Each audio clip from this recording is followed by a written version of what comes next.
According to this moment of sublated reflection, what is posited receives the determination of immediacy, of an immediate which is self-identical outside its reference or its reflective shining. This immediacy is being as restored by essence, the non-being of reflection through which essence mediates itself. Essence returns into itself as it negates. Therefore, in its turning back into itself, it gives itself the determinateness that precisely for this reason is the self-identical negative, is sublated positedness, and consequently, as the self-identity of essence as ground, equally inexistent. The ground is, first, absolute ground, one in which the essence is first of all the general substrate for the ground connection. It then further determines itself as form and matter and gives itself a content. Second, it is determinate ground, the ground of a determinate content, because the ground connection, in being realized, becomes as such external, it passes over into conditioning mediation. Third, ground presupposes a condition, but the condition equally presupposes the ground. The unconditioned is the unity of the two, the fact itself that, by virtue of the mediation of the conditioning reference, passes over into concrete existence. 11,293. Remark. Ground, like all the other determinations of reflection, is expressed in a principle. Everything has a sufficient ground or reason. In general, this means nothing but this. Anything which is to be considered to exist not as an immediate, but as a posited. There is no stopping at immediate existence, but a return must rather be made from it back into its ground. And in this reflection, it is a sublated being and is in and for itself. What is expressed by the principle of sufficient reason is, therefore, the essentiality of immanent reflection as against mere being. That the ground or reason must be sufficient is strictly speaking a totally superfluous addition, for it goes without saying. A thing without sufficient ground would have no ground, yet everything ought to have a ground. But Leibniz, for whom the principle of sufficient reason was especially dear to his heart, and even made it the basic principle of his whole philosophy, associated a more profound meaning with sufficient than is normally the case when one simply stops at its immediate expression, although, to be sure, even in this ordinary sense the proposition is already to be regarded as important, for it says that being as such, in its immediacy, is an untruth, that it is something essentially posited, and that it is the ground which is rather the true immediate. But Leibniz took the sufficiency of the ground above all in opposition to causality taken in its strict sense as mechanical efficiency. Since this mode of efficiency is as such an external activity restricted to a single determinateness according to content, the determinations that it posits come associated together externally and accidentally. Taken one by one, the determinations are comprehended through their causes. But their connection, which constitutes what is essential in a concrete existence, is not to be found in mechanical causes. That connection, the whole as essential unity, is to be found only in the concept, in the purpose. Mechanical causes are not sufficient for this unity, for they do not have as their ground the purpose which is the unity of the determinations. Accordingly, by sufficient ground, Leibniz understood one that sufficed also for this unity and comprehended, therefore, not just causes but final causes. But this definition of ground is at this point still premature. To be a ground in a teleological sense is a property of the concept and of the mediation effected through of it, and this mediation is reason. 11,294. Absolute ground. Form and essence. The determination of reflection, inasmuch as this determination returns into ground, is a first immediate existence in general from which the beginning is made. But existence still has only the meaning of positedness and essentially presupposes a ground, in the sense that it does not really posit a ground, that the positing is a sublating of itself, that it is rather the immediate that is posited, and the ground the non-posited. As we have seen, 11 this presupposing is the positing that rebounds on that which posits. as sublated determinate being. The ground is not an indeterminate, but is rather essence determined through itself, but determined as indeterminate or as sublated positedness. It is essence that in its negativity is identical with itself. The determinateness of essence as ground is thus twofold. It is the determinateness of the ground and of the grounded. It is, first, essence as ground, essence determined to be essence as against positedness, as non-positedness.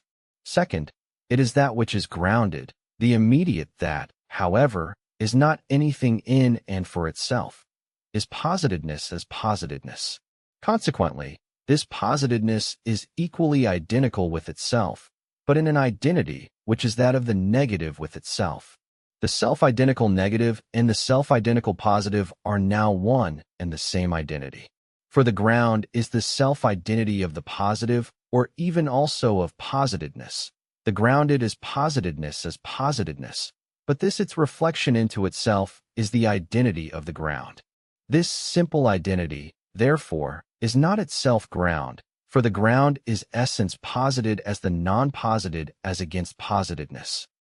As the unity of this determinate identity, the ground, and of the negative identity, the grounded, it is essence in general distinct from its mediation.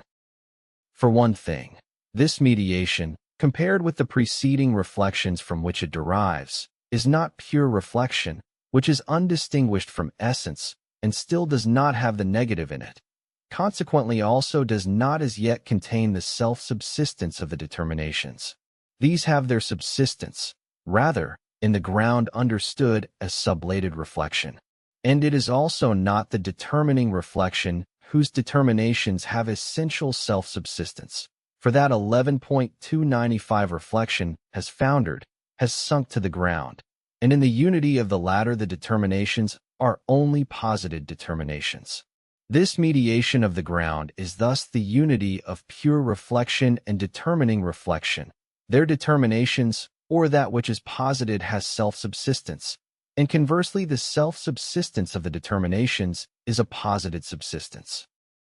Since this subsistence of the determinations is itself posited or has determinateness, the determinations are consequently distinguished from their simple identity, and they constitute the form as against essence. Essence has a form and determinations of this form. Only as ground does it have a fixed immediacy or as substrate. Essence as such is one with its reflection, inseparable from its movement. It is not essence, therefore, through which this movement runs its reflective course, nor is essence that from which the movement begins, as from a starting point. It is this circumstance that above all makes the exposition of reflection especially difficult, for strictly speaking one cannot say that essence returns into itself, that essence shines in itself, for essence is neither before its movement nor in the movement. This movement has no substrate on which it runs its course. A term of reference arises in the ground only following upon the moment of sublated reflection. But essence as the referred to term is determinate essence, and by virtue of this positedness it has form as essence. The determinations of form, on the contrary, are now determinations in the essence. The latter lies at their foundation as an indeterminate which in its determination is indifferent to them. In it, they are reflected into themselves. The determinations of reflection should have their subsistence in them and be self-subsistent. But their self-subsistence is their dissolution, which they thus have in another. But this dissolution is itself this self-identity or the ground of the subsistence that they give to themselves. Everything determinate belongs in general to form. It is a form determination inasmuch as it is something posited and hence distinguished from that of which it is the form. As quality, determinateness is one with its substrate, being. Being is the immediate determinate, not yet distinct from its determinateness, or, in this determinateness, still unreflected into itself, just as the determinateness is, therefore, an existent determinateness, not yet one that is posited. Moreover, the form determinations of essence are, in their more specific determinateness, the previously considered moments of reflections, 12 identity and difference, the latter as both diversity and opposition.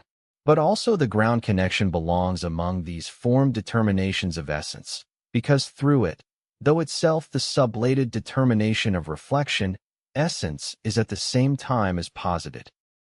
By contrast, the identity that has the ground immanent in it does not pertain to form, because positedness, as sublated and as such, as ground and grounded, is one reflection, and this reflection constitutes essence as simple substrate, which is the subsistence of form.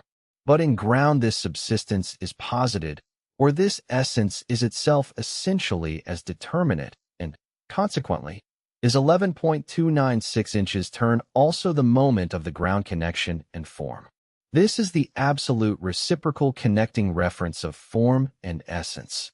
Essence is the simple unity of ground and grounded, but, in this unity, is itself determined, or is a negative, and it distinguishes itself as substrate from form, but at the same time it thereby becomes itself ground and moment of form. Form is therefore the completed whole of reflection. It also contains this determination of reflection, that it is sublated. Just like reflection, therefore, it is one unity of its determining, and it is also referred to its sublatedness, to another that is not itself form, but in which the form is. As essential self-referring negativity, in contrast with that simple negative, form is positing and determining. Simple essence, on the contrary, is indeterminate and inert substrate in which the determinations of form have their subsistence or their reflection into themselves. External reflection normally halts at this distinction of essence and form. The distinction is necessary, but the distinguishing itself of the two is their unity, just as this unity of ground is essence repelling itself from itself and making itself into positedness. Form is absolute negativity itself, or the negative absolute self-identity by virtue of which essence is indeed not being but essence. This identity, taken abstractly, is essence as against form, just as negativity, taken abstractly as positedness, is the one determination of form. But this determination has shown itself to be in truth the whole self-referring negativity which within, as this identity, thus is simple essence. Consequently, form has essence in its own identity, just as essence has absolute form in its negative nature. One cannot therefore ask how form comes to essence, for form is only the internal reflective shining of essence, its own reflection inhabiting it. Form equally is, within it, the reflection turning back into itself or the identical essence. In its determining, form makes the determination into positedness as positedness. Form, therefore, does not determine essence, as if it were truly presupposed, separate from essence, for it would then be the unessential, constantly foundering determination of reflection. Here it rather is itself the ground of its sublating or the identical reference of its determinations. That the form determines the essence means, therefore, that in its distinguishing form sublates this very distinguishing, and is the self-identity that essence is as the subsistence of the determinations. Form is the contradiction of being sublated in its positedness, and yet having subsistence in this sublatedness. It is accordingly ground as essence which is self-identical in being determined or negated. 11,297. These distinctions, of form and of essence, are therefore only moments of the simple reference of form itself, but they must be examined and fixed more closely. Determining form refers itself to itself as sublated positedness. It thereby refers itself to its identity as to another. It posits itself as sublated. It therefore presupposes its identity. According to this moment, essence is the indeterminate to which form is an other. It is not the essence which is absolute reflection within, but essence determined as formless identity. It is matter. Form and matter. Essence becomes matter in that its reflection is determined as relating itself to essence as to the formless indeterminate. Matter, therefore, is the simple identity, void of distinction, that essence is, with the determination that it is the other of form. Hence, it is the proper base or substrate of form, since it constitutes the immanent reflection of the determinations of form, or the self-subsistent term, to which such determinations refer as to their positive subsistence. If abstraction is made from every determination, from every form of a something, matter is what is left over. Matter is the absolutely abstract. One cannot see, feel, etc. matter. What one sees or feels is a determinate matter, that is, a unity of matter and form. This abstraction from which matter derives is not, however, an external removal and sublation of form. It is rather the form itself which, as we have just seen, reduces itself by virtue of itself to this simple identity. Further, form presupposes a matter to which it refers. But for this reason the two do not find themselves confronting each other externally and accidentally. Neither matter nor form derives from itself, is a se, or, in other words, is eternal. Matter is indifferent with respect to form, but this indifference is the determinateness of self-identity to which form returns as to its substrate. Form presupposes matter for the very reason that it posits itself as a sublated, hence refers to this, its identity, as to something other. Contrariwise, form is presupposed by matter, for matter is not simple essence, which immediately is itself absolute reflection, but is essence determined as something positive, that is to say, which only is as sublated negation. But, on the other hand, since form posits itself as matter only 11.298 inches sublating itself, hence in presupposing matter, matter is also determined as groundless subsistence. Equally so, matter is not determined as the ground of form. But rather, inasmuch as matter posits itself as the abstract identity of the sublated determination of form, it is not that identity as ground, and form is therefore groundless with respect to it. Form and matter are consequently alike determined as not to be posited each by the other, each not to be the ground of the other. Matter is rather the identity of the ground and the grounded, as the substrate that stands over against this reference of form.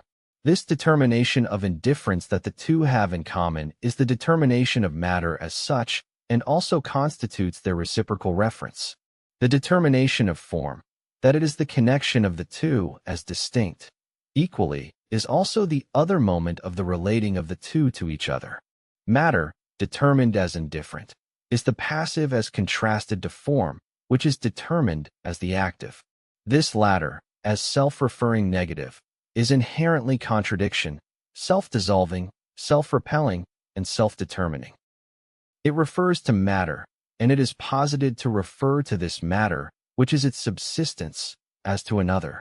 Matter is posited, on the contrary, as referring only to itself and as indifferent to the other. But, implicitly, it does refer to the form, for it contains the sublated negativity and is matter only by virtue of this determination. It refers to it as an other only because form is not posited in it, because it is form only implicitly.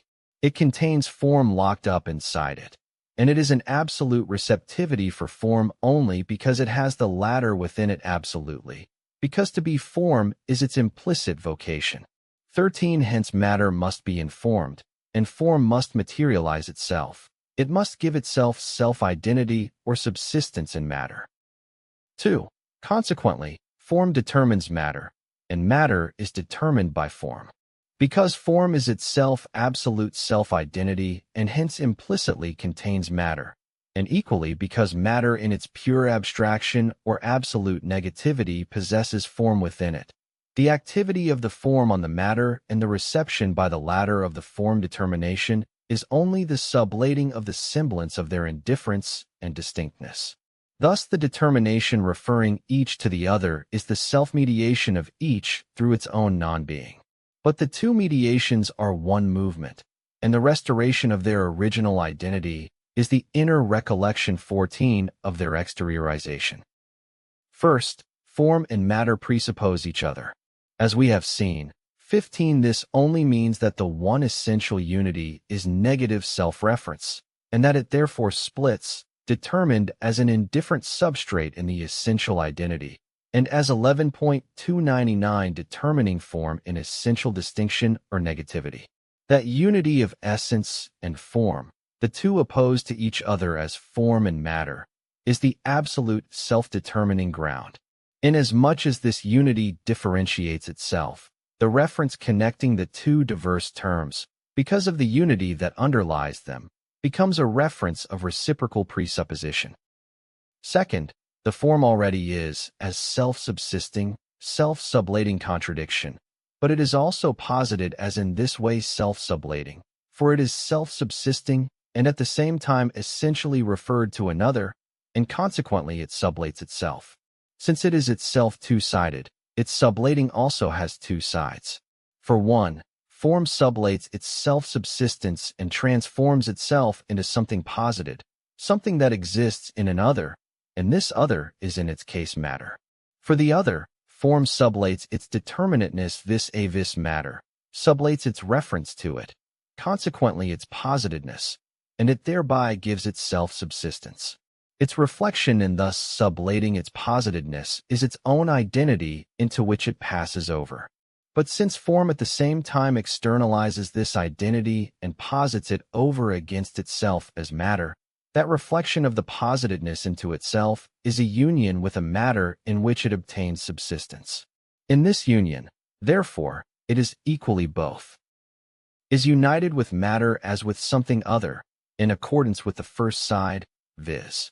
In that it makes itself into a positedness, and, in this other, is united with its own identity.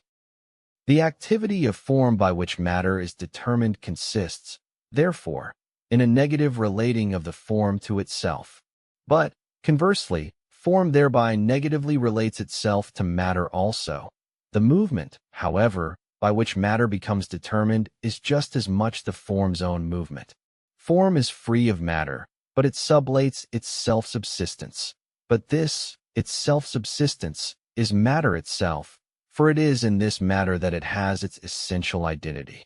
It makes itself into a positedness, but this is one and the same as making matter into something determinate. But, considered from the other side, the form's own identity is at the same time externalized, and matter is its other. For this reason, because form sublates its own self-subsistence, matter is also not determined. But matter only subsists vis-a-vis form. As the negative sublates itself, so does the positive also. And as the form sublates itself, the determinateness of matter that the latter has vis-a-vis form also falls away. The determinateness, namely, of being the indeterminate subsistence. What appears here as the activity of form is, moreover, just as much the movement that belongs to matter itself. The determination that implicitly exists in matter, what matter is supposed to be, is its absolute negativity. Through it, matter does not just refer to form simply as to an other, but this external other is the form rather that matter itself contains locked up within itself. Matter 11.300 is in itself the same contradiction that form contains, and this contradiction, like its resolution, is only one. But matter is thus in itself self-contradictory because, as indeterminate self-identity, it is at the same time absolute negativity. It sublates itself within. Its identity disintegrates in its negativity, while the latter obtains in it its subsistence. Since matter is therefore determined by form as by something external, it thereby attains its determination, and the externality of the relating, for both form and matter, consists in that each, or rather in that the original unity of each, in positing is at the same time presupposing. The result is that self-reference is at the same time a reference to the self as sublated or is reference to its other. Third, through this movement of form and matter, the original unity of the two is, on the one hand, restored. On the other hand, it is henceforth a posited unity. Matter is just as much a self-determining as this determining is for it an activity of form external to it. Contrariwise, form determines only itself, or has the matter that it determines within it, just much as in its determining it relates itself to another, and both, the activity of form and the movement of matter are one and the same thing, only that the former is an activity, that is, it is the negativity as posited, while the latter is movement or becoming, the negativity as determination existing in itself. The result, therefore, is the unity of the in itself and positedness. Matter is as such determined or necessarily has a form, and form is simply material, subsistent form. Inasmuch as form presupposes a matter as its other, it is finite. It is not a ground, but only the active factor. Equally so, matter, inasmuch as it presupposes form as its non-being, is finite matter. It is not the ground of its unity with form, but is for the latter only the substrate. But neither this finite matter nor the finite form have any truth. Each refers to the other, or only their unity is their truth. The two determinations return to this unity, and there they sublate their self-subsistence. The unity thereby proves to be their ground. Consequently, matter is the ground of its form determination not as matter, but only inasmuch as it is the absolute unity of essence and form.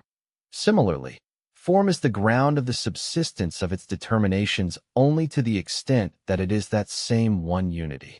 But this one unity, as absolute negativity, and more specifically as exclusive unity, is, in its reflection, a presupposing. Or again, that unity is one act, of preserving itself as positedness and positing, and of repelling itself from itself, of referring itself to itself as itself, and to itself as to another. Or, the act by which matter is determined by form is the self-mediation of essence as ground, in one unity, through itself and through the negation of itself. 11,301. Informed matter or form that possesses subsistence is now, not only this absolute unity of ground with itself, but also unity as posited. The movement just considered is the one in which the absolute ground has exhibited its moments at once as self-sublating and consequently as posited, or the restored unity, in withdrawing into itself, has repelled itself from itself and has determined itself, for its unity has been established through negation and is, therefore, also negative unity. It is, therefore, the unity of form and matter as the substrate of both, but a substrate which is determinate. It is formed matter, but matter at the same time indifferent to form and matter, indifferent to them because sublated and unessential. This is content. Form and content. Form stands at first over against essence. It is then the ground connection in general, and its determinations are the ground and the grounded. It then stands over against matter, and so it is determining reflection, and its determinations are the determination of reflection itself and the subsistence of the latter. Finally, it stands over against content, and then its determinations are again itself and matter. What was previously the self-identical, at first the ground, then subsistence in general, and finally matter, now passes under the dominion of form and is once more one of its determinations. Content has, first, a form and a matter that belong to it essentially. It is their unity. But, because this unity is at the same time determinate or posited unity, content stands over against form. The latter constitutes the positedness and is the unessential over against content. The latter is therefore indifferent towards form. Form embraces both the form as such as well as the matter, and content therefore has a form and a matter, of which it constitutes the substrate, and which are to it mere positedness. Content is, second, what is identical in form and matter, so that these would be only indifferent external determinations. They are positedness in general, but a positedness that has returned in the content to its unity or its ground. The identity of the content with itself is, therefore, in one respect that identity which is indifferent to form, but in another the identity of ground. The ground has at first disappeared into content, but content is at the same time the negative reflection of the form determinations into themselves. Its unity, at first only the unity indifferent to form, is therefore also the formal unity or the ground connection as such. Content, therefore, has this ground connection as its essential form, and, contrariwise, the ground has a content. 11,302. The content of the ground is therefore the ground that has returned into its unity with itself. The ground is at first the essence that in its positedness is identical with itself. As diverse from and indifferent to its positedness, the ground is indeterminate matter, but as content it is at the same time informed identity, and this form becomes for this reason a ground connection, since the determinations of its oppositions are posited in the content also as negated. Content is further determined within, not like matter as an indifferent in general, but like informed matter, so that the determinations of form have a material, indifferent subsistence. On the one hand, content is the essential self-identity of the ground in its positedness. On the other hand, it is posited identity as against the ground connection. This positedness, which is in this identity as determination of form, stands over against the free positedness, that is to say, over against the form as the whole connection of ground and grounded.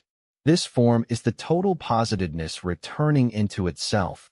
The other form, therefore, is only the positedness as immediate, the determinateness as such. The ground has thus made itself into a determinate ground in general, and the determinateness is itself twofold, of form first and of content second. The former is its determinateness of being external to the content as such, the content that remains indifferent to this external reference. The latter is the determinateness of the content that the ground has. Determinate ground. Formal ground.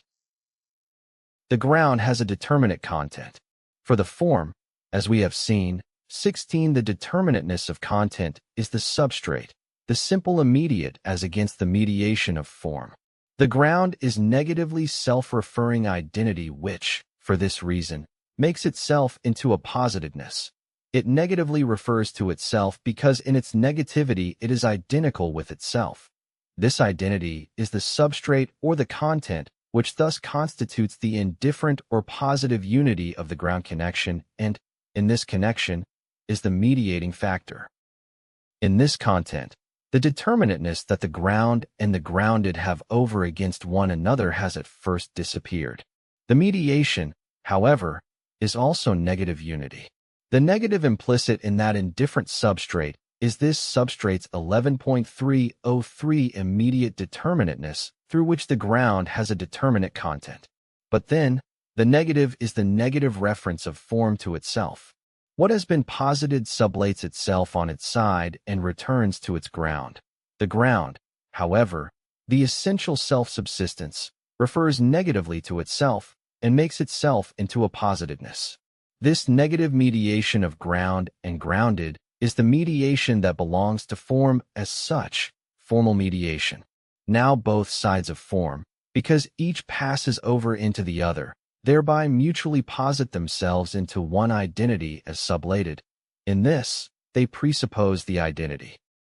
The latter is the determinate content to which the formal mediation thus refers itself through itself as to the positive mediating factor. That content is the identical element of both, and because the two are distinct, yet in their distinction each is the reference to the other, it is their subsistence, the subsistence of each as the whole itself. Accordingly, the result is that in the determinate ground we have the following.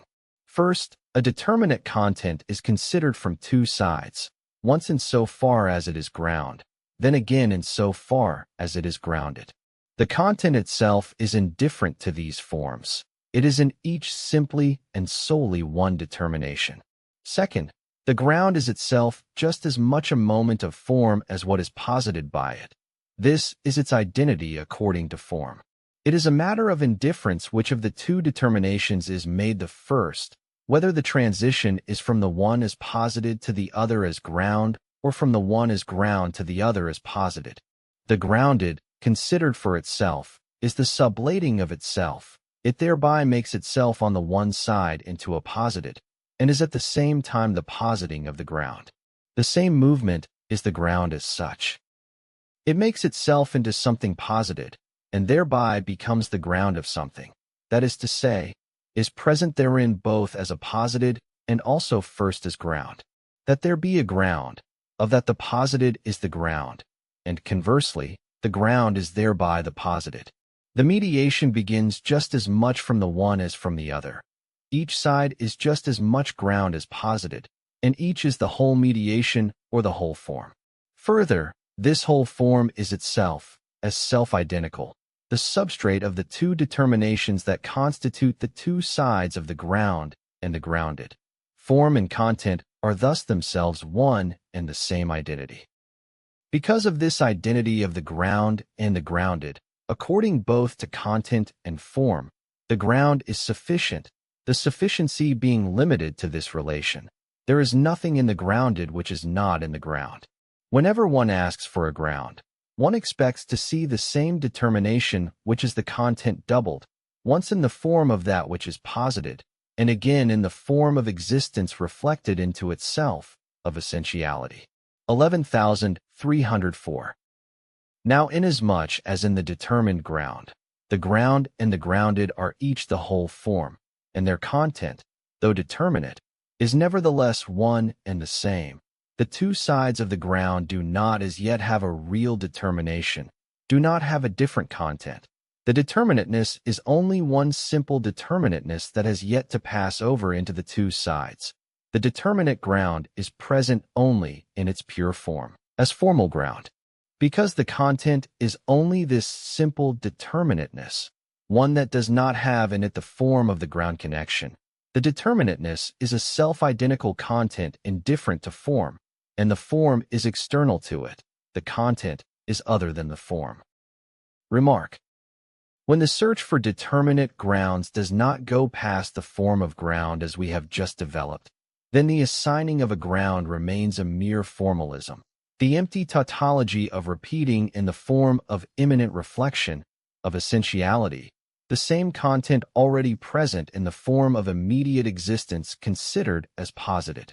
This exercise of assigning grounds is for this reason just as empty as any discourse only governed by the principle of identity. The sciences, especially the physical sciences, are full of tautologies of this kind, which apparently constitute the prerogative of science. For instance, the ground for the planets moving around the sun is given to be the reciprocal attractive force of the sun and the earth. So far as content goes, this says no more than what is contained in the phenomenon, namely that the movements of the two bodies are correlated, except that it is expressed in the form of a determination reflected into itself, that of force. If it is asked what kind of force this attractive force might be, the answer is that it is the force that makes the earth move around the sun. That is to say, it has exactly the same content as the existence for which it is supposed to be the ground. The connection of the earth and sun with respect to motion is the identical substrate of ground and grounded. When a form of crystallization is explained in this way, namely that it is grounded in the particular arrangement into which the molecules enter with one another, the actual crystallization is this arrangement itself, except expressed as ground. These etiologies, which are the privilege of the sciences, are valued in ordinary life for what they are, tautological, empty talk. If to the question, why does this man travel to the city, one were to give as ground that there is in the city an attractive force impelling 11.305 him to it, this kind of answer would be deemed brainless. Yet it is the kind of answer which is sanctioned in the sciences. Leibniz accused Newton's force of attraction of being precisely the kind of occult quality that the scholastics used for the purpose of explanation. 17.1 should rather accuse it of being the opposite of occult, that it is all too known a quality, for it has no other content than the phenomenon itself. What recommends this manner of explanation is its great clarity and easy comprehension, for there is nothing clearer and more open to comprehension than that a plant, for instance, has its ground in a vegetative, that is, plant-producing, force. Such a force may be called an occult quality only in the sense that a ground ought to have another content than what is to be explained, but no such content is given, and in that sense, of course, the force appealed to for explanation is a hidden ground. The the required but not given ground. Something is no more explained by this formalism than is the nature of a plant known when I say that it is a plant. For all the clarity of the statement, or of the claim that the plant has its ground in a plant-producing force, and just because of that clarity, one can indeed call this a very occult manner of explanation. Secondly, as regards form, in this kind of explanation the two opposite directions of the ground connection are adduced without being apprehended in their determinate relation. On the one hand, the ground is ground as the immanently reflected content determination of the existence which it grounds. On the other hand, it is that which is posited. It is that on the basis of which that existence is supposed to be understood, but, conversely, it is inferred from the latter and is understood from it. The main business of this reflection thus consists in gleaning the ground from an existence, that is, in converting the immediate existence into the form of reflected being. Consequently, the ground, instead of being self-subsisting in and for itself, is rather that which is posited and derived. And since on this procedure the ground is arranged to fit the phenomenon, and its determinations depend on the latter, the phenomenon unhindered flows smoothly out of the ground with full wind in its sails. But in this way, knowledge has not advanced an inch. It runs in circles, making formal distinctions which the procedure itself overturns and sublates. One of the main difficulties in making progress in the study of the sciences in which this procedure is the rule is due precisely to this wrong-headed procedure of premising as ground that which is in fact derived, and in fact producing in what follows, once one gets there, the ground of this previously supposed ground. The exposition begins with grounds that are floated as principles and 11.306 original concepts. They are simple determinations lacking necessity in and for themselves. What follows is supposed to be based on them. Therefore, anyone who would penetrate such sciences must begin by assimilating these grounds. And this is a business that reason finds unsavory, for it requires accepting as groundwork what is in fact groundless. More conducive to progress is to accept such principles as given without much reflection, and then to use them as fundamental rules of one's understanding. Without this method, one cannot make a start, nor without it can one make any advance. But the advance is hindered the moment the method shows its hand by reversing itself, and looks for the derived in the consequent, when in fact it is the derived that alone contains the grounds of the above presuppositions. Further, because the consequent proves to be the phenomenon from which the ground was derived, this relation into which the phenomenon is cast raises suspicion about the way it is presented, for the phenomenon is not in fact expressed in the immediacy of a phenomenon, but as evidence for the ground. But because the latter, though the ground, is derived from the phenomenon, all the more so would one wish to see the phenomenon in its immediacy in order to be able to pass judgment on how the ground is derived from it. In an exposition of this kind, where the true ground comes out as the derived, one never knows what to make of either the ground or the phenomenon, and the uncertainty grows, particularly when the procedure is not rigorously consistent but is more honest, when the phenomenon betrays traces and circumstances that point to other things, and often entirely different things, than are contained in the principles alone. Lastly, the confusion grows even greater when hypothetical determinations that are the product of reflection are blended with the immediate determinations of the phenomenon itself, and are then spoken of as if they belong to immediate experience. Many who come to these sciences in good faith may well believe, from the way in which these things are spoken of in them as immediate determinations of existence, that molecules, empty interstices, centrifugal force, ether, the separate ray of light, electrical and magnetic matter, and an assortment of other like things or relations, are actually to be found in perception. They serve as first grounds for other things. They are spoken of and deliberately made use of as actual things. In good faith one accepts them as such, before one realizes that they are determinations inferred from that which they are supposed to ground, hypotheses and fictions derived by an uncritical reflection. In fact, one finds oneself in a kind of witch's circle in which determinations of existence and determinations of reflection, ground and grounded, phenomena and phantoms, 11.307 mix in promiscuous company enjoying equal rank in common. Along with the formal business of this method of explaining from grounds, one also hears it repeatedly said, in spite of all the explaining done on the basis of well-known forces and matters, that we do not know the inner essence of these same forces and matters. This can only be seen as an admission that this method of explaining from grounds does not satisfy its own expectations, that it itself demands something quite different from such grounds. But it is then difficult to see why so much effort goes into that explaining, why that different something is not sought for, or at least why the explaining is not set aside and the facts are not taken as they simply stand. Real ground. The determinateness of ground is, as we have seen, on the one hand determinateness of the substrate or content determination. On the other hand, it is the otherness in the ground connection itself, namely the distinctness of its content and the form. The connection of ground and grounded strays in the content as an external form, and the content is indifferent to these determinations. But in fact the two are not external to each other, for this is what the content is, to be the identity of the ground with itself in the grounded, and of the grounded in the ground.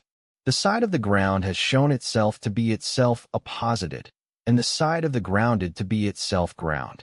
Each side is this identity of the whole within it. But since they equally belong to form and constitute its determinate difference, each is in its determinateness the identity of the whole with itself. Consequently, each has a diverse content as against the other. Or, considering the matter from the side of the content, since the latter is the self-identity of the ground connection, it essentially possesses this difference of form within, and is as ground something other than what it is as grounded. Now the moment ground and grounded have a diverse content, the ground connection has ceased to be a formal one. The turning back to the ground and the procession forward from ground to posited is no longer a tautology. The ground is realized. Henceforth, whenever we ask for a ground, we actually demand another content determination for it than the determination of the content whose ground we are asking for. This connection now determines itself further. For inasmuch as its two sides are of different content, they are indifferent to each other. Each is an immediate, self-identical determination. Moreover, as referred to each other as ground and grounded, the ground 11.308 reflects itself in the other, as in something posited by it, back to itself. The content on the side of the ground, therefore, is equally in the grounded. The latter, as the posited, has its self-identity and subsistence only in the ground. But besides this content of the ground, the grounded also now possesses a content of its own, and is accordingly the unity of a twofold content. Now this unity, as the unity of sides that are different, is indeed their negative unity. But since the two determinations of content are indifferent to each other, that unity is only their empty reference to each other, in itself void of content, and not their mediation. It is a one or a something externally holding them together. In the real grounding connection there is present, therefore, a twofold. For one thing, the content determination which is ground extends continuously 18 into the positedness, so that it constitutes the simple identity of the ground and the grounded. The grounded thus contains the ground fully within itself. Their connection is one of undifferentiated essential compactness. Anything else in the grounded added to this simple essence is, therefore, only an unessential form, external determinations of the content that, as such, are free from the ground and constitute an immediate manifold. Of this unessential more, therefore, the essential is not the ground, nor is it the ground of any connection between it and the unessential and the grounded. The unessential is a positively identical element that resides in the grounded but does not posit itself there in any distinctive form. As self-referring content, it is rather an indifferent positive substrate. For another thing, That which in the something is linked with this substrate is an indifferent content, but as the unessential side. The main thing is the connection of the substrate and the unessential manifold. But this connection, since the determinations that it connects are an indifferent content, is also not a ground. True, one determination is determined as essential content, and the other as only unessential or as posited, but this form is to each, as a self-referring content, an external one. The one of the something that constitutes their connection is for this reason not a reference of form, but only an external tie that does not hold the unessential manifold content as posited. It too is therefore likewise only a substrate. Ground, in determining itself as real, because of the diversity of the content that constitutes its reality, thus breaks down into external determinations. The two connections of the essential reality, content, as the simple immediate identity of ground and grounded, and then the something connecting distinct contents, are two different substrates. The self-identical form of ground, according to which one and the same thing is at one time the essential and at another the posited, has vanished. The ground connection has thus become external to itself. Consequently, it is an external ground that now holds together a diversified content and determines what is ground and what is posited by 11.309 it. This determination is not to be found in the two-sided content itself. The real ground is therefore the reference to another, on the one hand, of a content to another content, and, on the other, of the ground connection itself, the form, to another, namely to an immediate, to something not posited by it. Remark. The formal ground connection has only one content for the ground and the grounded. Its necessity rests on this identity, but so does its tautological nature. The real ground has a diversified content. With this content, however, there also comes the contingency and the externality of the ground connection. On the one hand, that which is considered as essential, and therefore as the ground determination, is not the ground of other determinations that are linked to it. On the other hand, it is also undetermined which of the several content determinations of a concrete thing should be taken as the essential and as ground. The choice between them is free. For instance, as regards the first point, the ground of a house is its foundation. This is so because of the gravity which is inherent in sensuous matter, and this gravity is perfectly identical in both the ground of the house and the grounded house.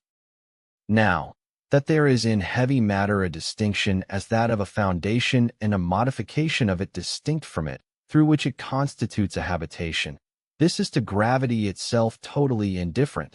The reference connecting it to the other content determinations, the purpose, the furnishings of the house, etc., is external to it.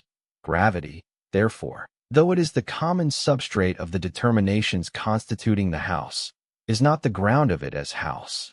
Accordingly, gravity is just as much the ground for a house standing up as for a stone falling down.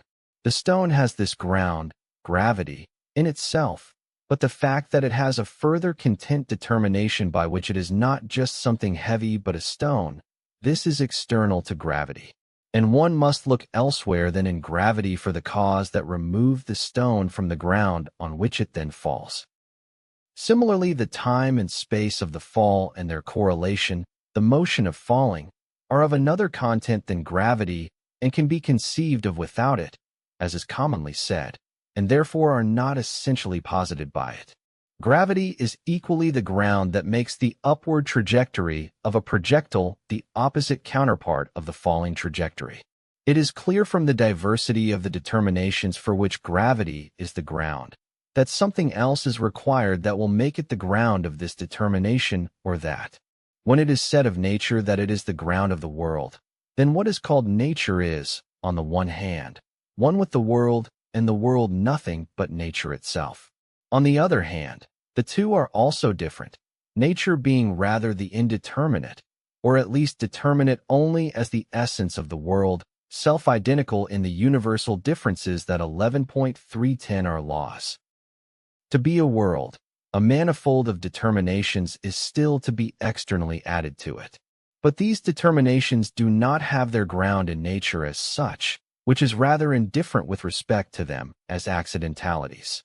We have the same relation when God is defined as the ground of nature. As ground, he is the essence of nature. Nature contains him within it and is identical with him. But nature has yet another manifold which is distinct from the ground itself. This manifold is a third in which these two diverse sides, God and nature, are linked together.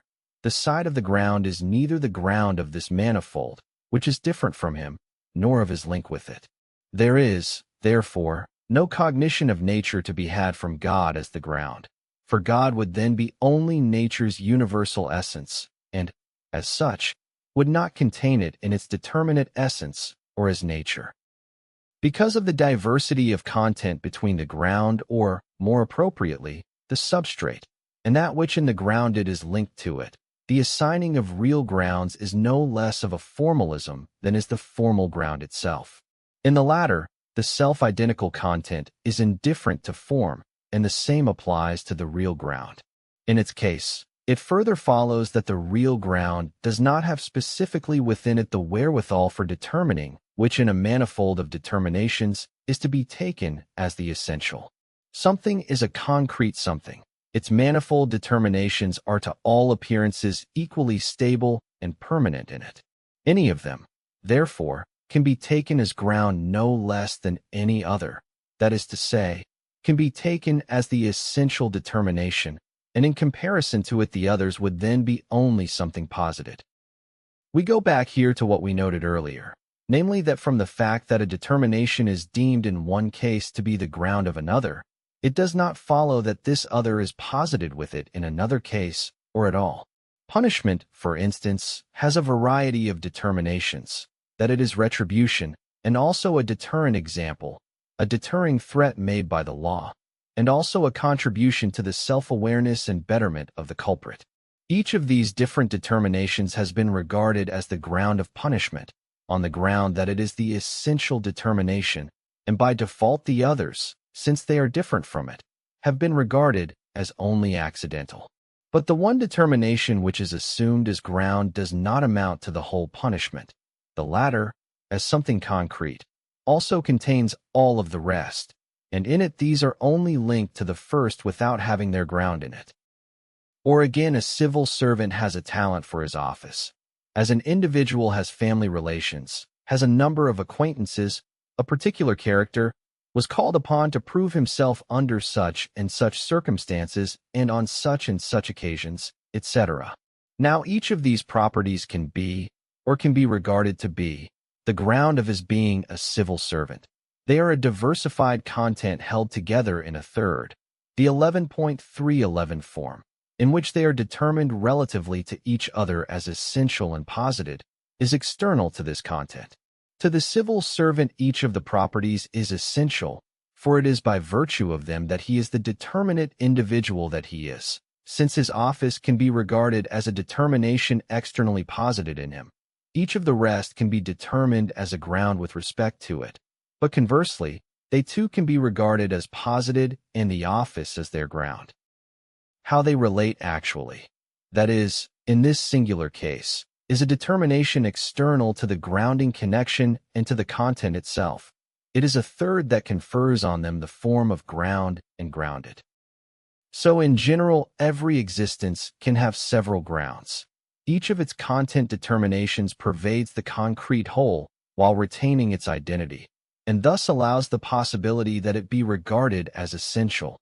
Because of the contingency of the link connecting them, the door is left wide open to a multitude of points of view, that is, determinations that lie outside the fact itself. Whether a ground has this or that consequence is therefore equally accidental. For instance, moral motives are essential determinations of ethical nature, but what follows from them is at the same time an externality distinct from them, one that may or may not follow from them, but is attached to them only by virtue of a third factor. Or to be more precise, if the moral determination is a ground, it is not accidental to it that it should have a consequence or that something be grounded by it, but that it should be made into a ground in the first place, that is accidental. But again, since the content which is its consequence has the nature of externality when the determination is made into a ground, it can be immediately sublated by some other externality. From a moral motive, therefore, an action can proceed but can also not proceed. Conversely, an action can have several grounds. As something concrete, it contains a manifold of essential determinations, each of which can therefore be offered as the ground. The search and the assigning of grounds, which is the special domain of argumentation, is for this reason an endless meandering, without final destination. For each and everything good grounds can be adduced, but so they can for its opposite just as well, and there can be a great many grounds with nothing following from them. What Socrates and Plato call sophistry is nothing else than argumentation from grounds. Plato opposed to it the examination of the idea, that is, of a fact in and for itself or in its concept. 19 grounds are taken only from essential determinations of content, relations, and points of view, of which each fact, and also its opposite, can have several. In their form of essentiality, each is just as valid as the next. Each is a one-sided ground, because none contains the whole compass of the fact for which other particular sides 11.312 then provide other particular grounds, and none exhausts the fact that links them together and contains them all. None is the sufficient ground or reason, that is, the concept. Complete ground. In real ground, ground as content and ground as connection are only substrates. The former is only posited as essential and as ground. The connection is what the grounded immediately is as the indeterminate substrate of a diversified content, a linking of this content, which is not the content's own reflection, but is rather external, and consequently a reflection, which is only posited. The real ground connection is ground, therefore, rather as sublated. Consequently, it rather makes up the side of the grounded or of the positedness. As positedness, however, the ground itself has now returned to its ground. It is now something grounded. It has another ground. This ground will therefore be so determined that, first, it is identical with the ground by which it is grounded. Both sides have in this determination one and the same content. The two content determinations and their linkage in a something are equally to be found in the new ground. But, second, the new ground into which the previously merely posited and external link is now sublated is the immanent reflection of this link, the absolute reference of the two content determinations to each other. Because real ground has itself thus returned to its ground, the identity of ground and grounded, or the formality of ground, reasserts itself in it. The newly arisen ground connection is therefore the one which is complete, which contains the formal and real ground in itself at the same time and mediates the content determinations which in the real ground confronted each other immediately. Thus the ground connection has more precisely determined itself as follows. First, something has a ground. It contains the content determination which is the ground and, in addition, a second determination as posited by the ground. But, because of the indifference of content, the one determination is not ground in itself, nor is the other in itself one that is grounded by the first. This connection of ground and grounded is rather sublated in the immediacy of their content, is posited, and as such has its ground in another such connection. Since this second connection is distinguished only according to form, it has the same content as the first. It still has the same two determinations of content, but is now their immediate linking together. This linking, however, is of a general nature, and the content, therefore, is diversified into determinations that are indifferent to each other. The linking is not, therefore, their true absolute connection that would make one determination the element of self-identity in the positedness, and the other determination the positedness of this same self-identity. On the contrary, the two are supported by a something, and this something is what connects them, but in a connection which is not reflected, is 11.313 rather only immediate, and, therefore, only a relative ground as against the linking in the other something. The two somethings are therefore the two distinct connections of content that have transpired. They stand in the identical ground connection of form. They are one and the same whole content, namely the two content determinations and their connection.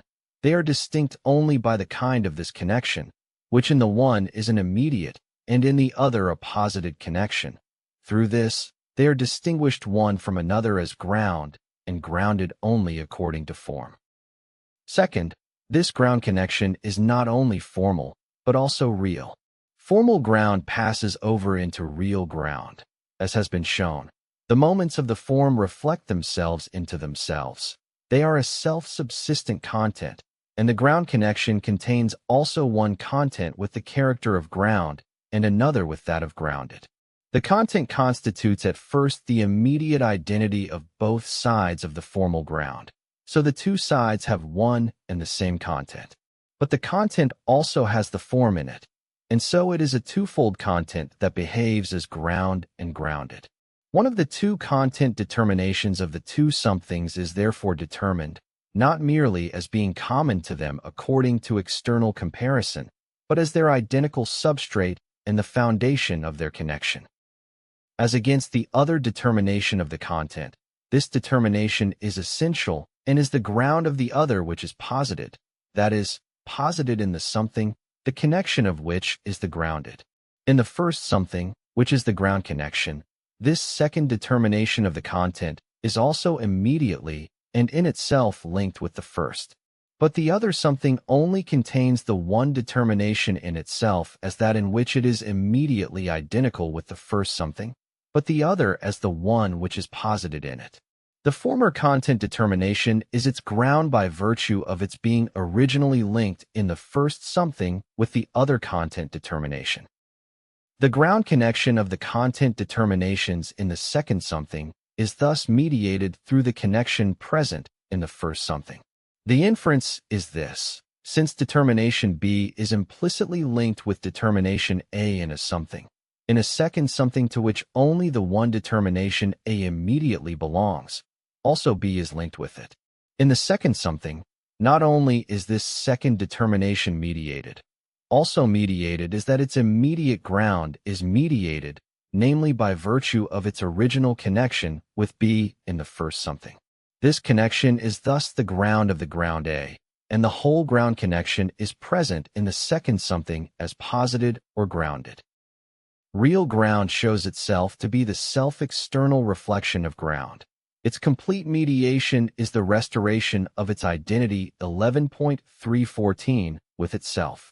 But because this identity has in the process equally acquired the externality of real ground, the formal ground connection in this unity of itself and real ground is just as much self-positing as self-sublating ground. The ground connection mediates itself with itself through its negation. The ground is at first, as the original connection, the connection of immediate content determinations. The ground connection, being essential form, has for sides such that are sublated or are as moments.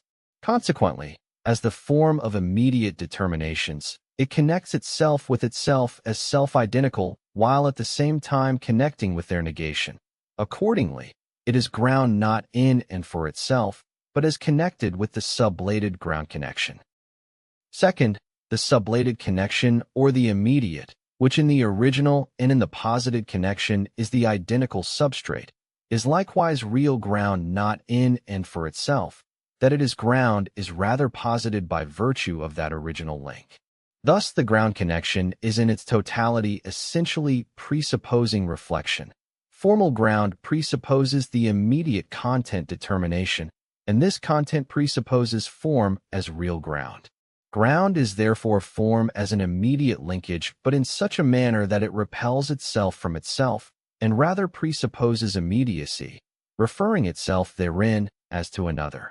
This immediate is the content determination, the simple ground, but as such, that is, as ground, it is equally repelled from itself and refers itself to itself equally as to another.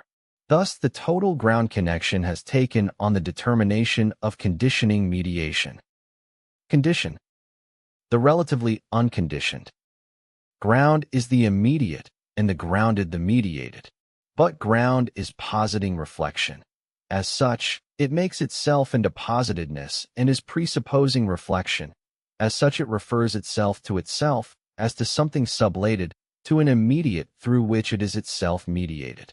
This mediation, as an advance from the immediate to the ground, is not an external reflection, but, as we have seen, the ground's own doing, or, what is the same, the ground connection, as reflection into its self-identity, is just as essentially self-externalizing reflection. The immediate to which ground refers as to its 11.315 essential presupposition is condition. Real ground is accordingly essentially conditioned. The determinateness that it contains is the otherness of itself. Condition is therefore, first, an immediate, manifold existence. Second, it is this existence referred to an other, to something which is ground, not of this existence, but in some other respect, for existence itself is immediate and without ground. According to this reference, it is something posited. As condition, the immediate existence is supposed to be not for itself, but for another. But this, that it thus is for another, is at the same time itself only a positedness. That it is posited is sublated in its immediacy. An existence is indifferent to being a condition. Third, condition is something immediate in the sense that it constitutes the presupposition of ground. In this determination, it is the form connection of ground withdrawn into self-identity, hence the content of ground. But content is as such only the indifferent unity of ground, as in the form. Without form, no content. It nevertheless frees itself from this indifferent unity in that the ground connection, in the complete ground, becomes a connection external to its identity, whereby content acquires immediacy. In so far, therefore, as condition is that in which the ground connection has its identity with itself, it constitutes the content of ground. But since this content is indifferent to form, it is only implicitly the content of form, is something which is yet to become content and hence constitutes the material for the ground. Posited as condition, and in accordance with the second moment, existence is determined to lose its indifferent immediacy and to become the moment of another. By virtue of its immediacy, it is indifferent to this connection, inasmuch as it enters into it. However, it constitutes the in itself of the ground and is for it the unconditioned. In order to be conditioned, it has its presupposition in the ground and is itself conditioned. But this condition is external to it. Something is not through its condition is not its ground. Condition is for the ground the moment of unconditioned immediacy, but is not itself the movement and the positing that refers itself to itself negatively and that makes itself into a positedness. Over against condition there stands, therefore, the ground connection. Something has, besides its condition, also a ground. This ground is the empty movement of reflection, for the latter has the immediacy, which is its presupposition outside it. But it is the whole form and the self-subsistent process of mediation, for the condition is not its ground. Since this mediating refers itself to itself as positing, it equally is according to this side something immediate and unconditioned. It does indeed presuppose itself, but as an externalized or sublated 11.316 positing, whatever it is in accordance with its determination, that it is, on the contrary, in and for itself. Inasmuch as the ground connection is thus a self-subsisting self-reference, and has within it the identity of reflection, it has a content which is peculiarly its own as against the content of the condition. The one content is that of the ground, and is therefore essentially informed. The other content, that of the condition, is on the contrary only an immediate material whose connecting reference to the ground, while at the same time constituting the in itself of the latter, is also equally external to it. It is thus a mingling of a self-subsisting content that has no reference to the content of the ground determination and of the content that enters into the latter and, as its material, should become a moment of it. The two sides of the whole, condition and ground, are thus, on the one hand, indifferent and unconditioned with respect to each other, the one as the non-referred to side, to which the connecting reference in which it is the condition is external, the other as the connecting reference or form, for which the determinate existence of the condition is only a material, something passive whose form, such as it possesses on its own account, is unessential. On the other hand, the two sides are also mediated. Condition is the in itself of the ground. So much is it the essential moment of the ground connection, that it is the simple self-identity of the ground. But this also is sublated. This in itself is only something posited. Immediate existence is indifferent to being a condition. The fact, therefore, that condition is the in itself of the ground constitutes the side of it by which it is a mediated condition. Likewise, the ground connection has in its self-subsistence also a presupposition. It has its in itself outside itself. Consequently, each of the two sides is this contradiction, that they are in different immediacy and essential mediation, both in one reference, or the contradiction of independent subsistence and of being determined as only moments. The absolutely unconditioned. At first, each of the two relatively unconditioned sides reflectively shines in the other. Condition, as an immediate, is reflected in the form connection of the ground, and this form in the immediate existence as its positedness. But each, apart from this reflective shine of its other in it, stands out on its own and has a content of its own. Condition is at first immediate existence. Its form has these two moments, that of positedness, according to which it is, as condition, material and moment of the ground, and that of the in itself, according to which it constitutes the essentiality of ground or its simple reflection into itself. Both sides 11.317 of the form are external to immediate existence, for the latter is the sublated ground connection. But, first, existence is in it only this, to sublate itself in its immediacy and to founder, going to the ground. Being is as such only the becoming of essence. It is its essential nature to make itself into a positedness and into an identity, which is an immediacy through the negation of itself. The form determinations of positedness and of self-identical in itself, the form through which immediate existence is conditioned, are not, therefore, external to that existence. The latter is, rather, this very reflection. Second, as condition, being is now posited as that which it essentially is, namely as a moment and consequently as the being of an other, and at the same time as the in itself of an other. It is in itself, but only through the negation of itself, namely through the ground, and through its self-sublating and consequent presupposing reflection. The in itself of being is thus only something posited. This in itself of the condition has two sides. One side is its essentiality as essentiality of the ground, while the other is the immediacy of its existence. Or rather, both sides are the same thing. Existence is an immediate, but immediacy is essentially something mediated, namely through the self-sublating ground.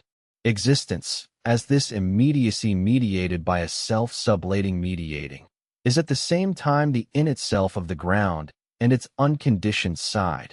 But again, this in itself is at the same time itself equally only moment or positedness, since it is mediated.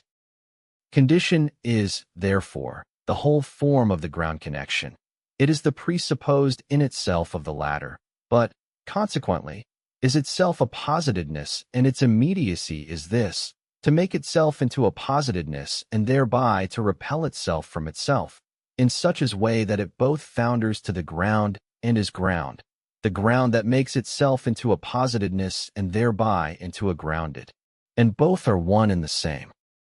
Likewise in the conditioned ground, the in itself is not just as the reflective shining of an other in it. This ground is the self-subsistent, that is, self-referring reflection of the positing, and consequently the self-identical, or it is in it its in itself and its content.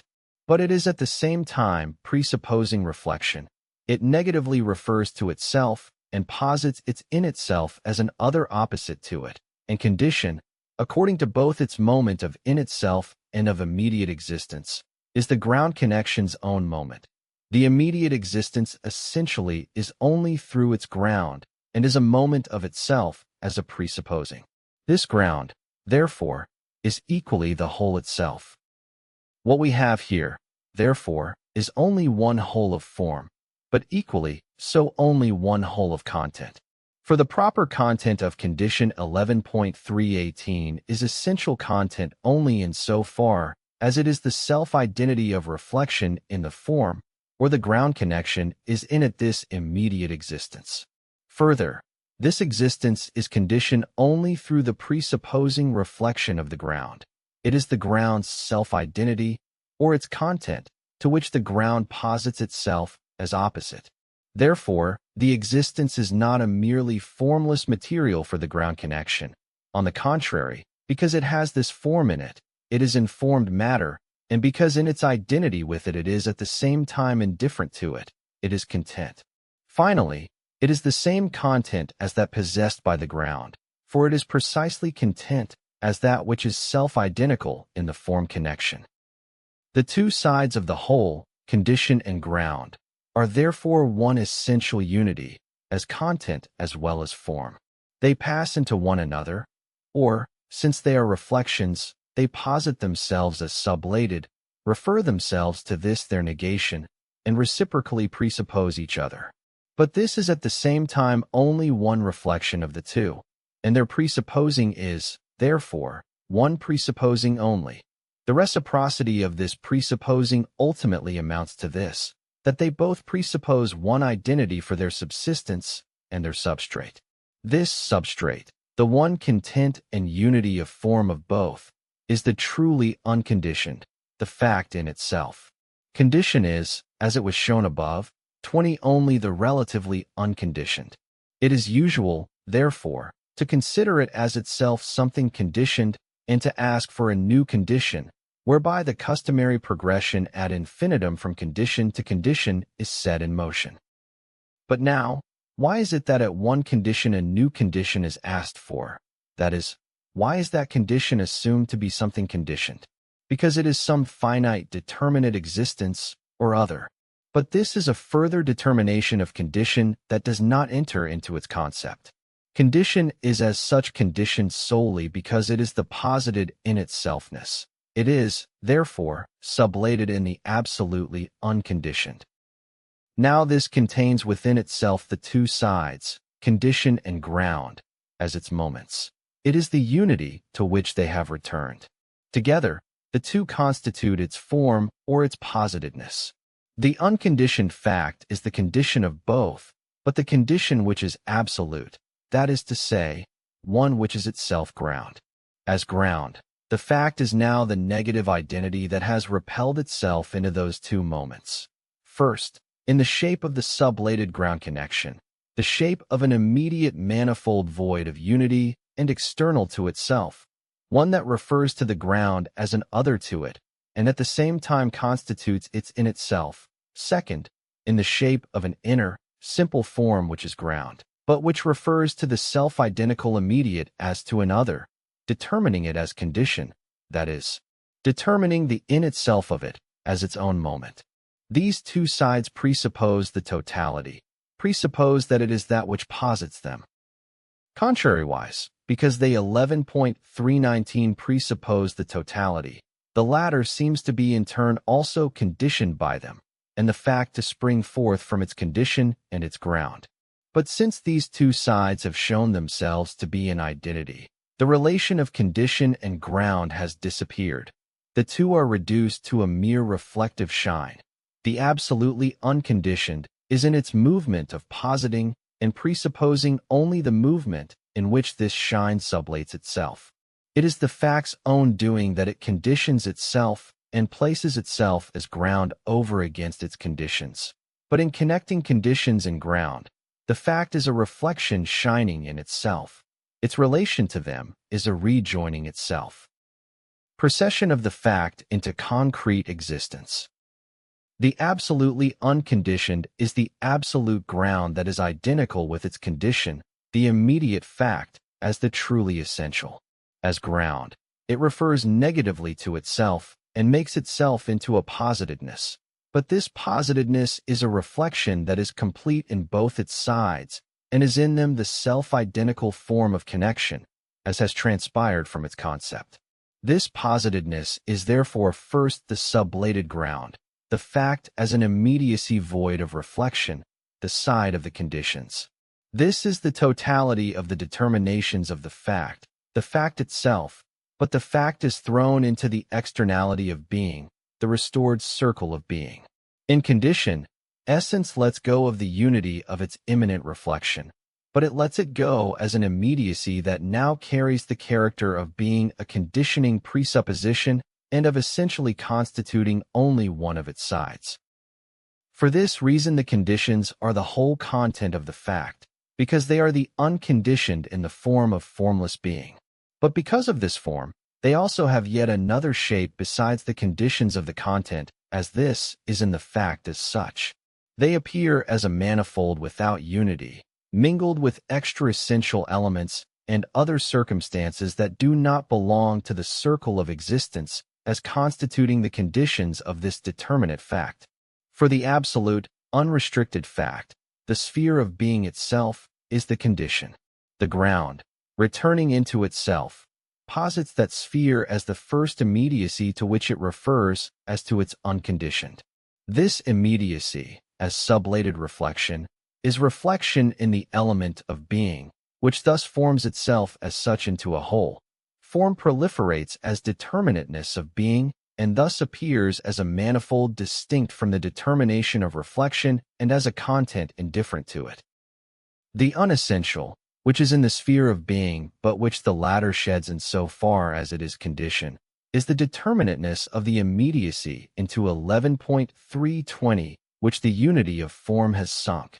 This unity of form, as the connection of being, is in the latter at first as becoming, the passing over of a determinateness of being into another. But the becoming of being is also the coming to be of essence and a return to the ground. The existence that constitutes the conditions, therefore, is in truth not determined as conditioned by an other and is not used by it as material. On the contrary, it itself makes itself, through itself, into the moment of an other. Further, the becoming of this existence does not start off from itself as if it were truly the first and immediate. On the contrary, its immediacy is something only presupposed, and the movement of its becoming is the doing of reflection itself. The truth of existence is thus that it is conditioned. Its immediacy is solely by virtue of the reflection of the ground connection that posits itself as sublated. Consequently, like immediacy, becoming is only the reflective shine of the unconditioned inasmuch as this presupposes itself and has its form in this presupposing, and hence the immediacy of being is essentially only a moment of the form. The other side of this reflective shining of the unconditioned is the ground connection as such, determined as form as against the immediacy of the conditions and the content. But this side is the form of the absolute fact that possesses the unity of its form with itself or its content within it. And, in determining this content as condition, in this very positing sublates the diversity of the content and reduces it to a moment, just as, contrariwise, as a form void of essence. In this self-identity, it gives itself the immediacy of subsistence. The reflection of the ground sublates the immediacy of the conditions, connecting them and making them moments within the unity of the fact. But the conditions are that which the unconditioned fact itself presupposes, and the latter, therefore, sublates its own positing. Consequently, its positing converts itself just as immediately into a becoming. The two, therefore, are one unity. The internal movement of the conditions is a becoming, the return into the ground and the positing of the ground. But the ground is posited, and this means as sublated, is the immediate. The ground refers negatively to itself, makes itself into a positedness and grounds the conditions. In this, however, in that the immediate existence is thus determined as a positedness, the ground sublates it and only then makes itself into a ground. This reflection is therefore the self-mediation of the unconditioned fact through its negation. Or rather, the reflection of the unconditioned is at first a presupposing, but this sublating of itself is immediately a positing which determines. Secondly, in this positing the reflection is immediately the sublating of the presupposed and a determining from within itself. This determining is thus, in turn, the sublating of the positing. It is a becoming within itself. In this, the mediation as a turning back to itself through negation has disappeared. Mediation is simple reflection reflectively shining within itself and groundless, absolute becoming. The fact's movement of being posited, on the one hand through its conditions, and on the other hand through its 11.321 ground, now is the disappearing of the reflective shine of mediation. The process by which the fact is posited is accordingly a coming forth, the simple self-staging of the fact in concrete existence, the pure movement of the fact to itself. When all the conditions of a fact are at hand, the fact steps into concrete existence. The fact is, before it exists concretely, it is, first, as essence or as unconditioned. Second, it has immediate existence or is determined, and this in the twofold manner just considered, on the one hand in its conditions and on the other in its ground. In the former case, it has given itself the form of the external, groundless being, for as absolute reflection the fact is negative self-reference and makes itself into its presupposition. This presupposed unconditioned is, therefore, the groundless immediate whose being is just to be there, without grounds. If, therefore, all the conditions of the fact are at hand, that is, if the totality of the fact is posited as a groundless immediate, then this scattered manifold internally recollects itself. The whole fact must be there, within its conditions, or all the conditions belong to its concrete existence. For the all of them constitutes the reflection of the fact. Or again, immediate existence, since it is condition, is determined by form. Its determinations are therefore determinations of reflection, and with the positing of one the rest also are essentially posited. The recollecting of the conditions is at first the foundering to the ground of immediate existence and the coming to be of the ground. But the ground is thereby a posited ground, that is, to the extent that it is ground, to that extent it is sublated as ground and is immediate being. If, therefore, all the conditions of the fact are at hand, they sublate themselves as immediate existence and as presupposition, and the ground is equally sublated. The latter proves to be only a reflective shine that immediately disappears. This coming forth is thus the tautological movement of the fact to itself. Its mediation through the conditions and through the ground is the disappearing of both of these. The coming forth into concrete existence is therefore so immediate that it is mediated only by the disappearing of the mediation. The fact proceeds from the ground. It is not grounded or posited by it in such a manner that the ground would still stay underneath as a substrate. On the contrary, the positing is the outward movement of ground to itself and the simple disappearing of it. Through its union with the conditions, it obtains the external immediacy and the moment of being. But it does not obtain them as a something external, nor by referring to them externally. Rather, as ground it makes itself into a positedness. Its simple essentiality rejoins itself in the positedness, and, in this sublating of itself, it is the disappearing of its difference from its positedness, and is thus simple essential immediacy. It does not, therefore, linger on as something distinct from the grounded.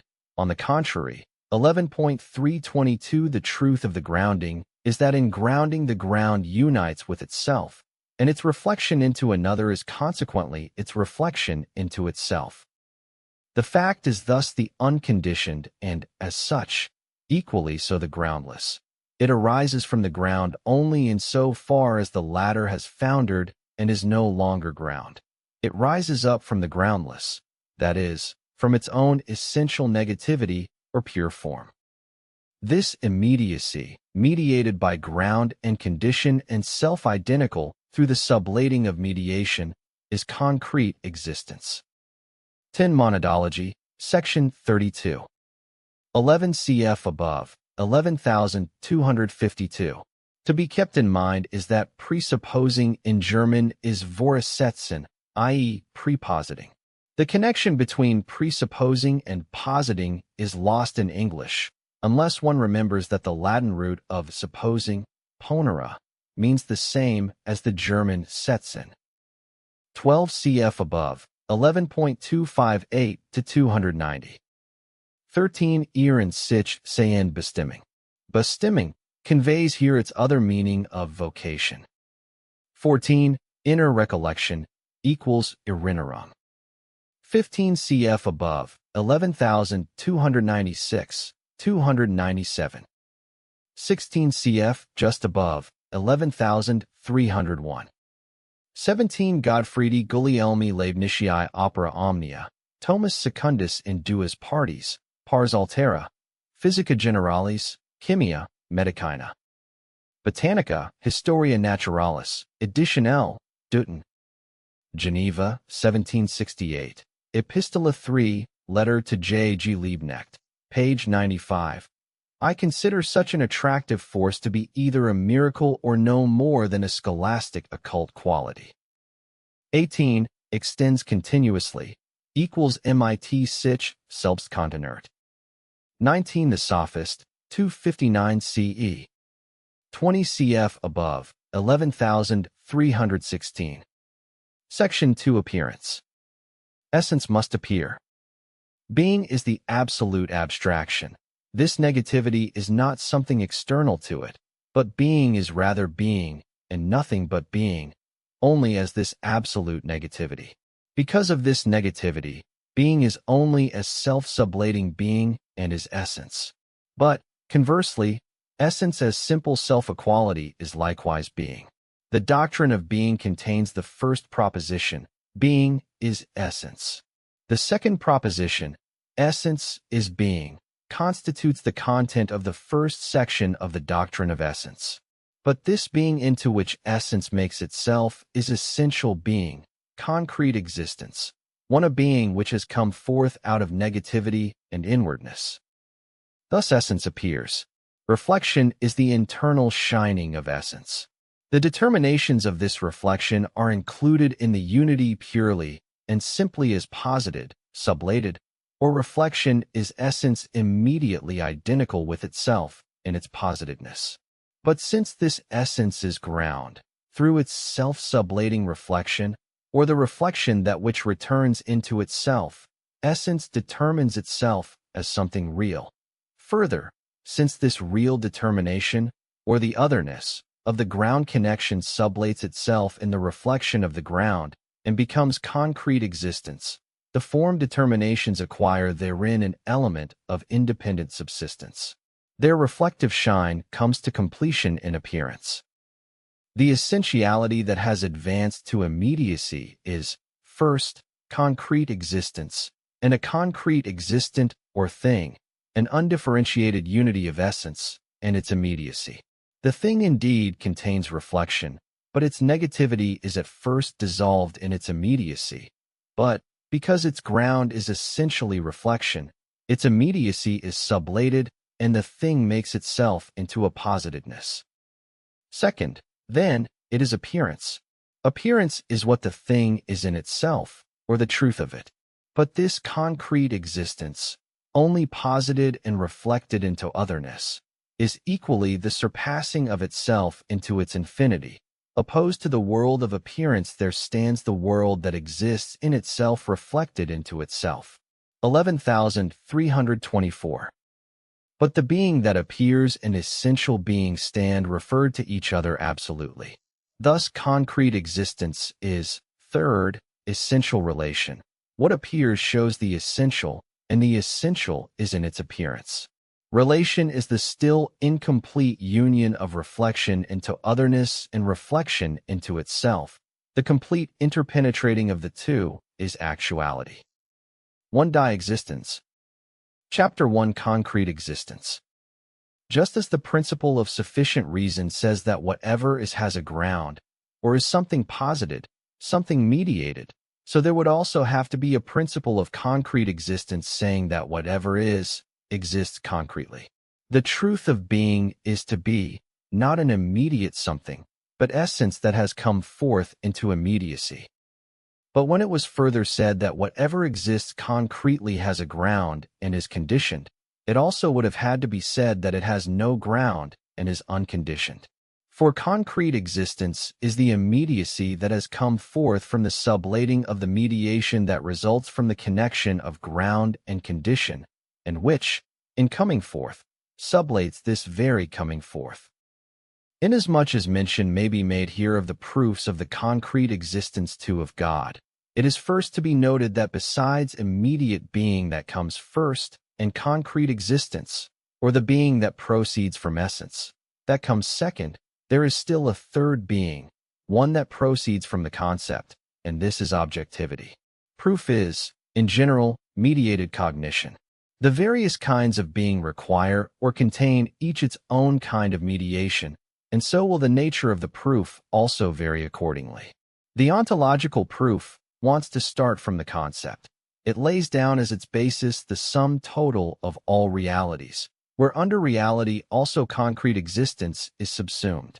Its mediation, therefore, is that of the syllogism, and syllogism is not yet under consideration here. We have already commented above, Part 1, Section 1.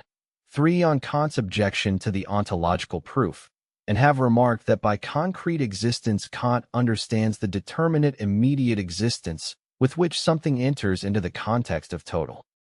11.325 Experience, that is, into the determination of being an other and of being in reference to another, as an existent concrete in this way. Something is thus mediated by an other, and concrete existence is in general the side of its mediation.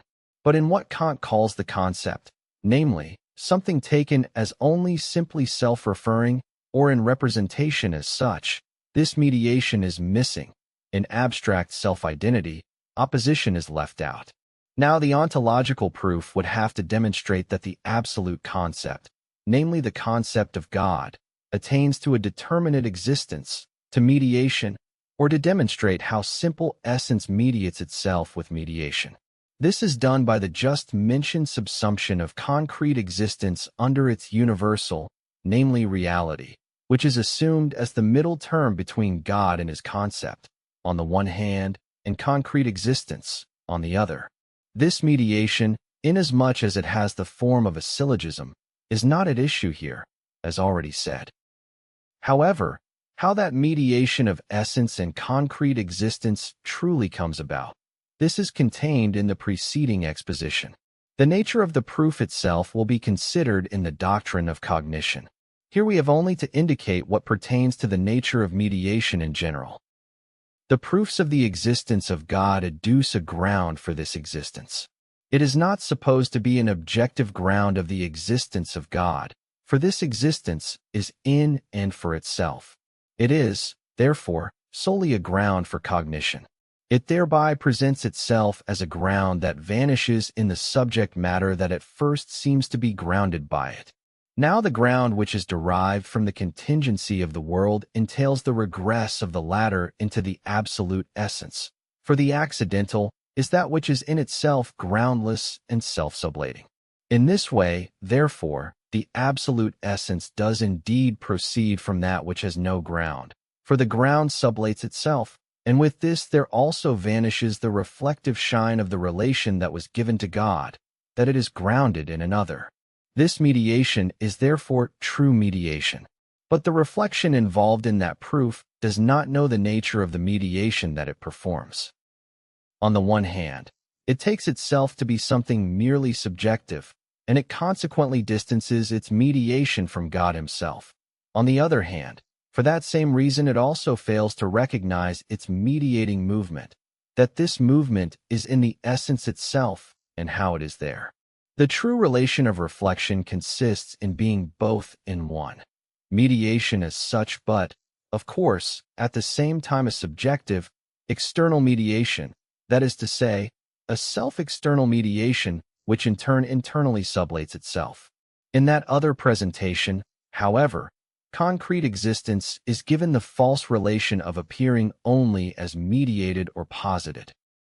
So, on the other side, concrete existence also cannot be regarded merely as an immediate. Taken in the determination of an immediacy, the comprehension of God's concrete existence has been declared to be beyond proof, and the knowledge of it 11.326 an immediate consciousness only of faith. Knowledge should arrive at the conclusion that it knows nothing, and this means that it gives up its mediating movement and the determinations themselves that have come up in the course of it. This is what has also occurred in the foregoing. But it must be added that reflection, by ending up with the sublation of itself, does not thereby have nothing for result, so that the positive knowledge of the essence would then be an immediate reference to it, divorced from that result and self-originating, an act that starts only from itself.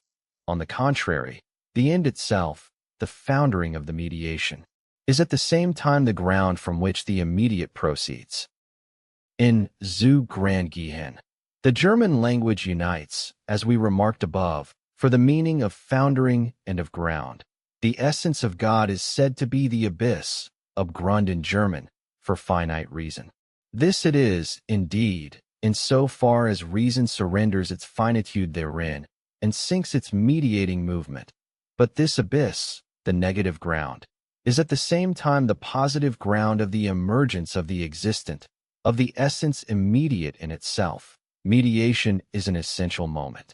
Mediation through ground sublates itself, but does not leave the ground standing under it, so that what proceeds from it would be a posited that has its essence elsewhere. On the contrary, this ground is, as an abyss, the vanished mediation, and conversely, only the vanished mediation is at the same time the ground, and only through this negation, the self-equal and immediate. Concrete existence, then, is not to be taken here as a predicate or as a determination of essence, of which it could be said in a proposition, essence exists concretely, or it has concrete existence. On the contrary, essence has passed over into concrete existence. Concrete existence is the absolute self-emptying of essence, an emptying that leaves nothing of the essence behind. The proposition should therefore run: essence is concrete existence. It is not distinct from its concrete existence. Essence has passed over into concrete existence inasmuch as essence as ground no longer distinguishes itself from itself as grounded, or inasmuch as the ground has sublated itself. But this negation is no less essentially its position, or the simply positive continuity with itself. Concrete existence is the reflection of the ground into itself, its self-identity as attained in its negation, therefore the mediation that has posited itself as identical with itself, and through that is immediacy. Now, because concrete existence is essentially self-identical mediation, it has the determinations of mediation in it, but in such a way that the determinations are at the same time reflected into themselves and have essential and immediate subsistence. As an immediacy which is posited through sublation, concrete existence is negative unity and being within itself. It therefore immediately determines itself as a concrete existent and as thing. 11, 327. The thing and its properties. Concrete existence as a concrete existent is posited in the form of the negative unity, which it essentially is. But this negative unity is at first only immediate determination, hence the oneness 5 of the something in general. But the concretely existent something is different from the something that exists immediately. The former is essentially an immediacy that has arisen through the reflection of mediation into itself. The concretely existent something is thus a thing. The thing is distinct from its concrete existence, just as the something can be distinguished from its being. The thing and the concrete existent are immediately one and the same. But because concrete existence is not the first immediacy of being, but has the moment of mediation within it, its further determination as thing and the distinguishing of the two is not a transition but truly an analysis. Concrete existence as such contains this very distinction in the moment of its mediation, the distinction of thing in itself and external concrete existence. The thing in itself and concrete existence. The thing in itself is the concrete existent as the essential immediate that has resulted from the sublated mediation. Mediation is therefore equally essential to it. But this distinction in this first or immediate concrete existence falls apart into indifferent determinations. The one side, namely the mediation of the thing, is its non-reflected immediacy, and hence its being in general. And this being, since it is at the same time determined as mediation, is an existence which is other to itself, manifold and external within itself. But it is not just immediate existence. It also refers to the sublated mediation and the essential immediacy. It is therefore immediate existence as unessential as positedness. When the thing is differentiated from its concrete existence, it is then the possible, the thing of representation, or the thing of thought, which is such as at the same time not supposed to exist. However, the determination of possibility and of the opposition of the thing and its concrete existence comes later. But the thing in itself and its mediated being are both contained in the concrete existence, and both are themselves concrete existences. The thing in itself exists concretely and is the essential concrete existence, but the mediated being is the thing's unessential concrete existence. 11,328. The thing in itself, as the simple reflectedness of the concrete existence within itself, is not the ground of unessential existence. It is the unmoved, indeterminate unity, for it has precisely the determination of being the sublated mediation, and is therefore the substrate of that existence. For this reason reflection, too, as an immediate existence which is mediated through some other, falls outside the thing in itself. The latter is not supposed to have any determinate manifold in it. For this reason it obtains it only when exposed to external reflection, though it remains indifferent to it. The thing in itself has color only when exposed to the eye, smell when exposed to the nose, and so on. Its diversity consists of aspects which an other picks out, specific points of reference which this other assumes with respect to the thing in itself, and which are not the thing's own determinations. Now this other is reflection which, determined as external, is, first, external to itself and determinate manifoldness. Second, it is external to the essential concrete existent and refers to it as to its absolute presupposition. These two moments of external reflection, its own manifoldness and its reference to the thing in itself as its other, are however one and the same. For this concrete existence is external only in so far as it refers to the essential identity as to another. The manifoldness, therefore, does not have an independent subsistence of its own besides the thing in itself, but, over against it, it is rather only as reflective shine, in its necessary reference to it. It is like a reflex refracting itself in it. Diversity, therefore, is present as the reference of an other to the thing in itself, but this other is nothing that subsists on its own, but is only as reference to the thing in itself, but at the same time it only is in being repelled from it. 6. Thus, it is the unsupported rebound of itself within itself. 7. Now since the thing in itself is the essential identity of the concrete existence, this essenceless reflection does not accrue to it, but collapses within itself externally to it. It founders to the ground, and thus itself comes to be essential identity or thing in itself. This can also be looked at in this way. The essenceless concrete existence has in the thing in itself its reflection into itself. It refers to it in the first place as to its other, but as the other over against that which is in itself. It is only the sublation of itself, and its coming to be in the in itself. The thing in itself is thus identical with external concrete existence. This is exhibited in the thing in itself as follows. The thing in itself is self-referring essential concrete existence. It is self-identity only in so far as it holds negativity's reflection in itself. That which appeared as concrete existence external to it is, consequently, a moment in it. It is for this reason also self-repelling thing in itself, which thus relates itself to itself as to another. Hence, there are now a plurality of things in themselves standing in the reciprocal 11.329 reference of external reflection. This unessential concrete existence is their reciprocal relation as others, but it is, further, also essential to them.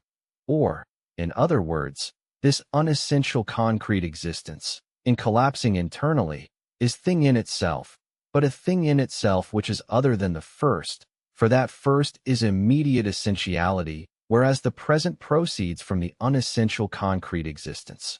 But this other thing in itself is only an other in general. For, as self-identical thing, it has no further determinateness vis-a-vis the first. Like the first, it is the reflection within itself of the unessential concrete existence. The determinateness of the various things in themselves over against one another falls therefore into external reflection. This external reflection is henceforth a relating of the things in themselves to one another, their reciprocal mediation as others. The things in themselves are thus the extreme terms of a syllogism, the middle term of which is made up by their external concrete existence, the concrete existence by virtue of which they are other to each other and distinct. This, their difference, falls only in their connecting reference. They send determinations, as it were, from their surface into the reference, while remaining themselves indifferent to it. This relation now constitutes the totality of the concrete existence. The thing in itself is drawn into a reflection external to it, in which it has a manifold of determinations. This is the repelling of itself from itself into another thing in itself, a repelling which is its rebounding back into itself, for each thing in itself is an other only as reflected back from the other. It has its supposition not in itself, but in the other, is determined only through the determinateness of the other. This other is equally determined only through the determinateness of the first. But the two things in themselves, since each has its difference not in it, but in the other, are not therefore distinct things. The thing in itself, in relating as it should to the other extreme as to another thing in itself, relates to it as to something non-distinguished from it. And the external reflection that should constitute the mediating reference between the extremes is a relation of the thing in itself only to itself, or is essentially its reflection within itself. The reflection is, therefore, determinateness existing in itself, or the determinateness of the thing in itself. The latter, therefore, does not have this determinateness in a reference, external to it, to another thing in itself, and of this other to it. The determinateness is not just its surface, but is rather the essential mediation of itself with itself, as with another. The two things in themselves that should constitute the extremes of the reference, since they are supposed not to have any contrasting determinateness, collapse in fact into one. It is only one thing in itself that relates itself to itself in the external reflection, and it is its own reference to itself as to another that constitutes its determinateness. This determinateness of the thing in itself is the property of the thing. 11,330. Property. Quality is the immediate determinateness of something, the negative itself by virtue of which being is something. The property of the thing is, for its part, the negativity of reflection, by virtue of which concrete existence in general is a concrete existent and, as simple self-identity, is thing in itself.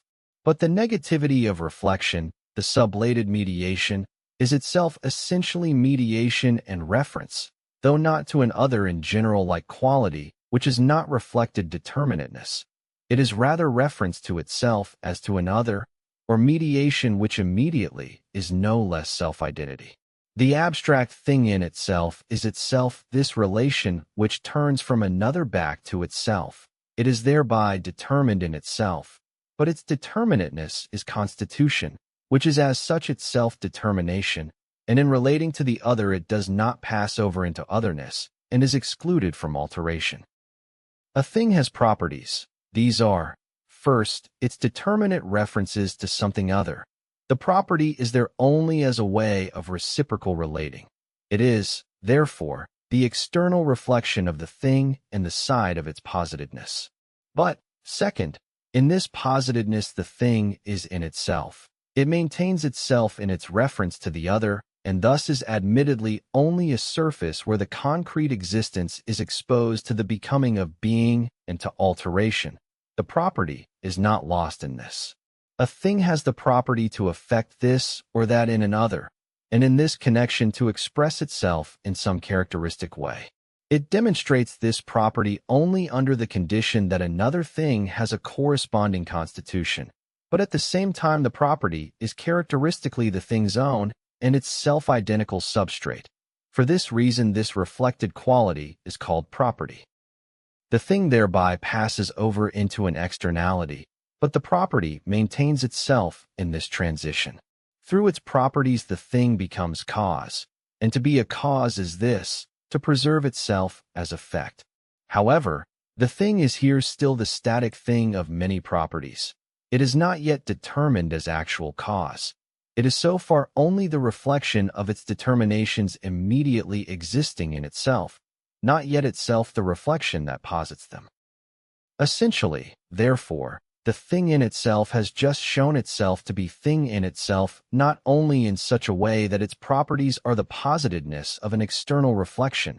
On the contrary, those properties are its own determinations by virtue of which it relates in some determinate manner. It is not an indeterminate substrate located on the other side of its external concrete existence, but is present in its properties rather as ground.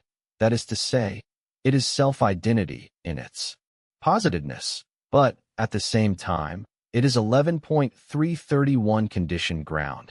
That is to say, its positedness is equally reflection external to itself.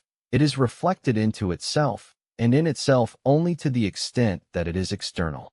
Through concrete existence, the thing in itself enters into external references, and the concrete existence consists precisely in this externality. It is the immediacy of being, and because of that the thing is subjected to alteration. But it is also the reflected immediacy of the ground, hence the thing in itself and its alteration. This mention of the ground connection is not, however, to be taken here as if the thing in general were determined as the ground of its properties. Thinghood itself is, as such, the ground connection.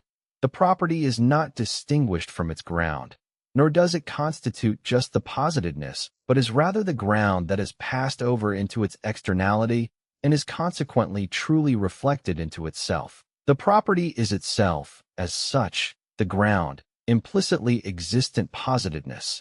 It is the ground, in other words, that constitutes the form of the property's identity, and the property's determinateness is the self-external reflection of the ground.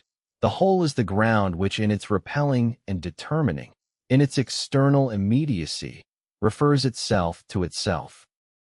The thing in itself thus concretely exists essentially, and that it concretely exists essentially means, conversely, that concrete existence, as external immediacy, is at the same time in itselfness.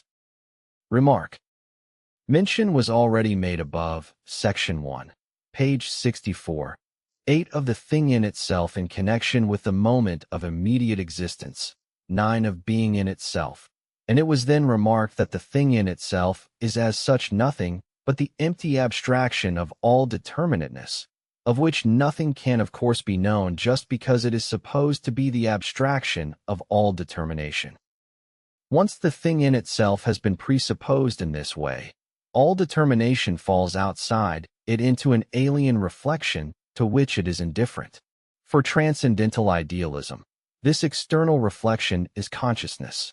Now on this standpoint, because this philosophical system relegates to consciousness every determinateness of things, both according to form and content, it falls in me, in the subject, whether I see the leaves of a tree not as black but green, the sun as round and not square, whether I taste sugar as sweet and not bitter, or again, whether I determine that the first and the second stroke of a clock are successive and not simultaneous, or that the first is cause and not effect, etc. This crude display of subjective idealism is directly contradicted by the consciousness of the freedom 11.3 3-2 inches accordance with which I know myself as rather the universal and indeterminate, and I separate off from myself those manifold and necessary determinations, recognizing them to be something external to me and pertaining only to things. In this consciousness of its freedom, the I is to itself the true internally reflected identity which the thing in itself was supposed to be. I have shown elsewhere 10 that transcendental idealism does not escape from the restriction of the I by the object. In general, that it does not escape from the finite world, but that it only alters the form of the restriction, which remains absolute to it. This it does by simply transposing it from an objective to a subjective shape. By turning it into determinacies of the I, into an unruly alternation of these that occurs within the I, as if this were a thing, the kind of thing which for ordinary consciousness is a manifold of determinacies and alterations only pertaining to things outside it. In the present treatment, only the thing in itself and the reflection at first external to it stand opposed. The latter has not yet determined itself as consciousness, nor the thing in itself as I. What has resulted from the nature of the thing in itself and of the external reflection is that this same externality determines itself to be the thing in itself, or, conversely, that it becomes the determination belonging to that first thing in itself.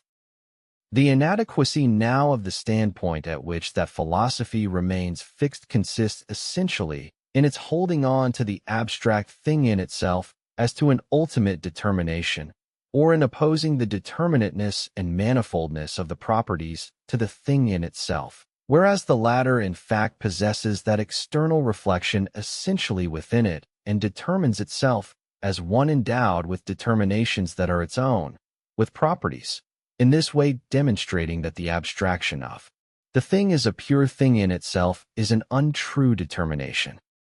The reciprocal action of things.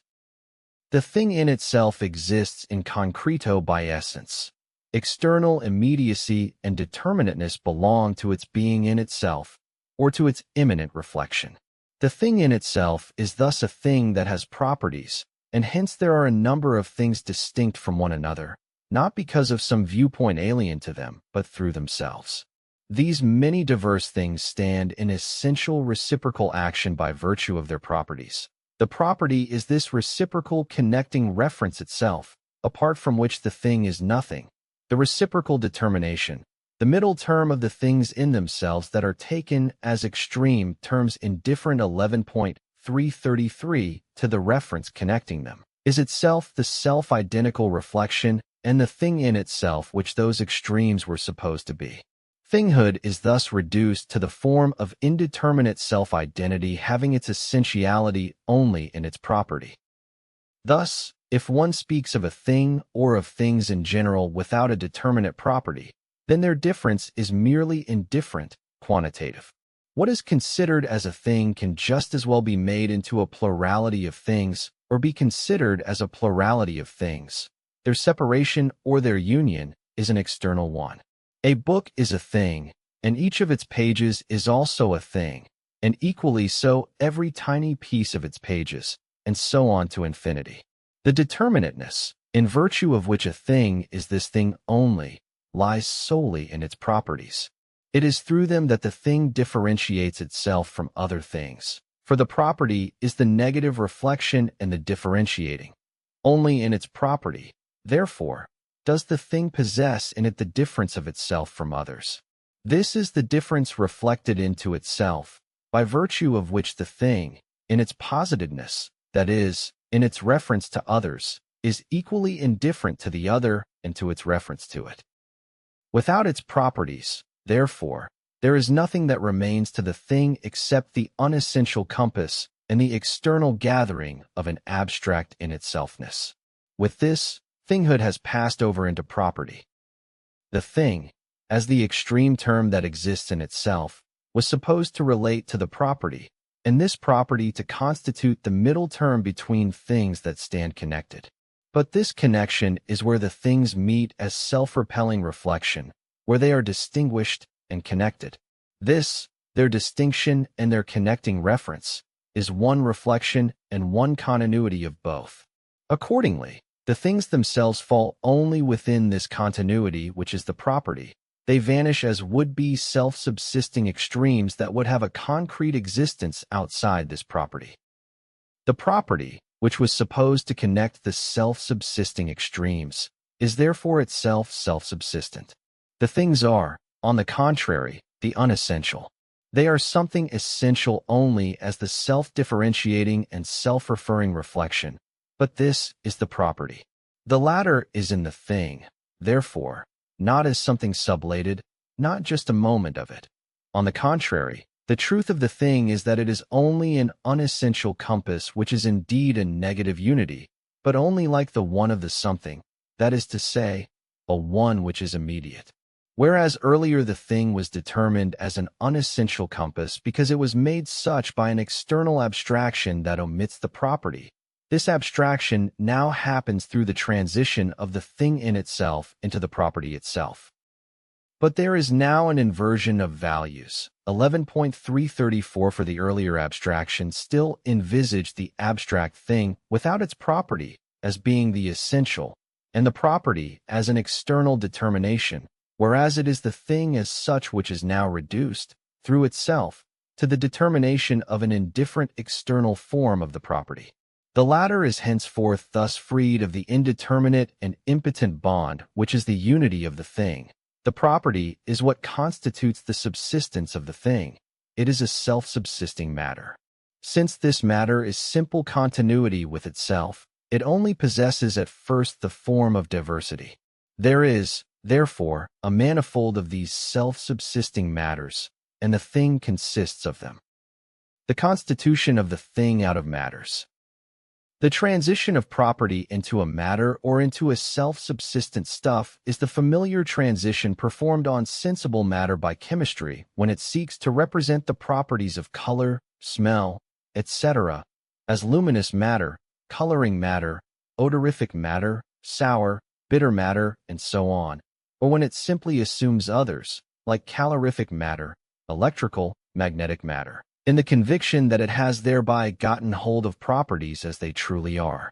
Equally current is the saying that things consist of various matters or stuffs. One is careful about calling these matters or stuffs things, even though one will readily admit that, for example, a pigment is a thing, but I do not know whether luminous matter, for instance, or calorific matter, or electrical matter, etc., are called things. The distinction is made between things and their components without any exact statement as to whether these components also, and to what extent, are things or perhaps just half things. But they are at least concretes in general. The necessity of making the transition from properties to matters, or of assuming that the properties are truly matters, has resulted from the fact that they are what is the essential in things and consequently their true self-subsistence. At the same time, however, the reflection of the property into itself constitutes only one side of the whole reflection, namely the sublation of the distinction and the continuity of the property, which was supposed to be a concrete existence for another, with itself. Thinghood, as immanent negative reflection and as a distinguishing that repels itself from the other, has consequently been reduced to an unessential moment. At the same time, however, it has further determined itself. First, this negative moment has preserved itself, for property has become a matter continuous with itself and self-subsisting only inasmuch as the difference of things has 11.335 sublated itself. Thus, the continuity of the property in the otherness itself contains the moment of the negative, and, as this negative unity, its self-subsistence is at the same time the restored something of thinghood, negative self-subsistence versus the positive self-subsistence of the stuff.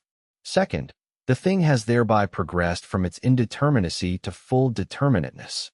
As thing in itself, it is abstract identity, simple negative concrete existence, or this concrete existence determined as the indeterminate. It is then determined through its properties, by virtue of which it is supposed to be distinguished from other things. But, since through the property the thing is rather continuous with other things, this imperfect distinction is sublated. The thing has thereby returned into itself and is now determined as determined. It is determined in itself, or is this thing. But, third, this turning back into itself, though a self-referring determination, is at the same time an unessential determination. The self-continuous subsistence makes up the self-subsistent matter in which the difference of things, their determinateness existing in and for itself, is sublated and is something external. Therefore, although the thing as this thing is complete determinateness, this determinateness is such in the element of inessentiality. Considered from the side of the movement of the property, this result follows in this way. The property is not only external determination, but concrete existence immediately existing in itself. This unity of externality and essentiality repels itself from itself, for it contains reflection into itself and reflection into other, and, on the one hand, it is determination as simple, self-identical and self-referring self-subsistent in which the negative unity, the one of the thing, is sublated. On the other hand, it is this determination over against another, but likewise as a one which is reflected into itself and is determined in itself. It is, therefore, the matters and this thing. These are the two moments of self-identical externality, or of property reflected into itself. The property was that by which things were supposed to be distinguished. Since the thing has freed itself of its negative side of inhering in an other, it has thereby also become free from its being determined by other things, and has returned into itself from the reference connecting it to the other. At the same time, however, it is only the thing in itself now become the other of itself, for the manifold properties on their part have become self-subsistent, and their negative connection in the one of the thing is now only a sublated connection. Consequently, the thing is self-identical negation only as against the positive continuity of the material. The this thus constitutes the complete determinateness of the thing, a determinateness which is at the same time an external determinateness. The thing consists of self-subsistent matters indifferent to the connection they have in the thing. This connection is therefore 11.336 only an unessential linking of them. The difference of one thing from another depending on whether there is in it a more or less of particular matters, and in what amount. These matters overrun this thing, continue into others, and that they belong to this thing is no restriction for them. Just as little are they, moreover, a restriction for one another, for their negative connection is only the impotent this. Hence, in being linked together in it, they do not sublate themselves. They are as self-subsistent, impenetrable to each other. In their determinateness they refer only to themselves, and are a mutually indifferent manifold of subsistence, the only limit of which they are capable is a quantitative one. The thing as this is just their merely quantitative connection, a mere collection, there also.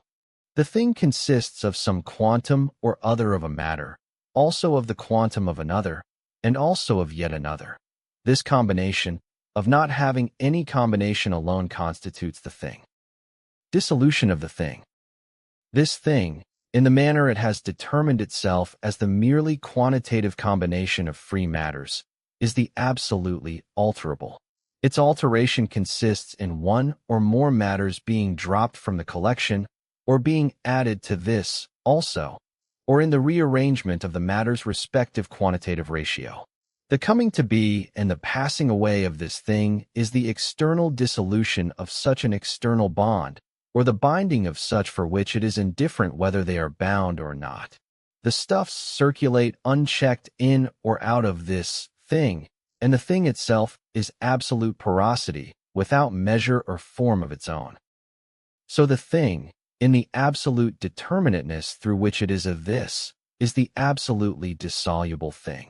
This dissolution is an external process of being determined, just like the being of the thing, but its dissolution and the externality of its being is the essential of this being.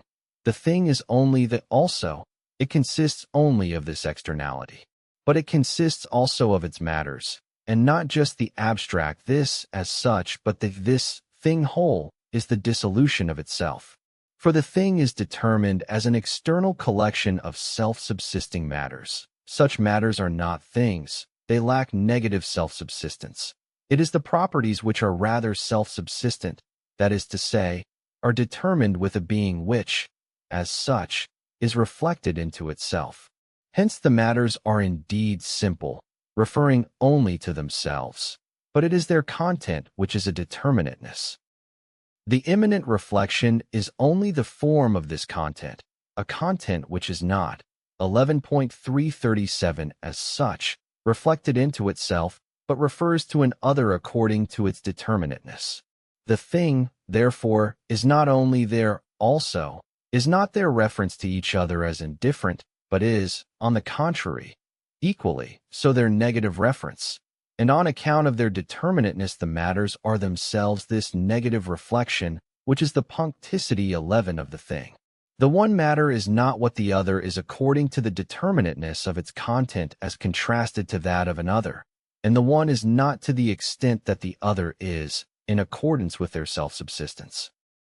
The thing is, therefore, the connecting reference of the matters of which it consists to each other, in such a manner that the one matter, and the other also, subsist in it, and yet, at the same time, the one matter does not subsist in it in so far as the other does.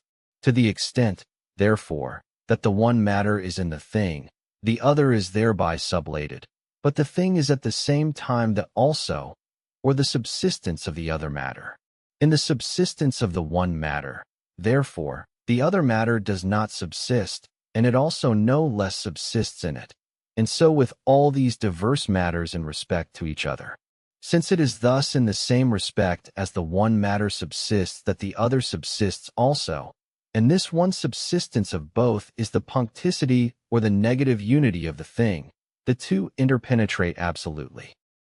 And since the thing is at the same time only the also of the matters, and these are reflected into their determinateness, they are indifferent to one another, and in interpenetrating they do not touch.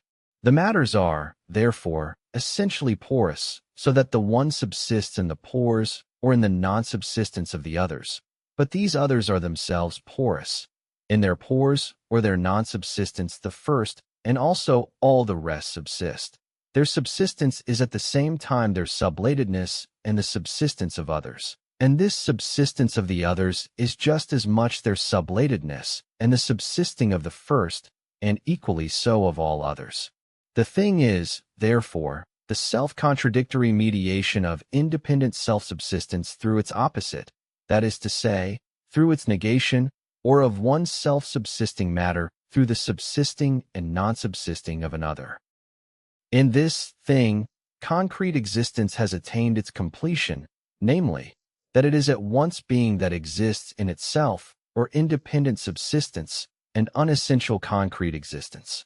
The truth of concrete existence is thus this, that it has its in itself an unessentiality, or that it subsists in an other, indeed in the absolute other, or that it has its own nothingness for substrate. It is, therefore, appearance.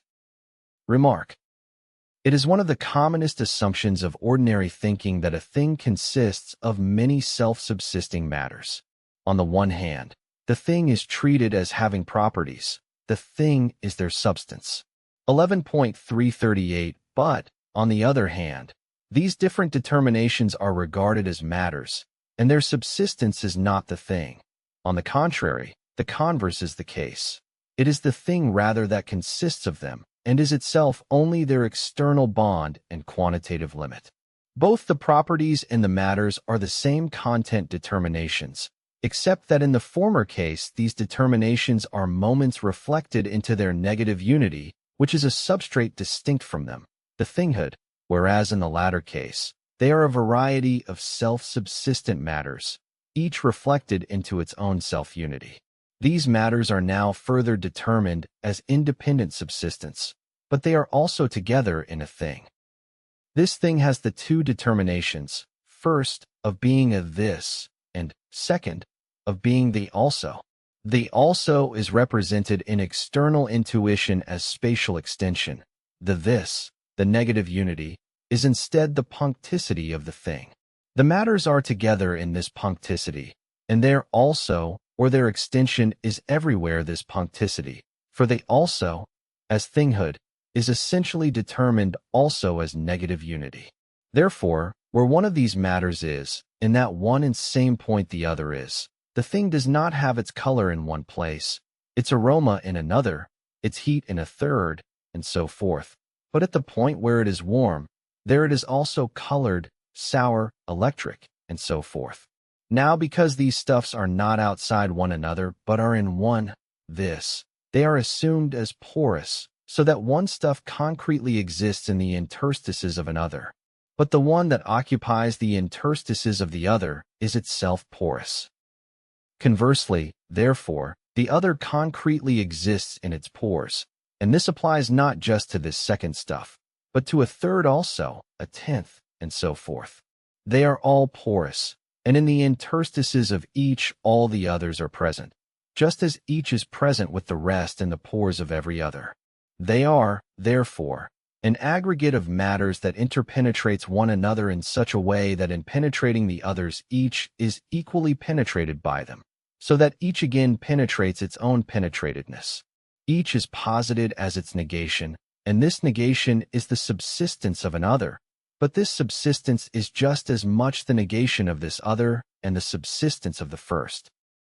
The well-known common excuse by which ordinary thinking evades the contradiction of an independent subsistence of many matters in one thing, or of the reciprocal indifference of these matter in their interpenetration, is that the parts in the pores are very small. Where the difference in itself, the contradiction and the negation of negation, comes into play, where it ought to be conceptualized as such, ordinary thinking falls back upon external, quantitative difference. Where coming to be and passing away are concerned, it takes refuge in gradualness, and, where being is the issue, in a smallness in which disappearing is reduced to imperceptibility. 11.339 Contradiction to a matter of confusion, and true relation is played out in the medium of vague representation, the obscurity of which rescues the self-sublation of the relation. But when light is shown on this obscurity, it proves to be a contradiction, both subjective on the part of the representation and objective on the part of the subject matter, the elements of which are completely contained in pictorial representation itself. The latter runs into contradiction from the start for wanting, on the one hand, to hold on to perception and have before it things that have real being, and, on the other hand, for ascribing sensible existence to imperceptible things that are determined through reflection. The minute parts and the pores are at the same time supposed to be a sensible existence, and their positedness is spoken of as if it were the same as the reality which belongs to color, heat, etc. If representation were to consider this objective fog more closely, the pores and the minute parts, it would discover in them not just a matter and also the negation of it, so that matter would be here and its negation next to it. The pore and next to it matter again, and so forth, but that in this thing it has, in one and the same point, 1, the self-subsistent matter, 2, its negation or porosity, and the other self-subsistent matter, and that this porosity and the independent subsistence of the matters in one another as in one single point is a reciprocal negation and a penetration of the penetration. Recent accounts of physics regarding the expansion of steam in atmospheric air and of various kinds of gases in one another bring out with greater precision one side of the concept concerning the nature of a thing that has here come to view. They show, namely, that for example a certain volume holds just as much steam whether empty or full of atmospheric air. Also that the various gases expand into one another in such a way that each is for the other as good as a vacuum, at least that they are not in any chemical bonding with each other. Each remains continuous with itself, uninterrupted by the other, and in penetrating the others it remains itself indifferent to them. But the further moment in the concept of a thing is that in the this, one matter is present where another matter is, and that the penetrating matter is also penetrated at the same point, or that the self-subsistent is immediately the self-subsistence of another. This is contradictory, But the thing is nothing else but this contradiction itself. That is why it is appearance. We find in the spiritual realm a situation similar to that of these matters, in the conception of forces or faculties of the soul. Spirit is a this, the negative unity in which its determinations interpenetrate in a much more profound sense. But represented as soul, it is commonly taken as a thing. Just as the human being in General 11.340 is made to consist of soul and body, each of which is taken as something subsisting on its own, so also the soul is made to consist of so-called soul forces, each of which has a self-subsistence of its own, or is an activity with direct effects specifically its own. The assumption is that the understanding operates on its own here, the imagination there, that one can cultivate the understanding, the memory, etc., each for itself, leaving the others aside for the time being until, perhaps, their turn comes up, or perhaps not. Although the faculties, since they are transposed into a materially simple soul thing, which as simple is allegedly immaterial, are not portrayed as particular matters, as forces they are nevertheless equally assumed to be indifferent to one another, just like those matters. But spirit is not the contradiction that the thing is, which dissolves itself and passes over into appearance. Rather, it already is within it the contradiction that has returned into its absolute unity, namely into the concept. The differences are no longer to be thought in it as self-subsistent, but only as particular moments in the subject, the simple individuality. 2. Existence. 3. Hegel is referring to the 1812 edition, cf. 11.47 ff. For the corresponding comment in the 1832 edition, cf. 21.73 ff. For cf. above, 11,283. 5. Das Eins. 6. Als das Abstassen von diesem.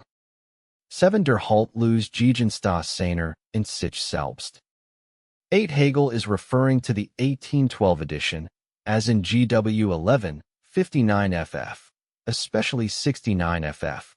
The parallel, but by no means identical, section in the 1832 edition is in 21.105 ff.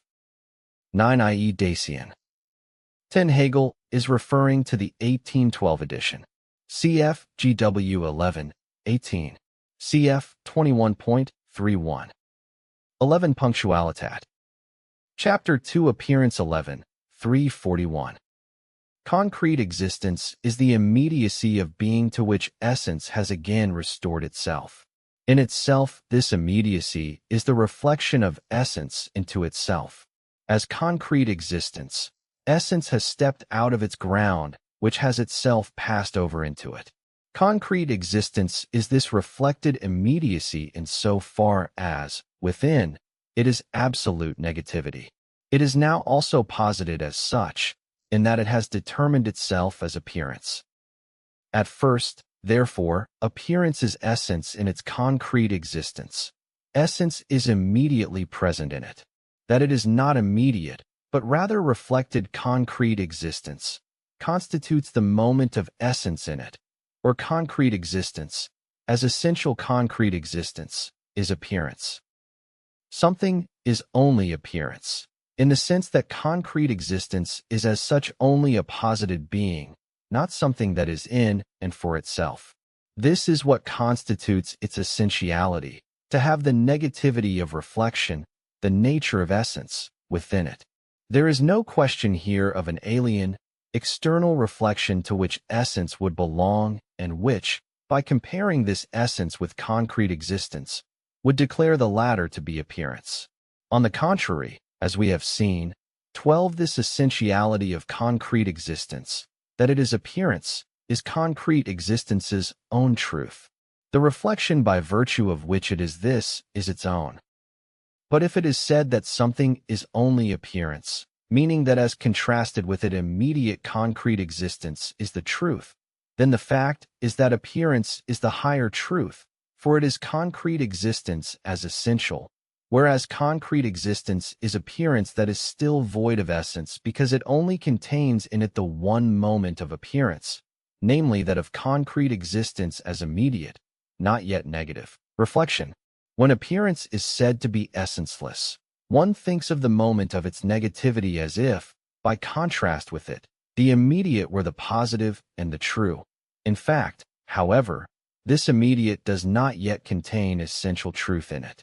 Concrete existence rather ceases to be essenceless by passing over into appearance. Essence reflectively shines at first just within, in its simple identity. As such, it is abstract reflection, the pure movement of nothing through nothing back to itself. Essence appears, and so it now is real shine. Since 11.342 the moments of the shine have concrete existence. Appearance, as we have seen. 13 is the thing as the negative mediation of itself with itself. The differences which it contains are self-subsisting matters which are the contradiction of being an immediate subsistence, yet of obtaining their subsistence only in an alien self-subsistence, hence in the negation of their own, but then again, just because of that, also in the negation of that alien self-subsistence, or in the negation of their own negation. Reflective shine is this same mediation, but its fleeting moments obtain in appearance the shape of immediate self-subsistence. On the other hand, the immediate self-subsistence which pertains to concrete existence is reduced to a moment. Appearance is therefore the unity of reflective shine and concrete existence. Appearance now determines itself further. It is concrete existence as essential. As essential, concrete existence differs from the concrete existence, which is unessential, and these two sides refer to each other. Appearance is, therefore, first, simple self-identity which also contains diverse content determinations, and, both as identity and as the connecting reference of these determinations, is that which remains self-equal in the flux of appearance. This is the law of appearance. But, second, the law which is simple in its diversity passes over into opposition. The essential moment of appearance becomes opposed to appearance itself, and, confronting the world of appearance, the world that exists in itself comes onto the scene. Third, this opposition returns into its ground. That which is in itself is in the appearance, and, conversely, that which appears is determined as taken up into its being in itself. Appearance becomes relation. The law of appearance. Appearance is the concrete existent mediated through its negation, which constitutes its subsistence. This, its negation, is indeed another self-subsistent, but the latter is just as essentially something sublated. The concrete existent is consequently the turning back of itself into itself through its negation and through the negation of this negation. It has, therefore, essential self-subsistence, just as it is equally immediately an absolute positiveness that has a ground and an other for its subsistence. In the first place, therefore, appearance is concrete existence along with its essentiality, the positiveness along with its ground. But this ground is the negation, and the other self-subsistent, the ground of the first, is equally only a positiveness. Or the concrete existent is, as an appearance, reflected into an other, and has this other for its ground. And this ground is itself only 11.343 this, to be reflected into another. The essential self-subsistence that belongs to it because it is a turning back into itself is, for the sake of the negativity of the moments, the return of nothing through nothing back to itself. The self-subsistence of the concrete existent is therefore only the reflective shine of essence. The linkage of the reciprocally grounding concrete existence consists, therefore, in this reciprocal negation, namely that the subsistence of the one is not the subsistence of the other, but is its positiveness, where this connection of positiveness alone constitutes their subsistence. The ground is present as it is in truth, namely as being a first which is only a presupposed. This now constitutes the negative side of appearance. In this negative mediation, however, there is immediately contained the positive identity of the concrete existent with itself. For this concrete existent is not positiveness vis-a-vis an essential ground, or is not the reflective shine in a self-subsistent, but is rather positedness that refers itself to a positedness, or a reflective shine only in a reflective shine. In this, its negation, or in its other which is itself something sublated, it refers to itself, and is thus self-identical or positive essentiality. This identity is not the immediacy that pertains to concrete existence as such, and only is its unessential moment of subsisting in another. It is rather the essential content of appearance which has two sides. First, to be in the form of positedness or external immediacy. Second, to be positedness as self-identical. According to the first side, it is as a determinate being, but one which in keeping with its immediacy is accidental, unessential, and subject to transition, to coming to be and passing away. According to the other side, it is the simple content determination exempted from that flux, the permanent element in it. This content, besides being in general the simple element of the transient, is also a determined content, varied in itself. It is the reflection of appearance, of the negative determinate being, into itself, and therefore contains determinateness essentially. Appearance is, however, the multifarious diversity of immediately existing beings that revels in unessential manifoldness. Its reflected content, on the other hand, is its manifoldness reduced to simple difference.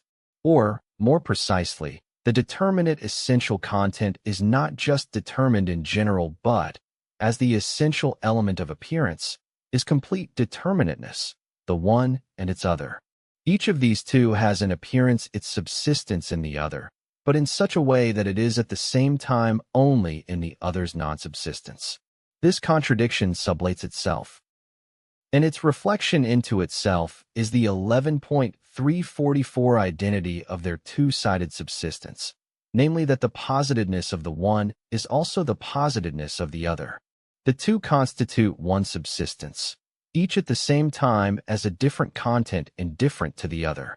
In the essential side of appearance, the negativity of the unessential content, that it sublates itself, has thus gone back into identity. It is an indifferent subsistence which is not the sublatedness of the other, but rather its subsistence. This unity is the law of appearance. The law is thus the positive element of the mediation of what appears. Appearance is at first concrete existence as negative self-mediation, so that the concrete existent, through its own non-subsistence, through an other and again through the non-subsistence of this other, is mediated with itself.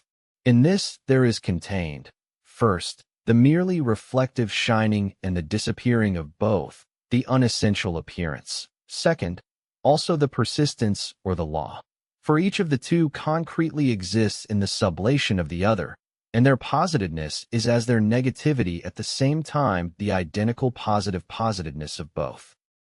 This permanent subsistence which appearance obtains in the law is thus, as it has determined itself, first, opposed to the immediacy of the being which concrete existence has. This immediacy is indeed one which is in itself reflected, namely the ground that has gone back into itself. But in appearance this simple immediacy is now distinguished from the reflected immediacy that first began to separate itself in the thing. The concretely existing thing in its dissolution has become this opposition. The positive element of its dissolution is the said self-identity of what appears, a positedness in the positedness of its other. Second, this reflected immediacy is itself determined as positedness over against the immediate determinate being of concrete existence. This positedness is henceforth what is essential and the true positive. The German expression Gesetz, law, likewise contains this note of positedness or Gesetz sign. In this positedness, there lies the essential connection of the two sides of the difference that the law contains. They are a diverse content, each immediate with respect to the other, and they are this as the reflection of the disappearing content belonging to appearance. As essential difference, the different sides are simple, self-referring determinations of content. But just as equally, neither is immediate, just for itself, but is rather essential positedness, or is only to the extent that the other is. Third, appearance and law have one and the same content. The law is the reflection of appearance into self-identity. Appearance, as an immediate which is null, thus stands opposed to that which is immanently reflected, and the two are distinguished according to form.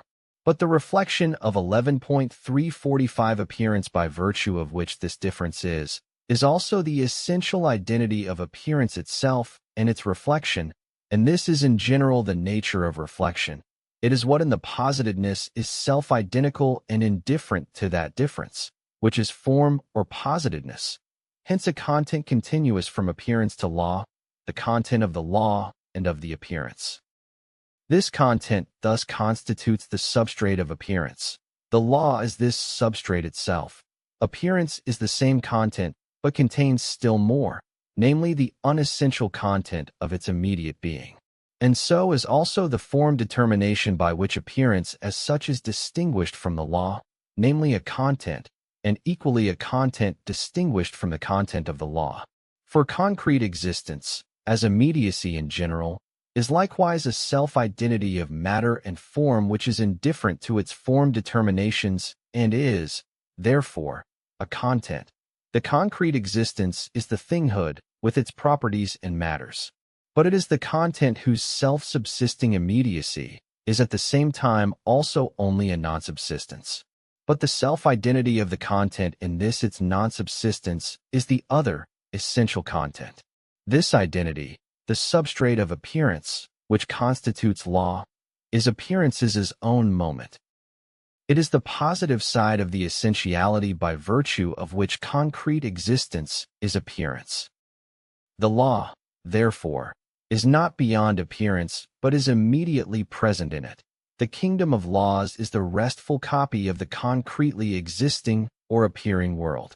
But, more to the point, the two are one totality, and the concretely existing world is itself the kingdom of laws which, simple identity, is at the same time self-identical in the positedness or in the self-dissolving self-subsistence of concrete existence. In the law, concrete existence returns to its ground. Appearance contains both of these, the simple ground and the dissolving movement of the appearing universe, of which the law is the essentiality. The law is therefore the essential appearance.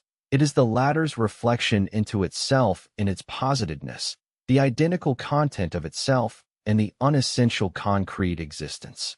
In the first place, this identity of the law with its concrete existence is now, to start with, immediate, simple identity, and the law is indifferent with respect to its concrete existence. Appearance still has another content as contrasted with the content of the law. That content is indeed the unessential one and the return into the latter, but for the law it is an original starting point not posited by it. As content, therefore, it is externally bound up with the law. Appearance is an aggregate of more detailed determinations that belong to the this, or the concrete, and are not contained in the law, but 11.346 are rather determined each by another. Secondly, that which appearance contains distinct from the law determined itself as something positive or as another content. But it is essentially a negative. It is the form, and its movement is a movement that belongs to appearance. The kingdom of laws is the restful content of appearance. The latter is this same content, but displayed in restless flux and as reflection into other. It is the law as negative, relentlessly self-mutating concrete existence, the movement of the passing over into the opposite, of self-sublation and return into unity. This side of the restless form or of the negativity does not contain the law. As against the law, therefore, appearance is the totality, for it contains the law but more yet, namely the moment of the self-moving form. Thirdly, this shortcoming is manifested in the law in the mere diversity at first, and the consequent internal indifference of its content. The identity of its sides with one another is at first, therefore, only immediate and hence inner, not yet necessary in other words. In a law, two content determinations are essentially bound together. For instance, spatial and temporal magnitudes in the law of falling bodies. The traverse spaces vary as the squares of the elapsed times. They are bound together. This connection is at first only an immediate one. At first, therefore, it is likewise only a posited connection, just as the immediate has obtained in appearance the meaning of positedness in general. The essential unity of the two sides of the law would be their negativity, namely that each contains the other in it. But in the law this essential unity has not yet come before. Thus it is not contained in the concept of the space traversed by a falling body that time corresponds to it as a square. Because the falling is a sensible movement, it is the ratio of space and time. But first, that time refers to space, and space to time does not lie in the determination of time itself, that is to say, in time as ordinarily represented. It is said that time can very well be represented without space and space without time. The one thus comes to the other externally, and their external reference to each other is movement. Second, the more particular determination of how the magnitudes further relate to each other in movement is indifferent. The relevant law here is drawn from experience and is to this extent immediate. There is still required a proof, that is, a mediation, in order to know that the law not only occurs but is necessary. The law as such does not contain this proof and its objective necessity. The law is, therefore, only the positive essentiality of appearance, not its negative essentiality according to which the content determinations are moments of the form, as such pass over into their 11.347 other, and are in their own selves not themselves, but their other. In the law, therefore, although the positedness of the one side of it is the positedness of the other side, the content of the two sides is indifferent to this connection. It does not contain this positedness in it. Law, therefore, is indeed essential form, but not as yet real form which is reflected into its sides as content. The world of appearance and the world in itself. The concrete existing world tranquilly raises itself to a kingdom of laws. The null content of its manifold determinate being has its subsistence in another. Its subsistence is therefore its dissolution. In this other, however, that which appears also comes to itself. Thus appearance is in its changing also and enduring, and its positedness is law. Law is this simple identity of appearance with itself. It is, therefore, its substrate and not its ground, for it is not the negative unity of appearance, but, as its simple identity, is its immediate unity, the abstract unity, alongside which, therefore, its other content also occurs. The content is this content. It holds together internally, or has its negative reflection inside itself. It is reflected into an other. This other is itself a concrete existence of appearance. The appearing things have their grounds and conditions in other appearing things. In fact, however, law is also the other of appearance as appearance, and its negative reflection as in its other. The content of appearance, which differs from the content of law, is the concrete existent which has negativity for its ground or is reflected into its non-being. But this other, which is also a concrete existent, is such an existent as likewise reflected into its non-being. It is thus the same, and that which appears in it is in fact reflected not into an other but into itself. It is this very reflection of positedness into itself which is law. But as something that appears, it is essentially reflected into its non-being, or its identity is itself essentially just as much its negativity and its other. The immanent reflection of appearance, law, is therefore not only the identical substrate of appearance, but the latter has in law its opposite, and law is its negative unity. Now through this, the determination of law has been altered within the law itself. At first, law is only a diversified content and the formal reflection of positedness into itself, so that the positedness of one of its sides is the positedness of the other side. But because it is also the negative reflection into itself, 11.348, its sides behave not only as different, but as negatively referring to each other. Or, if the law is considered just for itself, the sides of its content are indifferent to each other. But they are no less sublated through their identity. The positedness of the one is the positedness of the other. Consequently, the subsistence of each is also the non-subsistence of itself. This positedness of the one side and the other is their negative unity, and each positedness is not only the positedness of that side, but also of the other, or each side is itself this negative unity. The positive identity which they have in the law as such is at first only their inner unity which stands in need of proof and mediation, since this negative unity is not yet posited in them. But since the different sides of law are now determined as being different in their negative unity, or as being such that each contains the other within while at the same time repelling this otherness from itself, the identity of law is now also one which is posited and real. Consequently, law has likewise obtained the missing moment of the negative form of its sides, the moment that previously still belonged to appearance. Concrete existence has thereby returned into itself fully and has reflected itself into its absolute otherness, which has determined it being in and for itself. That which was previously law, therefore, is no longer only one side of the whole. It is the essential totality of appearance, so that it now obtains also the moment of unessentiality that belonged to the latter, but as reflected unessentiality that has determinate being in itself, that is, as essential negativity. As immediate content, law is determined in general, distinguished from other laws, of which there is an indeterminate multitude. But because now it explicitly is essential negativity, it no longer contains that merely indifferent, accidental content determination. Its content is rather every determinateness in general, essentially connected together in a totalizing connection. Thus appearance reflected into itself is now a world that discloses itself above the world of appearance as one which is in and for itself. The kingdom of laws contains only the simple, unchanging but diversified content of the concretely existing world. But because it is now the total reflection of this world, it also contains the moment of its essenceless manifoldness. This moment of alterability and alteration, reflected into itself and essential, is the absolute negativity or the form in general as such.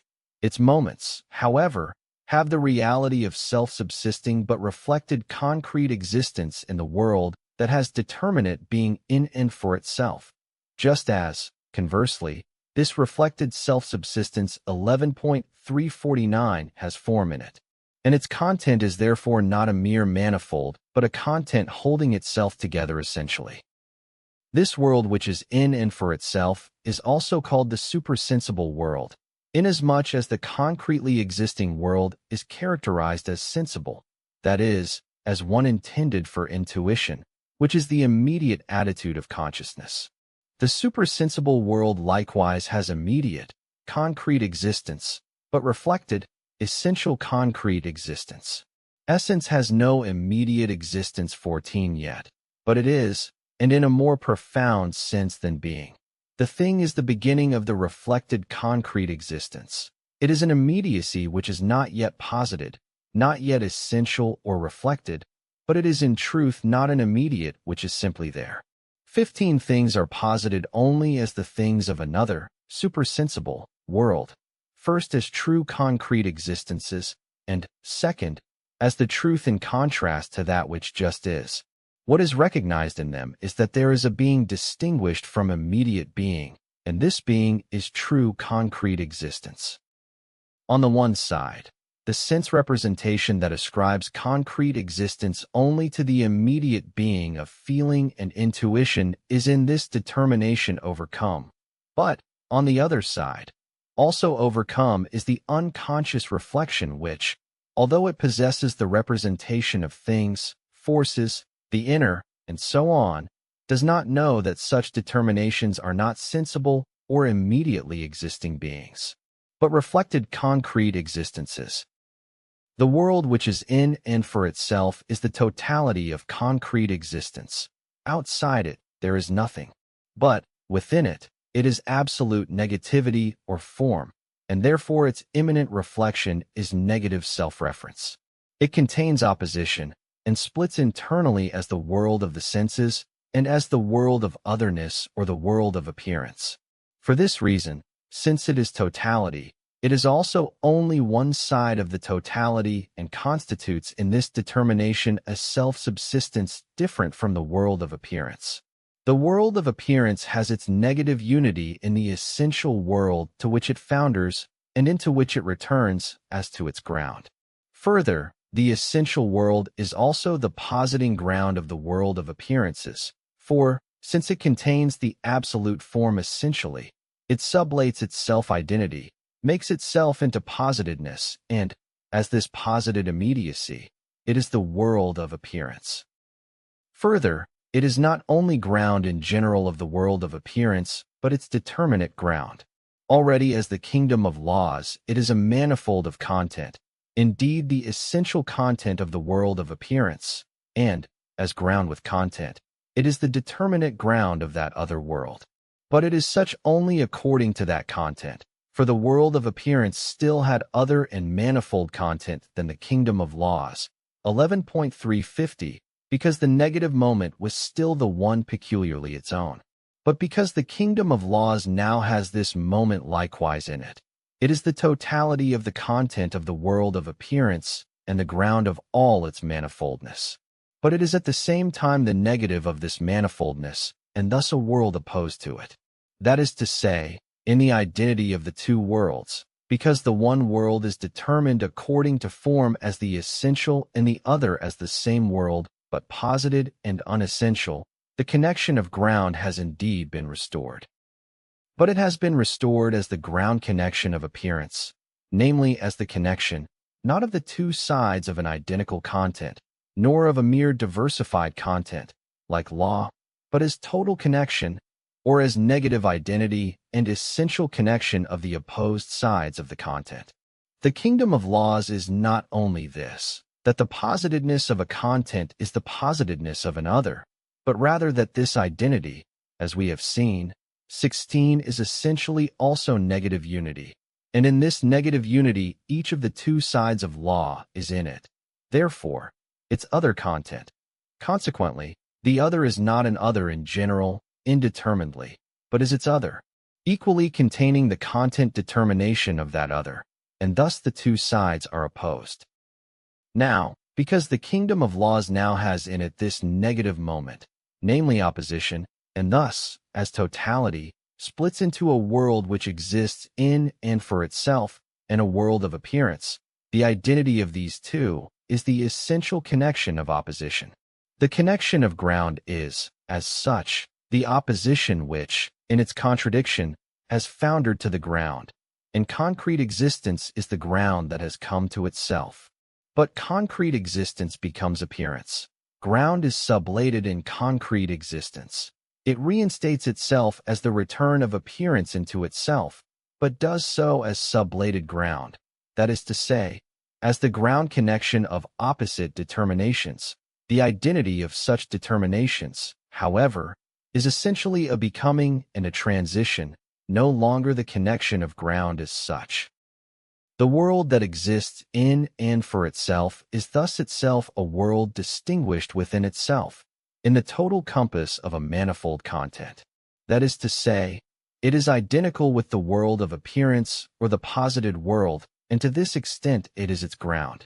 But its identity connection is at the same time determined as opposition, because the form of the world of appearance is reflection into its otherness, and this world of appearance, therefore, in the world that exists in and for itself has truly returned into itself, in such a manner that that other world is its opposite.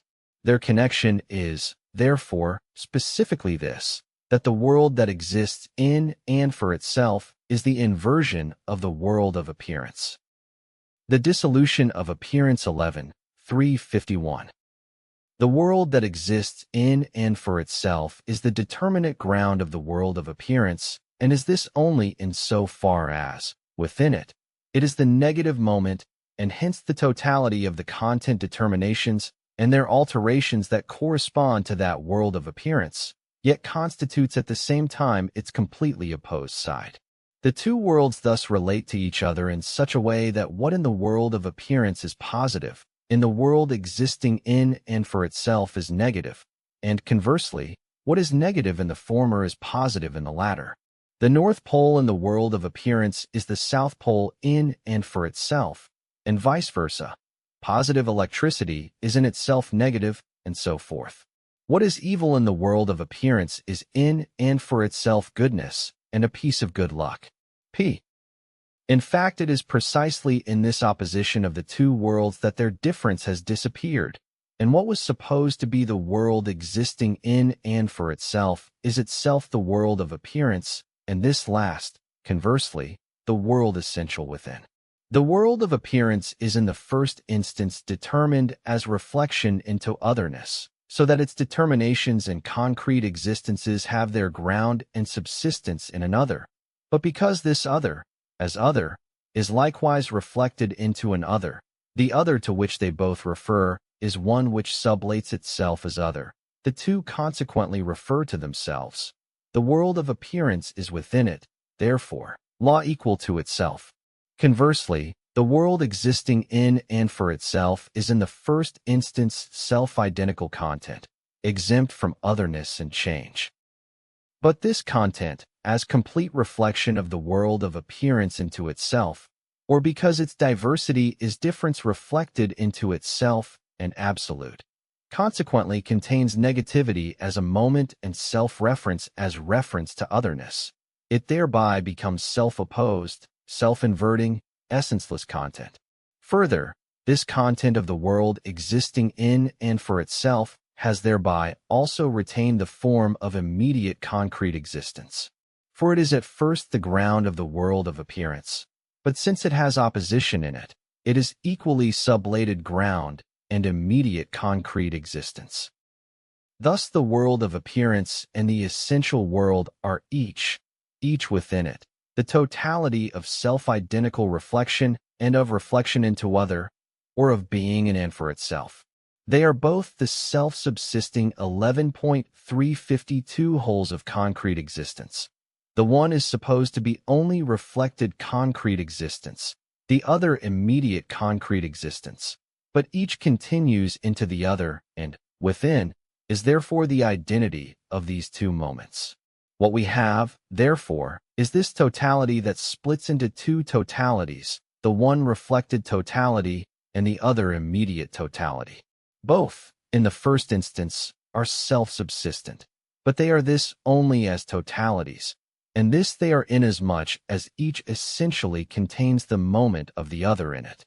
Hence the distinct self-subsistence of each, one determined as immediate and one as reflected, is now so posited as to be essentially the reference to the other and to have its self-subsistence in this unity of the two.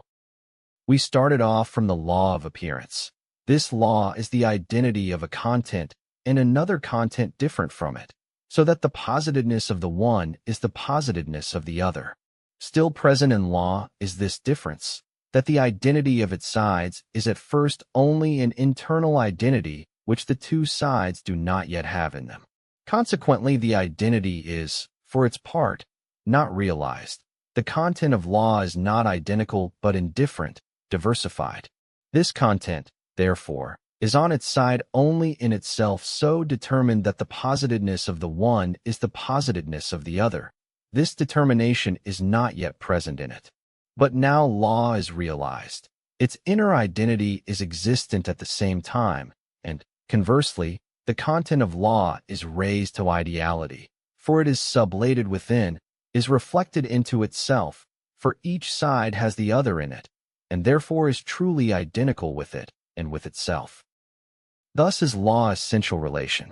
The truth of the unessential world is at first a world in and for itself and other to it, but this world is a totality, for it is itself and the first world. Both are thus immediate concrete existences and consequently reflections in their otherness, and therefore equally truly reflected into themselves. World signifies in general the formless totality of a manifoldness. This world has foundered both as essential world and as world of appearance. It is still a totality or a universe, but as essential relation. Two totalities of content have arisen in appearance. At first they are determined as indifferently self-subsisting vis-a-vis each other. each having indeed form within it, but not with respect to the other. This form has, however, demonstrated itself to be their connecting reference, and the essential relation is the consummation of their unity of form. 12 cf. above, 11,337. 13 cf. above, 11,337. 14. Immediate existence equals Dacian. 15, which is simply there, equals Ian Sayandes. 16 cf. above, 11,348. PC Phenomenology of Spirit, pages 96 ff. GW 9, 96-98. Chapter 3 The Essential Relation 11, 353. The truth of appearance is the essential relation.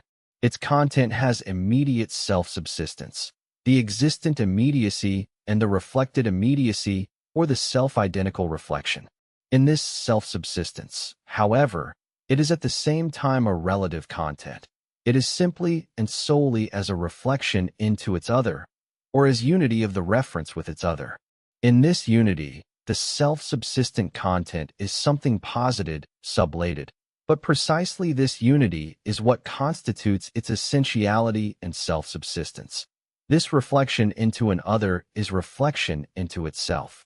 The relation has sides, since it is reflection into an other, so its difference is internal to it, and its sides are independent subsistence, for in their mutually indifferent diversity they are thrown back into themselves, so that the subsistence of each equally has its meaning only in its reference to the other or in the negative unity of both. The essential relation is therefore not yet the true third to essence and to concrete existence, but already contains the determinate union of the two. Essence is realized in it in such a way that it has self-subsistent, concrete existence for its subsistence, and these concrete existents have returned from their indifference back into their essential unity, so that they have only this unity as their subsistence. Also, the reflective determinations of positive and negative are reflected into themselves only, as each is reflected into its opposite, but they have no other determination besides this their negative unity, whereas the essential relation has sides that are posited as self-subsistent totalities. It is the same opposition as that of positive and negative, but it is such as an inverted world. The side of the essential relation is a totality which, however, essentially has an opposite or a beyond. It is only appearance. Its concrete existence, rather than being its own, is that of its other. It is, therefore, something internally fractured, but this, its sublated being, consists in its being the unity of itself and its other, therefore a whole, and precisely for this reason it has self-subsistent concrete existence and is essential reflection into itself. This is the concept of relation. At first, however, the identity it contains is not yet perfect. The totality which each relative 11.354 is as relative is only an inner one. The side of the relation is posited at first in one of the determinations of negative unity. What constitutes the form of the relation is the specific self-subsistence of each of the two sides. The identity of the form is therefore only a reference, and the self-subsistence of the sides falls outside it. That is to say, it falls in the sides. We still do not have the reflected unity of the identity of the relation and of the self-subsistent concrete existence. We still do not have substance. It follows that the concept of relation has indeed shown itself to be the unity of reflected and immediate self-subsistence. But it is this concept still immediately at first. Immediate are therefore its moments vis-a-vis each other, and immediate is the unity of the reference connecting them essentially. A unity this, which only then is the true unity that conforms to the concept, when it has realized itself, that is to say, through its movement has posited itself as this unity. The essential relation is therefore immediately the relation of the whole and the parts, the reference of reflected and immediate self-subsistence, so that both are at the same time mutually conditioning and presupposing. In this relation, neither of the sides is yet posited as moment of the other. Their identity is therefore itself one side, or not their negative unity. Hence, secondly, the relation passes over into one in which one side is the moment of the other and is present there as in its ground, the true self-subsistent element of both. This is the relation of force in its expression. Third, the inequality still present in this reference sublates itself, and the final relation is that of inner and outer. In this difference, which has now become totally formal, relation itself founders, and substance or actuality come on the stage as the absolute unity of immediate and reflected concrete existence. The relation of whole and parts. First, the essential relation contains the self-subsistence of concrete existence reflected into itself. It is then the simple form whose determinations are indeed also concrete existences, but they are posited at the same time, moments held in the unity. This self-subsistence reflected into itself is at the same time reflection into its opposite, namely the immediate self-subsistence, and its subsistence 11.355 is this identity with its opposite no less than its own self-subsistence. Second, the other side is thereby also immediately posited. This is the immediate self-subsistence which, determined as the other, is in itself a multifarious manifold, but in such a way that this manifold also essentially has within it the reference of the other side, the unity of the reflected self-subsistence. That one side, the whole, is the self-subsistence that constitutes the world existing in and for itself. The other side, the parts, is the immediate concrete existence which was the world of appearance.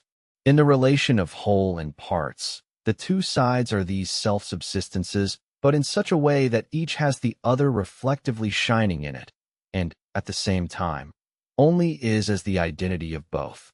Now, because the essential relation is at first only the first, immediate relation, the negative unity and the positive self-subsistence are bound together by they also.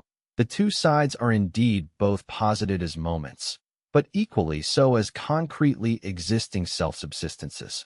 Their being posited as moments is henceforth so distributed that the whole, the reflected self-subsistence, is as concrete self-existent first, and the other, the immediate, is in it as a moment. The whole constitutes here the unity of the two sides, the substrate, and the immediate concrete existence is as positedness. Conversely, on the other side, which is the side of the parts, the immediate and internally manifold concrete existence is the self-subsistent substrate. The reflected unity, the whole, is on the contrary only external reference. 2. This relation thus contains the self-subsistence of the sides, and their sublatedness no less, and the two simply in one reference. The whole is the self-subsistent. The parts are only moments of this unity, but they are also equally self-subsistent, and their reflected unity is only a moment, and each is, in its self-subsistence, simply the relative of another. This relation is within it, therefore, immediate contradiction, and it sublates itself. On closer inspection, the whole is the reflected unity that stands independently on its own, but this subsistence that belongs to it is equally repelled by it. It is thus self-externalized. It has its subsistence in its opposite, in the manifold immediacy, the parts. The whole thus consists of the parts, and apart from them it is not anything. It is therefore the whole relation and the self-subsistent totality. But, for precisely this reason, it is only a relative, for what makes it a totality is rather its other, the parts. It does not have its subsistence within it, but in its other. The parts, too, are likewise the whole relation. They are the immediate 11.356 as against the reflected self-subsistence, and do not subsist in the whole, but are for themselves. Further, they have this whole within them as their moment. The whole constitutes their connecting reference. Without the whole there are no parts. But because they are the self-subsistent, this connection is only an external moment with respect to which they are in and for themselves indifferent. But at the same time the parts, as manifold concrete existence, collapse together, For this concrete existence is reflectionless being. They have their self-subsistence only in the reflected unity, which is this unity, as well as the concrete existent manifoldness. This means that they have self-subsistence only in the whole, but this whole is at the same time the self-subsistence which is the other to the parts. The whole and the parts thus reciprocally condition each other, but the relation here considered is at the same time higher than the reference of conditioned and conditioned to each other as earlier determined. 17. Here this reference is realized, that is to say, it is posited that the condition is the essential self-subsistence of the conditioned in such a manner that it is presupposed by the latter. The condition as such is only the immediate, and it is only implicitly presupposed. But the whole, through the condition of the parts, itself immediately entails that it, too, is only in so far as it has the parts for presupposition. Thus, since both sides of the relation are posited as conditioning each other reciprocally, each is on its own an immediate self-subsistence, but their self-subsistence is equally mediated or posited through the other. The whole relation, because of this reciprocity, is the turning back of the conditioning into itself, the non-relative, the unconditioned. Now, inasmuch as each side of the relation has its self-subsistence not in it, but in its other, what we have is only one identity of the two in which they are both only moments. But inasmuch as each is self-subsistent on its own, the two are two self-subsistent concrete existences indifferent to each other. In the first respect, that of the essential identity of the two sides, the whole is equal to the parts, and the parts are equal to the whole. Nothing is in the whole which is not in the parts, and nothing is in the parts which is not in the whole. The whole is not an abstract unity, but the unity of a diversified manifoldness. But this unity within which the manifold is held together is the determinateness by virtue of which the latter is the parts. The relation has, therefore, an indivisible identity and only one self-subsistence. But further, the whole is equal to the parts, but not to them as parts. The whole is the reflected unity, whereas the parts constitute the determinate moment or the otherness of the unity and are the diversified 11.357 manifold. The whole is not equal to them as this self-subsistent diversity, but to them together. But this, their together, is nothing else but their unity. The whole is such. In the parts, therefore, the whole is only equal to itself, and the equality of it and the parts expresses only this tautology, namely that the whole is equal not to the parts but to the whole. Conversely, the parts are equal to the whole, but because, as parts, they are the moment of otherness, they are not equal to it as the unity, but in such a way that one of the whole's manifold determinations maps over a part, or that they are equal to the whole as manifold, and this is to say that they are equal to it as an apportioned whole, that is, as parts. Here we thus have the same tautology, that the parts as parts are equal not to the whole as such, but, in the whole, to themselves. The whole and the parts thus fall indifferently apart. Each side refers only to itself. But, as so held apart, they destroy themselves.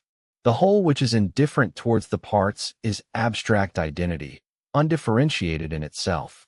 Identity is a whole only in as much as it is differentiated in itself, so differentiated indeed that the manifold determinations are reflected into themselves and have immediate self-subsistence. And the identity of reflection has shown, through its movement, that it has this reflection into its other for its truth. In just the same way are the parts, as indifferent to the unity of the whole, only the unconnected manifold, the inherently other which, as such, is the other of itself and only sublates itself. This self-reference of each of the two sides is their self-subsistence. But this self-subsistence which each side has for itself is rather the negation of their respective selves. Each side has its self-subsistence, therefore, not within but in the other side. This other, which constitutes the subsistence, is its presupposed immediate which is supposed to be the first and its starting point. But this first of each side is itself only a first which is not first, but has its beginning in its other.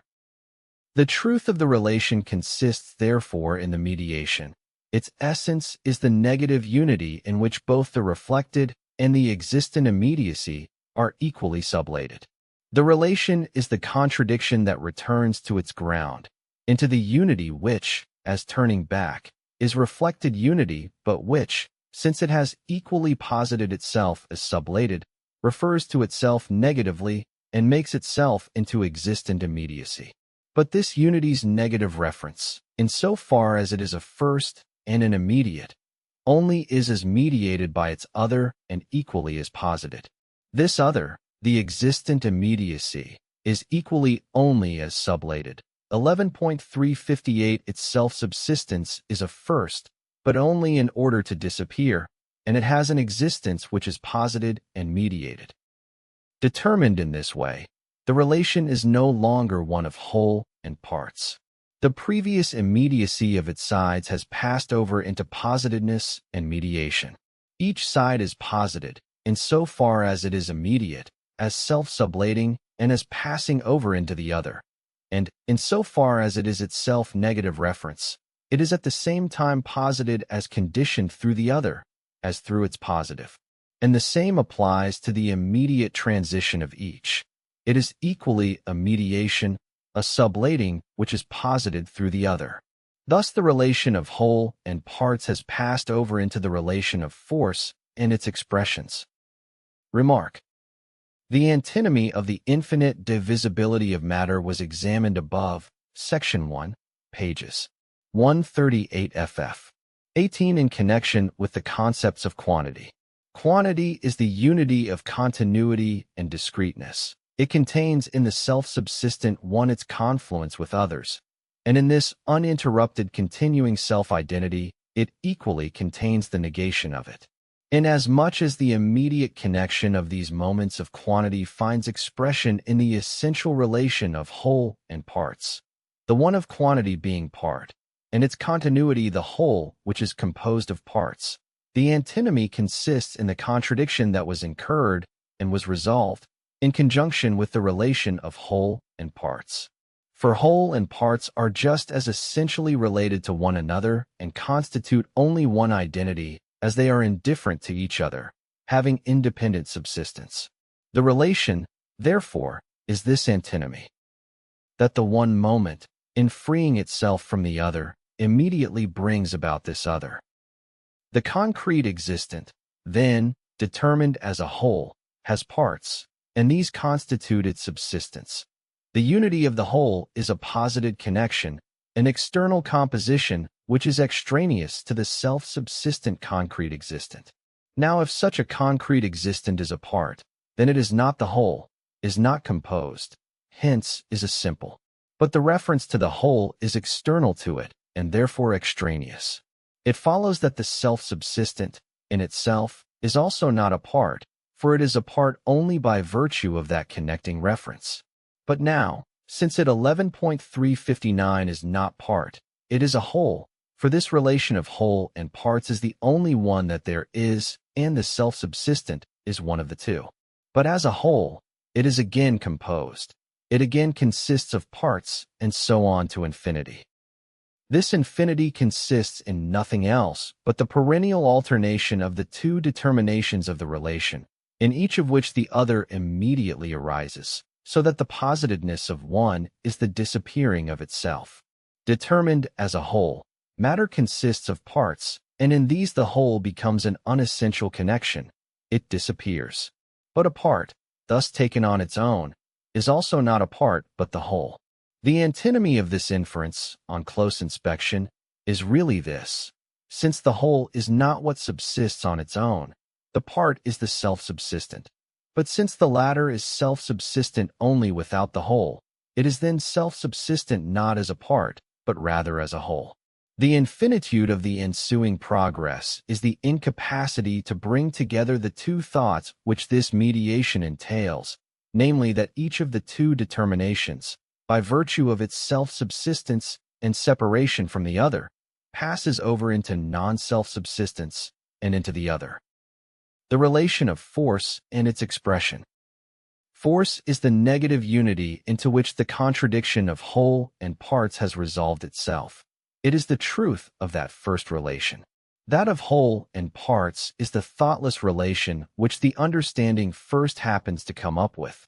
Or, objectively speaking, it is a dead mechanical aggregate that indeed has form determinations and brings the manifoldness of its self-subsisting matter together into one unity. But this unity is external to the manifoldness.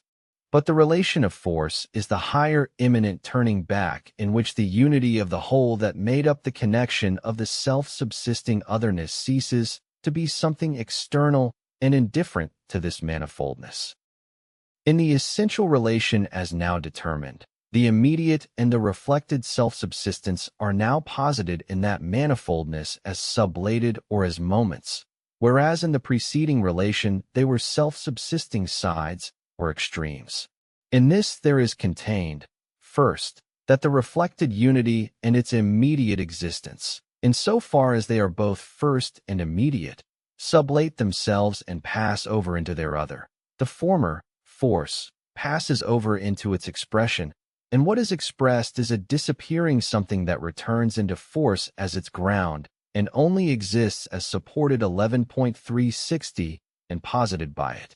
Second, this transition is not only a becoming and a disappearing, but is rather negative reference to itself. That is, that which alters its determination is in this altering reflected into itself and preserves itself. The movement of force is not as much a transition as a translation, and in this alteration posited through itself it remains what it is. Third, this reflected, self-referring unity is itself also sublated and a moment. It is mediated through its other, and it has this as condition, its negative self-reference, which is a first and begins the movement of the transition out of itself, has equally a presupposition by which it is solicited, and an other from which it begins. The conditionness of force. Considered in its closer determinations, force contains, first, the moment of existing immediacy. It itself is determined over against this immediacy as negative unity. But this unity, in the determination of immediate being, is an existing something. This something appears as a first, since as an immediate it is negative unity. Force, on the contrary, since it is a reflected something, appears as positedness, and to this extent as pertaining to the existing thing or to a matter. Not that force is the form of this thing and the thing is determined by it. On the contrary, the thing is as an immediate indifferent to it. As so determined, there is no ground in the thing for having a force. Force, on the other hand, since it is the side of positedness, presupposes the thing essentially. If it is therefore asked, how the thing or matter happens to have a force, the latter appears as externally connected to it and impressed upon the thing by some alien power. As this immediate subsistence, force is a quiescent determinateness of the thing in general, not anything that expresses itself, but something immediately external. Hence force is also designated as matter, and instead of a magnetic force, and an electric force, and other such forces, a magnetic matter, an electric matter, and so on, are assumed. Or again, instead of the renowned force of attraction, a fine ether is assumed that holds everything together. These are the matters, which we considered above, 19 into which the inert, powerless negative unity of the thing dissolved itself. But force contains immediate concrete existence as a moment, one which, though a condition, is transient and self-sublating. It contains it, therefore, not as a concretely existing thing. Further, it is not negation as determinateness, but negative unity reflected into 11.361 itself. Consequently, the thing where the force was supposed to be no longer has any significance here. The force itself is rather the positing of the externality that appears as concrete existence. It also no longer is, therefore, merely a determinate matter. Such self-subsistence has long since passed over into positedness and appearance. Second, force is the unity of reflected and immediate subsistence, or of form unity and external self-subsistence. It is both in one. It is the contact of sides of which one is in so far as the other is not, self-identical positive reflection and negated reflection. Force is thus self-repelling contradiction. It is active, or it is self-referring negative unity in which the reflected immediacy or the essential in itselfness is posited as being only as sublated or as a moment, and consequently, in so far as it distinguishes itself from immediate concrete existence, as passing over into it. Force, as the determination of the reflected unity of the whole, is thus posited as becoming concretely existent external manifoldness from out of itself. But, third, force is activity at first only in principle and immediately. It is reflected unity, and just as essentially the negation of it. Inasmuch as it differs from this unity, but is only the identity of itself and its negation, it essentially refers to this identity as an immediacy external to it, and one which it has as presupposition and condition. Now this presupposition is not a thing standing over against it. In force, any such indifferent self-subsistence is sublated. As the condition of force, the thing is a self-subsistent other to it. But because it is not a thing, and the self-subsistent immediacy has on the contrary attained here the determination of self-referring negative unity, the self-subsistent other is itself a force. The activity of force is conditioned through itself as through an other to itself, through a force. Accordingly, force is a relation in which each side is the same as the other. They are forces that stand in relation and refer to each other essentially. Further, they are different at first only in general. The unity of their relation is at first one which is internal and exists only implicitly. The conditionedness of a force through another force is thus the doing of the force itself in itself. That is, the force is at first a positing act as presupposing, an act that only negatively refers to itself. The other force still lies beyond its positing activity, namely the reflection that in its determining immediately returns into itself. 11, 362. The solicitation of force.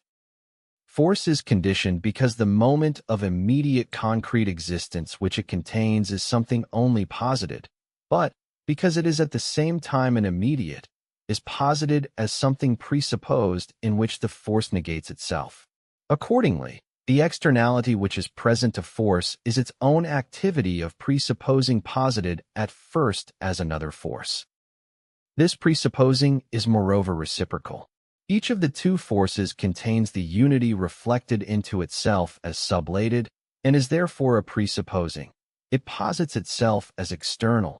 This moment of externality is its own, but since it is equally a unity reflected into itself, it posits that externality at the same time not within itself, but as another force. But the external as such is self-sublating. Further, the activity that reflects itself into itself essentially refers to that externality as to its other, but equally to it as to something which is null in itself and identical with it. Since the presupposing activity is equally immanent reflection, it sublates that external negation and posits it as something external to it, or as its externality. Thus force, as conditioning, is reciprocally a stimulus for the other force against which it is active. The attitude of each force is not one of passive determination, as if something other than it were thereby being elicited in it. The stimulus rather only solicits it. The force is within it the negativity of itself. The repelling of itself from itself is its own positing. Its act, therefore, consists in sublating the externality of the stimulus, reducing it to just a stimulus and positing it as its own repelling of itself from itself, as its own expression. The force that expresses itself is thus the same as what was at first a presupposing activity, that is, one which makes itself external, but, as self-expressive, force also negates externality and posits it as its own activity. Now, in so far as in this examination we start from force as the negative unity of itself, and consequently as presupposing reflection, this is the same as when, in the expression of force, we start from the soliciting stimulus. Thus, force is in its concept at first determined as self-sublating identity, and in its reality one of the two forces is determined as soliciting and the other as being solicited. But the concept of force is as such the identity of positing and presupposing reflection, or of reflected and immediate unity, and each of these determinations is simply a moment in unity, and consequently is as mediated through the other. But, equally so, there is nothing in the two forces thus alternately referring to each other that determines 11.363, which would be the soliciting and which the solicited, or rather, both of these form determinations belong to each in equal manner. And this identity is not just one of external comparison, but an essential unity of the two. Thus, one force is determined first as soliciting and the other as being solicited. These determinations of form appear in this guise as two differences present in the forces immediately, but they are essentially mediated. The one force is solicited. This stimulus is a determination posited in it from outside. But the force is itself a presupposing. It essentially reflects into itself and sublates the fact that the stimulus is something external.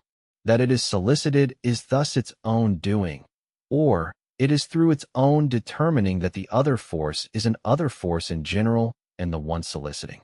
The soliciting force refers to the other negatively and so sublates its externality and is positing.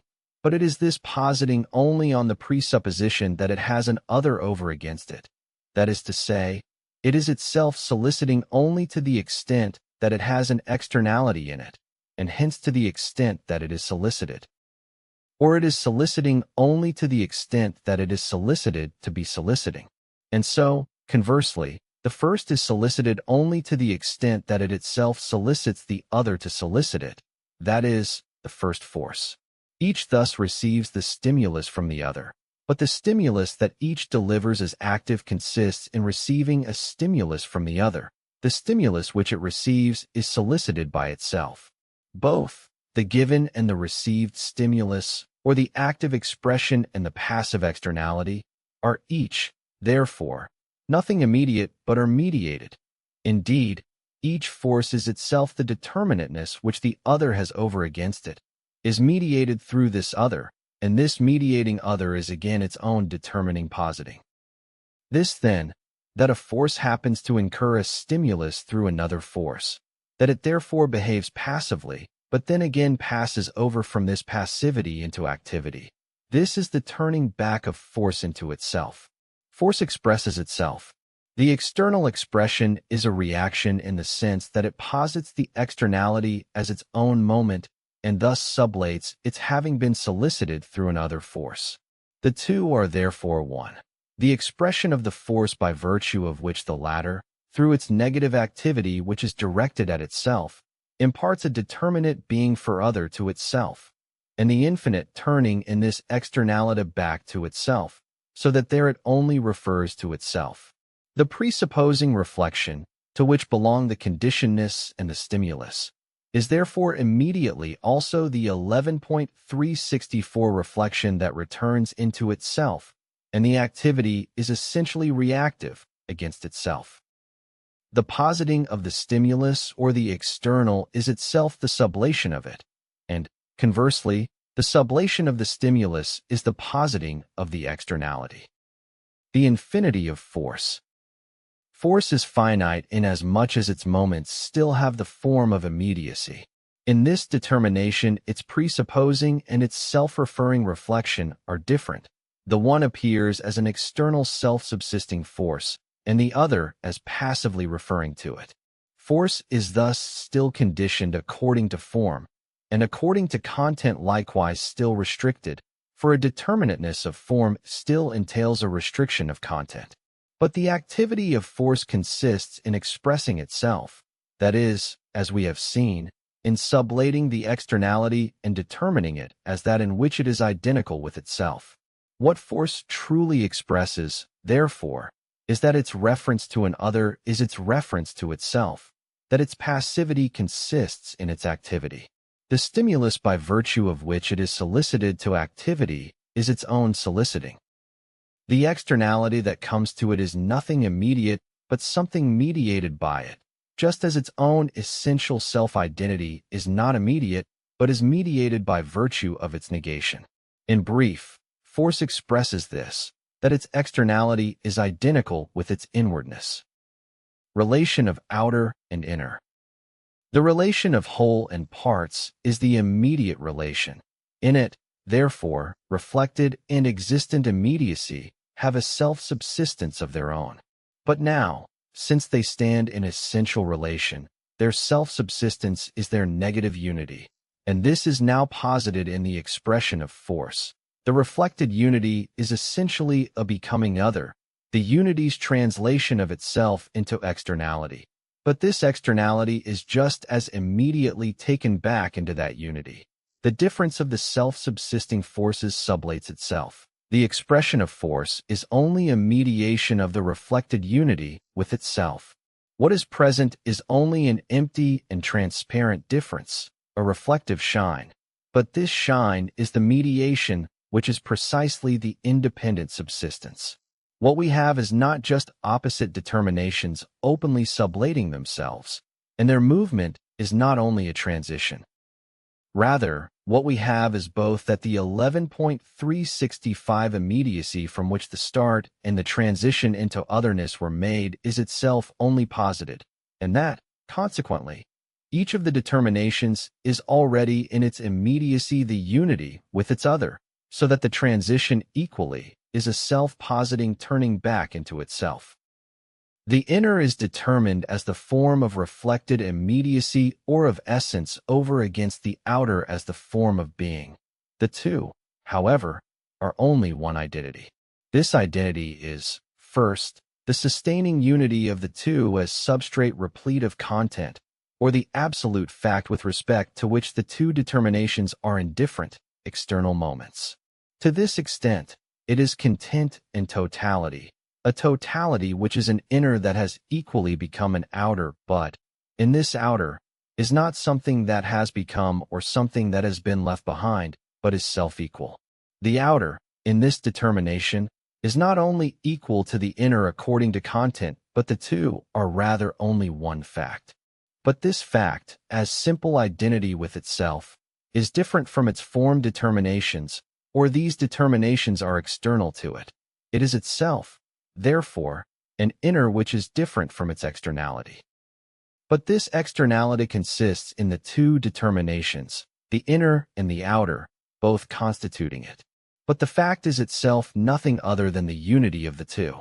Again, therefore, the two sides are the same according to content. But in the fact they are as self-penetrating identity, as substrate full of content. But in the externality, as forms of the fact, they are indifferent to that identity, and consequently each is indifferent to the other. They are in this wise the different form determinations that have an identical substrate, not in them, but in another. These are determinations of reflection which are each for itself.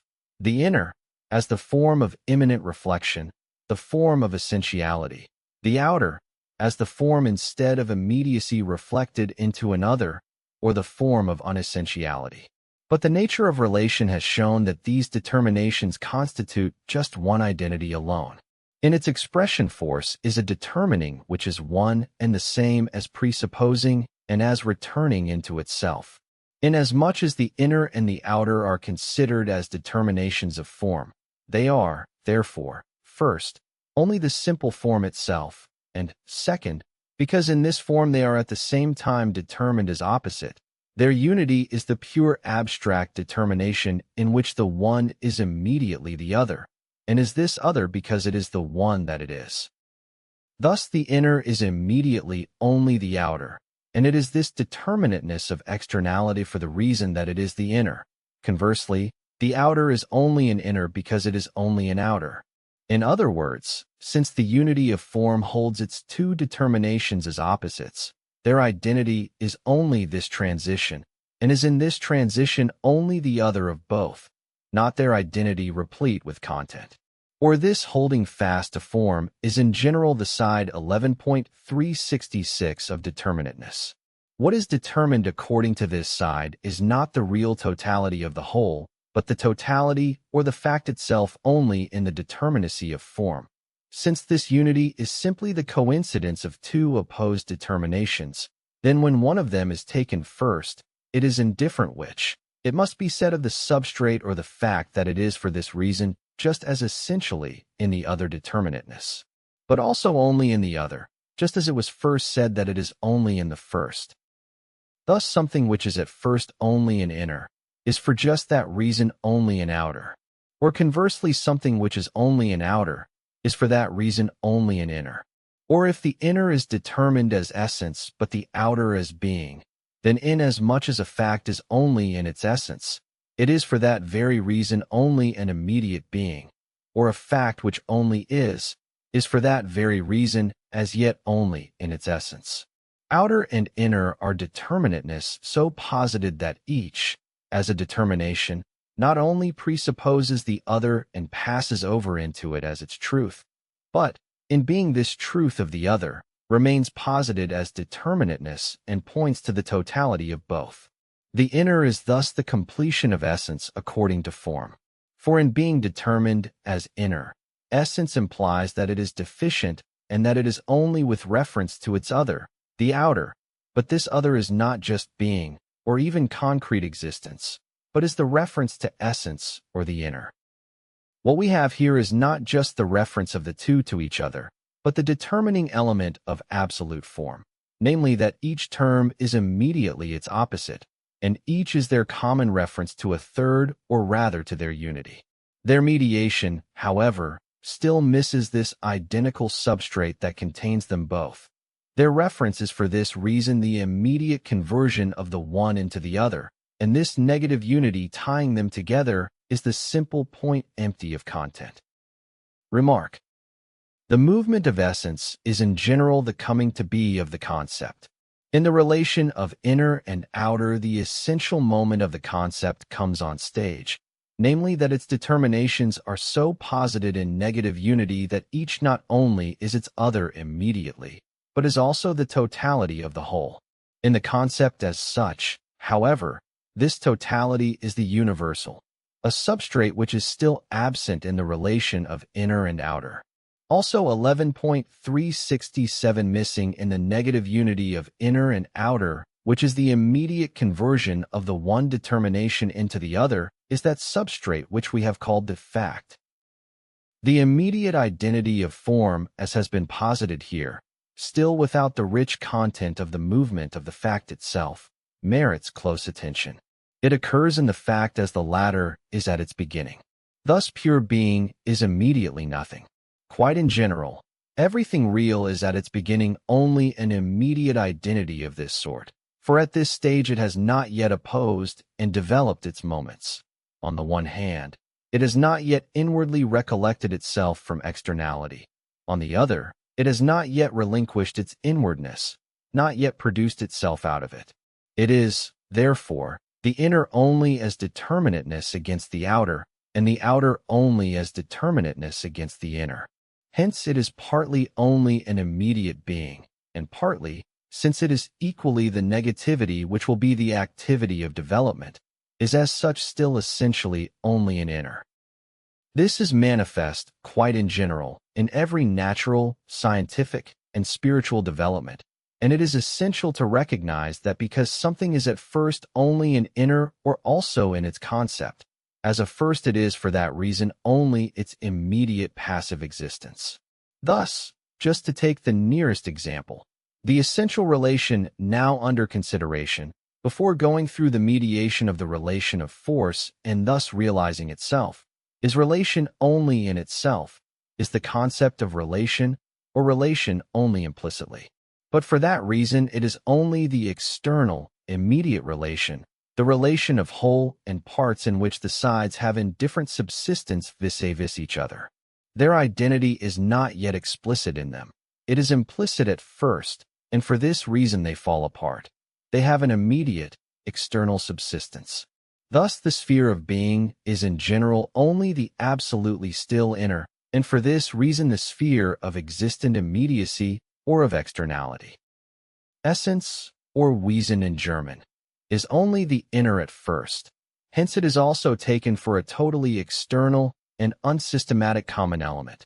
One speaks, in German, of Schulwesen, Zeitungswesen, that is, of public instruction, of the press, and understands by it a common something made up of existing objects externally assembled together, with no essential bond or organization. Or, with regard to concrete objects, the seed of a plant is at first only inner plant, or the child only implicitly human. But this is why the plant or the human being is, as germ, an immediate, something external which has not yet given itself negative self-reference, is something passive, the prey to otherness. Also God, in his immediate concept, is not spirit. Spirit is not an immediate, is not opposed to mediation, but is essence eternally positing its immediacy and eternally returning from it back into itself. Immediately, therefore, God is only nature. Or, nature is 11.368 God only as the inner God, not the God who is actual as spirit, and hence is not the true God. Or, as thought, as first thought, God is only the pure being, or also essence, the abstract absolute, but not God as absolute spirit, which alone is the true nature of God. The first of the identities considered, the identity of inner and outer, is the substrate which is indifferent to the difference of these determinations as to a form external to it, or the identity is as content. The second is the unmediated identity of their difference, the immediate conversion of each into its opposite, or it is inner and outer as pure form. But both these identities are only the sides of one totality, or the totality itself is only the conversion of the one identity into the other. The totality, as substrate and content, is this immediacy reflected into itself only through the presupposing reflection of form that sublates their difference and posits itself as indifferent identity, as reflected unity over against it. Or again, the content is the form itself in so far as the latter determines itself as difference and makes itself into one side of this difference as externality, but into the other side as an immediacy which is reflected into itself, or into an inner. It follows that, conversely, the differences of form, the inner and the outer, are each posited as the totality within it of itself and its other. The inner, as simple identity reflected into itself, is immediacy and hence no less than essence, being and externality. And the external, as the manifold and determined being, is only external, that is posited as unessential and as having returned into its ground, therefore as inner. This transition of each into the other is their immediate identity as substrate, but also their mediated identity, that is, each is what it is in itself, the totality of the relation, precisely through its other. Or, conversely, the determinateness of either side is mediated through the determinateness of the other because each is in itself the totality. The totality thus mediates itself with itself through the form or the determinateness, and the determinateness mediates itself with itself through its simple identity. Therefore, what something is, that it is entirely in its externality. Its externality is its totality, and equally, so its unity reflected into itself. Its appearance is not only reflection into other, but immanent reflection, and its externality is therefore the expression of what it is in itself. And since its content and its form are thus absolutely identical, it is, in and for itself, nothing but this, to express itself. It is the revealing of its essence, and this essence, accordingly, consists simply in being self-revealing. The essential relation, in this identity of appearance with the inner or with essence, has determined itself as actuality. 17 cf. above, 11.324 to 325. 18 Hegel is referring to the 1812 edition, cf. GW 11, 113 ff. For the corresponding text in the 1832 edition, cf. 21.179 ff. 19 cf. above, 11,334. Section 3 Actuality 11, 369. Actuality is the unity of essence and concrete existence. In it, shapeless essence and unstable appearance, or subsistence without determination and manifoldness without permanence, have their truth. Although concrete existence is the immediacy that has proceeded from ground, it still does not have form explicitly posited in it. Inasmuch as it determines and informs itself, it is appearance, and in developing this subsistence that otherwise only is a reflection into an immanent reflection, it becomes two worlds, two totalities of content, one determined as reflected into itself, and the other as reflected into other. But the essential relation exposes the formality of their connection, and the consummation of the latter is the relation of the inner and the outer, in which the content of both is equally only one identical substrate and only one identity of form. Because this identity has come about also in regard to form, the form determination of their difference is sublated, and that they are one absolute totality is posited. This unity of the inner and outer is absolute actuality. But this actuality is, first, the absolute as such, in so far as it is posited as a unity in which the form has sublated itself, making itself into the empty or external distinction of an outer and inner. Reflection relates to this absolute as external to it. It only contemplates it rather than being its own movement. But it is essentially this movement, and is, therefore, as the absolute's negative turning back into itself. Second, it is actuality proper. Actuality, possibility, and necessity constitute the formal moments of the absolute, or its reflection. Third, the unity of the absolute and its reflection is the absolute relation, or rather the absolute, as relation to itself, substance. Chapter 1 The Absolute 11, 370. The simple solid identity of the absolute is indeterminate, or rather, every determinateness of essence and concrete existence, or of being in general, as well as of reflection, has dissolved itself into it. Accordingly, the determining of what is the absolute appears to be a negating, and the absolute itself appears only as the negation of all predicates, as the void. But since it must equally be spoken of as the position of all predicates, it appears as the most formal of contradictions.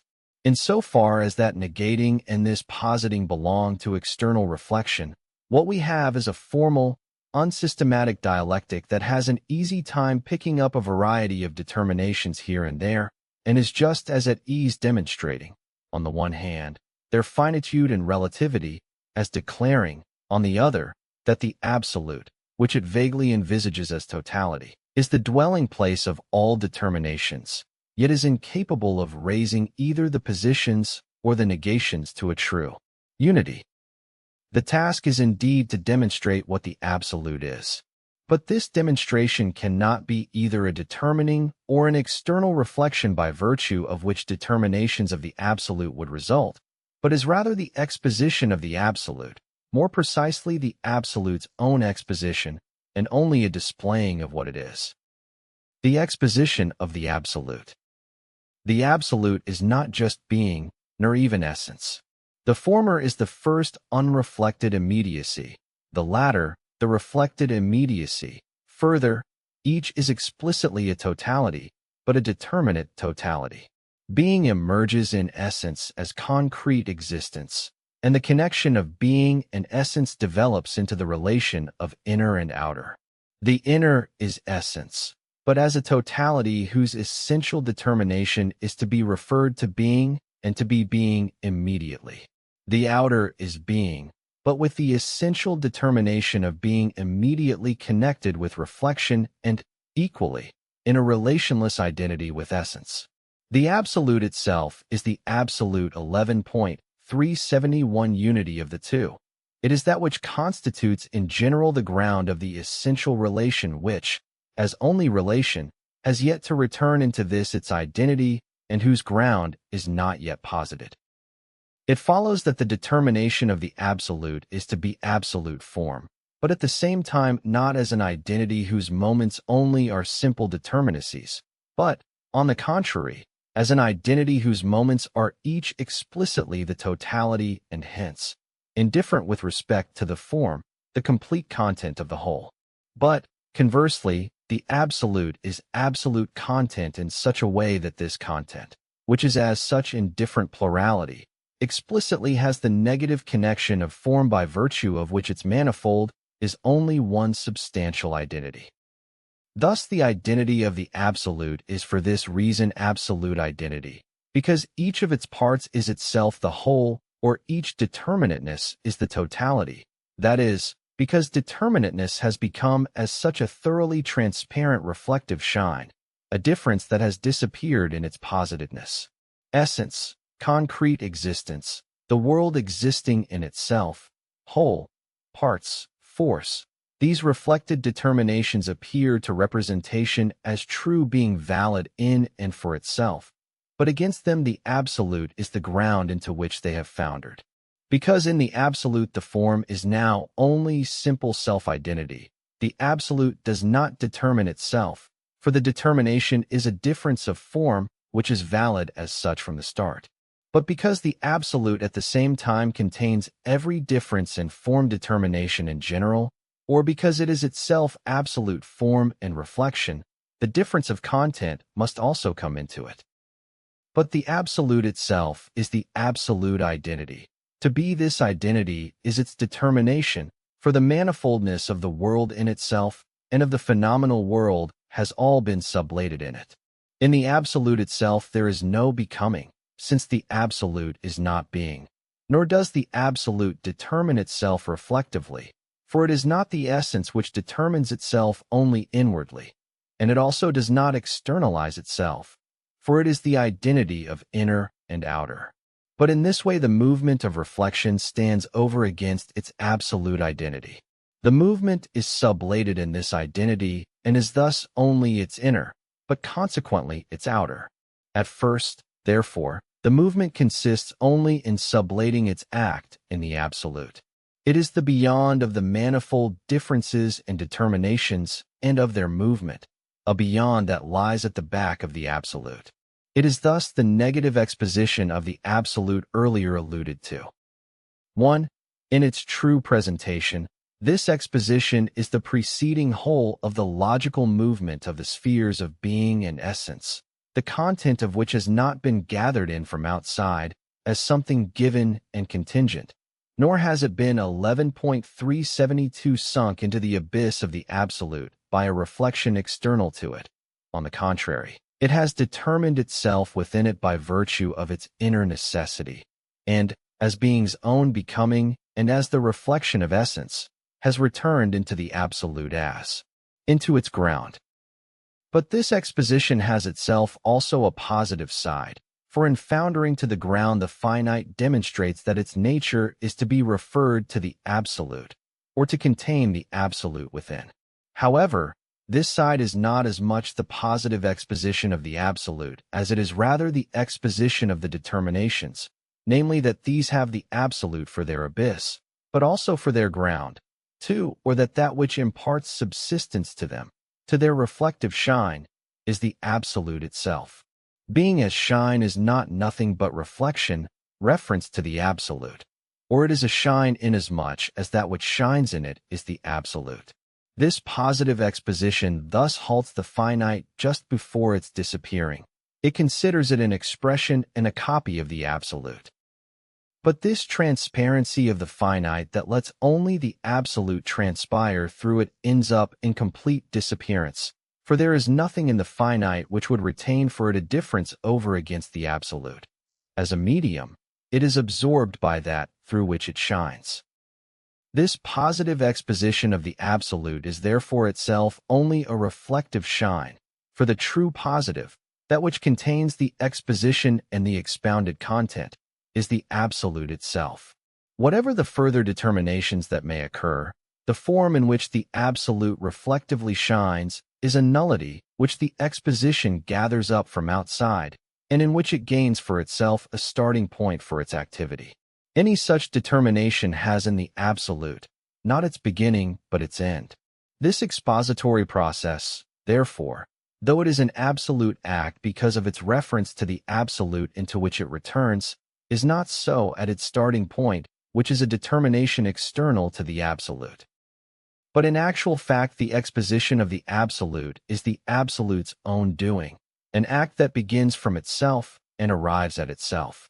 The absolute, only as absolute identity, is absolute in a determined guise, that is, as identical absolute. It is posited as such by reflection over against opposition and manifoldness, or it is only the negative of reflection and determination in general. It is not just the exposition of the absolute, which is therefore something incomplete, but this absolute itself which is only arrived at. Or again, the absolute which is only as absolute identity is only the absolute of an external reflection. It is, therefore, not the absolutely absolute, but the absolute in a determination, or it is attribute. 11,373. But the absolute is not attribute just because it is the subject matter of an external reflection and is consequently something determined by it. Or, reflection is not only external to it, but, precisely because it is external to it, it is immediately internal to it.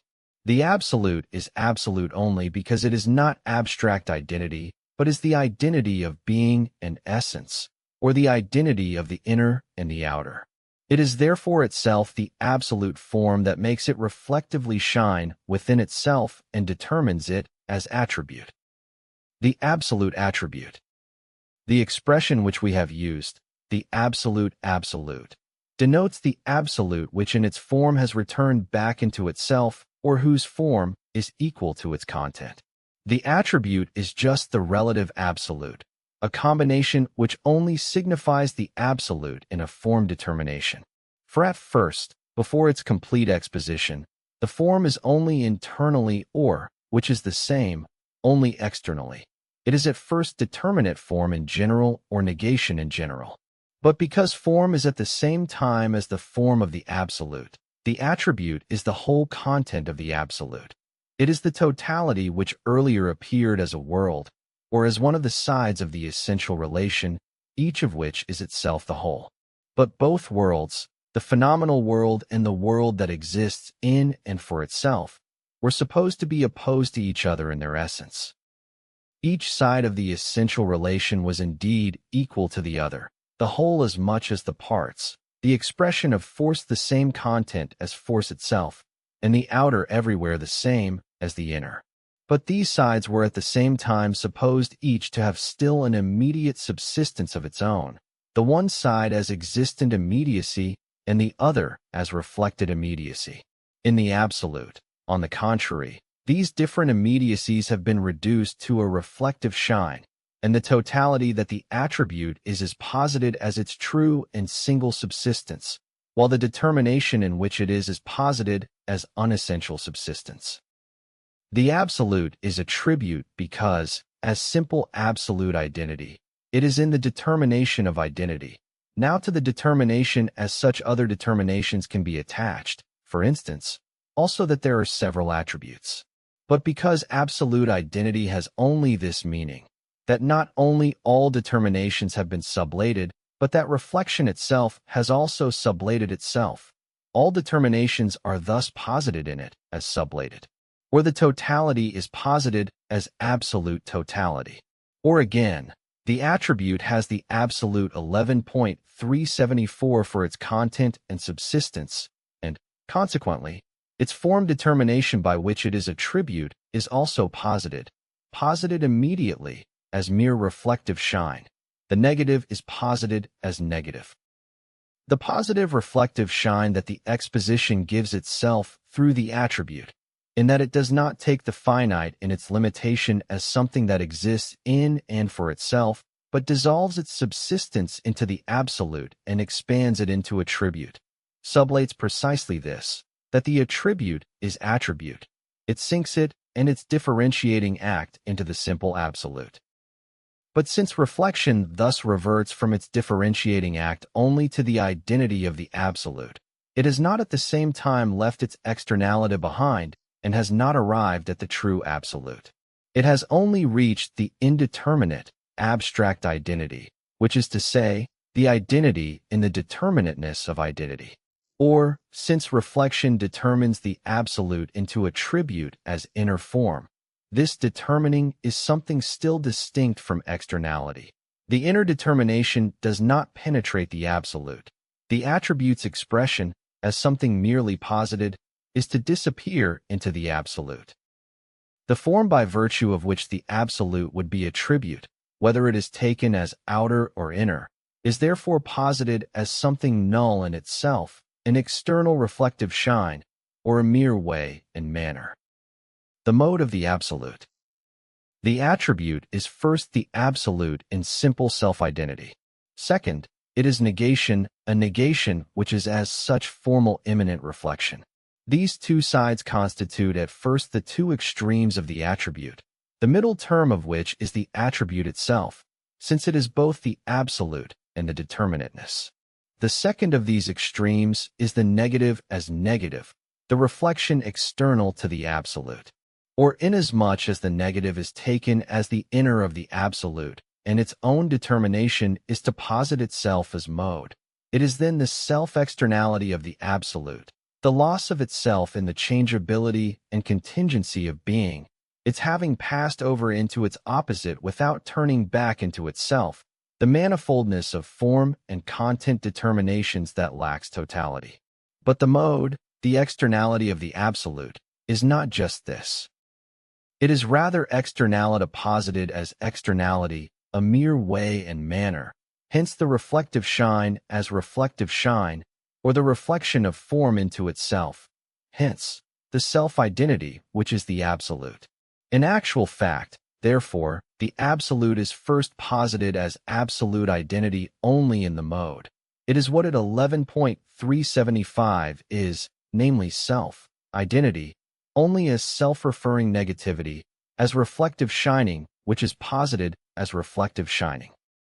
Hence, insofar as the exposition of the absolute begins from its absolute identity and passes over to the attribute, and from there to the mode, it has therein exhaustively run through its moments.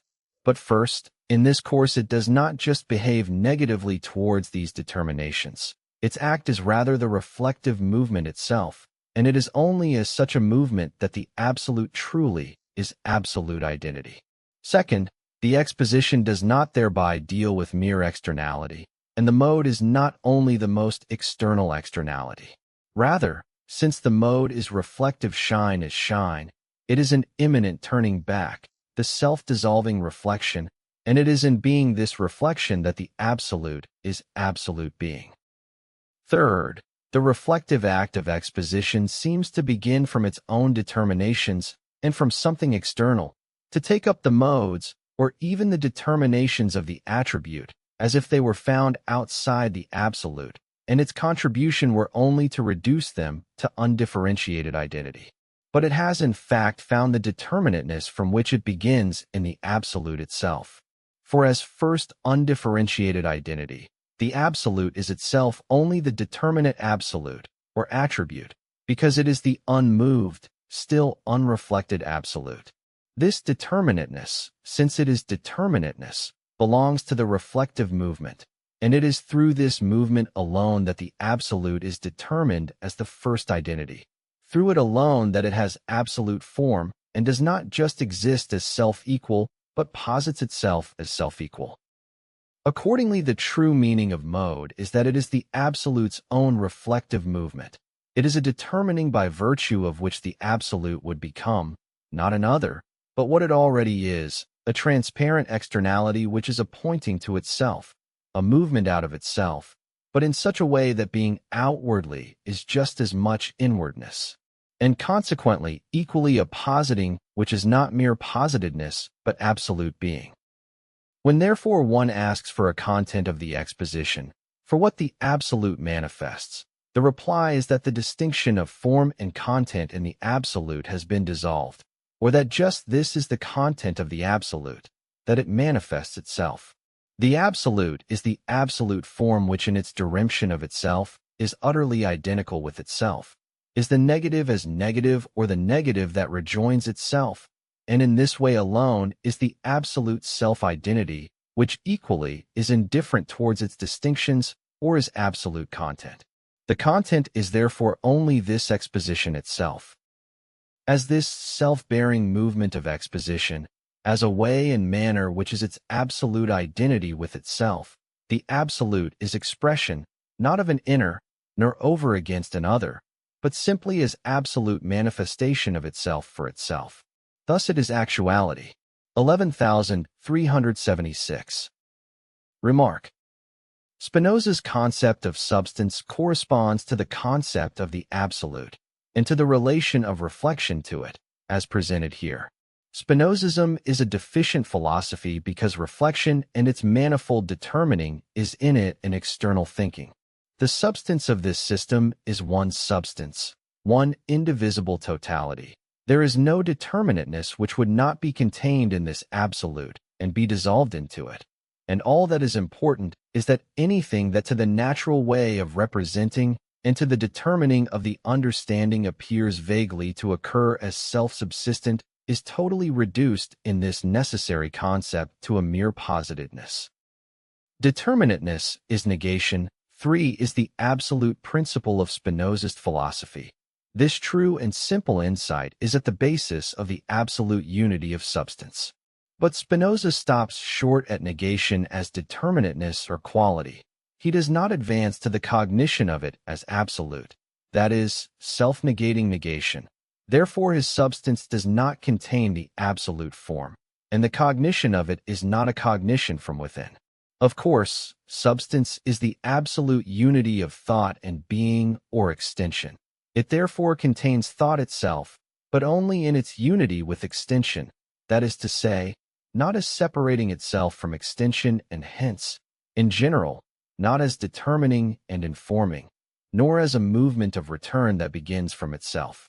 For this reason, on the one hand, substance lacks the principle of personality, a defect that has especially aroused indignation against Spinoza's system 4, and, on the other hand, cognition is an external reflection that fails to comprehend what appears as finite, that is, the determinateness of the attribute and the mode, and in general itself as well, by not deriving them from substance. It behaves like an external understanding, taking up the determinations as given and reducing them to the absolute, but not taking their beginning from it. The concepts that Spinoza gives of substance are that it is the cause of itself, that its essence includes concrete existence within itself, that the concept of the absolute is in no need of the concept of an other by which it would have to be formed. 5. These concepts, however profound and correct, are definitions that are immediately assumed in the science from the start.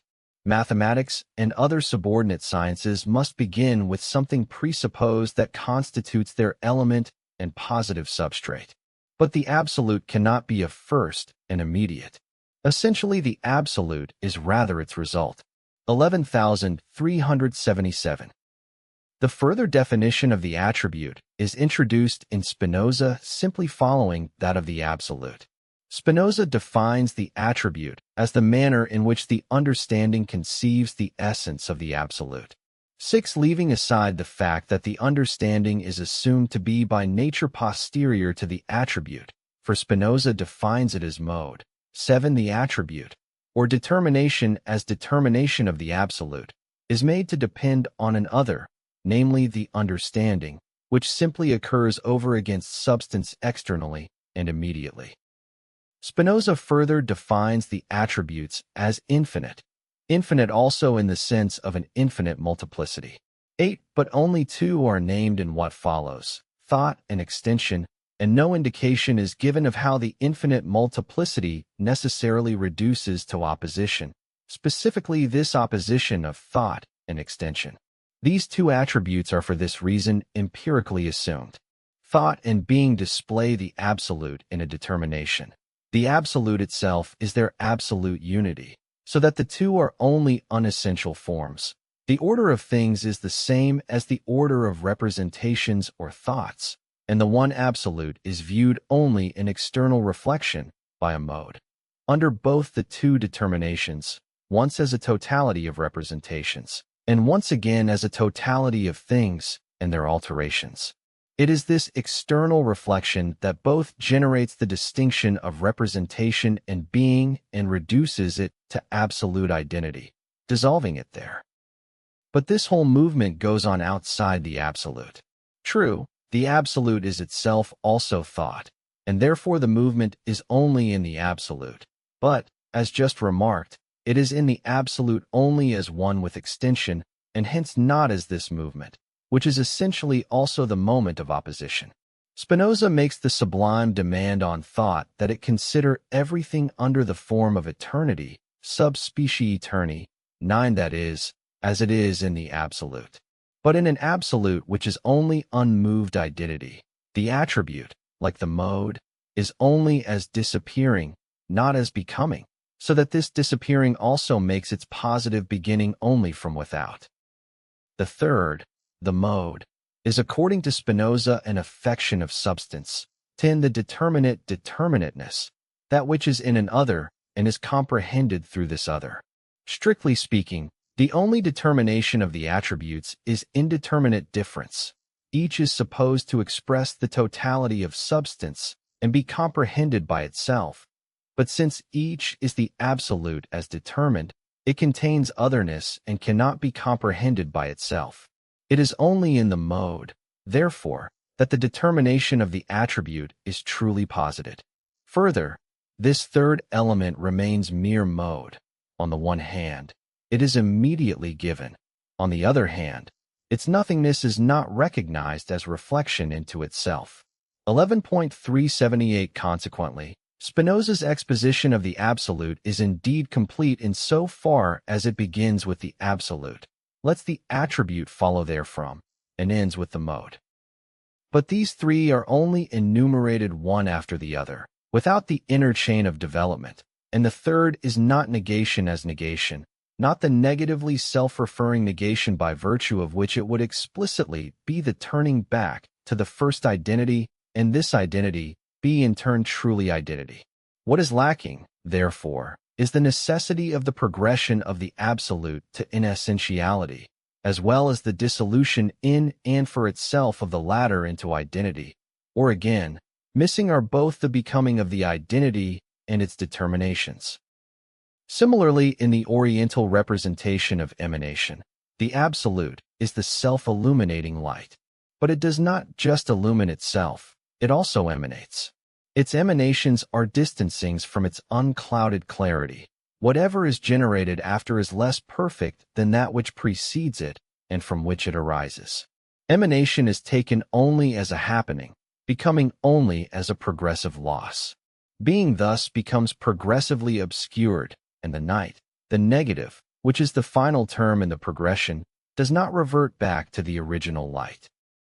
The lack of immanent reflection that affects both the Spinozist exposition of the absolute and the doctrine of emanation is remedied in Leibniz's concept of the monad. 11. It is common for the one-sidedness of a philosophical principle to be countered by the opposite one-sidedness of another, and for a totality to emerge in them, taken together, as a sort of scattered completeness. The monad is a one, a negative reflected into itself. It is the totality of the content of the world. In it the differentiated manifold has not only disappeared, but is preserved in a negative manner. Spinoza's substance is the unity of the content, but this manifold content of the world is not as such in it, but an external reflection. The monad is, therefore, essentially representational. However, although indeed finite, it has no passivity, but the alterations and the determinations in it are rather manifestations within it of itself. It is an entelechy. To manifest is its distinctive act. The monad is thereby also determined, differentiated from others. The determinateness falls in the particular content and in the way and manner of the manifestation. Consequently, the monad is the totality in itself, according to its substance and not in its manifestation. This limitation of the monad necessarily falls, not in the self-positing or representational monad, but in its in itself, or it is absolute limit, a predestination which is posited through another being than itself. Moreover, since anything limited 11.379 exists only with reference to other limited things, but the monad is at the same time a self-contained absolute, the harmony of these limits, that is, the reciprocal references of the monads, falls outside them and is likewise pre-established by another being or in itself. It is clear that although the principle of immanent reflection that constitutes the fundamental determination of the monad generally removes otherness and external influence, and by virtue of it the alterations of the monad are its own positing, the side of passivity due to an other is however only transformed into an absolute limitation, into a limitation of the in itself. Leibniz ascribes to the monads a certain completeness in themselves, a kind of self-subsistence. They are created beings. 12. When their limitation is more closely examined, the result of Leibniz's account is that the self-manifestation which belongs to them is the totality of form. It is a concept of the utmost importance that the alterations of the monad be represented as actions free of passivity, as self-manifestations, and that the principle of immanent reflection and of individuation stand out as essential. And it is necessary to have finitude consist in the fact that the content or the substance is distinguished from the form, and further, also that the one is limited while the other is infinite. But then we should find in the concept of the absolute monad not only that absolute unity of form and content, but also the nature of reflection, which is, as self-referring negativity, to repel itself from itself, by which it posits and creates. And in the system of Leibniz we find indeed also the further point, that God is the source of concrete existence and of the essence of the monads. 13, that is, that the absolute limitations in the in itself of the monads are not anything in and for themselves, but vanish in the absolute. But in these determinations we still only find the common representations, left philosophically undeveloped without being raised to the speculative concept. So the principle of individuation does not receive the more profound elaboration which is its due. The concepts concerning the distinctions between the various finite monads and their relation to the absolute do not originate out of this being itself, do not originate absolutely, but belong rather to ratiocinative, dogmatic reflection and have not therefore attained inner coherence. 1 cf. above, 11,370. 2 Hegel is playing on Grund, abyss, ground. 3c Spinoza, Opera, Volume 4, Edition Karl Gebhardt, Heidelberg, Karl Winters, No Year Given, Letter 50, 240. For an English translation, see the Correspondence of Spinoza, Trans, Edition A. Wolf. New York, Russell and Russell, 1966, page 270. For here Hegel probably has Jacobi primarily in mind. See Friedrich Heinrich Jacobi. Über die Lehre des Spinoza in Briefen and den Herrn Moses Mendelssohn, 2nd edition, Breslau. Gottlieb Low, 1789, 27, 31f. Beiträge 4, 335-341. The main philosophical writings and the novel All Will, Trans. Edition George D. Giovanni. Montreal and Kingston, McGill Queen's University Press, 1994, 27, 31f, 363-4. 5 Spinoza, Ethics, Part 1, Definition 1. 6 Spinoza, Ethics, Part 1, Definition 4. 7 Spinoza, Ethics, Part 1, Proposition 31, Proof. 8 Spinoza, Ethics, Part 2, Propositions 1, 2. 9 Spinoza, Ethics, Part 2, Proposition 44, Corollary 2. 10 Spinoza, Ethics, Part 1, Definition 5. 11 Leibniz, Principles of Nature and Grace, Section 1. 12 Leibniz, Monadology, Section 6. 13 Leibniz, Monadology, Section 43. Chapter 2 Actuality 11, 380. The absolute is the unity of inner and outer as a first implicitly existent unit. The exposition appeared as an external reflection which, for its part, has the immediate as something it has found, but it equally is its movement and the reference connecting it to the absolute, and, as such, it leads it back to the latter, determining it as a mere way and manner. But this way and manner is the determination of the absolute itself, namely its first identity or its mere implicitly existent unity. And through this reflection, not only is that first in itself posited as essenceless determination, but, since the reflection is negative self-reference, it is through it that the in itself becomes a mode in the first place.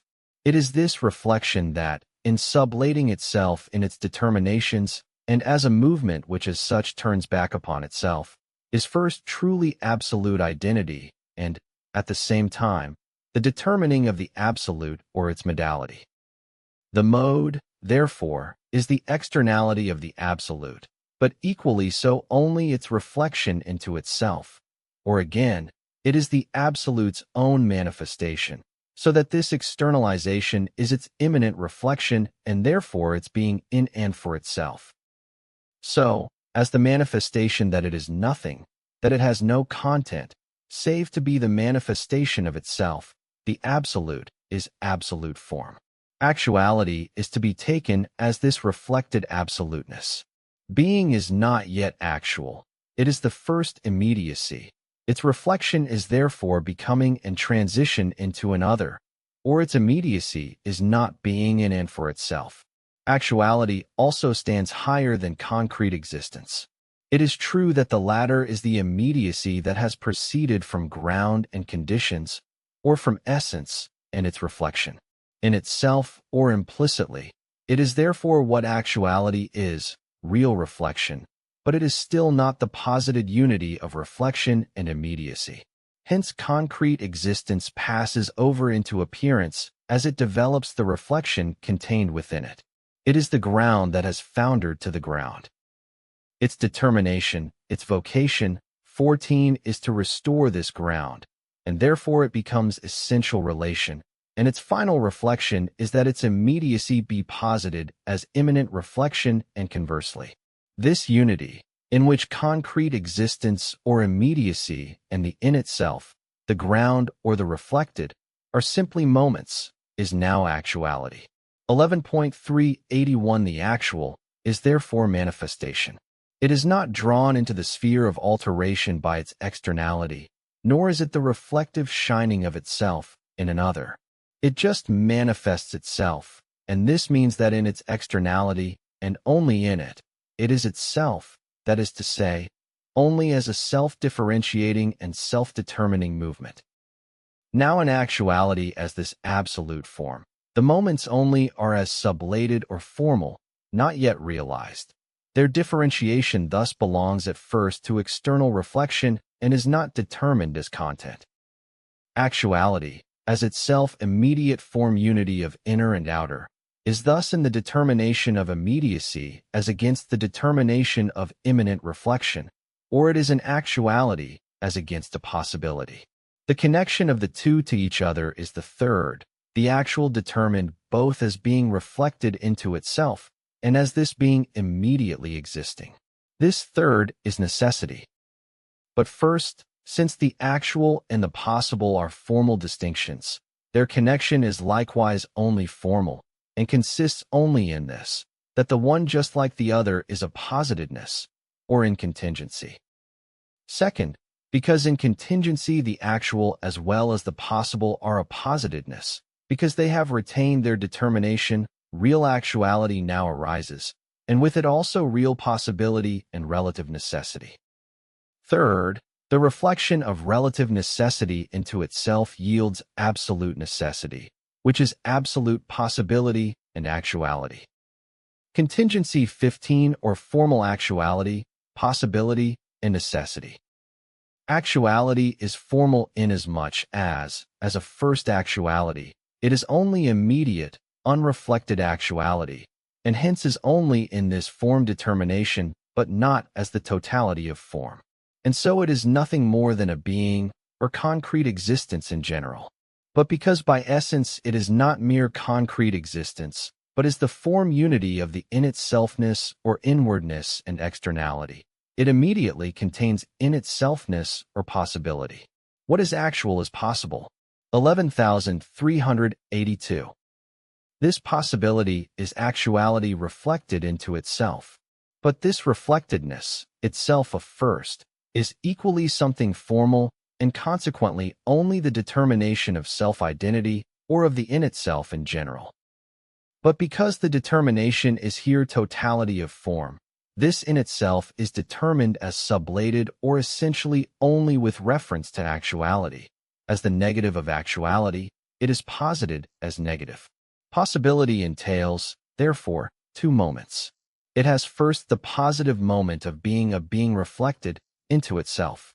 But this being reflected into itself, since in the absolute form it is reduced to a moment, no longer has the value of essence, but is rather the negative meaning that possibility is, in a second moment, something deficient, that it points to an other, to actuality, and is completed in this other. According to the first, merely positive side, possibility is therefore the mere form determination of self-identity or the form of essentiality. As such, it is the relationless, indeterminate receptacle of everything in general. In this formal sense of possibility, everything is possible that does not contract itself. The realm of possibility is therefore limitless manifoldness. But every manifold is determined in itself, and as against an other, it possesses negation within. Indifferent diversity passes over as such into opposition, but opposition is contradiction. Therefore, all things are just as much contradictory and hence impossible. When we therefore say of something that it is possible, this purely formal assertion is just as superficial and empty as the principle of contradiction, and any content that we put into it, A is possible, says no more than A is A. Left undeveloped, this content has the form of simplicity. Only after being resolved into its determinations does difference emerge within it. To the extent that we stop at that simple form, the content remains something self-identical and hence a possible. But we do not say anything by it, just as we do not with the principle of identity. Yet the possible amounts to more than just the principle of identity.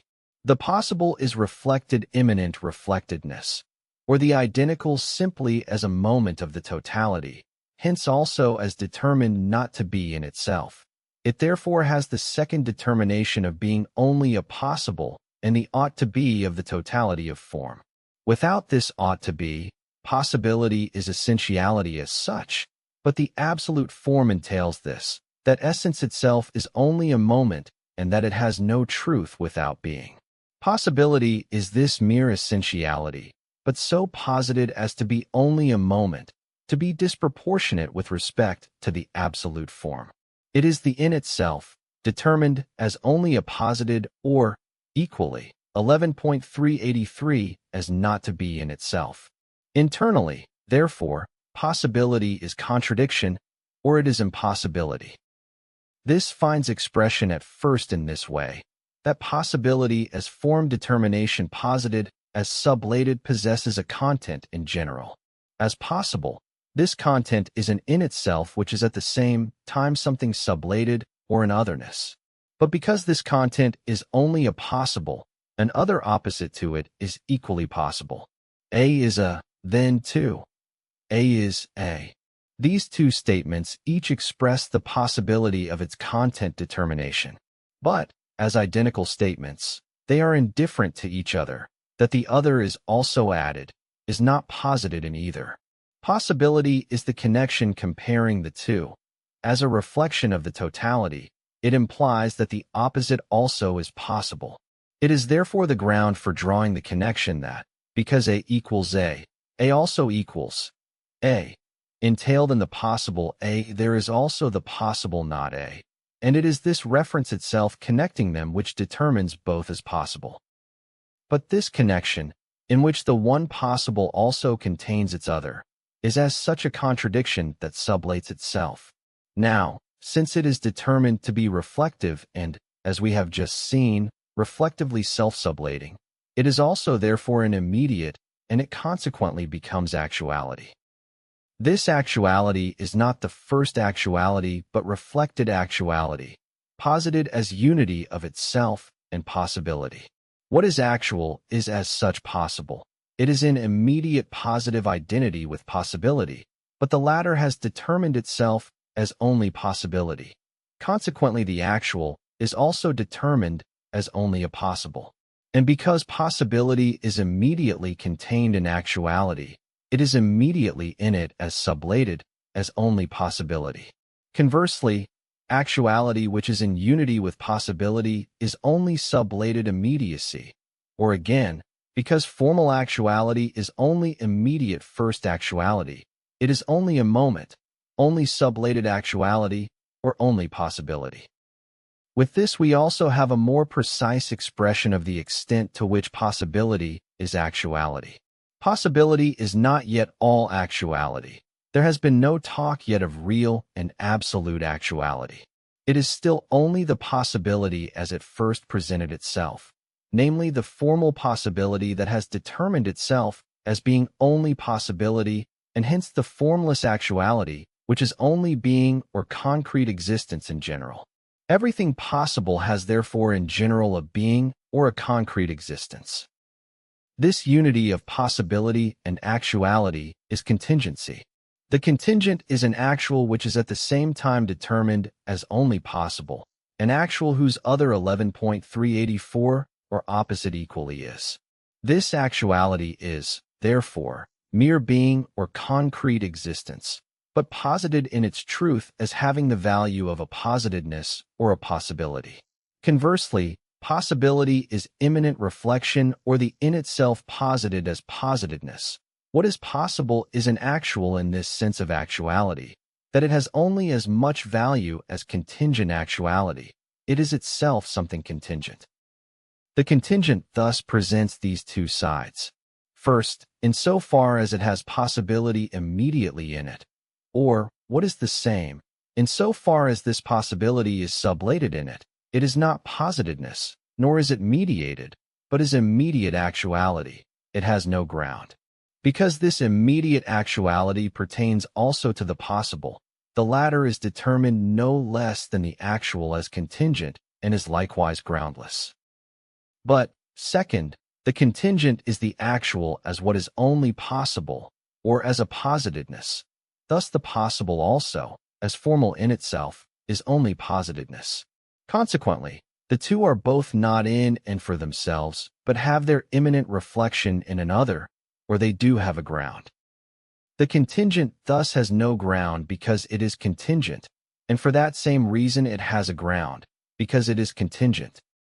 It is the posited, immediate conversion of inner and outer, or of immanently reflected being and being, each into the other, posited, because possibility and actuality both have this determination in them by being moments of the absolute form. So actuality, in its immediate unity with possibility, is only concrete existence and is determined as groundless, something only posited or only possible, or as reflected and determined over against possibility. It is separated from possibility, from immanent reflectedness, and then, too, is no less immediately only a possible. Likewise, possibility, as simple in itself, is something immediate, only an existent in general, or opposed to actuality. It equally is an in itself without actuality, only a possible, but for that very reason, again only a concrete, not immanently reflected, existence in general. This absolute restlessness of the becoming of these two determinations is contingency. But for this reason, because each determination immediately turns into the opposite, in this opposite each equally rejoins itself, and this identity of the two, of each in the other, is necessity. The necessary is an actual. As such it is immediate, groundless, but it equally has its actuality through an other or in its ground, and is at the same time the positedness of this ground, and 11.385 its reflection into itself, The possibility of the necessary is a sublated one. The contingent is therefore necessary because the actual is determined as a possible. Its immediacy is consequently sublated and is repelled into the ground or the in itself, and into the grounded, equally because its possibility, this ground-grounded connection, is simply sublated and posited as being. What is necessary is, and this existent is itself the necessary. At the same time it is in itself. This immanent reflection is an other than that immediacy of being, and the necessity of the existent is an other. Thus the existent is not the necessary, but this in itself is itself only positedness. It is sublated and itself immediate. And so actuality, in that from which it is distinguished, in possibility, is identical with itself. As this identity, it is necessity. Relative necessity or real actuality, possibility, and necessity. The necessity which has resulted is formal because its moments are formal, that is, simple determinations which are a totality only as an immediate unity, or as an immediate conversion of the one into the other, and thus lack the shape of self-subsistence. The unity in this formal necessity is therefore simple at first and indifferent to its differences. As the immediate unity of the form determinations, this necessity is actuality, but an actuality which, since its unity is now determined as indifferent to the difference of the form determinations, has a content. This content as an indifferent identity contains the form also as indifferent, that is, as a mere variety of determinations, and is a manifold content in general. This actuality is real actuality. Real actuality is as such at first the thing of many properties, the concretely existing world, but it is not the concrete existence that dissolves into appearance, but, as actuality, it is at the same time in itself an immanent reflection. It preserves itself in the manifoldness of mere concrete existence. Its externality is an inner relating only to itself. What is actual can act. Something announces its actuality by what it 11.386 produces. Its relating to an other is the manifestation of itself, and this manifestation is neither a transition. The immediate something refers to the other in this way, nor an appearing. In this way the thing only is in relation to another. It is a self-subsistent which has its immanent reflection, its determinate essentiality, in another self-subsistent. Now real actuality likewise has possibility immediately present in it. It contains the moment of the in itself, but, since it is in the first instance only immediate unity, it is in one of the determinations of form and hence distinguished, as immediate existent, from the in itself or possibility. This possibility, as the in itself of real actuality, is itself real possibility, at first the in itself full of content. Formal possibility is immanent reflection only as abstract identity, the absence of contradiction in a something.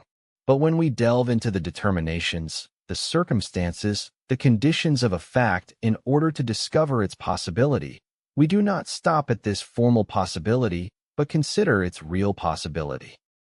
This real possibility is itself immediate concrete existence, but no longer because possibility is such, as a formal moment, is immediately its opposite, a non-reflected actuality, but because this determination pertains to it by the very fact of being real possibility.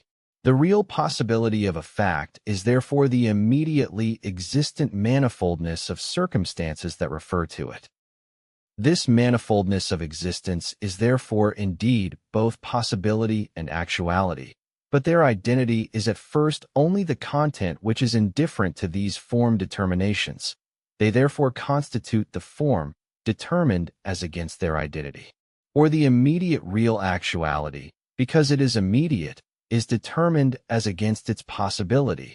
As this determinate and hence reflected actuality, it is real possibility. This real possibility is now indeed the posited whole of the form, but of the form in the determinateness of actuality as formal or immediate, and equally of possibility as the abstract in itself. This actuality, therefore, which constitutes the possibility of a fact, is not its own possibility, but the in itself of an other actual. Itself, it is the actuality that ought to be sublated, the possibility as only possibility. Real possibility thus constitutes the totality of conditions, a dispersed actuality which is not reflected into itself, but is determined to be the in itself of an other and intended in this determination to return to itself. 11,387. What is really possible is, therefore, something formally identical according to its in itself, free of contradiction because of its simple content determination.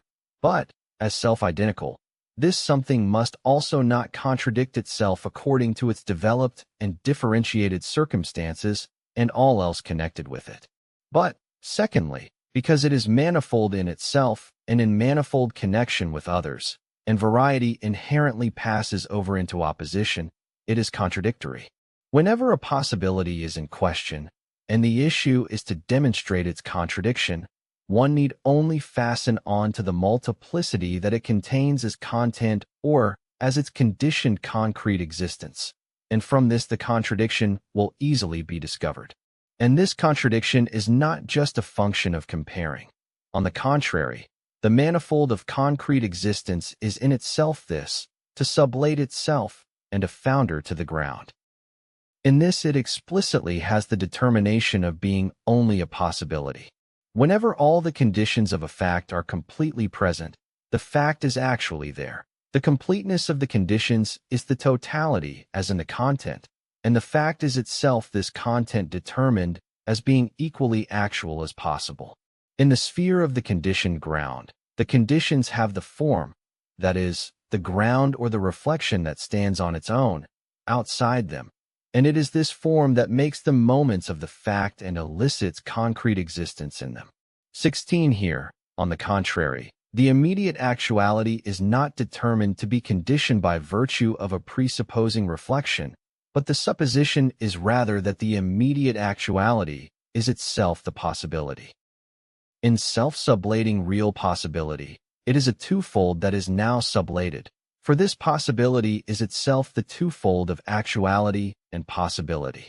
1. The actuality is formal, or is a concrete existence which appeared to subsist immediately, and through its sublating becomes reflected being, the moment of an other, and thus comes in possession of the in itself. 2. That concrete existence was also determined as possibility or as the in itself, but of an other. As it sublates itself, this in itself of the other is also sublated and passes over into actuality. This movement of self-sublating real possibility thus produces the same moments that are already present, but each as it comes to be out of the other. In this negation, therefore, the possibility is also not a transition but a self-rejoining. In formal possibility, if something was possible, then an other than it, not itself, was also possible. Real possibility no longer has such an other over against it, for it is real in so far as it is itself also actuality. Therefore, as its immediate concrete existence, the circle of conditions, sublates itself, it makes itself into the in itselfness which it already is, namely the in itself of another.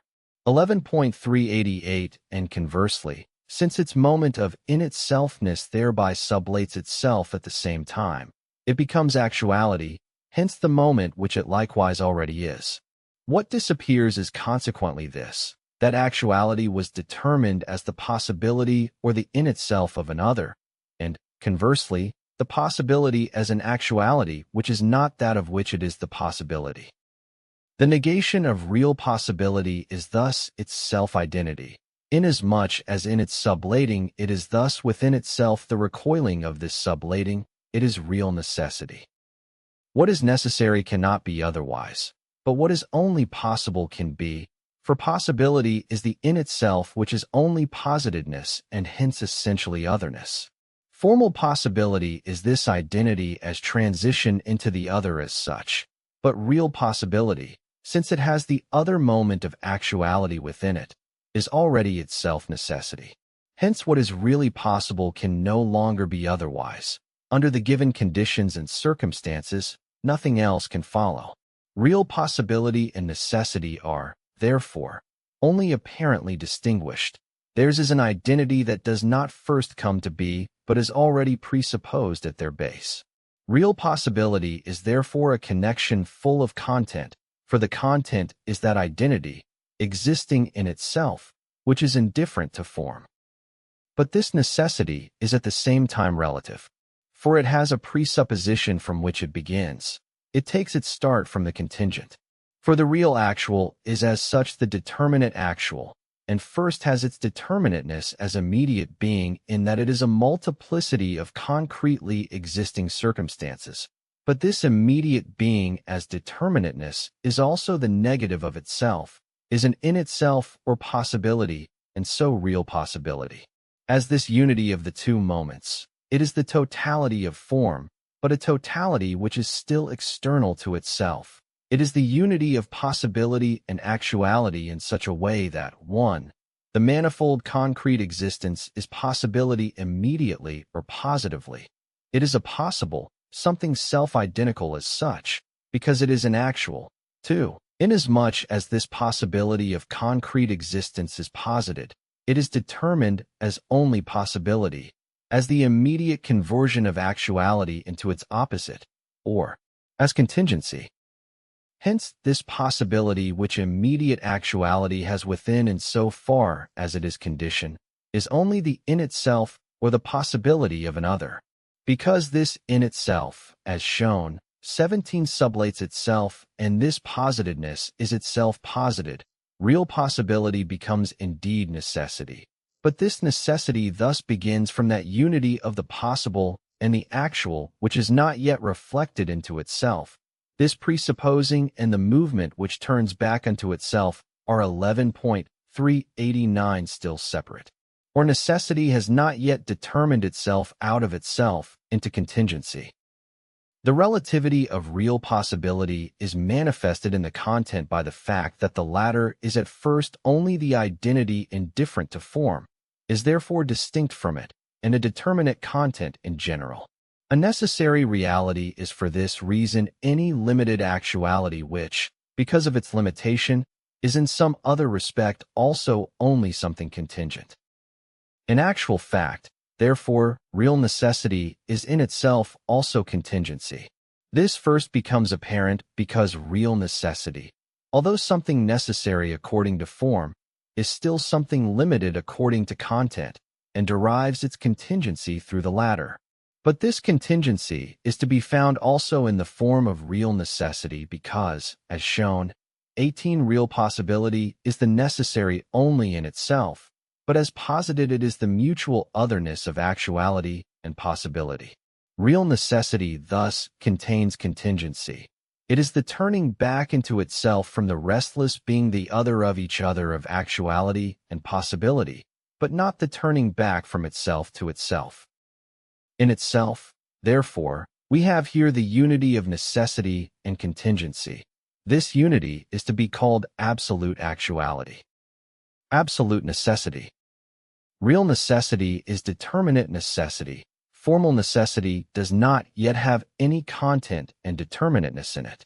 The determinateness of necessity consists in its having its negation, contingency, within it. This is how it has shown itself to be. But in its first simplicity, this determinateness is actuality. Determinate necessity is therefore immediate actual necessity. This actuality which is itself as such necessary, since it contains necessity as its in itself, is absolute actuality. An actuality which can no longer be otherwise, for its in itself is not possibility, but necessity itself. But because this actuality is posited to be absolute, that is to say, to be itself the unity of itself and possibility, it is consequently only an empty determination, or it is contingency. This emptiness of its determination makes it into a mere possibility, one which can just as well be an other, and is determined as possibility. But this possibility is itself absolute possibility, for it is precisely the possibility of being equally determined as possibility 11.390 and actuality. For this reason, Because it is this indifference towards itself, it is posited as empty, contingent determination. Thus, real necessity not only contains contingency implicitly, but the latter also becomes in it. But this becoming, as externality, is itself only the in itself of the necessity, because it is only an immediate determinateness. But it is not only this, but the necessity's own becoming, or the presupposition which it had, is its own positing. For as real necessity, it is the sublatedness of actuality into possibility and of possibility into actuality. Because it is this simple conversion of one of these moments into the other, it is also their positive unity, for in the other each rejoins itself. And so it is actuality, yet in actuality which is nothing but this rejoining of form with itself. Its negative positing of these moments is thereby itself the presupposing or the positing of itself as sublated, or the positing of immediacy. But it is precisely in this positing that this actuality is determined as the negative. It rejoins itself from the actuality which was real possibility. This new actuality thus comes to be only out of its in itself, out of the negation of itself. Consequently, it is at the same time immediately determined as possibility, as mediated by virtue of its negation. But accordingly, this possibility is immediately nothing but this mediating in which the in itself, namely the possibility itself and the mediating, both in the same manner, are positedness. Thus it is necessity which is equally the sublating of this positedness, or the positing of immediacy and of the in itself, just as in this very sublating it is the determining of it as positedness. It is necessity itself, therefore, that determines itself as contingency. In its being it repels itself from itself. In this very repelling has only returned to itself, and in this turning back which is its being has repelled itself from itself. Thus has form pervaded in its realization all its distinctions. It has made itself transparent and, as absolute necessity, is only this simple self-identity of being in its negation or in essence. The distinction itself of content and form has thus equally vanished.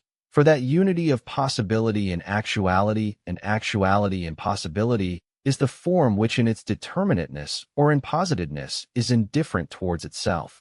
It is the fact full of content on which the form of necessity externally ran its course. But necessity is thus this reflected identity of the two determinations as indifferent to them, and hence the form determination 11.391 of the in itself as against the positedness, and this possibility constitutes the limitation of the content which real necessity had. The resolution of this difference is, however, the absolute necessity whose content is this difference which in this necessity penetrates itself. Absolute necessity is therefore the truth in which actuality and possibility in general, as well as formal and real necessity return. As we have just seen, 19 it is being which in its negation, in essence, refers itself to itself and is being. It is equally simple immediacy or pure being and simple immanent reflection or pure essence. It is this, that the two are one and the same. The absolutely necessary only is because it is. It otherwise has neither condition nor ground. But it equally is pure essence. Its being the simple immanent reflection, it is because it is. As reflection, it has a ground and a condition, but has only itself for this ground and condition. It is in itself, but its in itself is its immediacy, its possibility is its actuality. It is, therefore, because it is, as the rejoining of being with itself, it is essence, but because this simple is equally immediate simplicity, it is being. Absolute necessity is thus the reflection or form of the absolute, the unity of being and essence, simple immediacy, which is absolute negativity. On the one hand, therefore, its differences are not like the determinations of reflection, but an existing manifoldness, a differentiated actuality in the shape of others independently subsisting over against each other. On the other hand, since its connection is that of absolute identity, It is the absolute conversion of its actuality into its possibility and its possibility into its actuality. Absolute necessity is therefore blind. On the one hand, the two different terms determined as actuality and possibility have the shape of immanent reflection as being. They are therefore free actualities, neither of which reflectively shines in the other, nor will either allow in it a trace of its reference to the other, grounded in itself. Each is inherently necessary. Necessity as essence is concealed in this being. The reciprocal contact of these actualities appears, therefore, as an empty externality. The actuality of the one and the other is the possibility, which is only possibility, contingency. For being is posited as absolutely necessary, as the self-mediation which is the absolute negation of mediation through other, or being which is identical only with being. Consequently, an other that has actuality in being is therefore determined as something merely possible, as empty positedness. But this contingency is rather absolute necessity. It is the essence of those free, inherently necessary actualities. This essence 11.392 is averse to light, because there is no reflective shining in these actualities, no reflex, because they are grounded purely in themselves, are shaped for themselves, manifest themselves only to themselves, because they are only being. But their essence will break forth in them, and will reveal what it is and what they are. The simplicity of their being, their resting just on themselves, is absolute negativity. It is the freedom of their reflectionless 20 immediacy. This negative breaks forth in them because being, through this same negativity which is its essence, is self-contradiction. It will break forth against this being in the form of being, hence as the negation of those actualities, a negation absolutely different from their being. It will break forth as their nothing, as an otherness which is just as free towards them as their being is free. Yet this negative was not to be missed in them. In their self-based shape, they are indifferent to form, are a content and consequently different actualities and a determinate content. This content is the mark that necessity impressed upon them by letting them go free as absolutely actual. For in its determination, it is an absolute turning back into itself. It is the mark to which necessity appeals as witness to its right, and, overcome by it, the actualities now perish.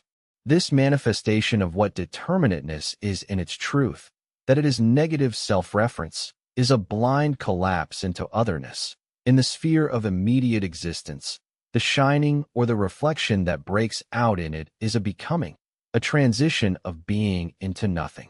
But, conversely, being is equally essence, and becoming is reflection or a shining. Thus the externality is its inwardness. Their connection is one of absolute identity, and the transition of the actual into the possible, of being into nothing, is a self-rejoining. Contingency is absolute necessity. It is itself the presupposing of that first absolute actuality. This identity of being with itself in its negation is now substance. It is this unity as in its negation or as in contingency, and so, as relation to itself, it is substance. The blind transition of necessity is rather the absolute's own exposition, its movement in itself which, in its externalization, reveals itself instead. 14. Bestimming, which can mean both determination and vocation. 15. Zufälligkeit, which can be translated as contingency and also as accidentality, which is the term that I would prefer. But Hegel later shifts to the Latinate accidentalitat, very likely to connect the term with accident, as contrasted to substance. 16 cf. above, 11.312 ff. 17 cf. above, 11,387. 18 cf. above, 11,388. 19 in the preceding page, 11,390. 20 Skynlos. Chapter 3 The Absolute Relation 11,393. Absolute necessity is not so much the necessary, even less a necessary, but necessity, being simply as reflection. It is relation because it is a distinguishing whose moments are themselves the whole totality of necessity, and therefore subsist absolutely, but do so in such a way that their subsisting is one subsistence, and the difference only the reflective shine of the movement of exposition, and this reflective shine is the absolute itself. Essence as such is reflection or a shining. As absolute relation, however, essence is the reflective shine posited as reflective shine, one which, as such self-referring, is absolute actuality. The absolute, first expounded by external reflection, as absolute form or as necessity now expounds itself. This self-exposition is itself positing, and is only this self-positing. Just as the light of nature is not a something, nor is it a thing, but its being is rather only its shining, so manifestation is self-identical absolute actuality. The sides of the absolute relation are not, therefore, attributes. In the attribute, the absolute reflectively shines only in one of its moments, as in a presupposition that external reflection has simply assumed. But the expositor of the absolute is the absolute necessity which, as self-determining, is identical with itself. Since this necessity is the reflective shining posited as reflective shining, the sides of this relation, because they are as shine, are totalities, for as shine, the differences are themselves and their opposite, that is, they are the whole, and conversely, they thus are only shine because they are totalities. Thus this distinguishing, this reflecting shining of the absolute, is only the identical positing of itself. This relation in its immediate concept is the relation of substance and accidents, the immediate internal disappearing and becoming of the absolute reflective shine. If substance determines itself as a being for itself over against an other, or is absolute relation as something real, then we have the relation of causality. Finally, when this last relation passes over into reciprocal causality by referring itself to itself, we then have the absolute relation also posited in accordance with the determination it contains. This posited unity of itself in its determinations, which are posited as the whole itself and consequently equally as determinations, is then the concept. 11,394. The relation of substantiality. Absolute necessity is absolute relation because it is not being as such, but being that is because it is, being as the absolute mediation of itself with itself. This being is substance. As the final unity of essence and being, it is the being in all being. It is neither the unreflected immediate, nor something abstract standing behind concrete existence and appearance, but the immediate actuality itself, and it is this actuality as being absolutely reflected into itself, as a subsisting that exists in and for itself. Substance, as this unity of being and reflection, is essentially the shining and the positiveness of itself. The shining is a self-referring shining, thus it is. This being is substance as such.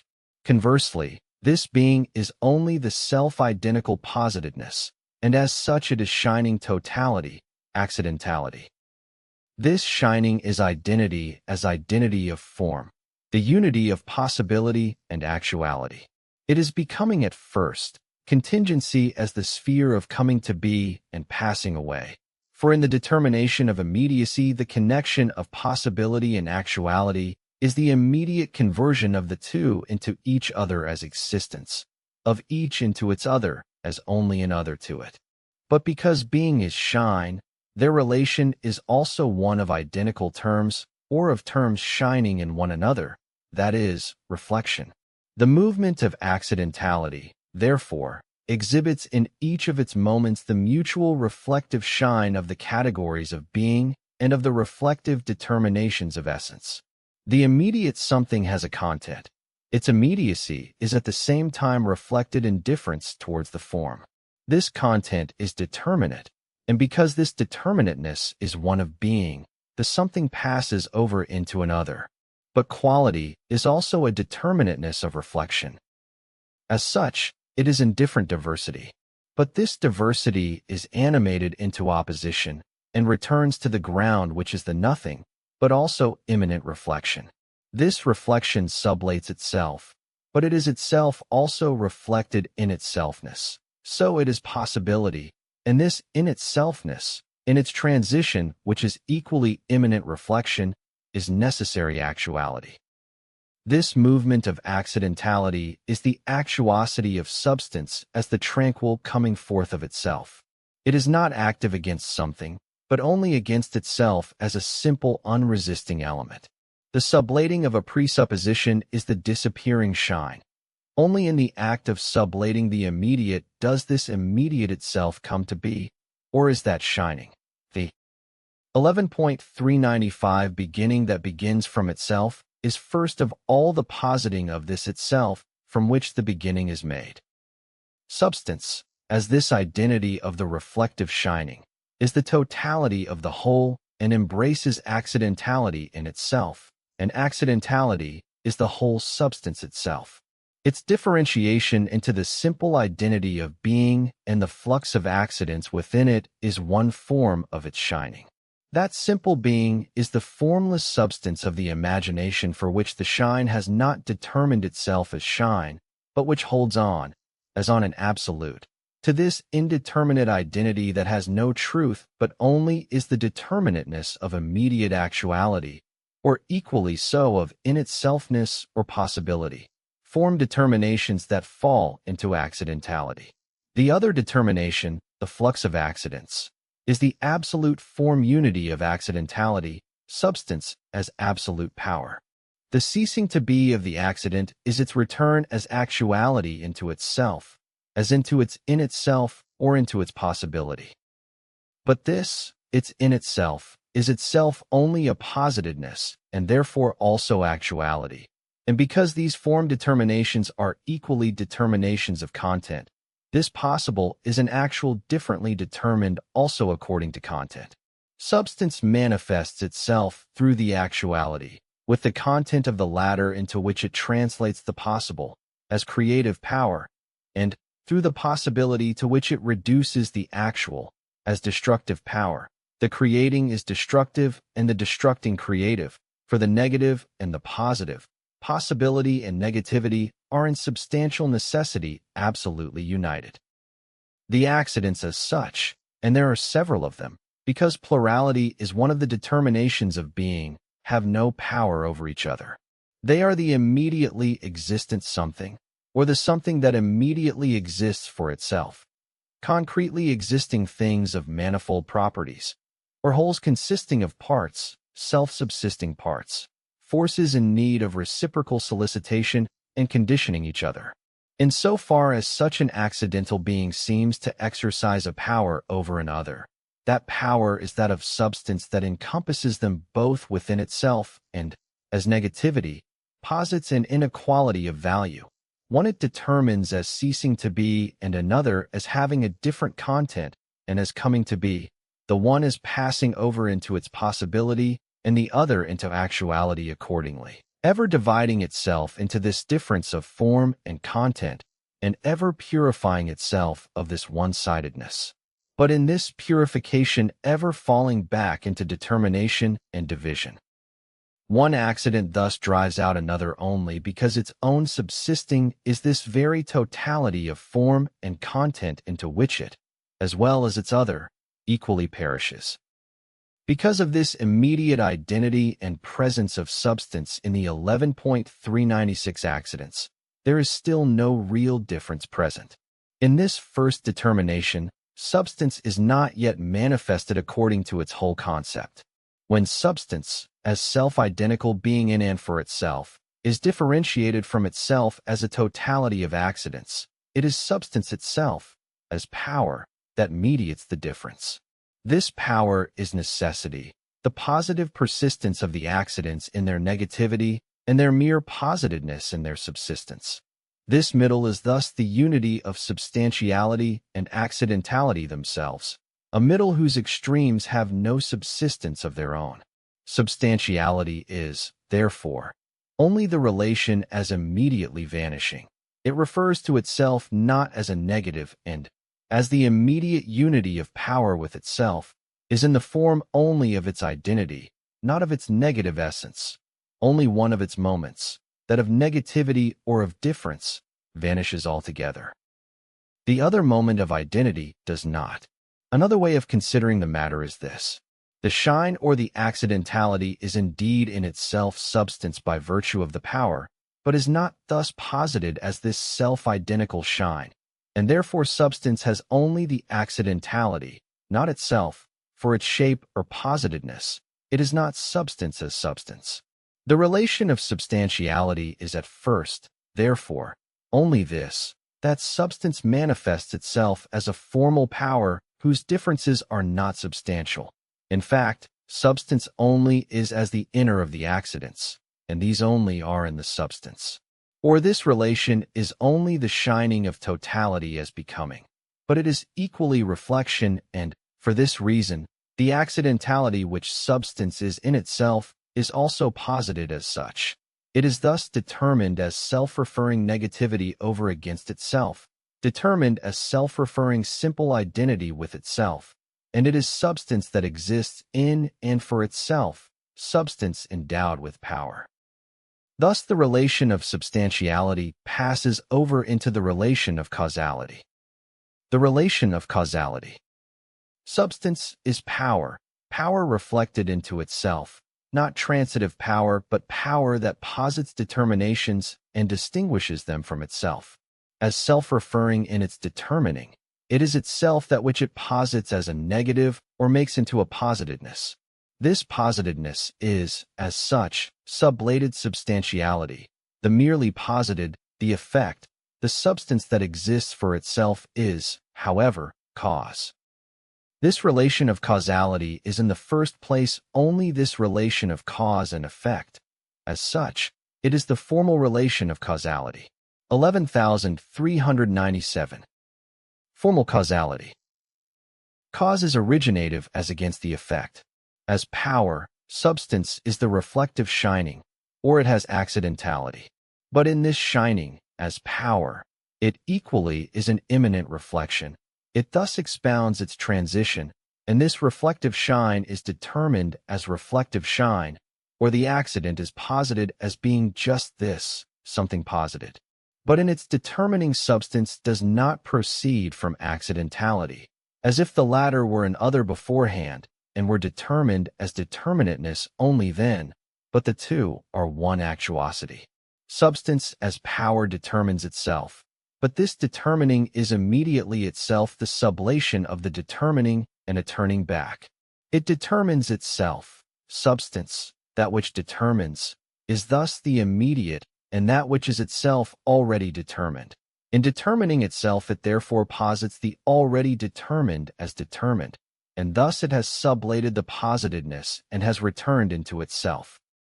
Conversely, because this turning back is the negative reference of substance to itself, it is itself a determining or the repelling of itself from itself.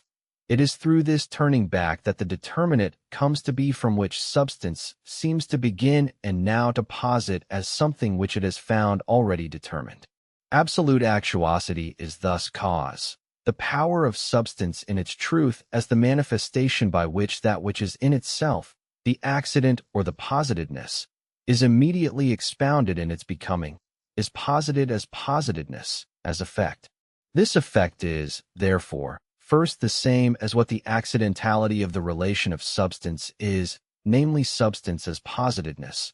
But, second, an accident is substantially such only by vanishing, only as transient, but as effect it is positedness as self-identical. In the effect the cause is manifested as the whole substance, that is to say, as reflected into itself in the positedness itself as such. Over against this positedness reflected into itself, this determined as determined, there stands substance as the non-posited original. Because substance is as absolute power a turning back into itself, yet this turning back is itself a determining. It is no longer the mere in itself of its accident, but is also posited as this in itself. Substance has actuality, therefore, only as cause. But this actuality in which it's in itself, its determinateness in the relation of substantiality is now posited as determinateness is effect. Therefore, substance has the actuality which it has as cause only in its effect. This is the necessity which is cause. It is actual substance, because as power substance determines itself, but 11.398 it is at the same time cause, because it expounds this determinateness or posits it as positedness, and thus posits its actuality as positedness or effect. This is the other of cause, the positedness as against the original and as mediated through it. But cause, as necessity, equally sublates this mediating and, in determining itself as the originally self-referring term, as against the mediated, turns back to itself, for positedness is determined as positedness, and consequently is self-identical. Therefore, cause is truly actual and self-identical only in its effect. The effect is therefore necessary, because it is the manifestation of the cause, or is this necessity which the cause is. Only as this necessity is cause self-moving, self-initiating without being solicited by another, self-subsisting source of production out of itself, it must effect. Its originariness is this, that it is because its immanent reflection is a positing that determines, and conversely, the two are one unity. Consequently, an effect contains nothing whatever that the cause does not contain. Conversely, a cause contains nothing that is not in its effect. A cause is cause only to the extent that it produces an effect. To be cause is nothing but this determination of having an effect, and to be effect is nothing but this determination of having a cause. Cause as such entails its effect, and the effect entails the cause. In so far as a cause has not acted yet or has ceased to act, it is not a cause, and the effect, in so far as its cause is no longer present, is no longer an effect but an indifferent actuality. Now in this identity of cause and effect the form distinguishing them respectively, as that which exists in itself and that which is posited, is sublated. The cause is extinguished in its effect, and the effect too is thereby extinguished, for it only is the determinateness of the cause. Hence this causality which has been extinguished in the effect is an immediacy which is indifferent to the relation of cause and effect and comes to it externally. The determinate relation of causality. The self-identity of cause in its effect is the sublation of its power and negativity, hence a unity which is indifferent to differences of form, that is to say, content. This content, therefore, refers to form, here causality, only implicitly. The two are thus posited as diverse, and with respect to content the form is itself a causality which is only immediately efficient, a contingent causality. 11,399.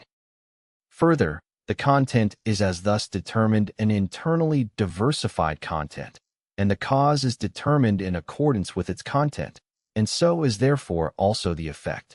The content, since reflectedness here is also immediate actuality, is to this extent actual, but finite, substance. This is now the relation of causality in its reality and finitude. As formal, it is the infinite relation of absolute power, the content of which is pure manifestation or necessity. As finite causality, on the contrary, it has a given content, and, as an external difference, it runs its course here and there over it, this identical content which in its determination is one and the same substance. Because of this identity of content, this causality is an analytic proposition. It is the same fact that comes up once as cause and then again as effect, in one case as something subsisting on its own, and in the other as positedness or determination. Since these determinations of form are an external reflection, it is up to the essentially tautological consideration of a subjective understanding to determine an appearance as effect and to rise from it to its cause, in order to comprehend and explain it. The same content is being repeated. There is nothing else in the cause which is not in the effect. For instance, rain is the cause of wetness which is its effect. The rain makes wet. This is an analytical proposition. The same water which is rain is wetness. As rain, This water is only in the form of a subject by itself. As wetness or moisture, it is on the contrary in adjectival form, something posited no longer meant to have a subsistence on its own. And the one determination, just like the other, is external to water. Again, the cause of this color is a coloring agent, a pigment which is one and the same actuality, once in the form of an agent external to it, that is externally linked to an agent different from it, but again in the determination, equally external to it, of an effect. The cause of an act is the inner intention of the subject who is the agent, and this intention is the same in content and value as the existence which it attains through the action. If the movement of a body is considered as effect, the cause of this effect is then a propulsive force, but it is the same quantum of movement which is present before and after the propulsion, the same concrete existence which the propulsive body contained and which it communicated to the one propelled, and what it communicated, it lost in equal measure. The cause, say the painter or the propulsive body, does have yet another content then. In the case of the painter, the colors and the 11.400 form combining these into a painting, and, in the other case, the movement of specific strength and direction. But this further content is a contingent side being which has nothing to do with the cause. Whatever other qualities the painter might possess besides being the painter of this painting, this does not enter into the painting. Only those of his properties which are displayed in the effect are present in him as cause. As for the rest, he is not a cause. Likewise, whether the propulsive body is of stone or wood, green, yellow, and so on, all this does not enter into its propulsion and, to this extent, is not a cause. It is worth noting in regard to this tautology of the relation of causality that the tautology does not seem to occur whenever it is not the proximate, but the remote cause which is at issue. The alteration of form which the basic fact undergoes as it passes through several middle terms hides the identity which it preserves across them. In this proliferation of causes introduced between it and the last effect, that fact is linked to other things and circumstances, so that it is not that first term which is declared the cause, but all these several causes together that contain the complete effect. For instance, if a man developed his talents in circumstances due to the loss of his father who was hit by a bullet in battle, then this shot, or still further back, the war or some cause of the war, and on to infinity, could be adduced as the cause of the man's skillfulness. But it is clear that the shot, for one, is not the cause by itself, but only in conjunction with the other efficient determinations. Or more precisely, the shot is not the cause at all, but only a single moment that pertained to the circumstances of the possibility. But it is the inadmissible application of the relation of causality to the relations of physico-organic and spiritual life that must be noted above all. Here that which is called the cause does indeed show itself to be of a different content than the effect, but this is because anything that has an effect on a living thing is independently determined, altered, and transmuted by the latter, for the living thing will not let the cause come to its effect, that is, it sublates it as cause.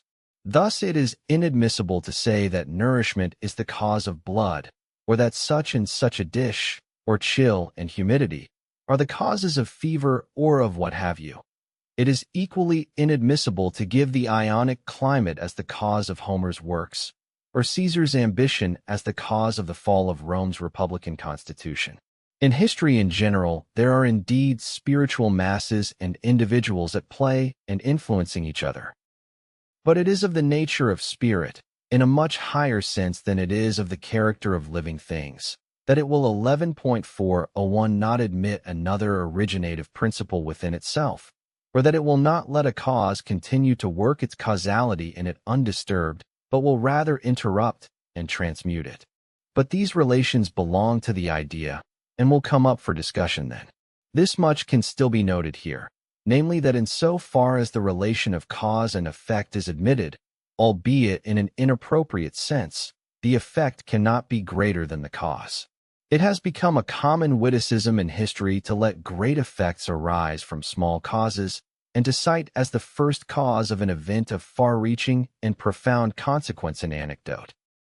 Any such so-called first cause is to be regarded as no more than an occasion, an external stimulus, of which the inner spirit of the event had no need, or could have used a countless number of others, in order to make its first appearance, to give itself a first breath and announce itself. The converse is rather the case. It is by the spirit that any such triviality and contingency is determined in the first place to be the occasion of spirit. Historical arabesques that draw a full-blown figure out of a slender stalk are no doubt an ingenious, but highly superficial, practice. It is true that in the rise of the great out of the small we witness everywhere the conversion that spirit works on the external, but precisely for this reason the external is not the cause within spirit. Rather, that conversion itself sublates the relation of causality. But this determinateness of the relation of causality, that content and form are different and indifferent to each other, extends further. The determination of form is also content determination. Cause and effect, the two sides of the relation, are therefore also another content, or the content, because it is only as the content of a form has the difference of this form within it and is essentially different. But this form of the content is the relation of causality, which is a content identical in cause and the effect, and consequently the different content is externally connected, on the one hand with the cause and on the other with the effect. Hence the content itself does not enter into the effective action and into the relation. This external content is therefore relationless, an immediate concrete existence, or because it is as content the implicit identity of cause and effect, it is also immediate, existent identity. This content is, therefore, anything at all which has manifold determinations of its existence, among them also this, that it is in some respect or other cause, or also effect.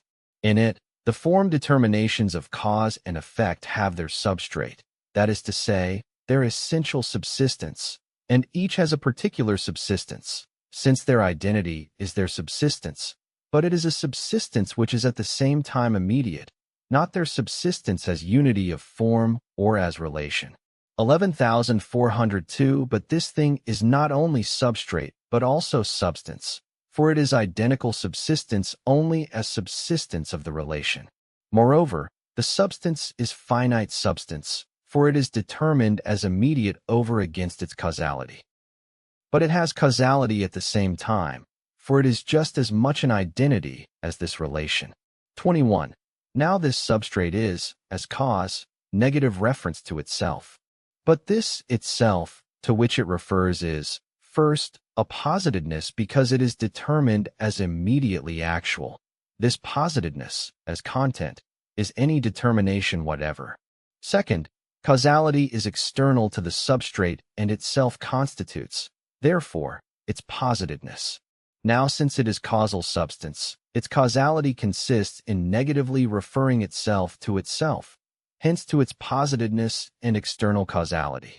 The effective action of this substance thus begins from something external, frees itself from this external determination, and its turning back into itself is the preservation of its immediate concrete existence and the sublation of the one which is posited, and consequently of its causality as such. Take a stone that moves. It is a cause. Its movement is a determination which it has. But, besides it, it contains yet many other determinations, color, shape, and so on, that do not enter into its causality. Because its immediate concrete existence is separated from its form connection, namely the form of causality.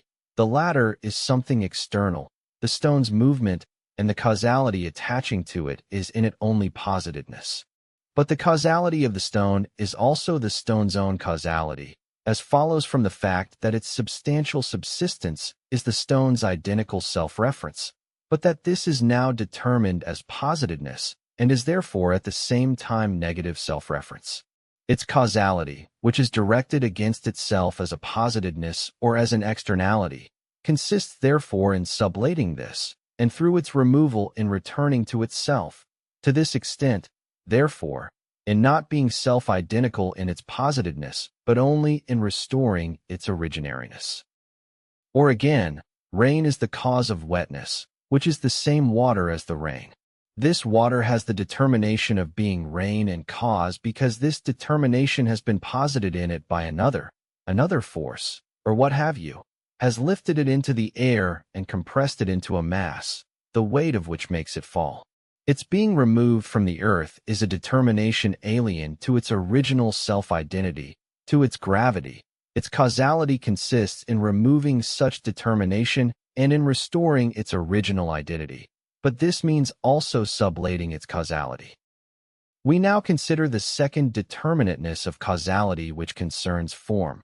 This relation is causality external to itself, as the originariness which is within just as much positiveness or effect. This union of opposite determination in an existent substrate constitutes the infinite regress from cause to 11.403 cause. We start from an effect. The latter has as effect a cause, but this cause has a cause in turn, and so on. Why does the cause have a cause in turn? That is to say, why is the same side which was previously determined as cause now determined as effect, and therefore demands a new cause? Because the cause is something finite, a determinate in general, determined as one moment of the form as against the effect, so it has its determinateness or negation outside it. But for this very reason it is itself finite, has its determinateness within it, and is thereby positedness or effect. Its identity as this positedness is also posited, but it is a third term, the immediate substrate. Causality is therefore external to itself, because its originariness is here in immediacy. The difference of form is therefore a first determinateness, not yet determinateness posited as determinateness. It is existent otherness.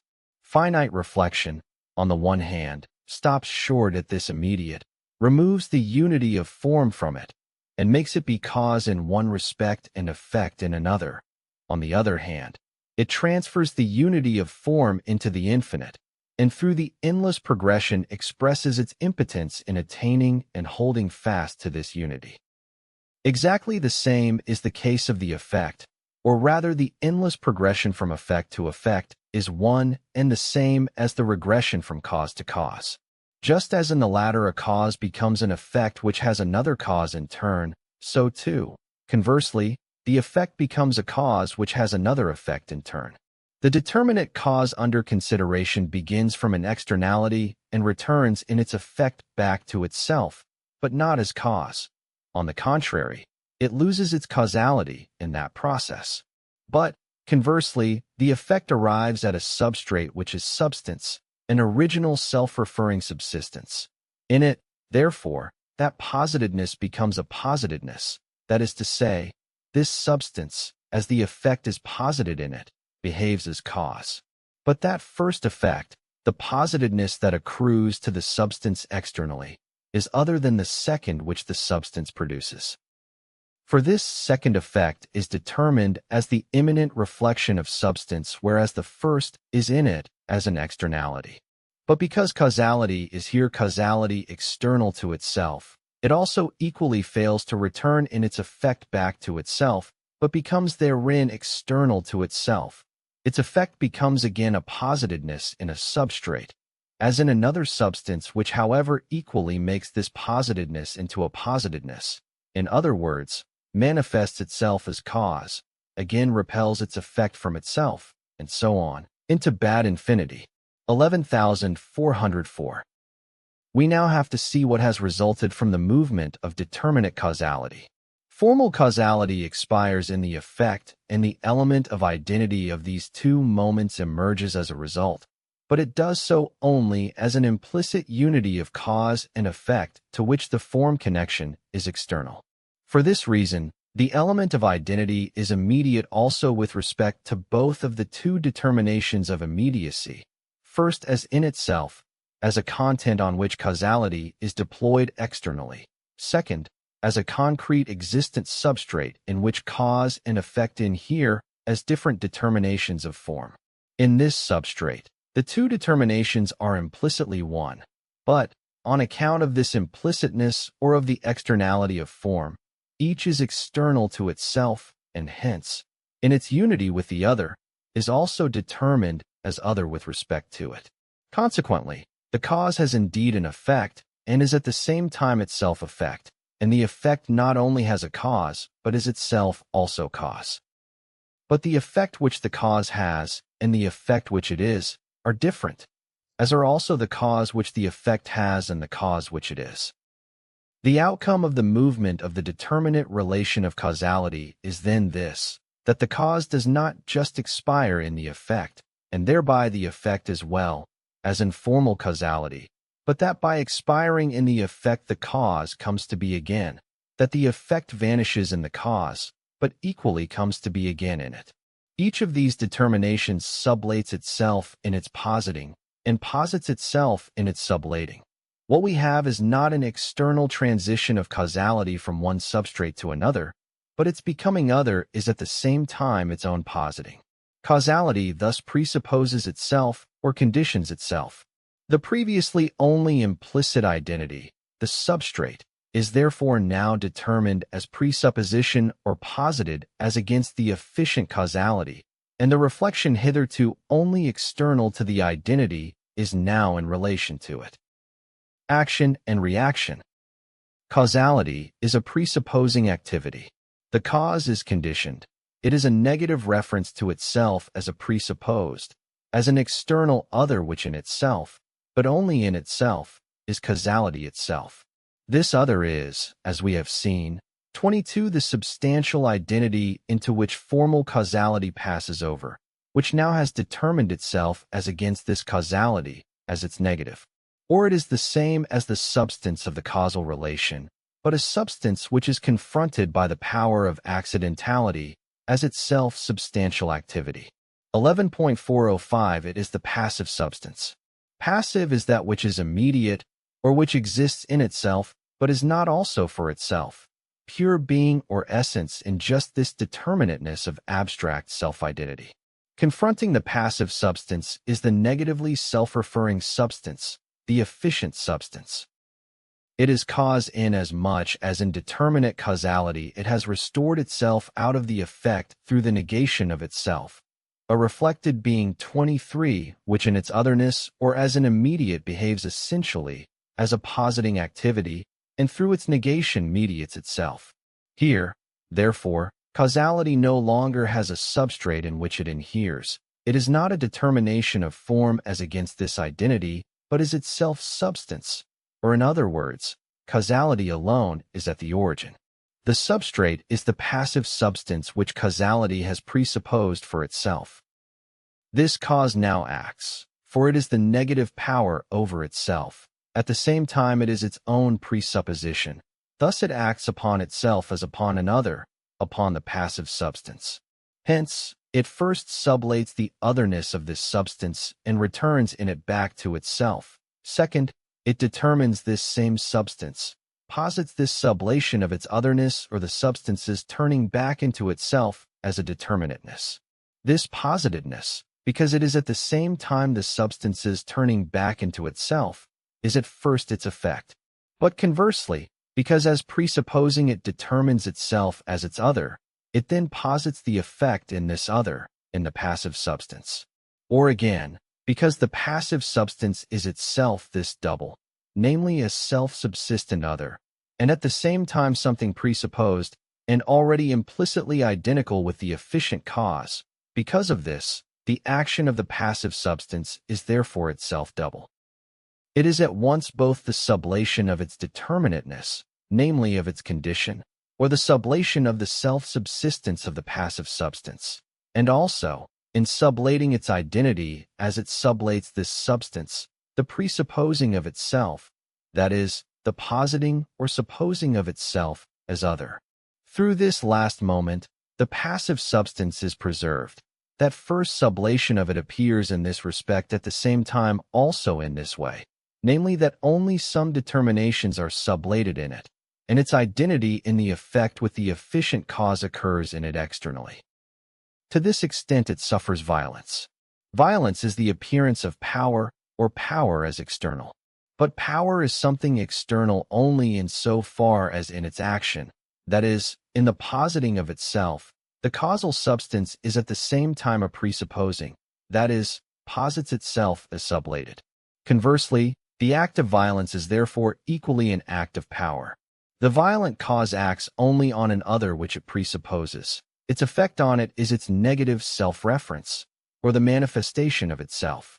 The passive is the self-subsistent which is only a posited, something internally fractured, an actuality which is condition, though a condition that now is in its truth as an actuality that 11.406 is only a possible, or, conversely, and in itself that is only the determinateness of the in itself, is only passive. To that which suffers violence, therefore, not only is it possible to do violence, but violence must be done to it. That which has dominion over another only has it because its power is that of the other, a power which in that dominion manifests both itself and the other. Through violence the passive substance is only posited as what it is in truth, namely, that because it is the simple positive or the immediate substance, for that very reason it is only something posited. The pre-24 that it has as condition is the reflective shine of immediacy that the efficient causality strips off from it. Passive substance, therefore, is only given its due by the action on it of another power. What it loses is the immediacy it had, the substantiality alien to it. What comes to it as an alien something, namely that it is determined as a positedness, is its own determination. But now in being determined in its positedness, or in its own determination, the result is that it is not sublated, but rather that it only rejoins itself, and in its being determined is, therefore, an originariness. On the one hand, therefore, the passive substance is preserved or posited by the active, namely in so far as the latter sublates itself. But, on the other hand, it is the act of the passive substance itself to rejoin itself, and thus to make itself into what is originary and a cause. The being posited by an other and its own becoming are one and the same. Now, because the passive substance has been converted into a cause, it follows, first, that the effect is sublated in it. Therein consists its reaction in general. As passive substance, it is in itself as positedness. Also, positedness has been posited in it by the other substance, namely in so far as it received its effect within it. Its reaction contains, therefore, a twofold aspect. For one, what it is in itself is posited, and two, what it is as posited displays itself as its in itself. It is positedness in itself, hence through the other substance it receives an effect within.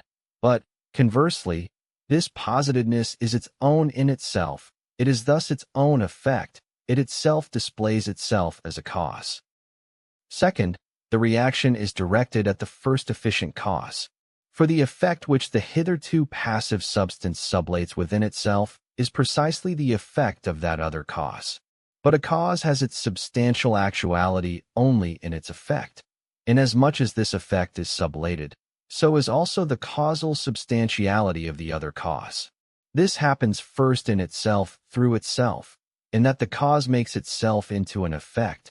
Its negative determination disappears in this identity, and the cause becomes passive. And, second, it happens through the hitherto passive, but now reacting substance, which sublates its effect. 11.407 Now, in determinate causality the substance acted upon becomes a cause, for it acts against the positing of an effect in it. But it did not react against the cause of that effect, but posited its effect rather in another substance. And thus there arose the progression to infinity of effects. For here the cause is only implicitly identical with itself in the effect, and hence, on the one hand, it expires into an immediate identity as it comes to rest, but, on the other hand, it revives in another substance. In conditioned causality, on the contrary, the cause refers back to itself in the effect, for the latter is as a condition, as a presupposition, its other, and its act is therefore just as much a becoming as a positing and sublating of the other. Further, Causality behaves in all this as passive substance. But, as we have seen, 25 the latter becomes causal through the effect it incurs. That first cause, the one which acts first and receives its effect back into itself as a reaction, thus comes up again as a cause, whereby the activity which in finite causality runs into the bad infinite progression is been around and becomes an action that returns to itself, an infinite reciprocal action. Reciprocity of action. In finite causality, it is substances that actively relate to each other.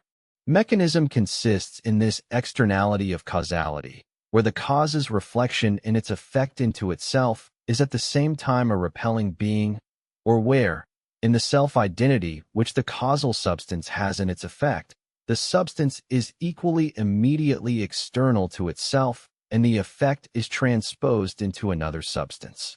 In reciprocity of action, this mechanism is now sublated, for it contains first the disappearing of that original persistence of immediate substantiality, second, the coming to be of the cause, and hence originariness mediating itself with itself through its negation. At first, the reciprocity of action takes on the form of a reciprocal causality of substances that are presupposed and that condition each other. Each is with respect to the other both active and passive substance. Since the two are thus passive and active at once, their difference is thereby already sublated. It is a totally transparent reflective shine. They are substances only in being the identity of the active and the passive. The reciprocity of action is itself, therefore, only a still empty way and manner, and all that is still needed is merely the external 11.408 bringing together of what is already there, both in itself and as posited. First of all, it is no longer substrates that are referred to each other but substances. In the movement of conditional causality, the still left over presupposed immediacy has been sublated, and what conditions the causing activity is only an influence, or its own passivity. But this influence, moreover, does not come from another substance originating it, but from precisely a causality which is conditioned by influence, or one which is mediated. This at first external factor that accrues to the cause and constitutes the side of its passivity is therefore mediated through the causality itself, is produced through its own activity, and is, consequently, a passivity posited by its own very activity. Causality is conditioned and conditioning. As conditioning, it is passive, but it is equally so as conditioned. This conditioning or passivity is the negation of the cause through itself in that it makes itself essentially into an effect and is caused precisely for that reason. Reciprocity of action is, therefore, only causality itself. The cause does not just have an effect but, in the effect, refers as cause back to itself. Causality has thereby returned to its absolute concept, and has at the same time attained the concept itself. At first, it is real necessity, absolute self-identity in which the difference between it and the determinations referring to each other within it are substances, free actualities, over against one another. Necessity is in this way inner identity. Causality is the manifestation of it in which its reflective shine of substantial otherness has been sublated, and necessity is elevated to freedom. In the reciprocity of action, originative causality displays itself as arising from its negation, from passivity, and as passing away into it, as a becoming, but in such a way that this becoming is at the same time equally only shining. The transition into otherness is reflection into itself. Negation, which is the ground of the cause, is its positive rejoining with itself. In the reciprocity of action, therefore, necessity and causality have disappeared. They contain both the immediate identity as combination and reference and the absolute substantiality of the differences, consequently their contingency, the original unity of substantial difference, and therefore the absolute contradiction. Necessity is being, because being is. It is the unity of being with itself that has itself as ground. But, conversely, because this being has a ground, it is not being. It is simply and solely reflective shining, reference, or mediation. Causality is this posited transition of original being, of cause, into reflective shine or mere positedness, and 11.409 conversely, of positedness into originariness. But the identity itself of being and reflective shine still is the inner necessity. This inwardness, or this in itself, sublates the movement of causality. The result is that the substantiality of the sides that stand in relation is lost, and necessity unveils itself. Necessity does not come to be freedom by vanishing, but in that its still only inner identity is manifested, and this manifestation is the identical movement immanent to the different sides, the immanent reflection of shine is shine. Conversely, contingency thereby comes to be freedom at the same time, for the sides of necessity, which have the shape of independent, free actualities that do not reflectively shine into each other, are now posited as an identity, so that now these totalities of immanent reflection, in their differences, also shine as identical. In other words, they are also posited as only one and the same reflection. No longer, therefore, does absolute substance as self-differentiating absolute form repel itself as necessity from itself, nor does it fall apart as contingency into indifferent, external substances, but, on the contrary, it differentiates itself, on the one hand, into the totality, the heretofore passive substance, which is at the origin, as the reflection from internal determinateness, as simple whole that contains its positedness within itself, and in this positedness is posited as self. Identical. This is the universal. On the other hand, into the totality, the hitherto causal substance, which is the reflection, equally from internal determinateness, into the negative determinateness which, just as the self-identical determinateness, equally is the whole, but posited as the self-identical negativity, the singular. But, because the universal is self-identical only in that the determinateness that it holds within is sublated, hence it is the negative as negative, it immediately is the same negativity that singularity is. And the singularity, because it equally is the determinately determined, the negative as negative, immediately is the same identity that universality is. This, their simple identity, is the particularity that, from the singular, holds the moment of determinateness, from the universal, that of immanent reflection, the two in immediate unity.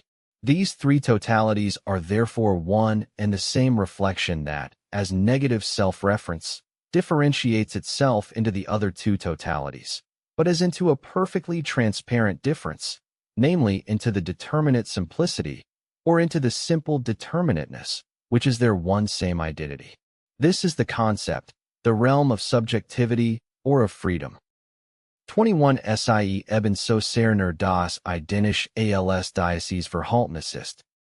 22 cf. above, 11,398. 23. A reflected being is added by Lawson. Hegel's sentence does not otherwise parse. 24 Das Voraus. 25 in the preceding page, 11,406. Volume 2 The Science of Subjective Logic or the Doctrine of the Concept, 12.5. Forward.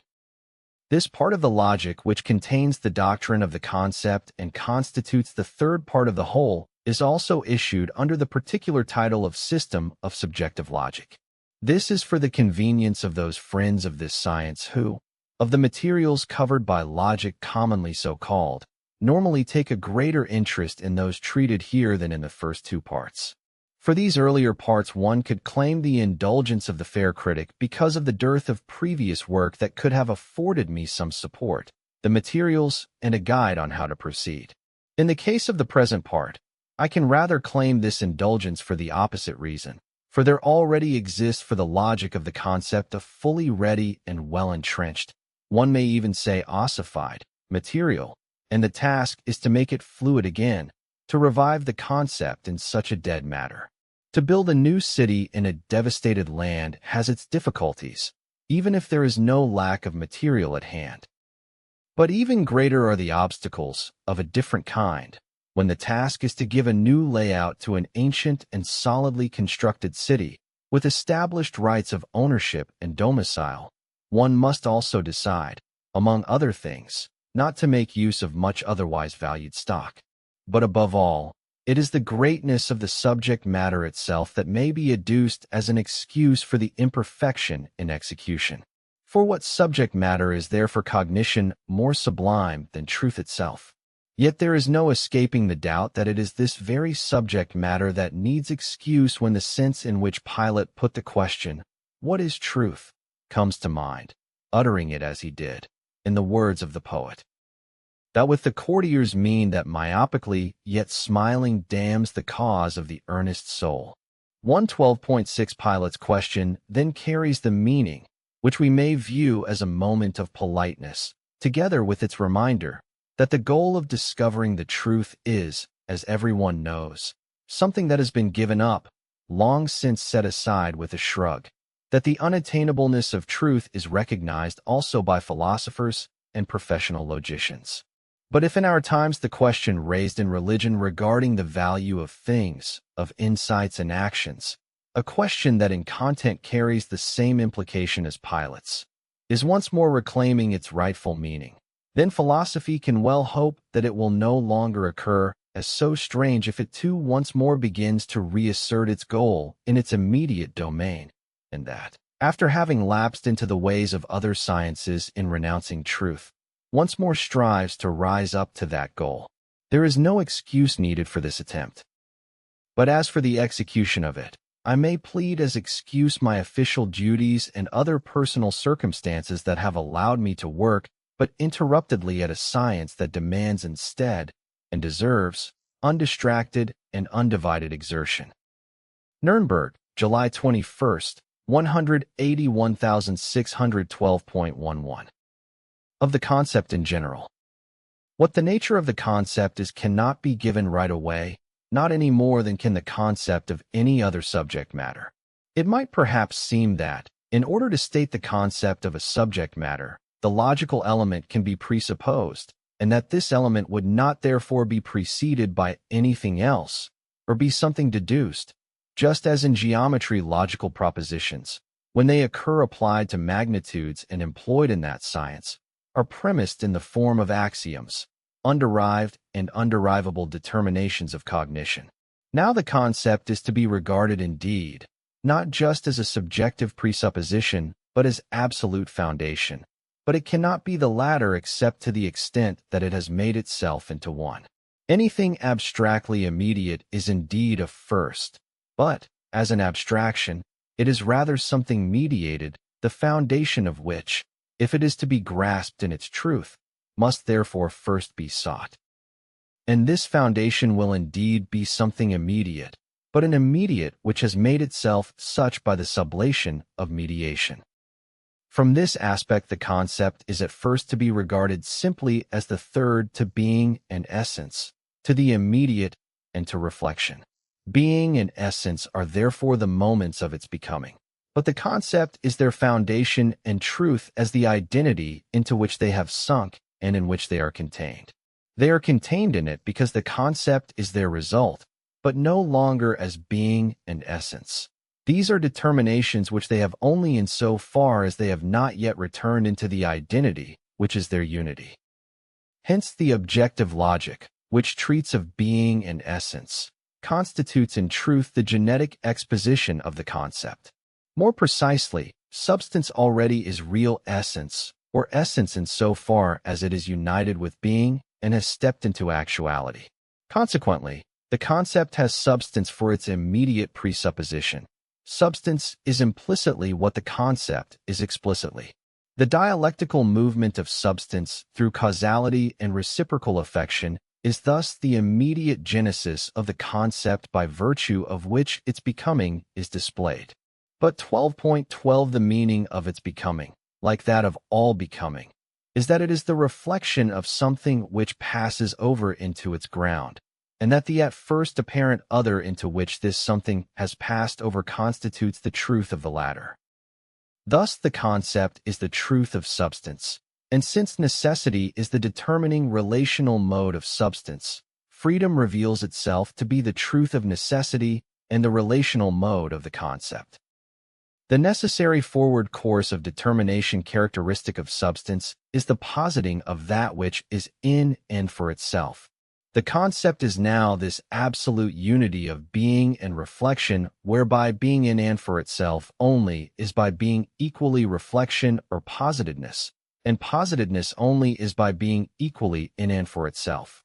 This abstract result is elucidated by the exposition of its concrete genesis, which contains the nature of the concept, but had to precede its treatment. We must briefly sum up here, therefore, the main moments of this exposition, which has been treated in detail in Book 2 of the Objective Logic. Substance is the absolute, the actual in and for itself, because it is the simple identity of possibility and actuality.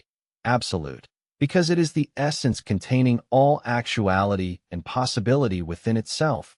For itself, because it is this identity as absolute power or absolutely self-referring negativity. The movement of substantiality posited by these moments consists in the following stages. Substance, as absolute power or self-referring negativity, differentiates itself into a relation in which what are at first only simple moments are substances and original presuppositions. Their specific relation is that of a passive substance, of the originariness of the simple in itself which, powerless to posit itself, is only originary positedness, and of an active substance, the self-referring negativity, which has as such posited itself as an other and refers to it. This other is precisely the passive substance which the active substance, as originative power, has presupposed for itself as its condition. This presupposing is to be understood in the sense that the movement of substance is at first in the form of one moment of its concept, that of the in itself, that the determinateness of one of the substances standing in relation is itself also the determinateness of this relation. The other moment is the being for itself or the power positing itself as self-referring negativity and thereby again sublating what it presupposes. The active substance is cause. It acts. This means that it is now a positing, just as before it was a presupposing that. 12.13 Power is also given the reflective shine of power, positedness also the reflective shine of positedness. What in the presupposition was the originary becomes in causality, by virtue of the reference to another, what it is in itself. The cause brings about an effect, but it does so in another substance, and it is now power with reference to another. It thus appears as cause, but as cause only by virtue of this appearing. b. 2. The effect enters the passive substance, and by virtue of it the latter now also appears as positedness, but as passive substance only in this positedness. But there is more still present here than just this appearance, namely, the cause acts upon the passive substance, alters its determination, but this determination is its positedness, for otherwise there is nothing else to alter. The other determination which it obtains is however that of causality. The passive substance thus comes to be cause, power, and activity. The effect is posited in it by the cause. But that which is posited by the cause is the cause itself which, in acting, is identical with itself. It is this cause that posits itself in the place of the passive substance.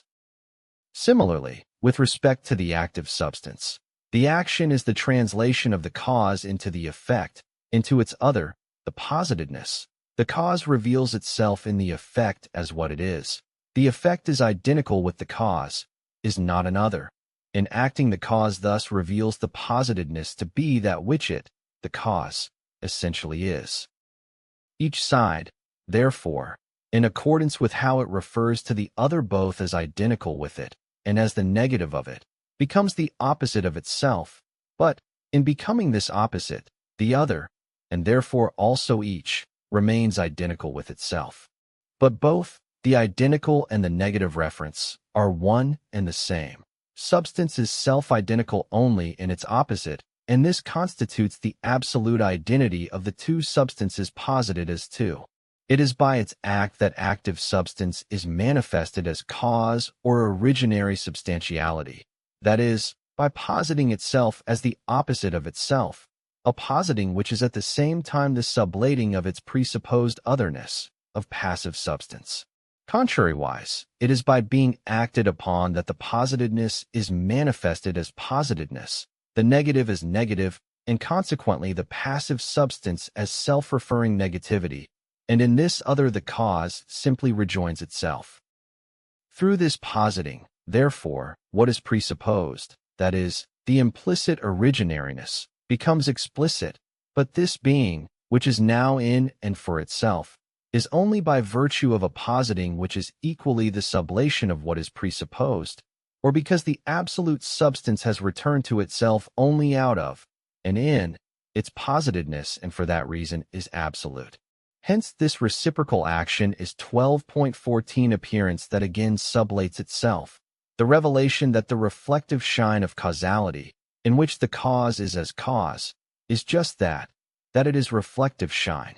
This infinite immanent reflection, that the being in and for itself is only such by being a positedness, is the consummation of substance. But this consummation is no longer the substance itself, but is something higher, the concept, the subject.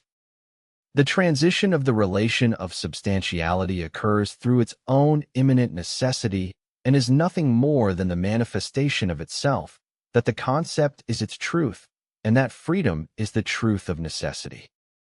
Earlier, in Book 2 of the Objective Logic, pages 11.376 ff. Remark, I have already called attention to the fact that the philosophy that assumes its position at the standpoint of substance and stops there is the system of Spinoza. I have also indicated there the defect of this system, both with respect to form and matter. Something else, however, is the refutation of it. Elsewhere, 3 in connection with the refutation of a philosophical system, I have also remarked quite in general that we must get over the distorted idea that that system has to be represented as if thoroughly false, and as if the true system stood to the false as only opposed to it. It is on the basis of the context within which the system of Spinoza is presented here that we can see its true standpoint and ask whether the system is true or false. The relation of substantiality was generated by the nature of essence. This relation and also its exposition as an expanded totality in the form of system is, therefore, a necessary standpoint at which the absolute positions itself. Such a standpoint, therefore, is not to be regarded as just an opinion, an individual's subjective, arbitrary way of representing and thinking, as an aberration of speculation. On the contrary, speculation necessarily runs into it, and, to this extent, the system is perfectly true. But it is not the highest standpoint. By itself alone, therefore, the system cannot be regarded as false, as either requiring or being capable of refutation. This alone is rather to be considered false in it, that it would be the highest standpoint. It also follows that the true system cannot be related to it as just its opposite, for as so opposed it would itself be one-sided. Rather, as the higher system, it must contain it within as its subordinate. Further, any refutation would have to come not from outside, that is, not proceed from assumptions lying outside the system and irrelevant to it. The system need only refuse to recognize those assumptions. The defect is such only for one who starts from such needs and requirements as are based on them. 12.15 For this reason, it has been said that there cannot be any refutation of Spinozism for anyone who does not presuppose a commitment to freedom and the independence of a self-conscious subject. For besides, a standpoint so lofty and inherently so rich as that of the relation of substance does not ignore those assumptions, but even contains them. One of the attributes of the Spinozistic substance is thought. The system knows how to resolve and assimilate the determinations in which these assumptions conflict with it, so that they re-emerge in it, but duly modified accordingly. The nerve, therefore, of any external refutation consists solely in obstinately clinging to the opposite categories of these assumptions, for example, to the absolute self-subsistence of the thinking individual as against the form of thought which in the absolute substance is posited as identical with extension. Effective refutation must infiltrate the opponent's stronghold and meet him on his own ground. There is no point in attacking him outside his territory and claiming jurisdiction where he is not. The only possible refutation of Spinozism can only consist, therefore, in first acknowledging its standpoint as essential and necessary, and then raising it to a higher standpoint on the strength of its own resources. The relation of substantiality, considered simply on its own, leads to its opposite. It passes over into the concept. The exposition in the preceding book of substance as leading to the concept is, therefore, the one and only true refutation of Spinozism. It is the unveiling of substance, and this is the genesis of the concept, the principal moments of which we have documented above. The unity of substance is its relation of necessity, but this unity is thus only inner necessity. By positing itself through the moment of absolute negativity, it becomes manifested or posited identity, and also, therefore, the freedom which is the identity of the concept. This concept, the totality resulting from the relation of reciprocity, is the unity of the two substances that stand in that relation, but in such a way now that the two belong to freedom. They no longer possess their identity blindly, that is to say, internally.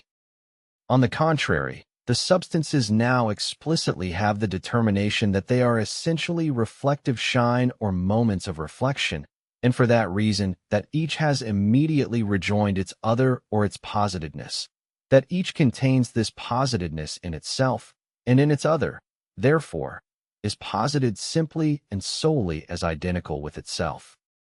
In the concept, therefore, the kingdom of freedom is disclosed. The concept is free because the identity that exists in and for itself and constitutes the necessity of substance exists at the same time as sublated or as positedness. In 12.16, this positedness, as self-referring, is that very identity. Vanished is the obscurity which the causally related substances have for each other, for the originariness of their self-subsistence that makes them causes 5 has passed over into positedness, and has thereby become self-transparently clear.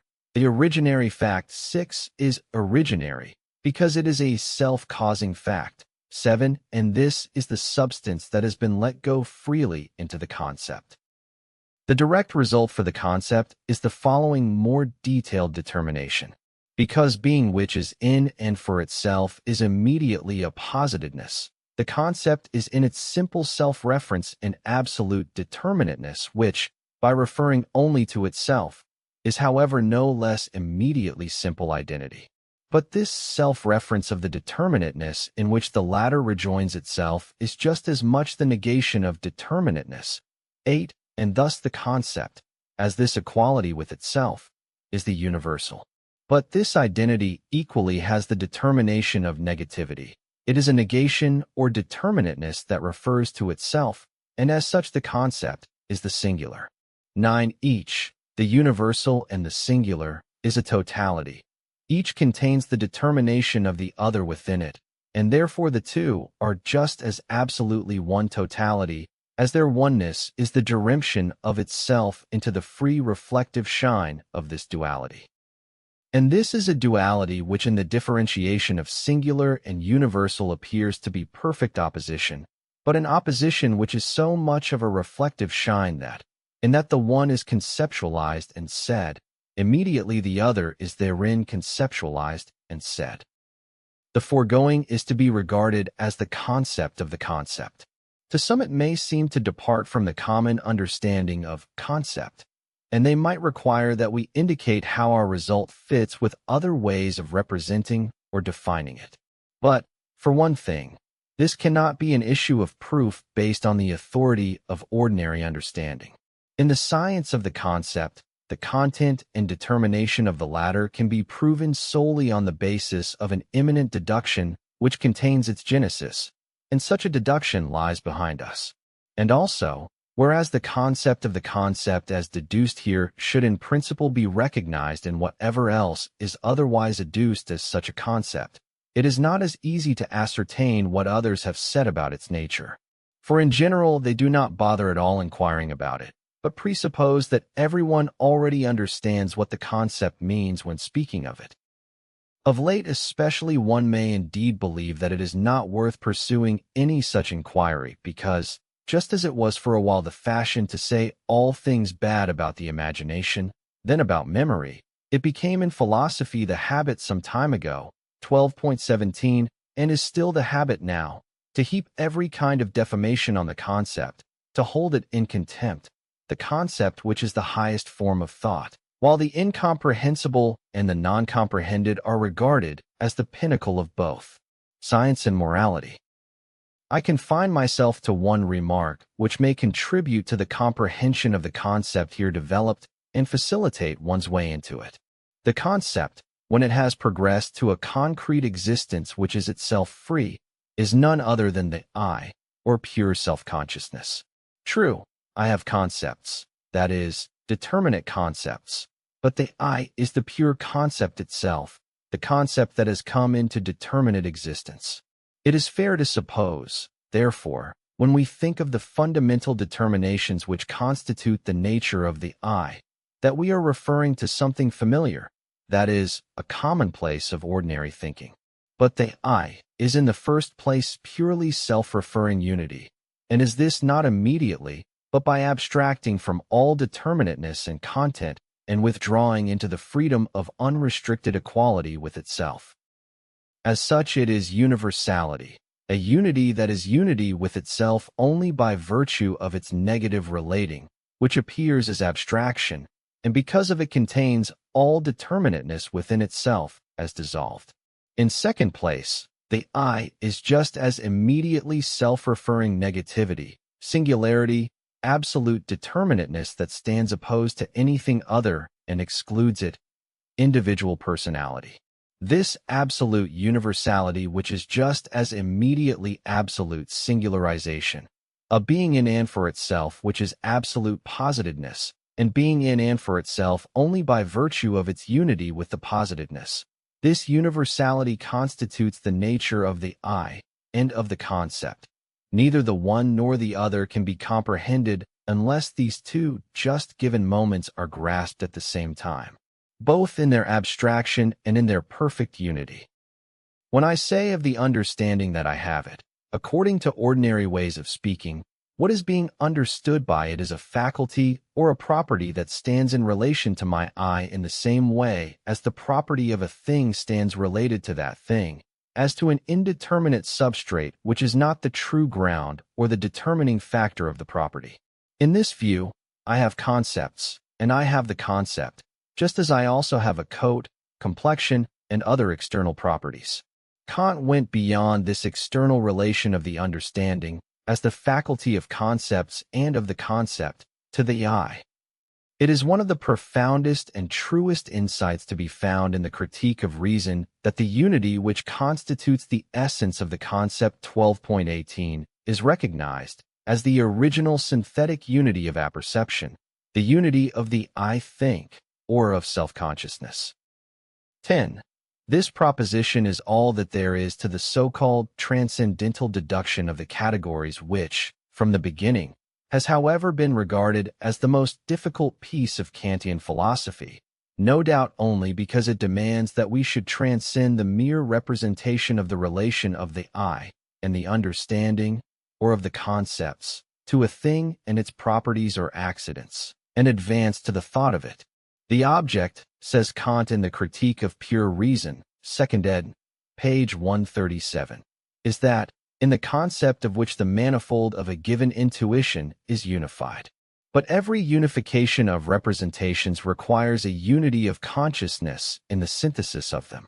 Consequently, this unity of consciousness is alone that which constitutes the reference of the representations to an object, hence their objective validity, and that on which even the possibility of the understanding rests.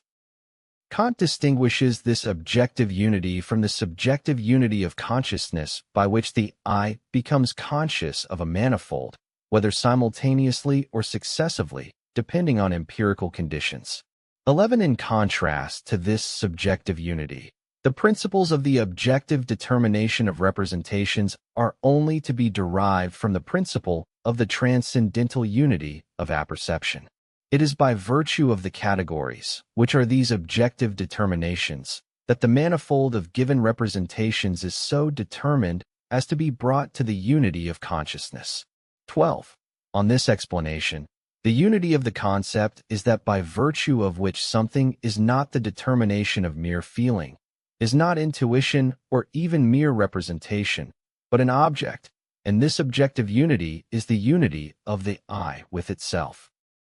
In point of fact, the conceptual comprehension of a subject matter consists in nothing else than in the I making it its own, in pervading it, and bringing it into its own form, that is, into a universality which is immediately determinateness, or into a determinateness which is immediately universality.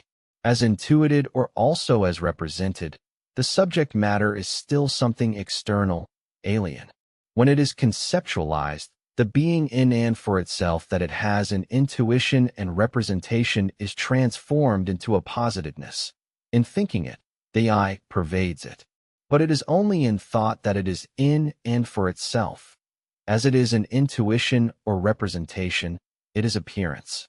Thought sublates the immediacy with which it first comes before us, and in this way transforms it into a positiveness.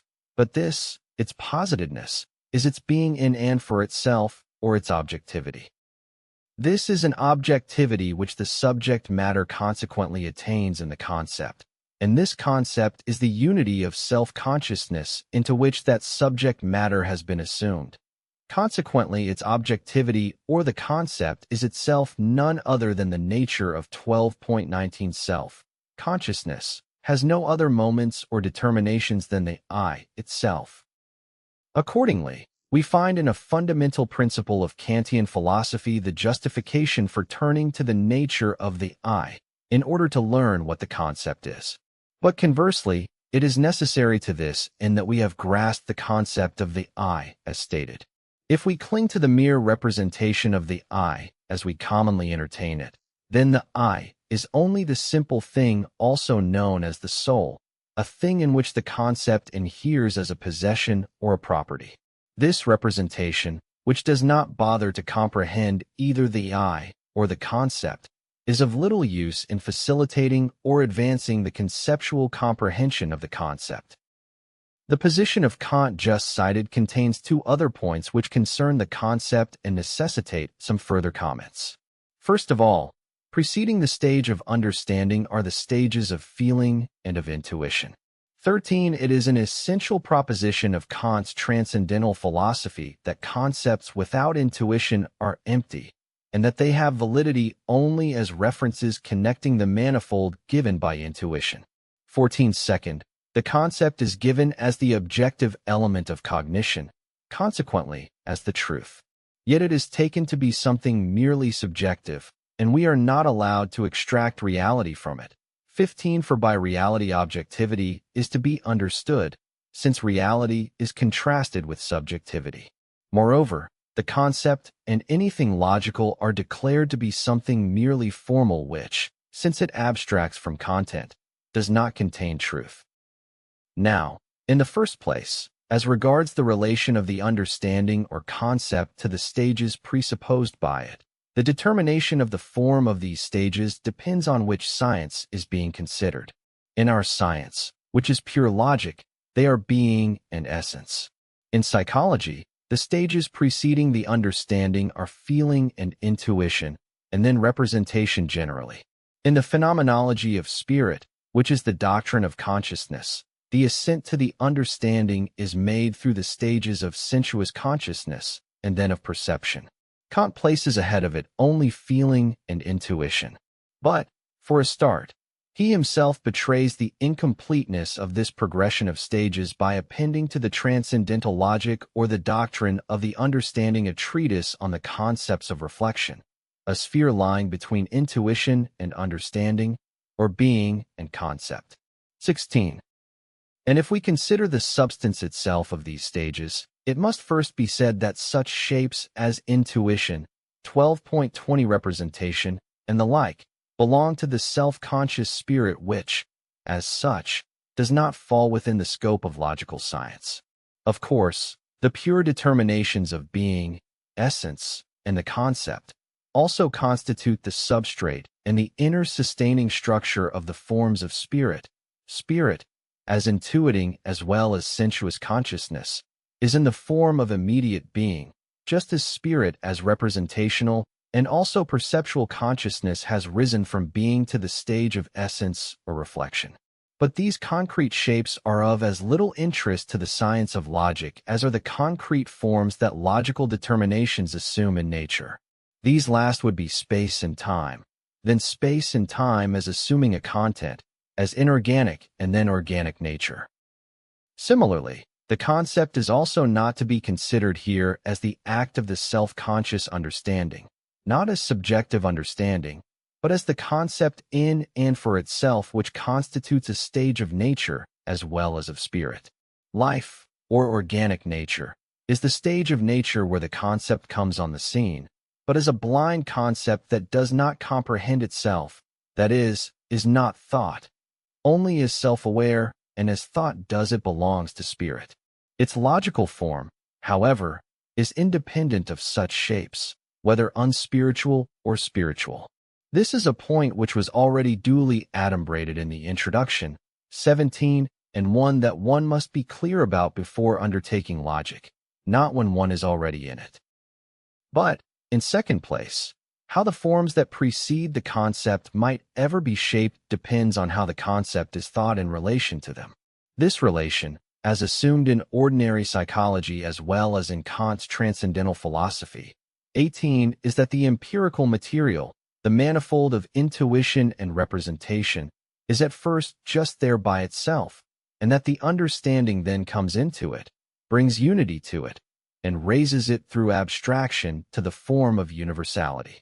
The understanding is in this way an inherently empty form which, on the one hand, obtains reality only by virtue of that given content, and, on the other, abstracts from it, that is to say, discards it as something useless, but useless only for the concept. In both operations, the concept is not the one which is independent, is not what is essential and true about that presupposed material. Rather, this material is the reality in and for itself, a reality that cannot be extracted from the concept. Now it must certainly be conceded that the concept is as such not yet complete, that it must rather be raised to the idea which alone is the unity of the concept and reality.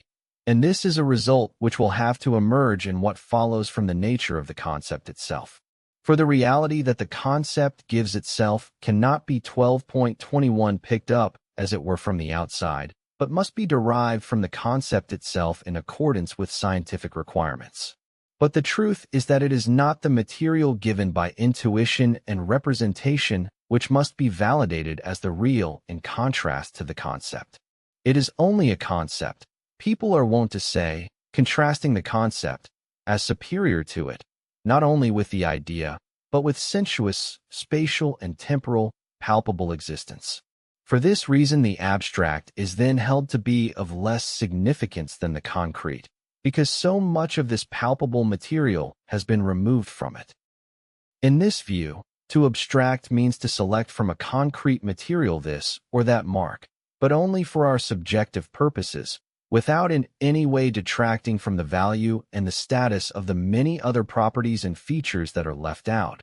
On the contrary, by retaining them as reality, but yonder on the other side, still as fully valid as ever.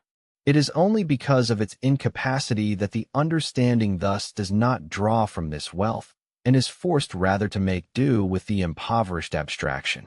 But now, to regard the given material of intuition and the manifold of representation as the real, in contrast to what is thought and the concept, is precisely the view that must be given up as condition of philosophizing, and that religion, moreover, presupposes as having already been given up. How could there be any need of religion? How could religion have any meaning, if the fleeting and superficial appearance of the sensuous and the singular were still regarded as the truth? But it is philosophy that yields the conceptually comprehended 19 insight into the status of the reality of sensuous being. Philosophy assumes indeed that the stages of feeling, intuition, sense consciousness, and so forth, are prior to the understanding, for they are the conditions of the genesis of the latter, but they are conditions only in the sense that the concept results from their dialectic and their nothingness, and not because it is conditioned by their reality. Abstractive thought, therefore, is not to be regarded as the mere discarding of a sensuous material which does not suffer in the process any impairment of reality. It is rather the sublation and reduction of that material as mere appearance to the essential, which is manifested only in the concept. Of course, if what is to be taken up into the concept from the concrete appearance is intended to serve only as a mark or sign, then it may well be anything at all. Any mere sensuous singular determination of the subject matter will do, selected from the others because of some external interest, but of like kind and nature as the rest. In this conjunction, the prevailing fundamental misunderstanding is that the natural principle, or the starting point in the natural 12.22 development, or the history of an individual in the process of self-formation, is regarded as the truth and conceptually the first. Intuition or being are no doubt first in the order of nature, or are the condition for the concept, but they are not for all that the unconditioned in and for itself. On the contrary, in the concept their reality is sublated, and, consequently, so is also the reflective shine that they had of being the conditioning reality. If it is not the truth which is at issue, but only narration, as it is the case in pictorial and phenomenal thinking, then we might as well stay with the story that we begin with feelings and intuitions, and that the understanding then extracts a universal or an abstraction from their manifold, for which purpose it quite understandably needs a substrate for these feelings and intuitions which, in the process of abstraction, retains for representation the same complete reality with which it first presented itself. But philosophy ought not to be a narrative of what happens, but a cognition of what is true in what happens, in order further to comprehend on the basis of this truth what in the narrative appears as a mere happening. If on the superficial view of what the concept is all manifoldness falls outside it, and only the form of abstract universality or of empty reflective identity stays with it, we can at once call attention to the fact that any statement or definition of a concept expressly requires, besides the genus which in fact is already itself more than just abstract universality, also a specific determinateness. And it does not take much thoughtful reflection on the implication of this requirement to see that differentiation is an equally essential moment of the concept. Kant introduced this line of reflection with the very important thought that there are synthetic judgments a priori. 20. His original synthesis of apperception is one of the most profound principles for speculative development. It contains the beginning of a true apprehension of the nature of the concept and is fully opposed to any empty identity or abstract universality which is not internally a synthesis. The further development, however, did not live up to this beginning. The term itself, synthesis, easily conjures up again the picture of an external unity, of a mere combination of terms that are intrinsically separate. Then, again, the Kantian philosophy has never got over the psychological reflex of the concept, and has once more reverted to the claim that the concept is permanently conditioned by the manifold of intuition. It has declared the content of the cognitions of the understanding and of experience to be phenomenal, not because of the finitude of the categories as such, but on the ground of a psychological idealism, because they are only determinations 12.23 derived from self-consciousness. Here, accordingly, we have again the supposition that apart from the manifoldness of intuition, the concept is without content, empty, despite the fact that the concept is said to be a synthesis a priori. As such, it surely contains determinateness and differentiation within itself. And because this determinateness is the determinateness of the concept, and hence the absolute determinateness, singularity, the concept is the ground and the source of all finite determinateness and manifoldness. The formal position that the concept never abandons as understanding is completed in Kant's exposition of what reason is. One should expect that in reason, which is the highest stage of thought, the concept would lose the conditionality with which it still appears at the stage of understanding and would attain perfect truth. But this expectation is disappointed. For Kant defines the relation of reason to the categories as merely dialectical. Indeed, he even takes the result of this dialectic to be simply and solely an infinite nothingness, the result being that the synthesis is again lost also to the infinite unity of reason, and lost with it is whatever beginning there was of a speculative, truly infinite concept. Reason becomes the well-known, totally formal, merely regulative unity of the systematic employment of the understanding. It is declared an abuse when logic, which is supposed to be a mere canon of judgment, is considered instead as an organon for the production of objective insights. The concepts of reason, in which we would have expected a higher power and a deeper content, no longer possess anything constitutive as still do the categories. They are mere ideas which we are quite at liberty to use, provided that by these intelligible entities in which all truth was to be revealed we mean nothing more than hypotheses to which it would be the height of arbitrariness and recklessness to ascribe absolute truth, for they cannot be found in any experience. 21. Would anyone have ever thought that philosophy would deny truth to intelligible entities on the ground that they lack the spatial and temporal material of the senses? Directly connected with this is the issue of how to view the concept and the character of logic generally, the issue namely of the relation of the concept and its science to truth itself. This is an issue on which the Kantian philosophy holds the same position as is commonly taken. We cited earlier from Kant's deduction of the categories to the effect that, according to it, the object in which the manifold of intuition is unified is this unity only by virtue of the unity of self-consciousness. 22. The objectivity of thought is here, therefore, specifically defined. It is an identity of concept and thing which is the truth. In the same way, it is also commonly accepted that, as thought appropriates a given subject matter, this subject matter thereby. 12.24 undergoes an alteration and is made from something sensuous into something thought. But nothing is changed in this alteration in so far as the essentiality of the object goes.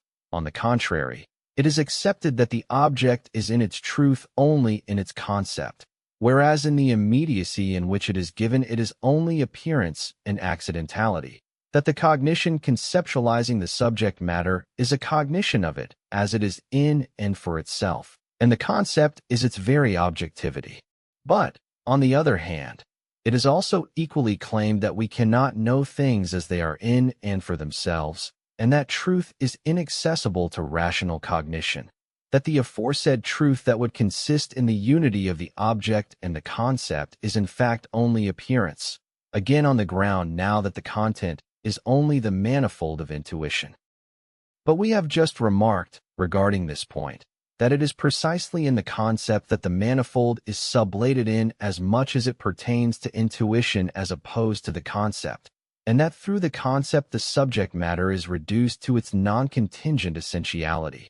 The latter does enter into appearance, and this is why appearance is not something merely essenceless, but is the manifestation of essence.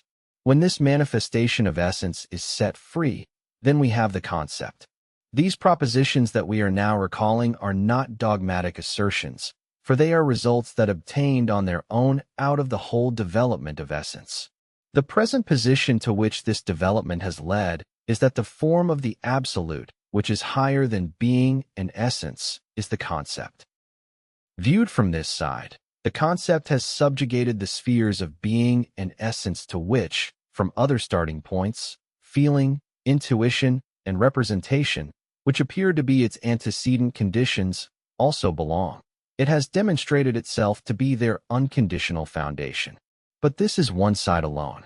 There is a second side left to which this third book of the logic is devoted, namely the demonstration of how the concept forms within and from itself the reality that has vanished in it. It is conceded, in other words, that the cognition that does not go past the concept, purely as concept, is still incomplete, that it has only arrived at abstract truth. But its incompleteness does not lie in its lack of that alleged reality as would be given in feeling and intuition, but in the fact that the concept has yet to give to itself its own reality, one that it generates out of itself. The demonstrated absoluteness of the concept as against the material of experience, and, more exactly, the categorial and the reflective determinations of it, consists in this, that as this material appears outside and before the concept, it has no truth but that it has it only in its ideality or in its identity with the concept. The derivation of the real from the concept, if derivation is what we want to call it, consists at first essentially in this, that the concept in its formal abstraction 12.25 reveals itself to be incomplete, and through a dialectic eminently grounded in it passes over into reality. It passes over into it, however, as into something which it generates out of itself, not as if it were falling back again onto a ready-made reality which it finds opposite it, or as if it were taking refuge, because it sought for something better but found none, into something that has already been proven to be the unessential element of appearance. It will always be a source of wonder how the Kantian philosophy did acknowledge that the relation of thought to sensuous existence, the relation at which it stopped, is only a relation of mere appearance, and also well recognized in the idea in general a higher unity of those two terms, even gave expression to it, as for example in the idea of an intuitive understanding, and yet stopped short at that relative relation and at the claim that the concept remains utterly separate from reality, thus asserting as truth what it declared to be finite cognition, and explaining away as extravagant and illegitimate figments of thought what it recognized as truth, and had specifically defined as such. Since it is logic above all, and not science generally, whose relation to truth is the issue here, it must be further conceded that logic as the formal science cannot also contain, nor should contain, the kind of reality which is the content of the other parts of philosophy, of the sciences of nature and of spirit. These concrete sciences do attain to a more real form of the idea than logic does, but not because they have turned back to the reality which consciousness abandoned as it rose above the appearance of it to science, or because they have again resorted to the use of such forms as are the categories and the determinations of reflection, the finitude and untruth of which were demonstrated in the logic. The logic rather exhibits the rise of the idea up to the level from which it becomes the creator of nature and passes over into the form of a concrete immediacy whose concept, however, again shatters this shape also in order to realize itself as concrete spirit. These sciences, just as they had the logic as their prototype, hold on to its logical principle or the concept as in them their formative factor. As contrasted with them, the logic is of course the formal science, yet the science of the absolute form which is implicit totality and contains the pure idea of truth itself. This absolute form has in it a content or reality of its own. The concept, since it is not a trivial, empty identity, obtains its differentiated determinations in the moment of negativity or of absolute determining, and the content is only these determinations of the absolute form and nothing else, a content posited by the form itself and therefore adequate to it. This form is for this reason of quite another nature than logical form is ordinarily 12.26 taken to be. It is truth already on its own account, because this content is adequate to its form or this reality to its concept, and it is pure truth, because the determinations of the content do not yet have the form of an absolute otherness or of absolute immediacy. When Kant in the Critique of Pure Reason, page 83, 23 in connection with logic, comes to discuss the old and famous question, what is truth? He starts by passing off as a triviality the nominal definition that it is the agreement of cognition with its subject matter, a definition which is of great, indeed of supreme value. If we recall this definition together with the fundamental thesis of transcendental idealism, namely that rational cognition is incapable of comprehending things in themselves, 24 that reality lies absolutely outside the concept, it is then at once evident that such a reason, one which is incapable of setting itself in agreement with its subject matter and the things in themselves, such as are not in agreement with the rational concept, a concept that does not agree with reality, and a reality that does not agree with the concept, that these are untrue conceptions. If Kant had measured the idea of an intuitive understanding against that first definition of truth, he would have treated that idea which expresses the required agreement, not as a figment of thought, but rather as truth. What we would want to know, Kant proceeds to say, is a universal and certain criterion of truth of any cognition whatever, one that would be valid for all cognitions without distinction of their subject matters. But since any such criterion would abstract from all content of cognition, the reference to its object, and truth has to do precisely with this content, it would be quite impossible, even absurd, to ask for a mark of the truth of this content of cognitions. 25. Here we have, clearly expressed, the ordinary conception of the formal function of logic which gives to the adduced argument the air of convincing. But first of all, it is to be noted what usually happens to this kind of formal argumentation. It forgets as it speaks that on which it is based and of which it speaks. It would be absurd, it says, to ask for a criterion of the truth of the content of cognition. But according to the definition on which it is based, it is not the content that constitutes the truth, but the agreement of it with the concept. Such a content as is here spoken of, one without the concept, is something void of concept and therefore void of essence. Of course, we cannot ask of such a content for a criterion of truth, but for the opposite reason, 12.27 namely, not because it cannot be the required agreement on account of its being void of concept, but because it cannot be anything more than just another truthless opinion. Let us leave aside any talk about content, which is the cause of the confusion here, the confusion in which formalism invariably falls, and which is responsible for making it say, every time it tries to explain itself, the opposite of what it wants to say. And let us just stay with the abstract view that the logic is only formal, that it abstracts from all content. What we then have is a one-sided cognition which is not supposed to contain any subject matter, an empty form void of determination, which is therefore just as little an agreement, for it necessarily takes two for an agreement, as it is truth. In the a priori synthesis of the concept, Kant did have a higher principle in which it was possible to recognize a duality, and therefore what is required for truth. But the material of the senses, the manifoldness of intuition, was too strong for him to be able to wrest himself away from it, and turn to a consideration of the concept and the categories in and for themselves, and to a speculative form of philosophizing.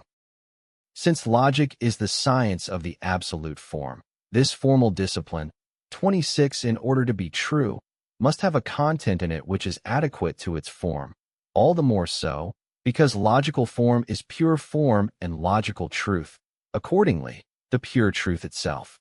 This formal discipline must therefore be thought of as inherently much richer in determinations and content, and also of infinitely greater efficacy over the concrete, than it is normally taken to be. The laws of logic by themselves, extraneous elements aside, such as applied logic and the rest of the psychological and anthropological material, are commonly restricted, apart from the law of contradiction, to a few meager propositions concerning the conversion of judgments and the forms of inference. And the forms, too, that come up in this context, as well as their further specifications, are only taken up historically as it were, not subjected to criticism to see whether they are in and for themselves true. For example, the form of the positive judgment is accepted as something perfectly correct in itself, and whether the judgment is true is made to depend solely on the content. No thought is given to investigating whether this form of judgment is a form of truth in and for itself, whether the proposition it enunciates, the individual is a universal, is not inherently dialectical. It is at once assumed that the judgment is capable of possessing truth on its own account, and that every proposition expressed in a positive judgment is true, even though it is patently evident that the judgment lacks what is required by the definition of truth, namely the agreement of the concept with its subject matter. For if the predicate, which here is the universal, is taken as the concept and the subject, which is the singular, as the subject matter, 12.28, then the concept does not agree with it. But if the abstract universal which is the predicate does not yet amount to a concept, for surely there is more that belongs to it, or if the subject, for its part, still is not much more than a grammatical one, how should the judgment possibly contain truth, seeing that its concept and the intended object do not agree, as also that the concept is missing and indeed the object as well? This rather is then where the impossible and the absurd lie, in the attempt to grasp the truth in such forms as are the positive judgment or a judgment in general. Just as the Kantian philosophy did not consider the categories in and for themselves, but declared them to be finite determinations unfit to hold the truth, on the only inappropriate ground that they are subjective forms of self-consciousness, still less did it subject to criticism the forms of the concepts that make up the content of ordinary logic. What it did, rather, is to pick a portion of them, namely the functions of judgments, for the determination of categories, and simply accepted them as valid presuppositions. Even if there were nothing more to the forms of logic than these formal functions of judgment, for that reason alone they would already be worthwhile investigating to see how far, by themselves, they correspond to the truth. A logic that does not perform this task can at most claim the value of a natural description of the phenomena of thought as they simply occur. It is an infinite merit of Aristotle, one that must fill us with the highest admiration for the power of his genius, that he was the first to undertake this description. But it is necessary to go further and determine both the systematic connection of these forms and their value. Division 12.29. The concept, as considered so far, has demonstrated itself to be the unity of being and essence. Essence is the first negation of being, which has thereby become reflective shine. The concept is the second negation, or the negation of this negation, and is therefore being which has been restored once more, but as in itself the infinite mediation and negation of being. In the concept, therefore, being and essence no longer have determination as being and essence, nor are they only in such a unity in which each would reflectively shine in the other. Consequently, the concept does not differentiate itself into these determinations. The concept is the truth of the substantial relation in which being and essence attain their perfect self-subsistence and determination each through the other. The truth of substantiality proved to be the substantial identity, an identity that equally is, and only is, positedness. Positedness is determinate existence and differentiation. In the concept, therefore, being in and for itself has attained a true existence adequate to it, for that positedness is itself being in and for itself. This positedness constitutes the difference of the concept in the concept itself, and because the concept is immediately being in and for itself, its differences are themselves the whole concept, universal in their determinateness and identical in their negation. This is now the concept itself of the concept, but at first only the concept of the concept, or also itself only concept.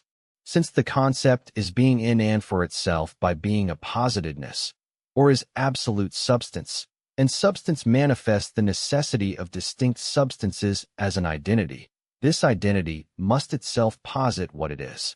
The moments of the movement of the substantial relation through which the concept came to be and the reality thereby exhibited are only in the transition to the concept. That reality is not yet the concept's own determination, one that has emerged out of it.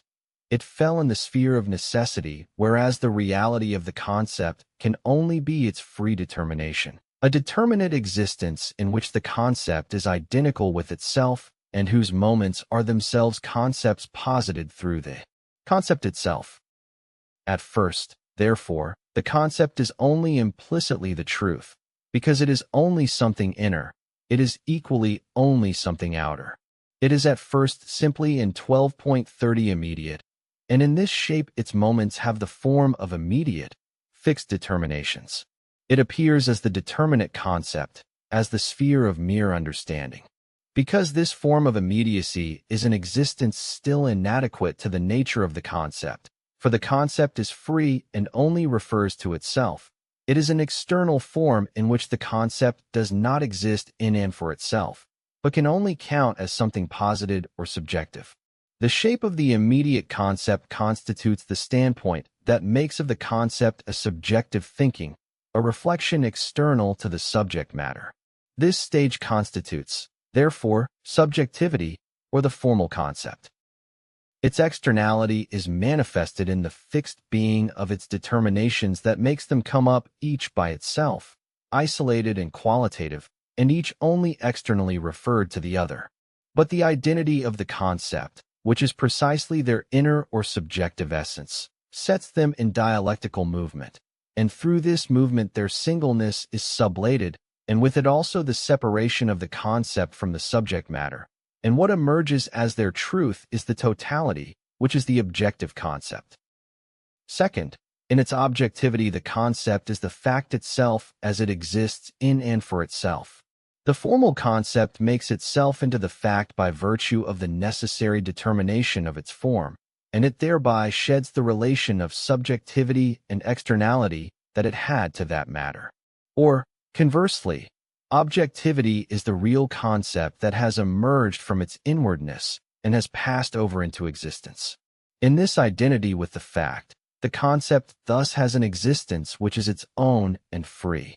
But this existence is still a freedom which is immediate and not yet negative.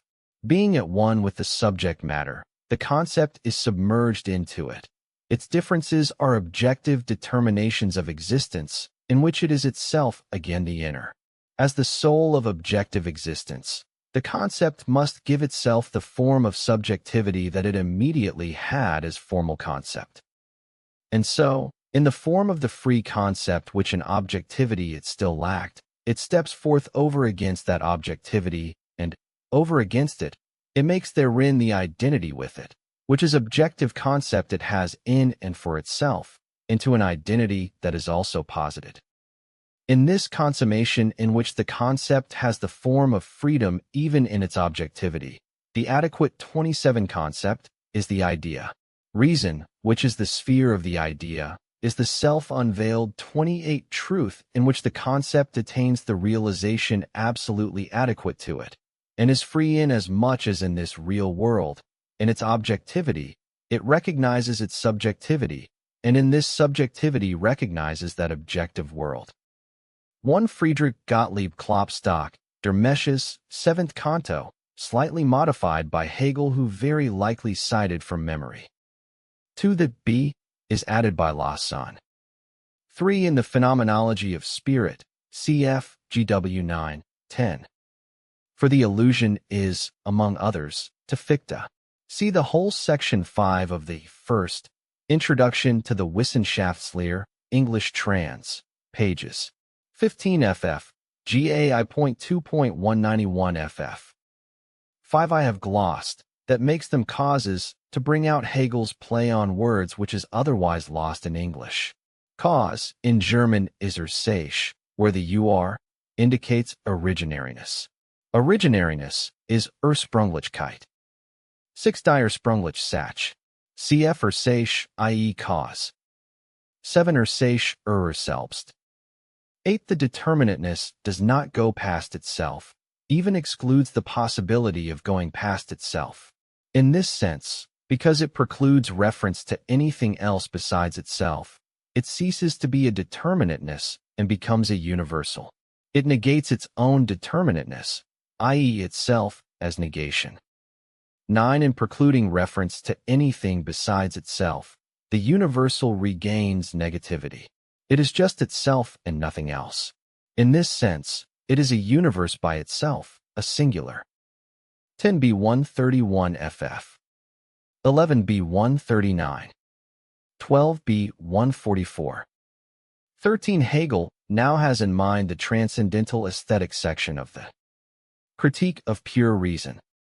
14 cf. b 33, b 143. 15. The allusion is to A603/B631. 16. A260/B316 FF. 17 CF GW11, 22 FF, i.e. 21.35 FF. 18 CF B133 FF. 19. Conceptually comprehended equals Begriffing. 28/8/B12. 21 A324/B384, 385. 22 CF above, 12.18, and note 10.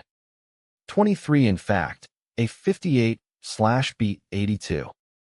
24 Bexby. 25 CF A57, 59/B82, 83. 26 Diocese Formels.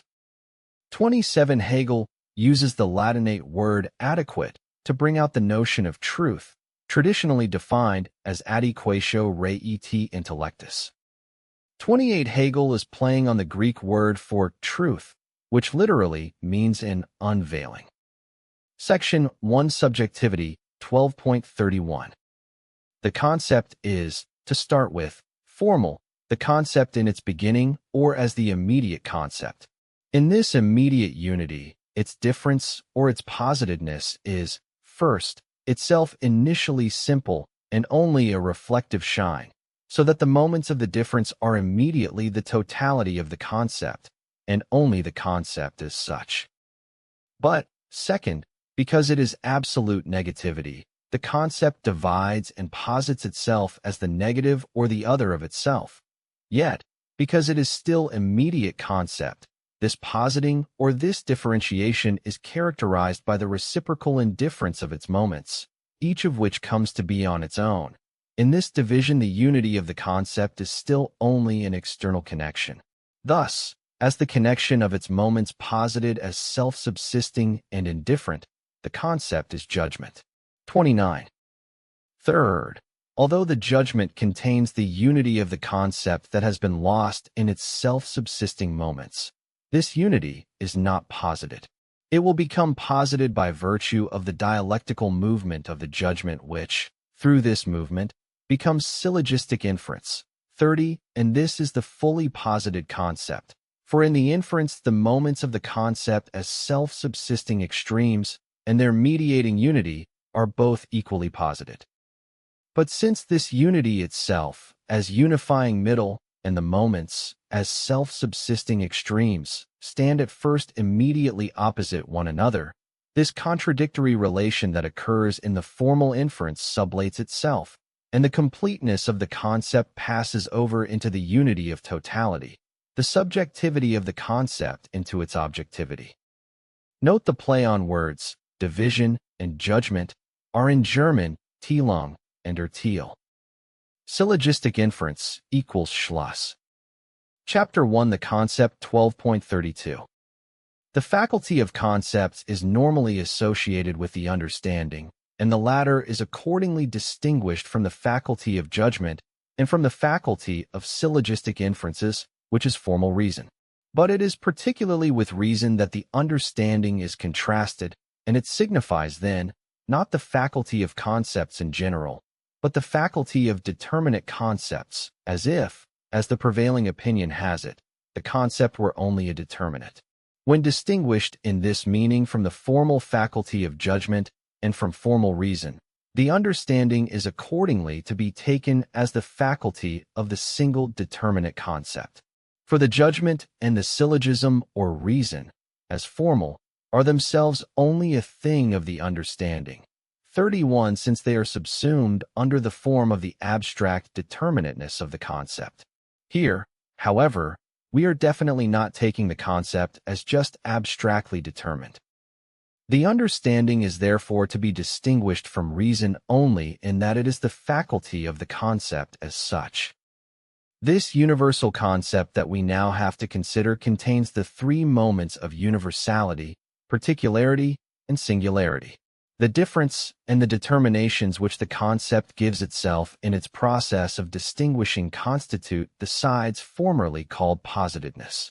Since this positedness is in the concept identical with being in and for itself, each of the moments is just as much the whole concept as it is determinate concept and a determination of the concept. It is at first pure concept, or the determination of universality. But the pure or universal concept is also only a determinate or particular concept that takes its place alongside the other concepts. Because the concept is a totality, and therefore in its universality or pure identical self-reference is essentially a determining and a distinguishing, it possesses in itself the norm by which this form of its self-identity, in pervading all the moments and comprehending them within, equally determines itself immediately as being only the universal as against the distinctness of the moments. Second, the concept is thereby posited as this particular or determinate concept, distinct from others. Third, singularity is the concept reflecting itself out of difference into absolute negativity. This is at the same time the moment at which it has stepped out of its identity into its otherness, and becomes judgment point 12.33. The universal concept. The pure concept is the absolutely infinite, unconditioned, and free. It is here, as the content of our treatise begins to be the concept itself, that we must look back once more at its genesis. Essence came to be out of being, and the concept out of essence, therefore also from being. But this becoming has the meaning of a self-repulsion, so that what becomes is rather the unconditional and the originative. In passing over into essence, being became a reflective shine or a positedness, and becoming or the passing over into an other became a positing. Conversely, the positing or the reflection of essence sublated itself and restored itself to a non-posited, an original being. The concept is the mutual penetration of these moments, namely, the qualitative and the originative existent is only as positing and as immanent turning back, and this pure immanent reflection simply is the becoming other or determinateness, which is, consequently, no less infinite, self-referring determinateness. Thus the concept is absolute self-identity by being first just this, the negation of negation or the infinite unity of negativity with itself. This pure self-reference of the concept, which is such by positing itself through the negativity, is the universality of the concept. Universality seems incapable of explanation, because it is the simplest of determinations. Explanation must rely on determinations and differentiations and must apply predicates to its subject matter, and this would alter rather than explain the simple. But it is precisely of the nature of the universal to be as simple that, by virtue of absolute negativity, contains difference and determinateness in itself in the highest degree. Being is simple as an immediate. For this reason we can only intend it without being able to say what it is. Therefore, it is immediately one with its other, non-being. The concept of being is just this, that it is so simple as to vanish into its opposite immediately. It is becoming. The universal is, on the contrary, a simple that is at the same time all the richer in itself, for it is the concept. First, therefore, it is simple self-reference. It is only in itself. But, second, this identity is in itself absolute mediation, but not anything mediated. Of the universal which is mediated, that is to say, the abstract universal, the one opposed to the particular and the singular, 12.34 of that we shall have to speak only in connection with the determinate concept. Yet, even the abstract universal entails this much, that in order to obtain it there is required the leaving aside of other determinations of the concrete. As determinations in general, these determinations are negations, and leaving them aside is a further negating. Even in the abstract universal, therefore, the negation of negation is already present. But this double negation comes to be represented as if it were external to it, both as if the properties of the concrete that are left out were different from the ones that are retained as the content of the abstraction, and as if this operation of leaving some aside, while retaining the rest went on outside them. With respect to this movement, the universal has not yet acquired the determination of externality. it is still in itself that absolute negation, which is, precisely, the negation of negation or absolute negativity. Accordingly, because of this original unity, the first negative, or the determination, is not, to begin with, a restriction for the universal. Rather, the latter maintains itself in it, and its self-identity is positive. The categories of being were, as concepts, essentially these identities of the determinations with themselves in their restriction or their otherness. But this identity was only implicitly the concept, was not yet made manifest. Consequently, the qualitative determination perished as such in its other and had as its truth a determination diverse from it. The universal, on the contrary, even when it posits itself in a determination, remains in it what it is. It is the soul of the concrete which it inhabits, unhindered and equal to itself in its manifoldness and diversity. It is not swept away in the becoming but persists undisturbed through it, endowed with the power of unalterable, undying self-preservation. It also does not simply shine reflectively in its other, as does the determination of reflection. This determination, as something relative, does not refer only to itself, but is a relating.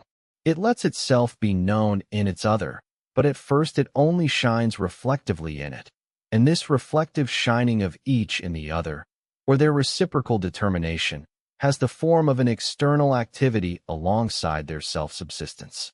The universal is posited, on the contrary, as the essence of its determination, as this determination's own positive nature. For the determination that constitutes the negative of the universal is in the concept simply and solely a positedness. Essentially, in other words, it is at the same time the negative of the negative, and only is as this self-identity of the negative which is the universal.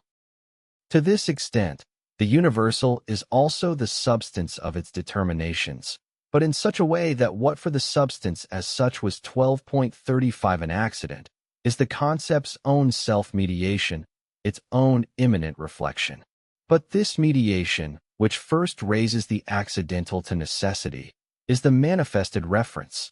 The concept is not the abyss of formless substance, or the necessity, which is the inner identity of things or circumstances different from each other and reciprocally constricting.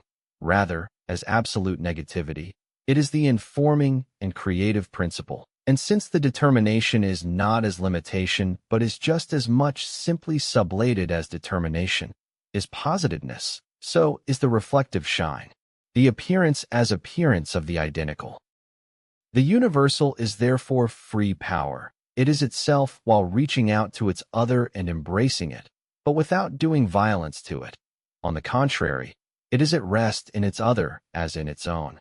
Just as it has been called free power, it could also be called free love and boundless blessedness, for it relates to that which is distinct from it as to itself. In it, it has returned to itself. Mention has just been made of determinateness, even though the concept has not yet progressed to it, being at first only as the universal and only self-identical. But one cannot speak of the universal apart from determinateness, which, to be more precise, is particularity and singularity. For in its absolute negativity, the universal contains determinateness in and for itself, so that, when speaking of determinateness in connection with the universal, the determinateness is not being imported into the latter from outside. As negativity in general, that is, according to the first immediate negation, the universal has determinateness in it above all as particularity. As a second universal, as the negation of negation, it is absolute determinateness, that is, singularity and concreteness. The universal is thus the totality of the concept. It is what is concrete, is not empty, but, on the contrary, has content by virtue of its concept, a content in which the universal does not just preserve itself, but is rather the universal's own, immanent to it. It is of course possible to abstract from this content, but what we have then is not the universal element of the concept, but the abstract universal, which is an isolated and imperfect moment of the concept, void of truth. More precisely, The universal shows itself to be this totality as follows. Insofar as the universal possesses determinateness, this determinateness is not only the first negation, but also the reflection of this negation into itself. According to that first negation, taken by itself, the universal is a particular, and in this guise we shall consider it in a moment. In the other determinateness, however, the universal is still essentially universal, and this side we have here still to consider. For this determinateness, as it is in the concept, is the total reflection, a doubly reflective shine, both outwards, as reflection into the other, and inwards, as reflection into itself. The outward shining establishes a distinction with respect to another. The universal accordingly takes on a 12.36 particularity, which is resolved in a higher universality. Inasmuch as it now is also only a relative universal, it does not lose its character of universality. It preserves itself in its determinateness, not just because it remains indifferent to it, for then it would be only posited together with it, but because of what has just been called the inward shining. The determinateness, as determinate concept, is bent back into itself. It is the concept's own immanent character, a character made essential by being taken up into the universality and by being pervaded by it, just as it pervades it in turn, equal in extension and identical with it. This is the character that belongs to the genus as the determinateness, which is not separated from the universal. To this extent, it is not an outwardly directed limitation, but is positive, for by virtue of the universality it stands in free self-reference. Thus, even the determinate concept remains in itself infinitely free concept. But in regard to the other side in which the genus is limited because of its determinate character, we have just said that, as a lower genus, it has its resolution in a higher universal. This universal can also be grasped as a genus, but as a more abstract one. It always pertains, however, only to the side of the determinate concept which is outwardly directed. The truly higher universal is the one in which this outwardly directed side is redirected inwardly. This is the second negation in which the determinateness is present simply and solely as something posited, or as reflective shine. Life, the I, spirit, absolute concept, are not universals only as higher genera, but are rather concretes whose determinacies are also not mere species or lower genera, but determinacies which, in their reality, are self-contained and self-complete. Of course, life, the I, finite spirit, are also only determinate concepts. To this extent, however, their resolution is in a universal which, as the truly absolute concept, is to be grasped as the idea of infinite spirit, the spirit whose posited being is the infinite, transparent reality in which it contemplates its creation and, in this creation, itself. The true, infinite universal, the one which, immediately in itself, is just as much particularity as singularity, is now to be more closely examined as particularity. It determines itself freely. The process by which it becomes finite is not a transition, the kind that occurs only in the sphere of being. It is creative power as self-referring absolute negativity. As such, it differentiates itself internally, and this is a determining, because the differentiating is one with the universality. Accordingly, it is a positing of differences that are themselves universals, self-referring. They become thereby fixed, isolated differences. The isolated subsistence of the finite that was earlier determined 32 as its 12.37 being, for itself, also as thinghood, as substance, is in its truth universality, the form with which the infinite concept clothes its differences, a form which is equally itself one of its differences. Herein consists the creativity of the concept, a creativity which is to be comprehended only in the concept's innermost core. The particular concept. Determinateness as such belongs to being and the qualitative. As the determinateness of the concept, it is particularity. It is not a limit, as if it were related to an other beyond it, but is rather, as just shown, the universal's own immanent moment. In particularity, therefore, the universal is not in an other, but simply and solely with itself. The particular contains the universality that constitutes its substance. The genus is unaltered in its species. These do not differ from the universal, but only from each other. The particular has one and the same universality as the other particulars to which it is related. The diversity of these particulars, because of their identity with the universal, is as such at the same time universal. It is totality. The particular, therefore, does not only contain the universal but exhibits it also through its determinateness. Accordingly, the universal constitutes a sphere that the particular must exhaust. This totality, inasmuch as the determinateness of the particular is taken as mere diversity, appears as completeness. In this respect, the species are complete simply in so far as there are no more of them. There is no inner standard or principle available for them, for their diversity is just the dispersed 33 difference for which the universality, which is for itself absolute unity, is a merely external reflex and an unconstrained, contingent completeness. But diversity passes over into opposition, into an immanent connection of diverse moments. Particularity, however, because it is universality, is this immanent connection, not by virtue of a transition, but in and for itself. It is totality intrinsically, and simple determinateness, essential principle. It has no other determinateness than that posited by the universal itself and resulting from it in the following manner. The particular is the universal itself, but it is its difference or 12.38 reference to another, its outwardly reflecting shine. But there is no other at hand from which the particular would be differentiated than the universal itself. The universal determines itself, and so is itself the particular. The determinateness is its difference. It is only differentiated from itself. Its species are therefore only a. the universal itself, and b. the particular. The universal is as concept itself and its opposite, and this opposite is in turn the universal itself as its posited determinateness. The universal overreaches it, and, in it, it is with itself.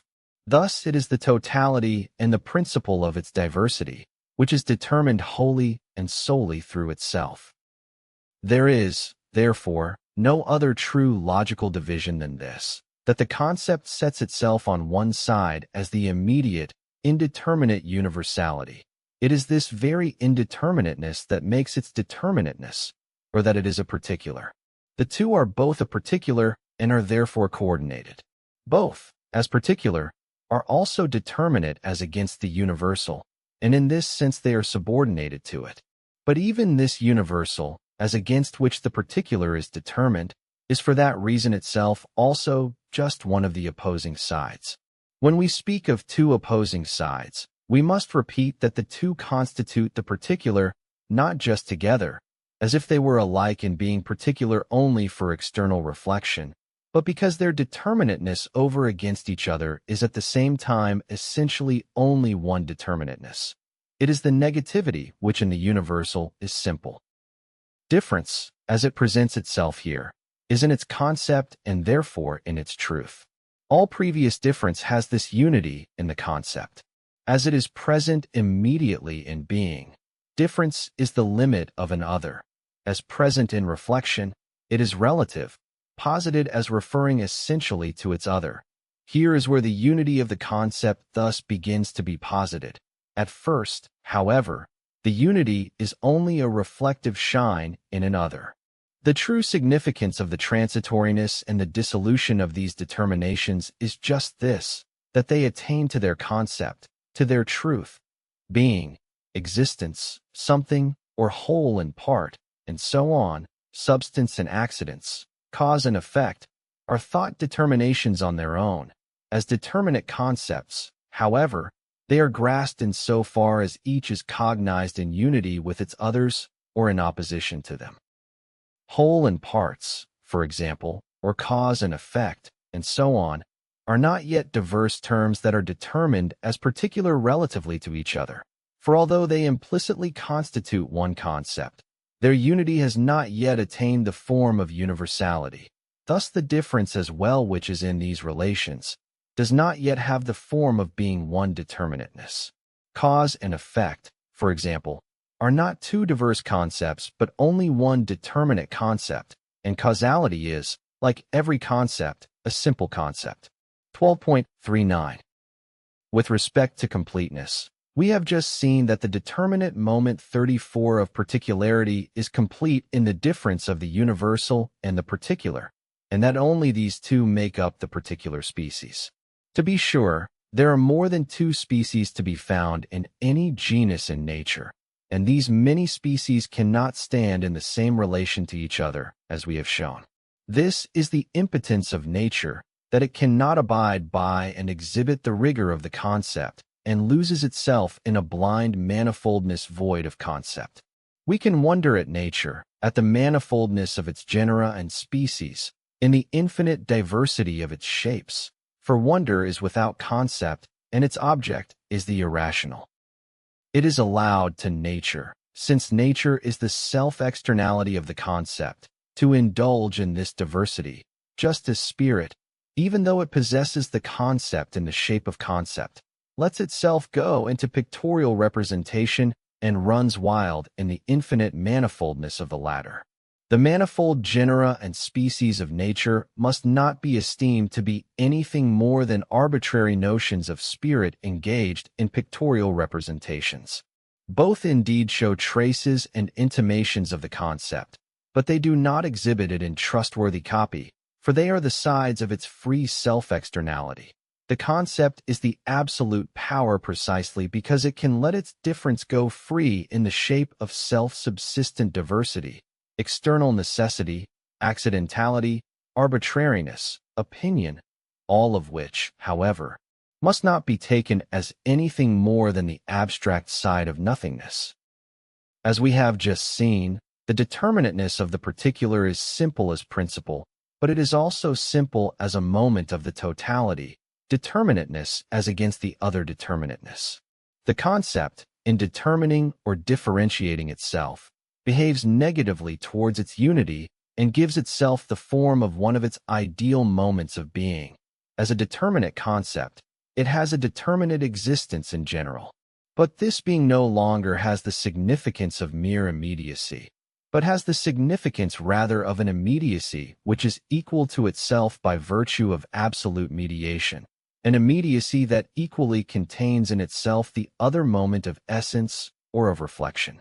This universality, with which the determinate clothes itself, is abstract universality. The particular has this universality in it as its essence, but in so far as the determinateness of the difference is posited and thereby has being, the universality is form in it, and the determinateness as such is its content. Universality becomes form in as much as the difference is something essential, just as in the pure universal it is, on the contrary, only absolute negativity and not a difference posited as such. Now the determinateness is indeed an abstraction as against the other determinateness, but the other determinateness is only universality itself, and this too is therefore 12.40 abstract universality, and the determinateness of the concept, or particularity, is again nothing more than determinate universality. In this universality, the concept is outside itself, and because it is it, the concept, which is there outside itself, the abstract universal contains all the moments of the concept. It is alpha, universality, beta, determinateness, gamma, the simple unity of the two, but this unity is immediate, and the particularity is not therefore as totality. Implicitly, it is this totality also, in mediation. It is essentially a reference to the other excluding it, or the sublation of negation, namely of the other determinateness, an other that lingers on only as an intention, for it vanishes immediately revealing itself to be the same as its other is supposed to be. Therefore, what makes this universality an abstraction is that the mediation is only a condition or is not posited in it. Because it is not posited, The unity of the abstraction has the form of immediacy, and the content has the form of indifference to its universality. For the content is nothing but this totality, which is the universality of absolute negativity. Hence the abstract universal is indeed the concept, but the unconceptualized concept, the concept not posited as such. When we speak of the determinate concept, what we ordinarily mean is precisely just this abstract universal. Even by concept as such, what is generally understood is only this unconceptualized concept, and the understanding is designated as its faculty. Demonstration belongs to this understanding in as much as it proceeds by way of concepts, that is to say, only in determinations. This progression by way of concepts does not therefore reach past finitude and necessity. The highest it reaches is the negative infinite, the abstraction of the highest essence, which is itself the determinateness of the indeterminateness. Absolute substance, too, although not this empty abstraction, but on the contrary a totality according to content, is still abstract, for since it is without absolute form, its innermost truth is not constituted by the concept. Although it is the identity of universality and particularity, or of thought and externality, this identity is not the determinateness of the concept. There is rather an understanding outside it, an understanding which is contingent precisely because it is outside it, in which and for which substance exists in diverse attributes and modes. Moreover, abstraction is not as empty as it is usually said to be. It is the determinate concept. It has some determinateness or other for its content. The highest essence also, the pure abstraction, has the determinateness of indeterminateness, as just mentioned. But indeterminateness is a determinateness because it is supposed to stand opposite the 12.41 determinate. But the moment one says what it is, its intended meaning sublates itself by itself, for it is spoken of on a par with determinateness, and from this abstraction the concept and its truth are brought out. To be sure, any determinate concept is empty in so far as it does not contain the totality, but only a one-sided determinateness. Even when it has otherwise concrete content such as, for instance, humankind, the state, animal, etc., it remains an empty concept inasmuch as its determinateness is not the principle of its differentiation.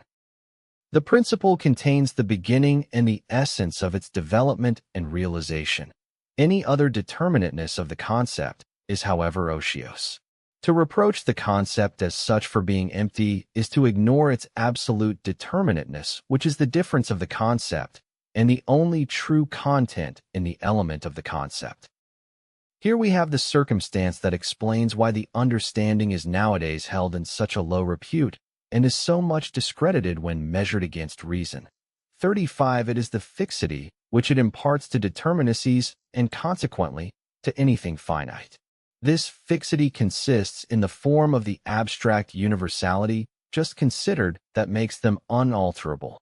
For qualitative determinateness, and also the determination of reflection, are essentially limited, and because of their limitation, they entail a reference to their other, hence the necessity of their transition and passing away.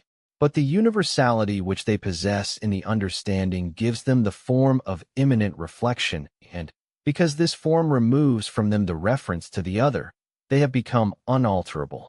Now, although this eternity belongs to the pure concept by nature, the determinations of the concept are eternal essentialities only according to form.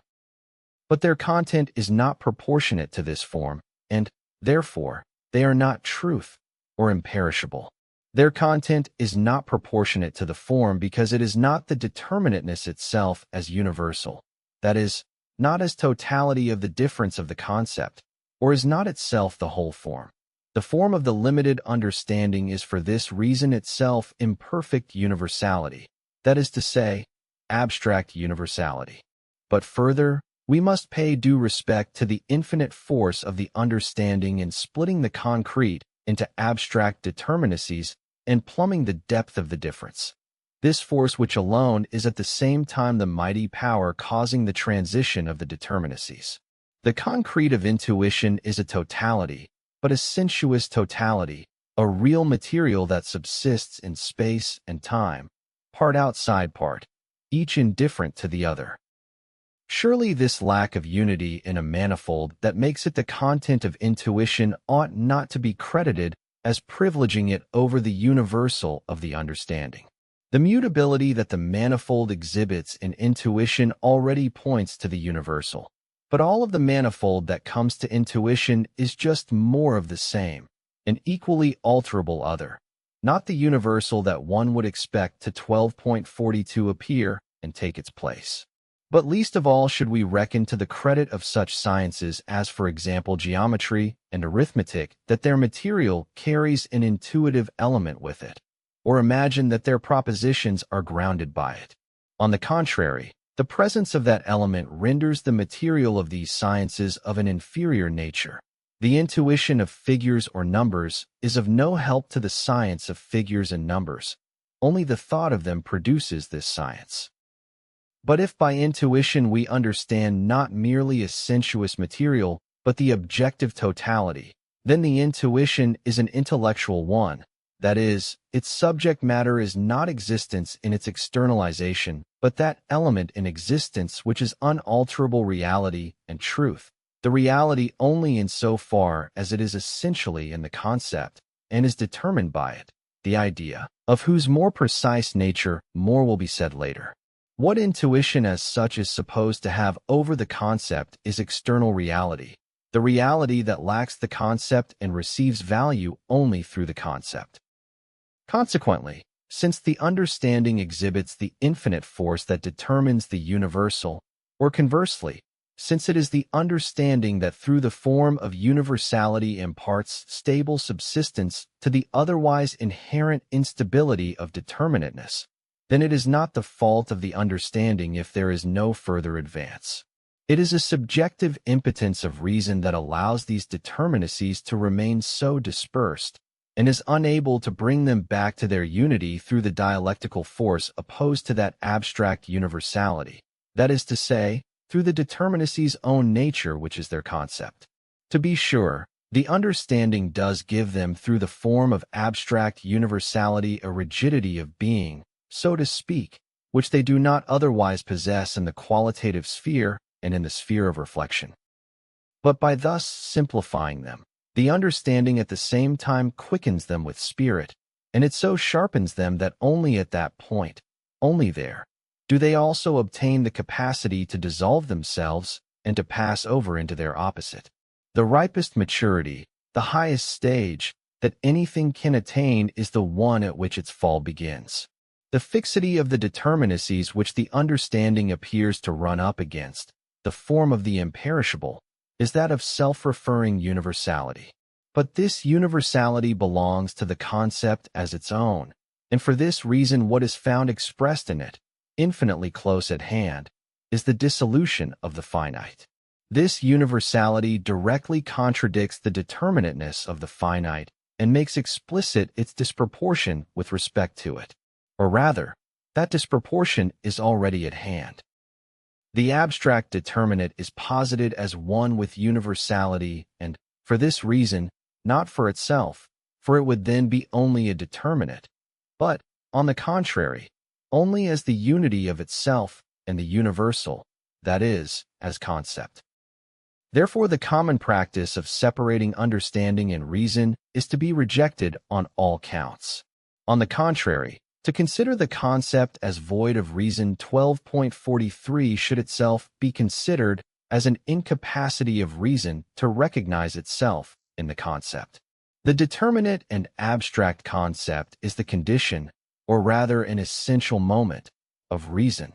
It is form quickened by spirit in which the finite, through the universality in which it refers to itself, is internally kindled, is posited as dialectical, and thereby is the beginning of the appearance of reason. Since in the foregoing the determinate concept has been presented in its truth, it is only left to indicate what, as so presented, it has already been posited as. Difference, which is an essential moment of the concept, but in the pure universal is not yet posited as such, receives its due in the determinate concept. Determinateness in the form of universality is united with the latter to form a simple. Determinate universality is self-referring determinateness. Determinate determinateness, or absolute negativity, posited for itself.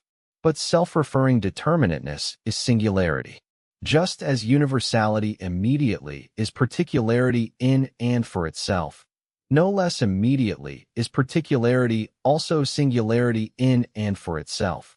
This singularity is at first to be regarded as the third moment of the concept, inasmuch as it is held fast in opposition to the other two, but also as the absolute turning back of the concept into itself, and at the same time as the posited loss of itself. Remark: universality, particularity, and singularity are, according to the foregoing, the three determinate concepts, that is, if one wants to count them. We have already shown that number is a form unsuited to conceptual determinations. 36. But for the determination of the concept itself, it is unsuited the most. Number, since the unit is its principle, turns the counted into totally separated units indifferent to each other. We have seen from the foregoing that the diverse determinate concepts, rather than falling apart as they do when counted, are only one and the same concept.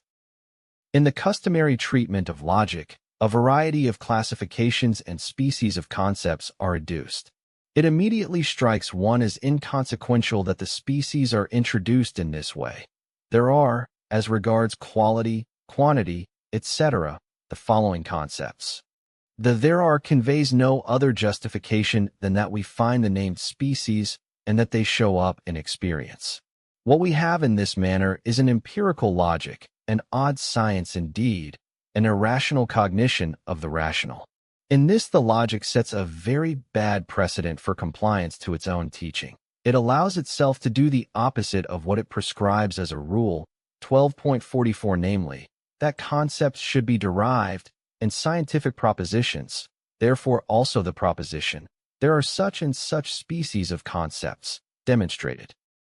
In this context, the Kantian philosophy incurs a further inconsequence by borrowing the categories for the transcendental logic as so-called root concepts from the subjective logic where they were assumed empirically. 37. Since the Kantian philosophy admits the latter fact, it is hard to see why transcendental logic resorts to borrowing from such a science rather than directly helping itself from experience. By way of example, concepts are normally classified according to their clarity, namely, as clear and obscure, distinct and indistinct, adequate and inadequate. We can also add to the list perfect and redundant and other such like superfluities. Now, as regards this classification according to clarity, it immediately transpires that this standpoint and its connected distinctions are taken from psychological and not logical determinations. The so-called clear concept is supposed to be one that suffices to differentiate one intended object from another. But this cannot be called a concept yet. It is nothing more than a subjective representation. What an obscure concept might be must be left to itself, for otherwise it would not be obscure, but a distinct concept. The distinct concept is supposed to be one whose mark can be given. But then it is, strictly speaking, the determinate concept. The mark, when taken in its strict signification, is nothing else than the determinateness or the simple content of the concept in so far as the latter is distinguished from the form of universality. But the mark does not quite have at first this more precise meaning. It is generally taken as only a determination by which a third party takes note of a subject matter or of the concept. It can therefore be a very contingent circumstance. It expresses in general not so much the immanence and essentiality of a determination as its reference to an external understanding. If the latter really is an understanding, then it has the concept before it and makes a note of it by nothing else than by what is in the concept itself. In case the mark is different from the concept, then the mark is a sign or some other determination that belongs to the representation of the matter at hand, not to its concept. What an indistinct concept might be, this can be passed over as superfluous. But the adequate concept is something higher. It properly denotes the agreement of the concept with reality, and this is not the concept as such but the idea. 12.45. If the mark of a distinct concept were really to be the determination itself of the concept, then logic would have trouble with the simple concept which, according to another classification, is opposed to the composite.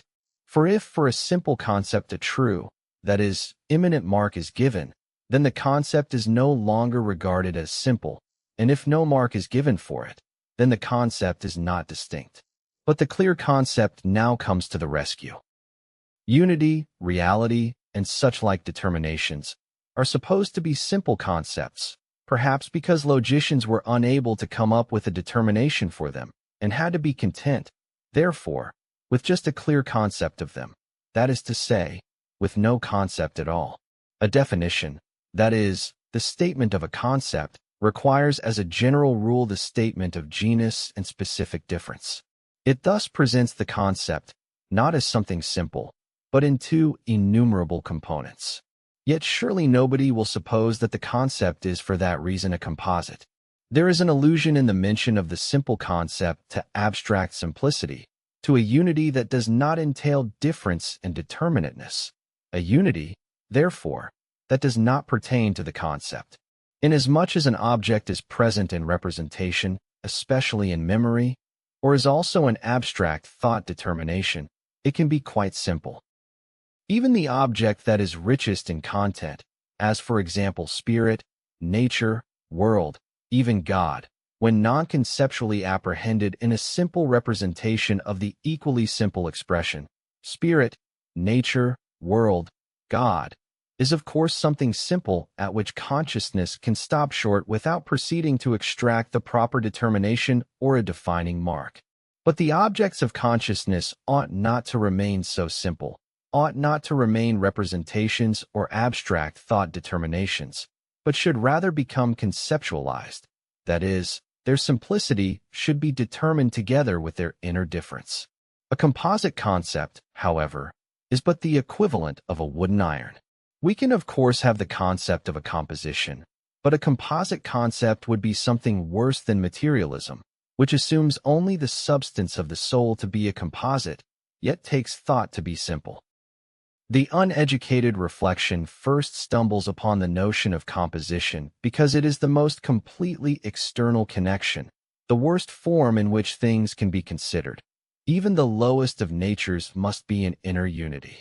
That, to top it off, this form of untruest existence would be extended to the I, to the concept, is more than one should have expected, and it must be regarded as an inept form of barbarism. Concepts are further divided into contrary and contradictory, a principal division.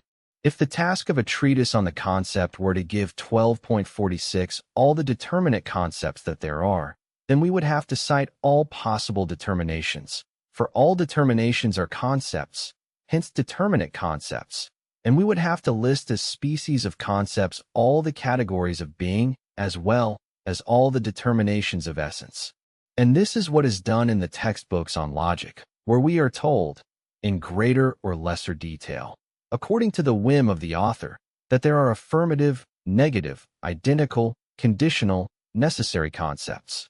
But these determinations have already been left behind by the nature of the concept itself, and are therefore misplaced when applied to the concept itself, thus admitting only the kind of superficial nominal definitions that are of no interest here. The underlying basis of the distinction between contrary and contradictory concepts with which we are specifically dealing here is the reflective determination of diversity and opposition. They are viewed as two particular species, each fixed for itself and indifferent towards the other, without any thought being given to the dialectic and the inner nothingness of these differences, as if that which is contrary would not equally have to be determined as contradictory. The nature and the transition essential to the forms of reflection which they express have been considered in their proper place. 38. In the concept, identity has developed into universality, difference into particularity, opposition, which returns to the ground, into singularity. In these forms, those determinations of reflection are present as they are in their concept. The universal has proved itself to be not only the identical, but at the same time the diverse or contrary as against the particular and the singular, and then also to be opposed to them, or contradictory. But in this opposition it is identical with them, and it is their true ground in which they are sublated. The same applies to particularity and singularity, which are likewise the totality of the determinations of reflection. Concepts are further divided into subordinate and coordinate, a distinction that comes closer to a determination of the concept, namely that of the relation of universality and particularity, in the context of which we did mention them, albeit incidentally.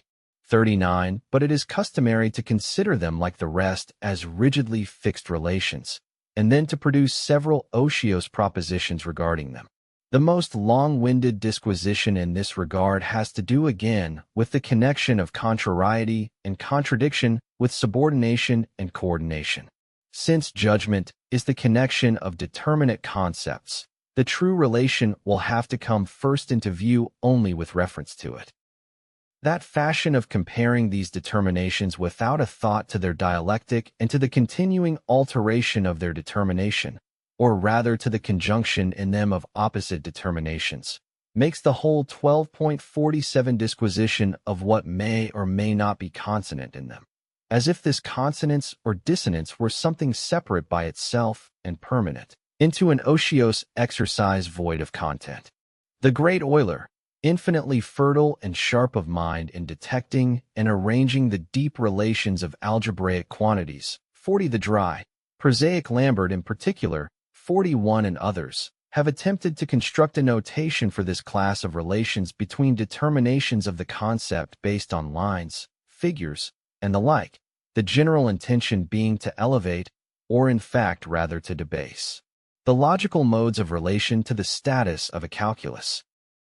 One need only compare the nature of a sign with what the sign ought to indicate immediately to see that even the project of a logical notation is unworkable. The determinations of the concept, universality, particularity, and singularity, certainly are, like lines or the letters of algebra, diverse, and they are also opposed and allow, therefore, the signs of plus and minus. But they themselves, and especially their connections, even if we stop short at just subsumption and inherence, are in their essential nature entirely different from algebraic letters, from lines and their connections, from the equality and diversity of magnitudes, the plus and minus, or the superimposition of lines, or the joining of them in angles, and the resulting disposition of space that they enclose. It is characteristic of objects of this kind, as contrasted with the determinations of the concept, that they are mutually external, that they have a fixed determination. Now when concepts are made to conform to such signs, they cease to be concepts. Their determinations are not inert things, like numbers and lines whose connections lie outside them. They are living movements. The distinguished determinateness of the one side is immediately also internal to the other side. What would be a complete contradiction for numbers and lines is essential to the nature of the concept.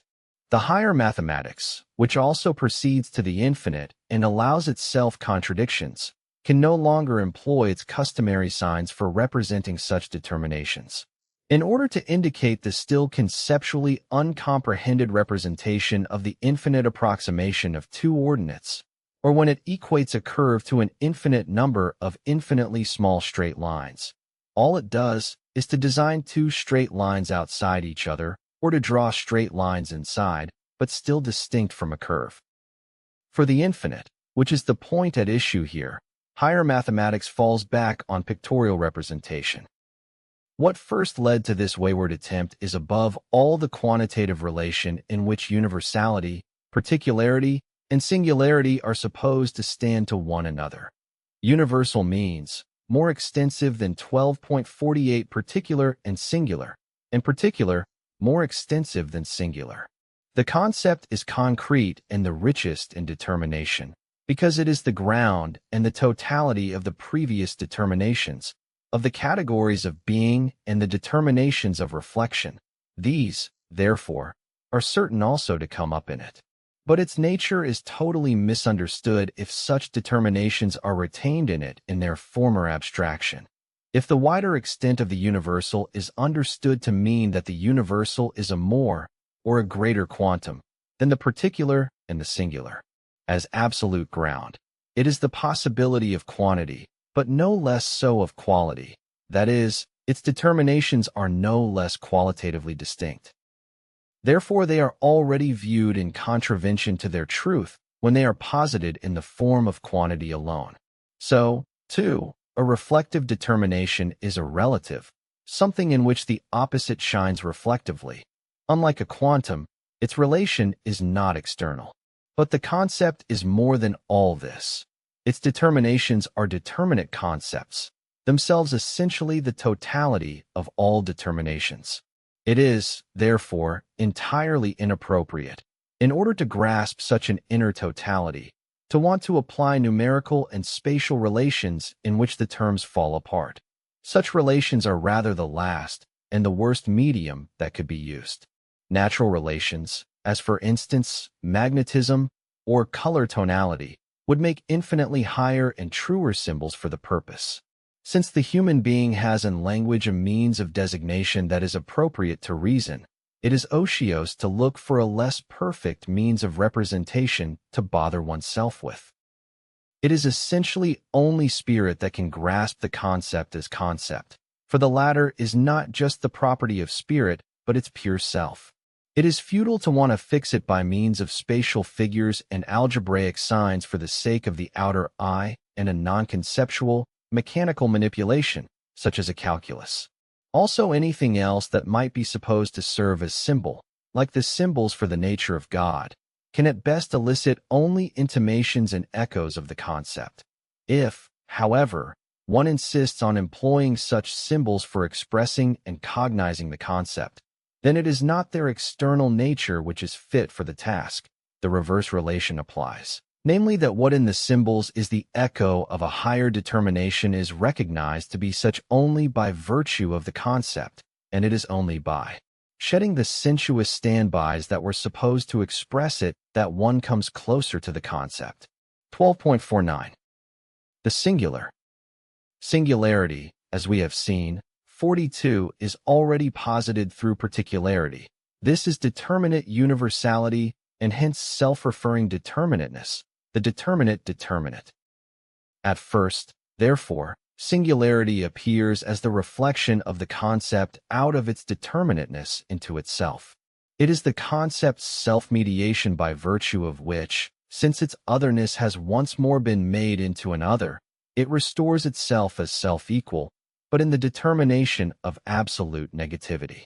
The negative in the universal, by virtue of which this universal is a particular, was earlier determined as a doubly reflective shine.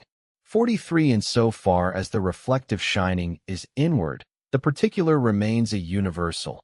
Through the outward shining, it is a determinate particular. The turning back of this side into the universal is twofold, either by virtue of an abstraction that lets the particular fall away and climbs to a higher and the highest genus, or by virtue of the singularity to which the universality in the determinateness itself descends. Here is where the false start is made that makes abstraction stray away from the way of the concept, abandoning the truth. Its higher and highest universal to which it rises is only a surface that becomes progressively more void of content. The singularity which it scorns is the depth in which the concept grasps itself, and where it is posited as concept. Universality and particularity appeared, on the one hand, as moments of the becoming of singularity. But it has already been shown that the two are in themselves the total concept. Consequently, that in singularity they do not pass over into another, but that, on the contrary, what is posited in it is what they are in and for themselves. 44. The universal is for itself because it is absolute mediation in itself, self-reference only as absolute negativity. It is an abstract universal in as much as this sublating is an external act, and so a dropping off of the determinateness. This negativity, therefore, attaches indeed to the abstract universal, but it remains outside it, as a mere condition of it. It is the abstraction itself that holds its universal opposite it. and so the universal does not have singularity in itself and remains void of concept. Life, spirit, God, as well as the pure concept, are for this reason beyond the grasp of abstraction, for abstraction keeps singularity away from its products, and singularity is the principle of individuality and personality. And so it comes to nothing but lifeless universalities, void of spirit, color, and content. But the unity of the concept is so indissoluble that these products of 12.50 abstraction also, though they are supposed to drop singularity, are rather themselves singulars. For in elevating the concrete to universality, abstraction grasps the universal as only a determinate universality, and this is precisely the singularity that presented itself as self-referring determinateness. Thus abstraction is a partitioning of the concrete and an isolating of its determinations. Only singular properties or moments are picked out by it, for its product must contain what it itself is. But the difference between this singularity of its products and the singularity of the concept is that in the former the singular and the universal differ from each other as content and form respectively, precisely because the content is not the absolute form, is not the concept itself, or this form is not the totality of form. However, this closer consideration shows that the product of abstraction is itself the unity of the singular content and of abstract universality, therefore that it is something concrete, the opposite of what it is supposed to be. The particular, for the same reason that makes it only a determinate universal, is also a singular, and conversely, because the singular is a determinate universal, it is equally a particular. If we stay at this abstract determinateness, then the concept has the three particular determinations of universal, particular, and singular, whereas earlier we gave only the universal and the particular as species of the particular. Because singularity is the turning of the concept as a negative back to itself, this turning back from abstraction, which in the turning is truly sublated, can itself be placed as an indifferent moment alongside the others and be counted with them. If singularity is listed as one of the particular determinations of the concept, then particularity is the totality which embraces them all, and, precisely as this totality, it is the concretion of the determinations or singularity itself. But it is a concrete also according to the previously mentioned side, as determinate universality, and then it is the immediate unity in which none of these moments is posited as distinct or as the determinate, and in this form it will constitute the middle term of the formal syllogism. It follows that each of the determinations established in the preceding exposition of the concept has immediately dissolved itself and has lost itself in its other. Each distinction is confounded in the course of the very reflection that should isolate it and hold it fixed. Only a way of thinking that is merely representational, for which abstraction has isolated them, is capable of holding the universal, the particular, and the singular rigidly apart. Then they can be counted, and for a further distinction this representation relies on one which is entirely external to being, on their quantity, and nowhere is such a distinction as inappropriate as here. In singularity, the earlier true relation, the inseparability of the determinations of the concept, is posited, for as the negation of 12.51 negation, singularity contains the opposition of those determinations, and this opposition itself at its ground or the unity where the determinations have come together, each in the other. Because in this reflection universality is in and for itself, singularity is essentially the negativity of the determinations of the concept, but not merely as if it stood as a third something distinct from them, but because what is now posited is that positedness is being in and for itself, that is, what is posited is that each of the distinct determinations is the totality. The turning back of the determinate concept into itself means that its determination is to be in its determinateness the whole concept. Singularity is not, however, only the turning back of the concept into itself, but the immediate loss of it.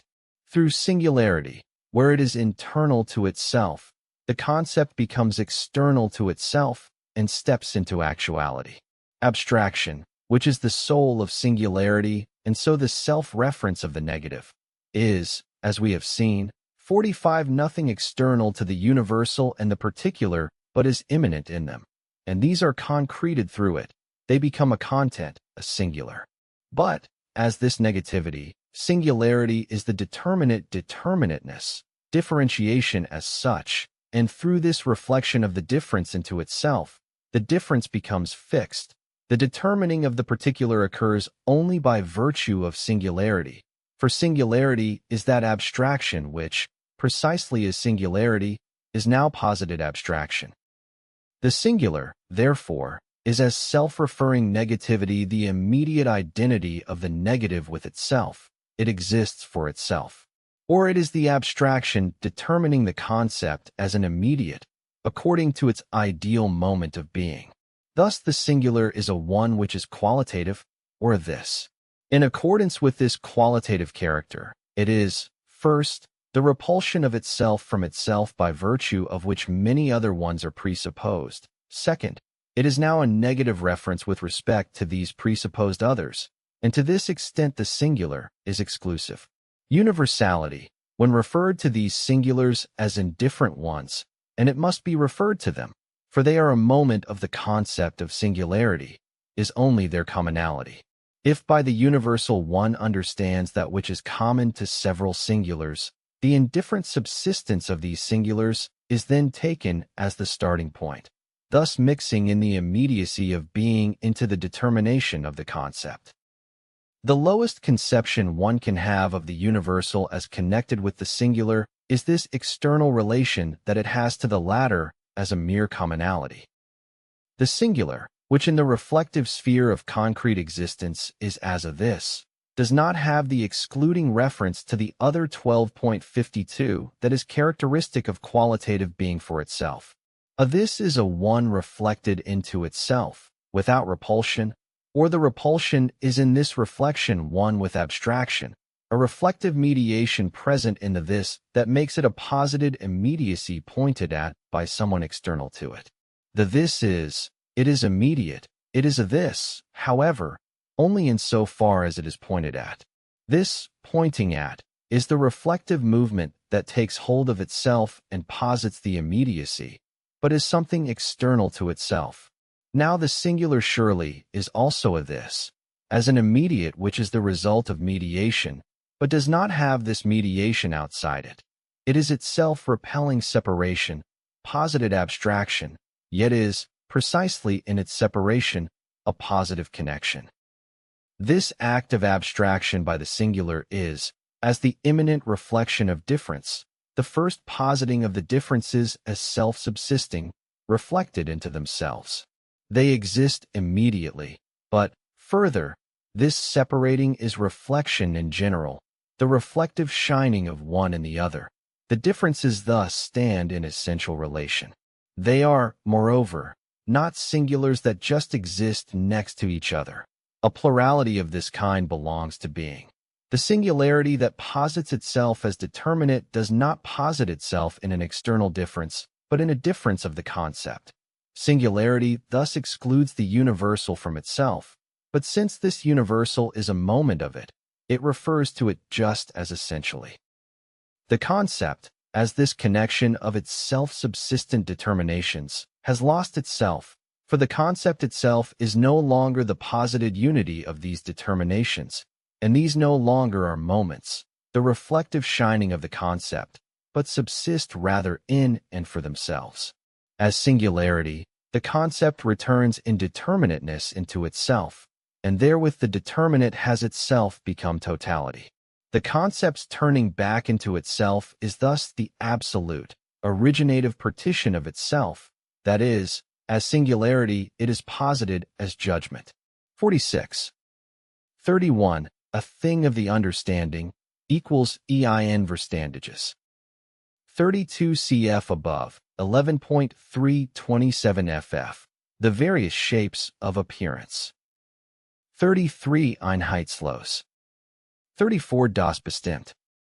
35 This is the position that Jacobi forcefully defended in 1815, In the preface to the second edition of his dialogue David Hume, which was intended to serve also as the introduction to his collected works. Here is one representative passage. We assert that the faculty of feelings is the one that is exalted above all others in man. It is this faculty alone that distinguishes him from all animals and species, and incomparably elevates him above them, i.e. in kind, and not just in degree. We assert that this faculty is one and the same as reason, that as the senses direct the understanding to sensation, so reason directs it to feeling. The representations of what we are directed to only in feeling we call ideas. Friedrich Heinrich Jacobi's Werke, Volume 2, Leipzig, 1815, page 61. English trans. The Main Philosophical Works, page 564. 36 cf. GW 11, 129 to 130, above 21.203 ff. 37 cf. A 80, 81/B 106, 107. 38 cf. above, 11.267 to 278. 39 cf. above, 12.38. 40 C. Leonard Euler. Lettres à une princesse allemande sur divers sujets de physique et de philosophie, Leipzig, Dijk, 1792-4, letters 52 to 55. 41 C. Johann Heinrich Lambert. Neues Organon oder Gedenken über die Erforschung und Bezeichnung der wahren und dessen Unterscheidung vom Irrtum und Schein, Volume 1, Berlin, Academy, 1990, Section 229F. 42 cf. above, 12.43. 43 cf. above, 12.35. 44 cf. above, 12.35, 37. 45 i.e., just above, 12.49 to 50. 46 There is a play on words here. Partition equals Teilung, judgment equals Urteil. Chapter 2 Judgment, 12.53. Judgment is the determinateness of the concept posited in the concept itself. The determinations of the concept, or what amounts to the same thing is shown. 47 The determinate concepts have already been considered on their own, but this consideration was rather a subjective reflection or a subjective abstraction. But the concept is itself this act of abstracting. The positioning of its determinations over against each other is its own determining. Judgment is this positing of the determinate concepts through the concept itself. Judging is therefore another function than conceiving, or rather, it is the other function of the concept, for it is the determining of the concept through itself. The further progress of judgment into a diversity of judgments is this progressive determination of the concept. What kind of determinate concepts there are, and how they prove to be necessary determinations of it. This has to be exhibited in judgment. Judgment can therefore be called the first realization of the concept, for reality denotes in general the entry into existence as determinate being.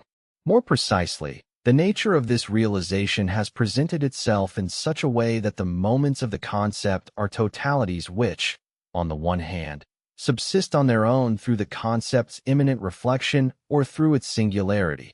On the other hand, however, the unity of the concept is their connection. 48 The immanently reflected determinations are determinate totalities that exist just as essentially disconnected, indifferent to each other, as mediated through each other. The determining itself is a totality only as containing these totalities and their connections.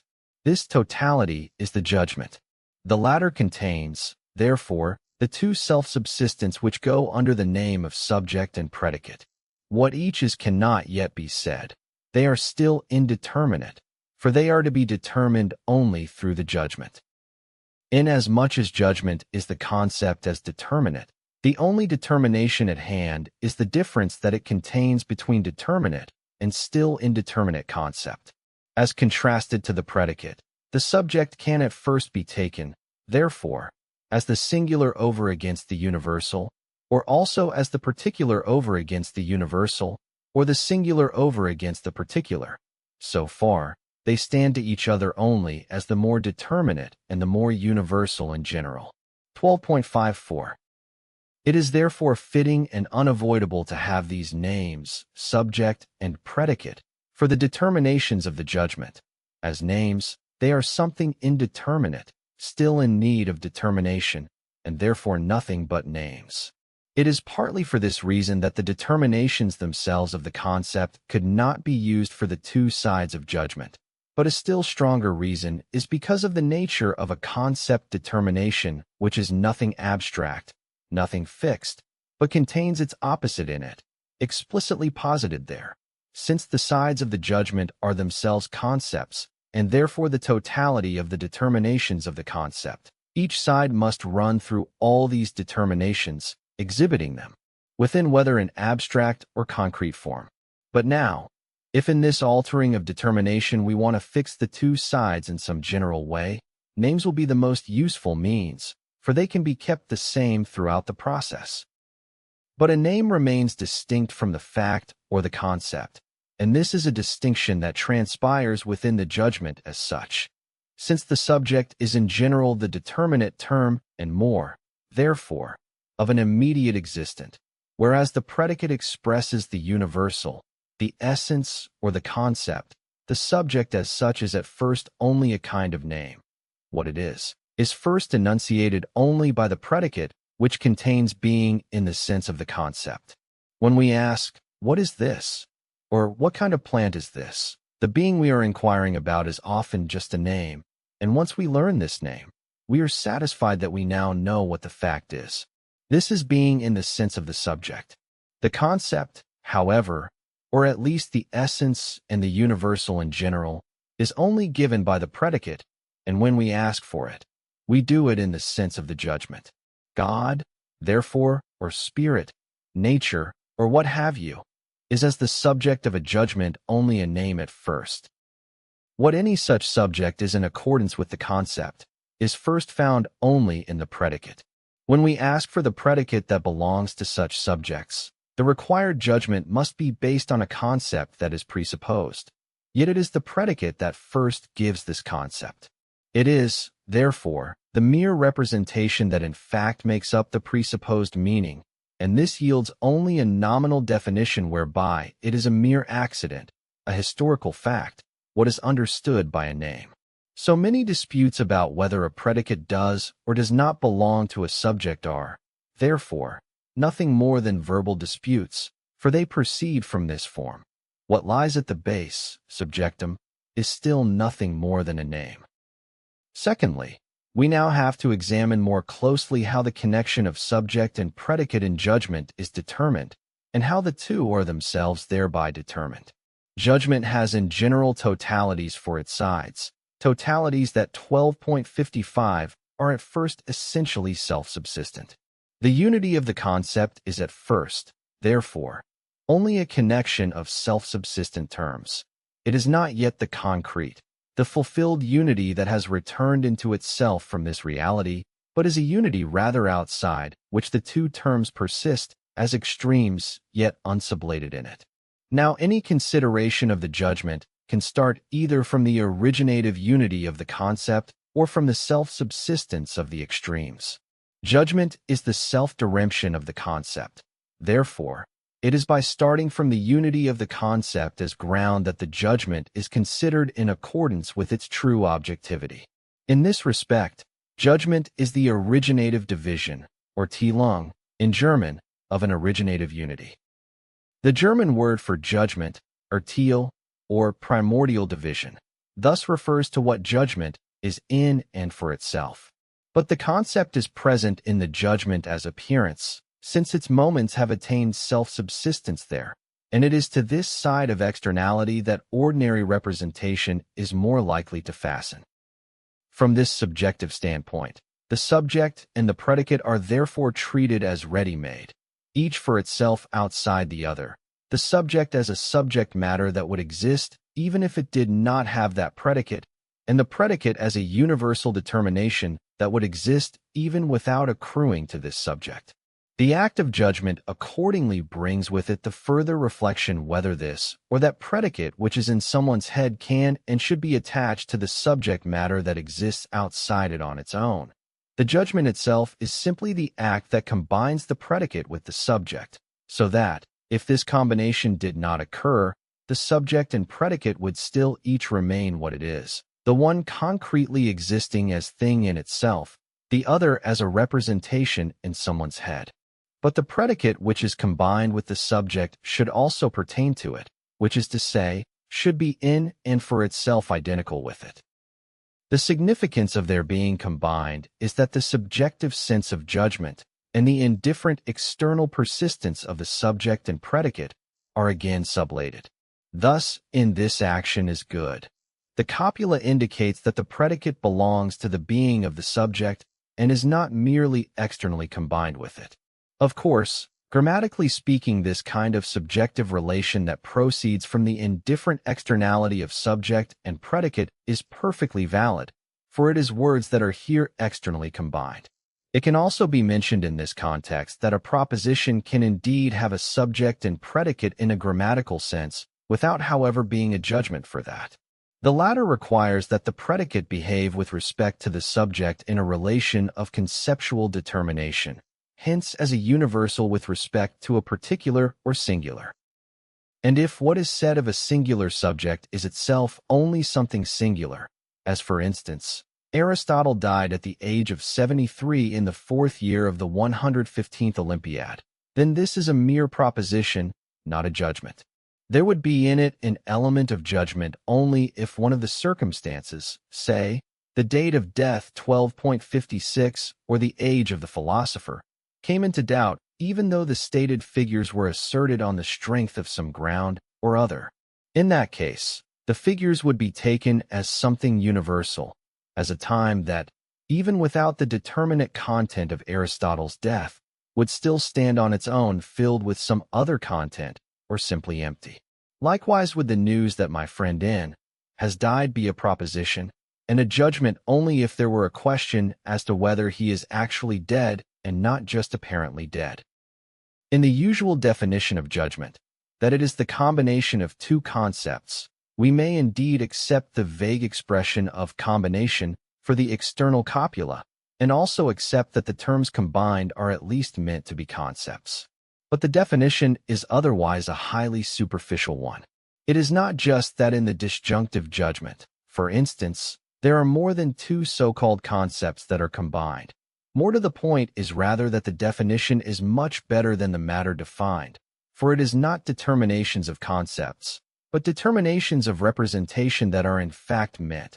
It was remarked in connection with the concept in general and with the concept as determinate, that what usually goes under this name of concept does not deserve the name at all. 49.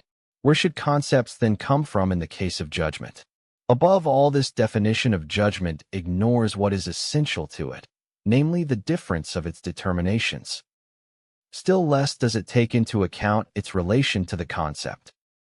As regards the further determination of the subject and predicate, we have remarked above 50 that it is in judgment that they must first receive their determination. But since judgment is the posited determinateness of the concept, this determinateness possesses the given differences immediately and abstractly as singularity and universality. But inasmuch as judgment is in general the immediate existence or the otherness of the concept that has not yet restored itself to the unity through which it exists as concept, there also emerges the determinateness that is void of concept, the opposition of being and reflection or the in itself. But since the concept constitutes the essential ground of judgment, these determinacies are at least indifferent in the sense that, when one accrues to the subject and the other to the predicate, the converse relation equally holds.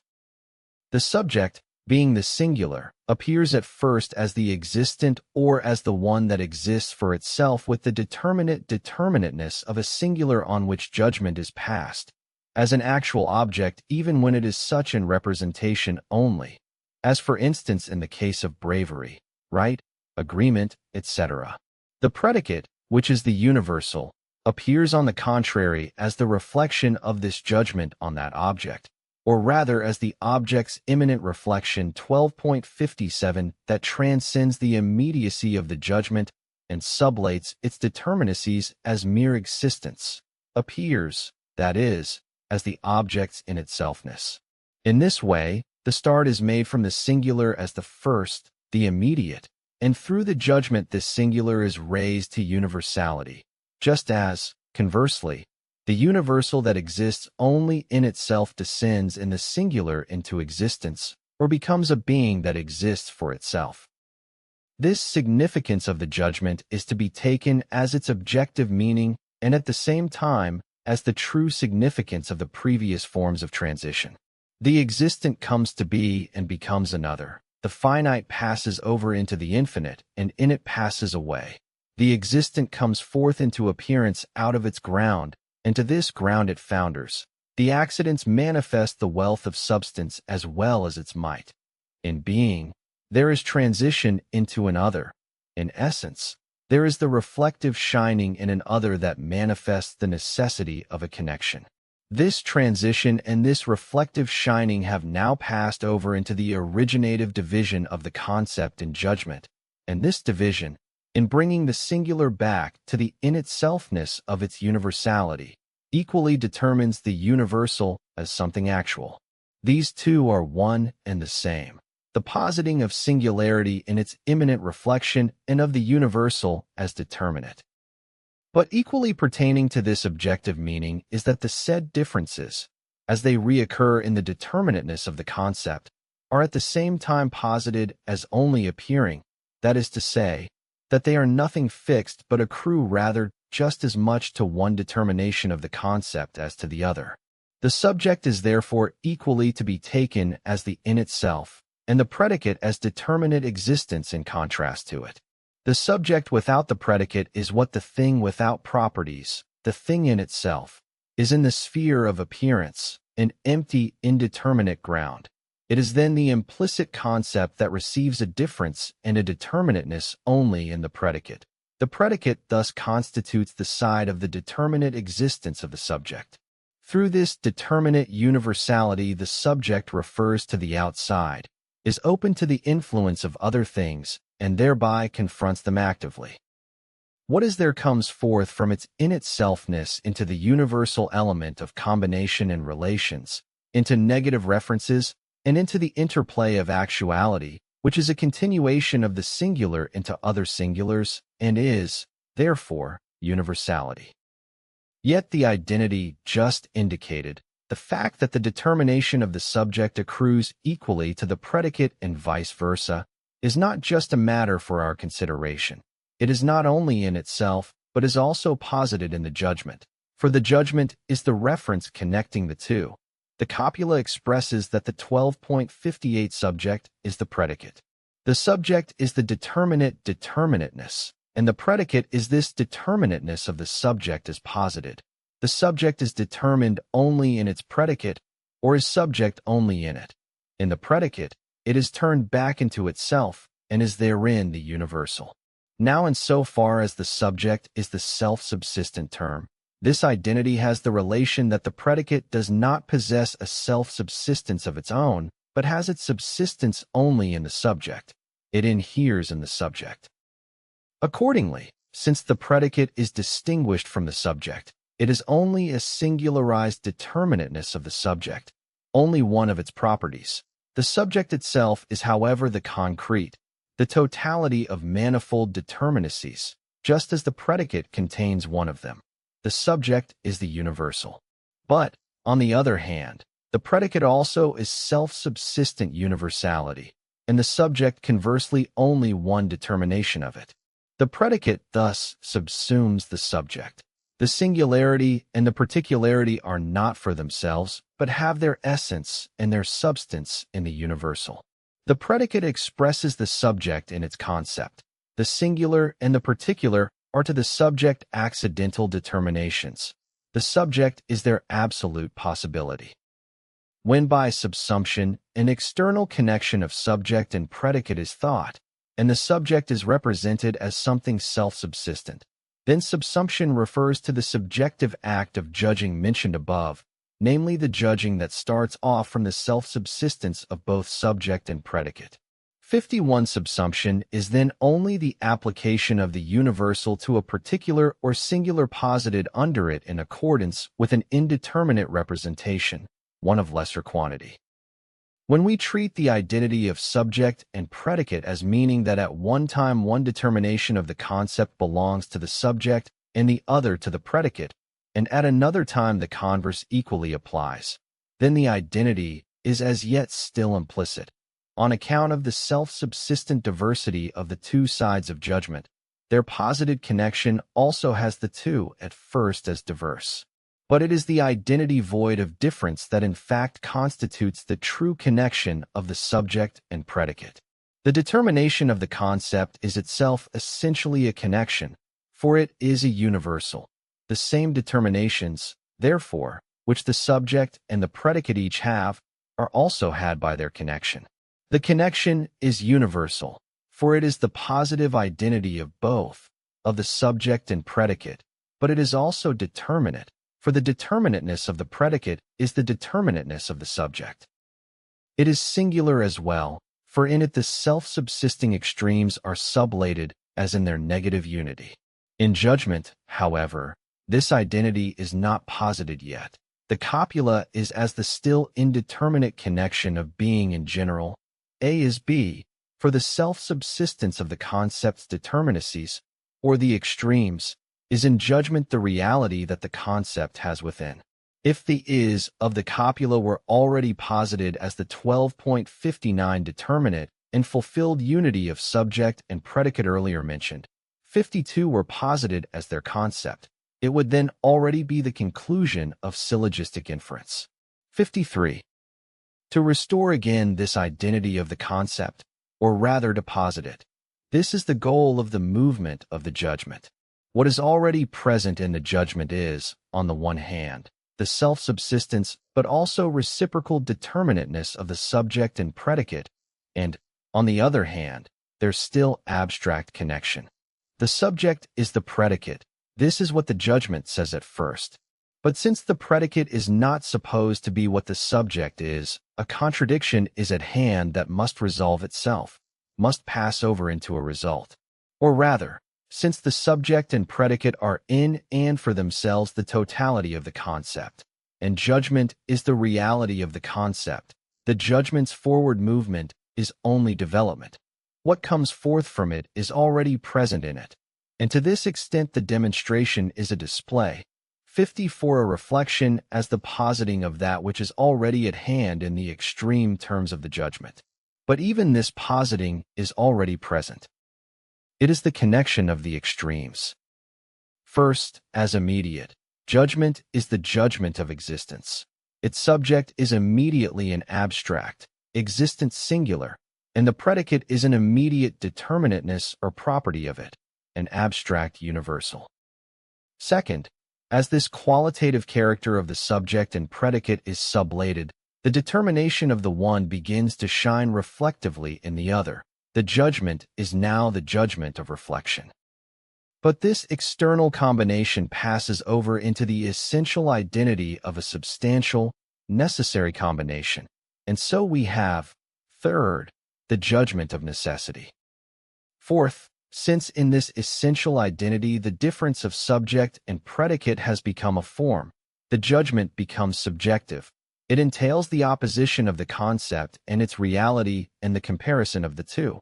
It is the judgment of the concept. This emergence of the concept grounds the transition of judgment into syllogistic inference. The judgment of existence.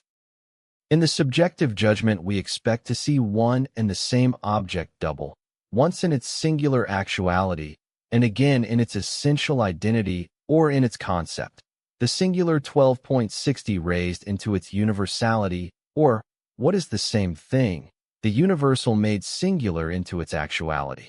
The judgment is thus truth, for it is the agreement of the concept and reality.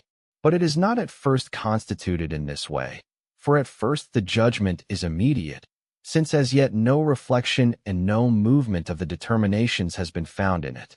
This immediacy renders the first judgment a judgment of immediate existence. We can also call it a qualitative judgment, but only insofar as quality does not apply to the determinateness of being alone, but also extends to the universality which, because of its simplicity, likewise has the form of immediacy.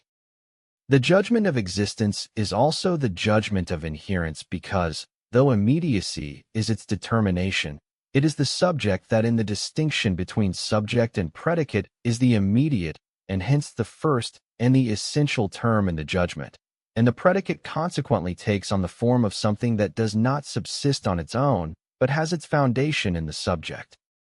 The positive judgment. The subject and predicate, as we have just said, 55 are names at first that receive their actual determination only as the judgment runs its course. However, as sides of the judgment being the posited determinate concept, they have the determination of moments of the concept, but, on account of their immediacy, this determination is as yet quite simple, still not enriched by mediation, and also still caught up in the abstract opposition of abstract singularity and abstract universality. The predicate, to speak of it first, is the abstract universal. This abstract is conditioned by mediation, by the sublation of singularity and particularity, but so far such a mediation is here only a presupposition. In the sphere of the concept, there can be no other immediacy than the one that contains mediation in and for itself, and has arisen only through its sublation. This is the immediacy of the universal. Thus, qualitative being also is in its concept a universal. As being, however, the immediacy is not yet posited as such. It is only as universality that immediacy is the concept determination in which it is posited that negativity essentially belongs to it. This connection is given in the judgment in which universality is the predicate of a subject. Similarly, the subject is an abstract singular, or the immediate which is supposed to be such, and therefore the singular as a something in general. The subject constitutes, therefore, the abstract side of the judgment, the side in it according to which the concept has passed over into externality. As these two 12.61 concept determinations are determined, so is also their connection, the is, or the copula. It too can have no other meaning than that of an immediate, abstract being. It is because of this connection, which still does not contain any mediation or negation, that this judgment is called positive. The first pure expression of the positive judgment is, therefore, the proposition, the singular is universal. This expression must not be put in the form of A is B, for A and B are totally formless and hence meaningless names, whereas judgment in general, and therefore already the judgment of existence, has determinations of the concept for its extremes. A is B can stand just as well for any mere proposition as for a judgment. But what is asserted in every judgment, even one more richly determined in form, is the proposition that has this determined content, namely, the singular is universal, for every judgment is in principle also an abstract judgment. Regarding the negative judgment, how far it likewise comes under this expression, of this we shall speak presently.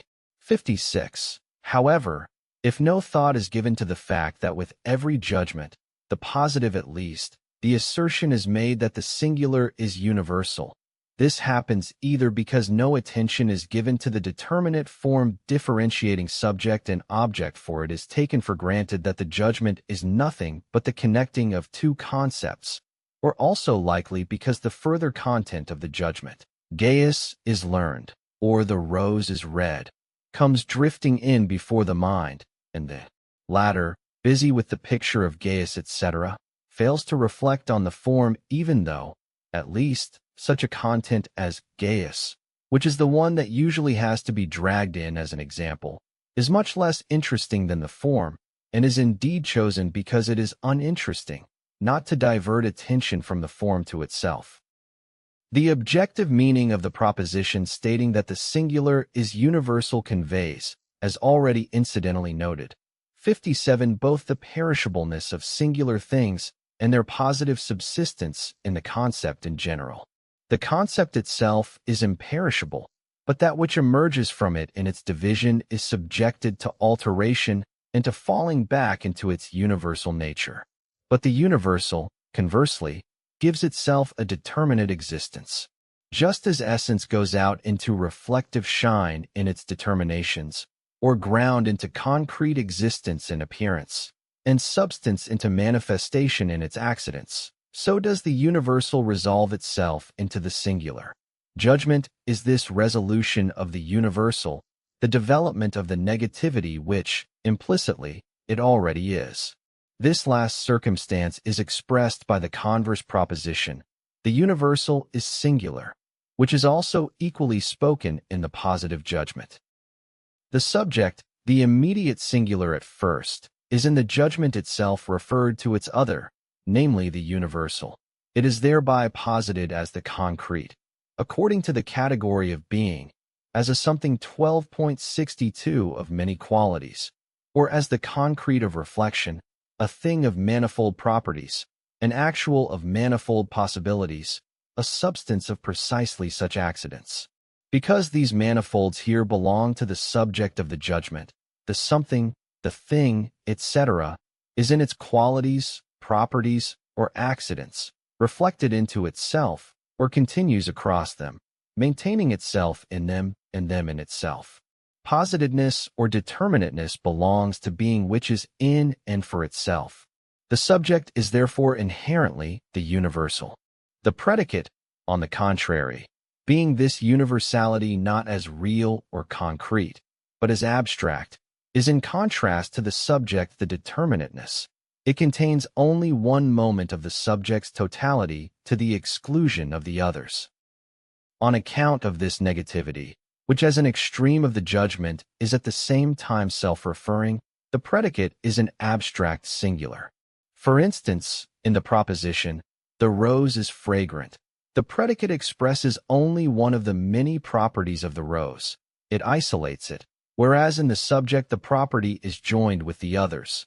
Likewise in the dissolution of the thing, the manifold properties that inhere in it become isolated in acquiring self-subsistence as materials. From this side, then, the proposition of the judgment says, the universal is singular.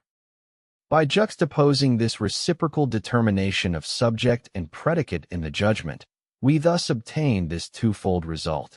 1. Immediately, the subject is indeed an existent or the singular, while the predicate is the universal. But because the judgment connects the two, and the subject is determined as universal by the predicate, the subject is then the universal. 2. The predicate is determined in the subject, for it is not a determination in general, but the determination rather of the subject.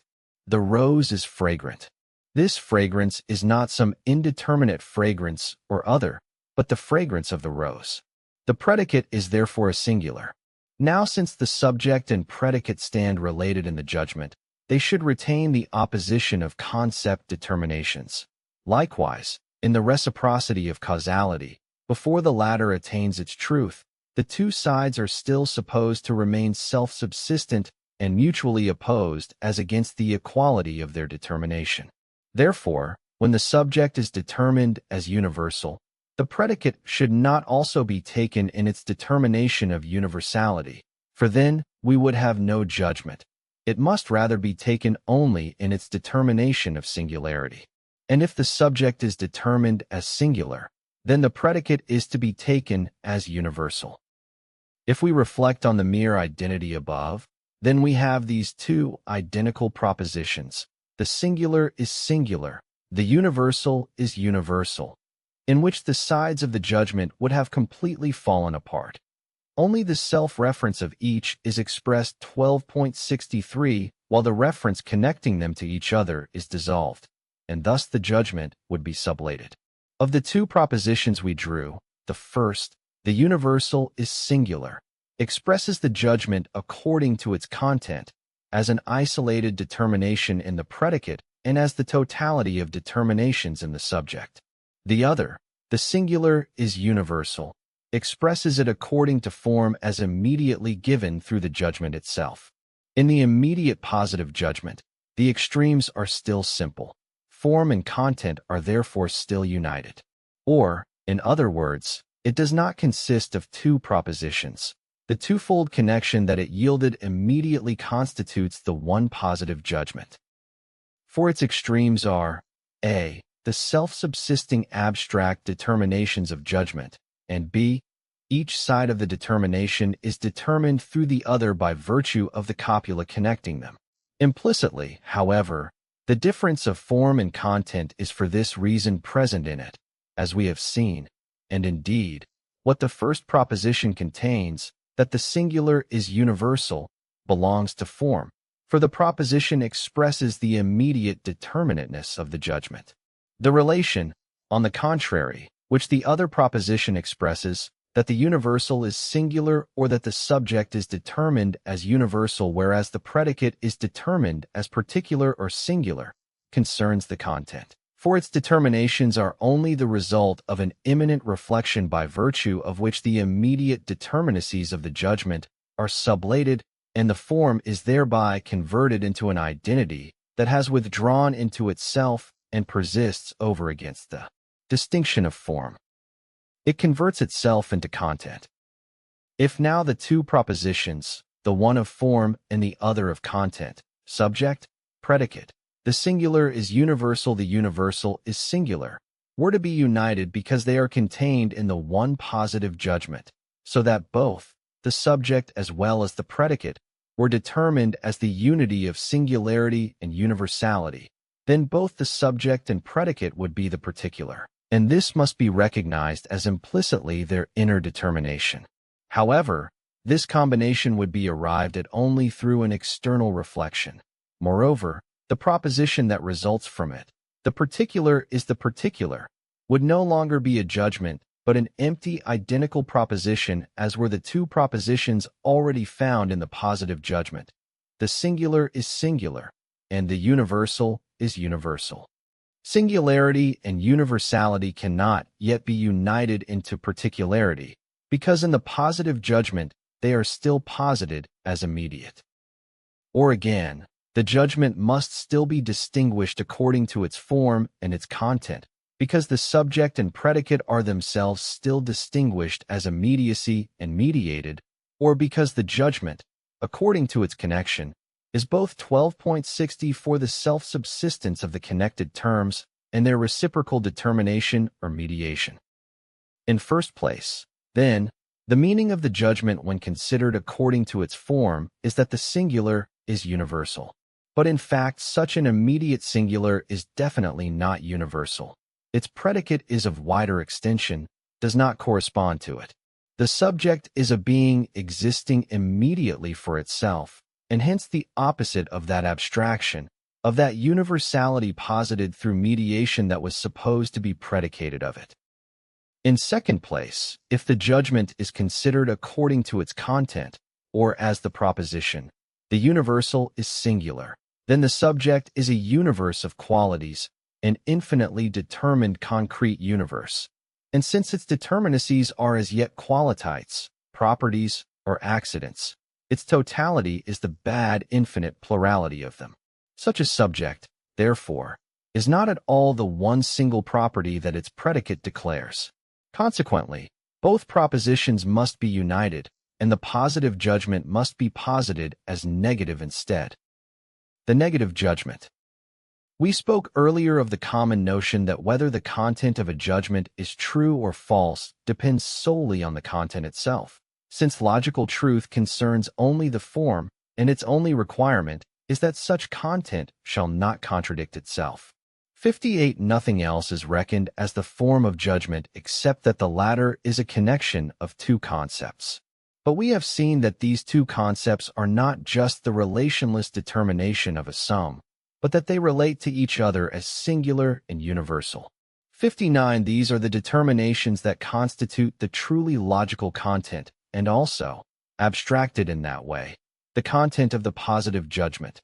Whatever other content is in a judgment, the sun is round. Cicero was a great Roman orator.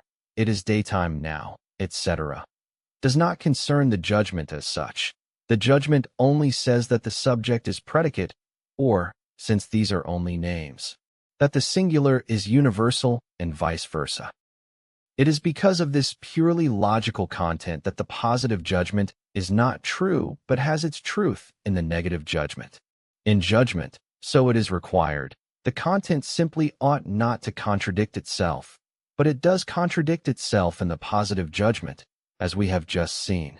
At any rate, it makes absolutely no difference if that logical content is called form, and by content is understood only the remaining empirical filling, for even then the form would not contain a mere empty identity outside which the content determination would then lie.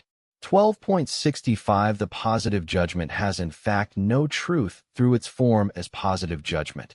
Whoever calls truth the correctness of an intuition or a perception, the agreement of representation with the subject matter, has for a minimum no expression left for that which is the subject matter and the aim of philosophy. We should at least say of these that they are the truth of reason, and it will surely be granted that such judgments as Cicero was a great orator, that it is daytime now, are definitely not truths of reason. But they are not such truths, not because they have an empirical content as it were contingently, but because they are only positive judgments that can have, and ought to have, no other content than an immediate singular and an abstract determinateness. The positive judgment first attains its truth in the negative judgment. The singular is not abstractly universal, but rather the predicate of the singular, because it is such a predicate, or because, if considered by itself without reference to the subject, it is an abstract universal, is for that very reason itself something determinate. From the start, therefore, the singular is a particular. Furthermore, with respect to the other proposition that the positive judgment contains, the meaning of the negative judgment is that the universal is not abstractly singular, but that this predicate, singular, by the very fact that it is a predicate, or because it refers to a universal subject, is more than just mere singularity, and the universal, accordingly, is from the start equally a particular. Since this universal, as subject, is itself in the judgment determination of singularity, the two propositions both reduce to one. The singular is a particular. We may remark that a.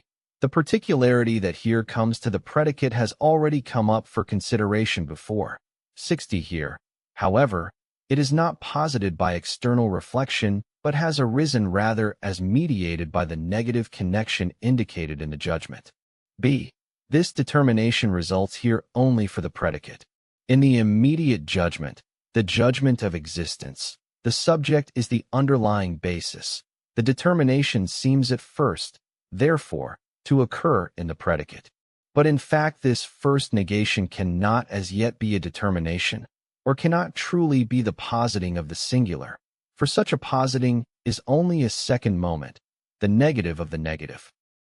The singular is a particular. This is the positive expression of the negative judgment.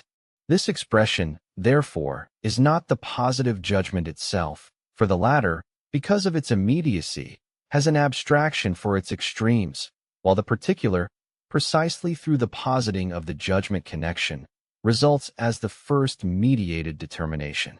But this determination is not 12.66 to be taken only as a moment of the extremes, but also as the determination of the connection, as it truly is from the start.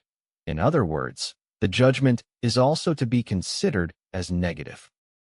This transition is founded on the relation of the extremes and on their connection in the judgment as such.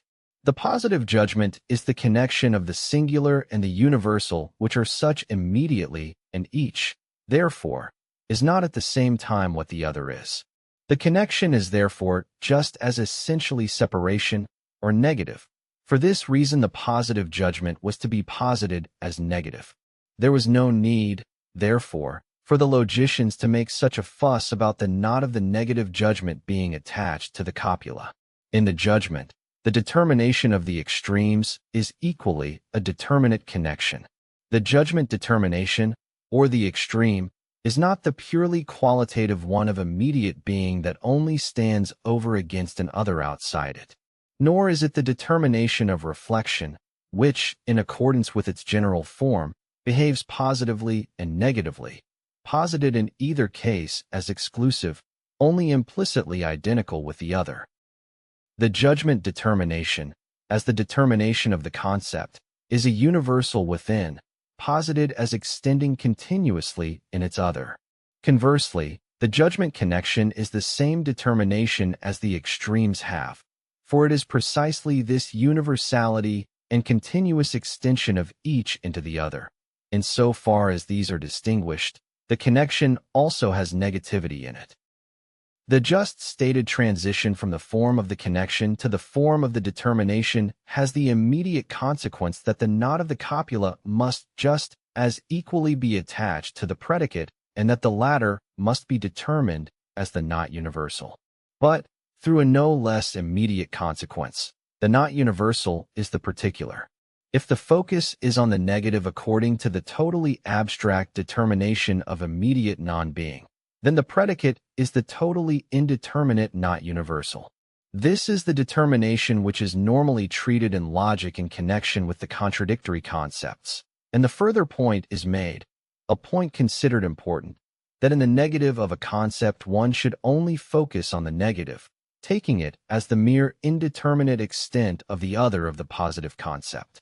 Thus the mere not white would be just as much red, yellow, blue, etc. as black. White, however, is an unconceptualized determination of intuition. The not of white is equally, then, unconceptualized not being, the abstraction that came in for consideration at the very beginning of the logic where becoming was recognized to be its closest truth. To use as an example, in the consideration of judgment determinations, an unconceptualized content of this sort, drawn from intuition and the imagination, 12.67, and to take the determinations of being and of reflection as such judgment determinations, is the same uncritical practice as when Kant applies the concepts of the understanding to the infinite idea of reason, the so-called thing in itself. 61. The concept, to which the judgment proceeding from it also belongs, is the true thing in itself or the rational. Those other determinations belong to being and essence. They are not yet forms developed into the shape where they are in their truth in the concept. If we stop at white, red, as representations of the senses, then we call concept what is only a determination of pictorial representation. This is common practice. But then, surely, the not white, the not red, will be nothing positive, just as the not triangular will be something totally indeterminate, for a determination based as such on number and quantum is essentially something indifferent, void of concept. Yet, like non-being itself, such a sensuous content ought to be conceptualized, ought to shed that indifference and abstract immediacy with which it is affected in the blind immobility of pictorial representation.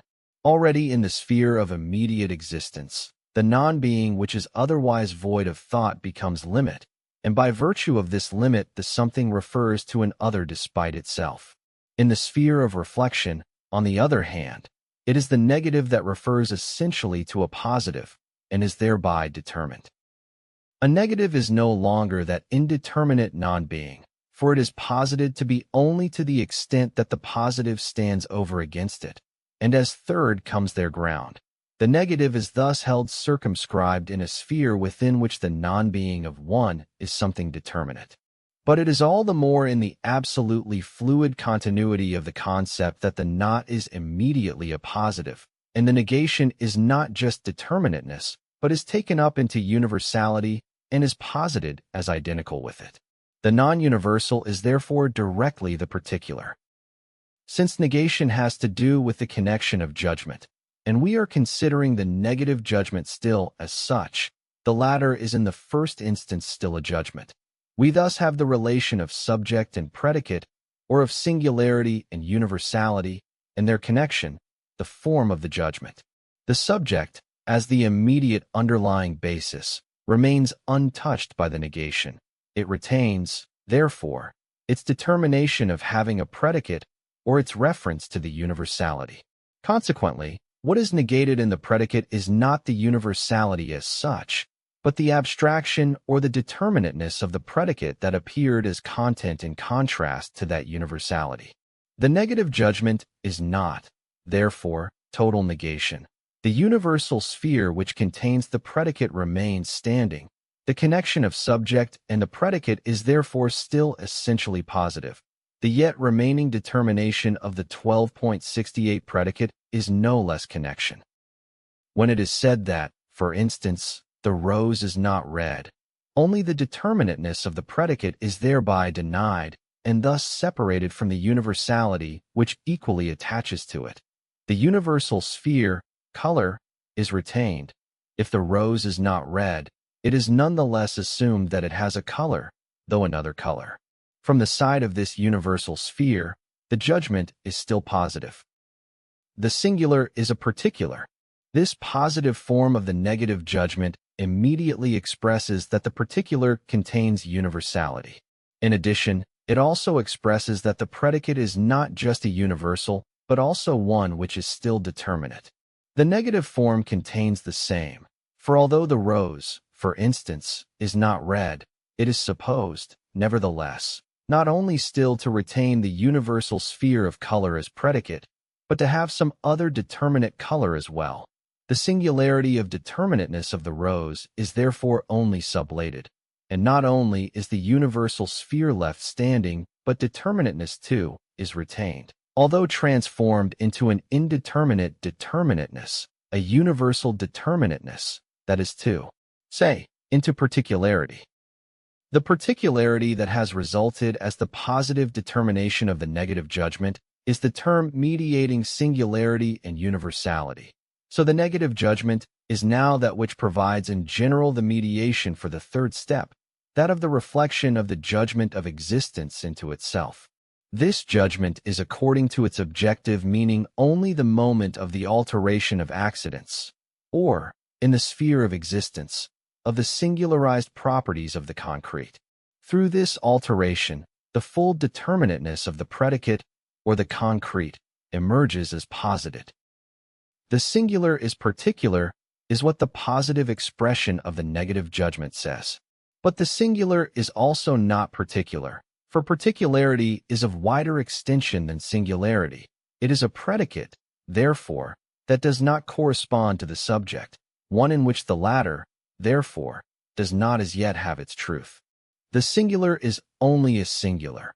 This is a negativity that refers to nothing else, be it positive or negative, except itself. The rose is not a thing of some color or other, but one that only has the one determinate color, which is the rose color. The singular is not an indeterminate determinate, but the determinate determinate. This negation of the negative judgment appears, when one starts from its positive form, to be again a first negation. But this is not what it is. The negative judgment is again, in and for itself, already the second negation or the negation of negation, and this, what it is in and for itself, is to be posited. To wit, the judgment negates the determinateness of the predicate of the positive judgment, its abstract universality, or, considered as content, the singular quality that it possesses of the subject. But the negation of the determinateness is already the second negation, hence the infinite turning back of the singularity into itself.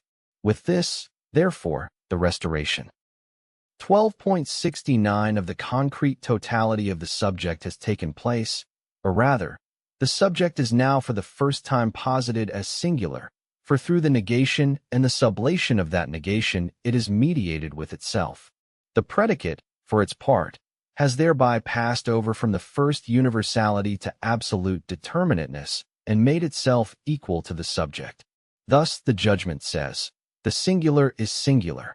From the other side, since the subject was equally to be taken as a universal, and since in the negative judgment the predicate, which as against that subject is the singular, expanded into particularity. Moreover, since now the negation of this determinateness is equally the purification of the universality contained in the predicate, this judgment also says, the universal is the universal. In these two judgments, which were earlier obtained through external reflection. 62. The predicate is already expressed in its positivity. But the negation of the negative judgment must itself first appear in the form of a negative judgment. It has just been shown that there still remained in this judgment a positive connection of subject and predicate, as well the universal sphere of the latter. 63. From this side, the negative judgment thus contains a universality which is more purified of limitation than was contained by the positive judgment, and is for this reason all the more to be negated of the subject as a singular. In this manner, the whole extent of the predicate is negated, and there is no longer any positive connection between it and the subject.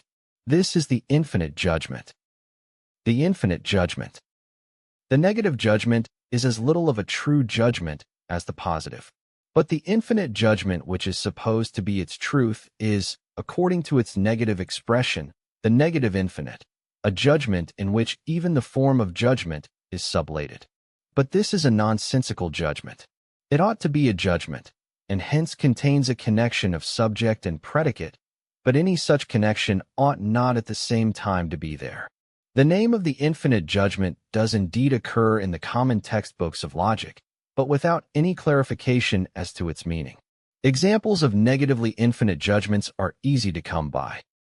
It is a matter of picking determinations, one of which does not contain not just the determinateness of the other, but its universal sphere as well, and of combining them negatively as subject and predicate, as when we say, for example, that spirit is not red, yellow, etc., is not acid, 12.70 not alkali, etc., or that the rose is not an elephant, the understanding is not a table, and the like.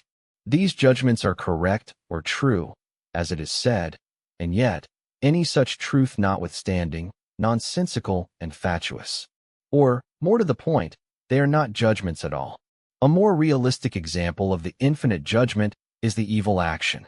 In civil litigation, when a thing is negated as the property of another party, it is still conceded that the same thing would indeed belong to that party if the latter had a right to it. It is only under the title of right that the possession of it is challenged. In the negative judgment, therefore, the universal sphere, right, is still acknowledged and maintained. But crime is the infinite judgment that negates not only the particular right, but the universal sphere, the right is right. It has correctness, in the sense that it is an effective action, but since it stands in a thoroughly negative fashion with respect to the morality that constitutes its sphere, it is nonsensical. The positive element of the infinite judgment, the negation of the negation, is the reflection of singularity into itself, by virtue of which the singularity is first posited as the determinate determinate. The singular is what the infinite judgment said according to that reflection. In the judgment of existence, the subject is as the immediate singular, hence more of just a something in general. Through the mediation of the negative and infinite judgment, it is posited as singular for the first time. The singular is thus posited as expanding into its predicate, which is identical with it. To the same extent, therefore, universality is also no longer anything immediate but a summing of distincts. The positively infinite judgment equally says, the universal is universal, and in this the universal is posited also as a turning back into itself. Now through the reflection of the judgment determinations into themselves, the judgment has sublated itself. In the negatively infinite judgment, the difference is, so to speak, too great for it still to remain a judgment. Subject and predicate have no positive connection whatsoever to each other. In the positively infinite judgment, on the contrary, only identity is present. And because of this total lack of difference, there is no longer a judgment. More precisely, it is the judgment of existence that has sublated itself, and, consequently, there is posited what the copula of the judgment contains, namely that in its identity the qualitative extremes are sublated. But since this unity is the concept, it is immediately torn apart, and is a judgment, but one whose terms are no longer immediately determined, but are reflected into themselves. The judgment of existence has passed over into the judgment of reflection. 12.71. The judgment of reflection. In the judgment that has now arisen, the subject is a singular as such, and similarly, the universal is no longer an abstract universality or a singular property, but is posited as a universal that has collected itself together into a unity through the connection of different terms, or, regarded from the standpoint of the content of diverse determinations in general, as the coalescing of manifold properties and concrete existences. If examples of predicates of judgments of reflection are to be given, they must be of another kind than for the judgments of existence. It is only in the judgment of reflection that we first have a determinate content strictly speaking, that is, a content as such, for the content is the form determination reflected into identity as distinct from the form in so far as this is a distinct determinateness, as it still is as judgment. In the judgment of existence, the content is merely an immediate or abstract, indeterminate content. These may therefore serve as examples of judgments of reflection. The human being is mortal, things are perishable, this thing is useful, harmful, hardness, elasticity of bodies, happiness, etc., are predicates of this particular kind. They express an essentiality which is, however, a relational determination or a comprehensive universality. This universality, which will further determine itself in the movement of the judgment of reflection, is still distinct from the universality of the concept as such. Although it is no longer the abstract universality of the qualitative judgment, it still has a connection to the immediate from which it proceeds and has the latter at the basis of its negativity. The concept determines immediate existence, in the first instance, to relational determinations that extend across the diverse multiplicity of concrete existence, so that the true universal is indeed the inner essence of that multiplicity, but is such in the sphere of appearance, and this relative nature, or even its mark, is not as yet the element of the multiplicity that exists in and for itself. It may seem fitting to define the judgment of reflection as a judgment of quantity, just as the judgment of existence was defined also as qualitative judgment. But just as the immediacy in the latter was not just there, but was an immediacy which is also essentially mediated and abstract, so, here also, that same immediacy which is now sublated is not just sublated 12.72 quality, and therefore not merely quantity. On the contrary, just as quality is the most external immediacy, so is quantity, in the same way, the most external determination belonging to mediation. Also to be noted concerning the determination as it appears in the movement of the judgment of reflection is that, in the judgment of immediate existence, the movement of the determination showed itself in the predicate, for this kind of judgment was in the determination of immediacy, and its subject, therefore, appeared as the underlying basis. For a similar reason, in the judgment of reflection, the onward movement of determination runs its course in the subject, for this judgment has the reflected in itselfness for its determination. Hence the essential is here the universal or the predicate, and it is the latter, therefore, that constitutes the basis against which the subject is to be measured and determined accordingly. Yet the predicate also receives a further determination through the further development of the form of the subject, but it receives it indirectly, whereas the progression of the subject manifests itself, for the reason just given, as a direct advance in determination. As regards the objective signification of the judgment, the singular enters into existence by virtue of its universality, but it does so in an essential determination which is relational, in an essentiality that maintains itself across the manifold of appearance. The subject is supposed to be that which is determined in and for itself. This is the determinateness which it has in its predicate. The singular, for its part, is reflected into this predicate which is its universal essence. To this extent, the subject is a concrete existence and a phenomenal something. 64. In this judgment, the predicate no longer inheres in the subject, for it is rather the implicit being under which the singular subject is subsumed as an accidental. If the judgments of existence can also be defined as judgments of inherence, then the judgments of reflection are by contrast judgments of subsumption. The singular judgment. Now the immediate judgment of reflection is again, the singular is universal, but with the subject and predicate in the signification just explained. More accurately, therefore, it can also be expressed thus: this is an essential universal. But a this is not an essential universal. That positive judgment, positive according to form, must as judgment be taken negatively. But inasmuch as the judgment of reflection is not merely something positive, the negation does not directly affect the predicate, a predicate which does not inhere in the subject, but is rather its implicit being. On the contrary, it is the subject that is alterable and needs determination. The negative judgment is therefore to be understood as saying, not a this is a universal 12.73 of reflection. 65 Such an in itself has a more universal concrete existence than it would have in a this. Accordingly, the singular judgment has its proximate truth in the particular judgment. The particular judgment. The non-singularity of the subject that must be posited in the first judgment of reflection instead of the subject's singularity is particularity. But particularity is determined in the judgment of reflection as essential singularity. Particularity cannot be, therefore, a simple, abstract determination in which the singular would be sublated and the concrete existent dissolved, but is rather only an extension of this singular in external reflection.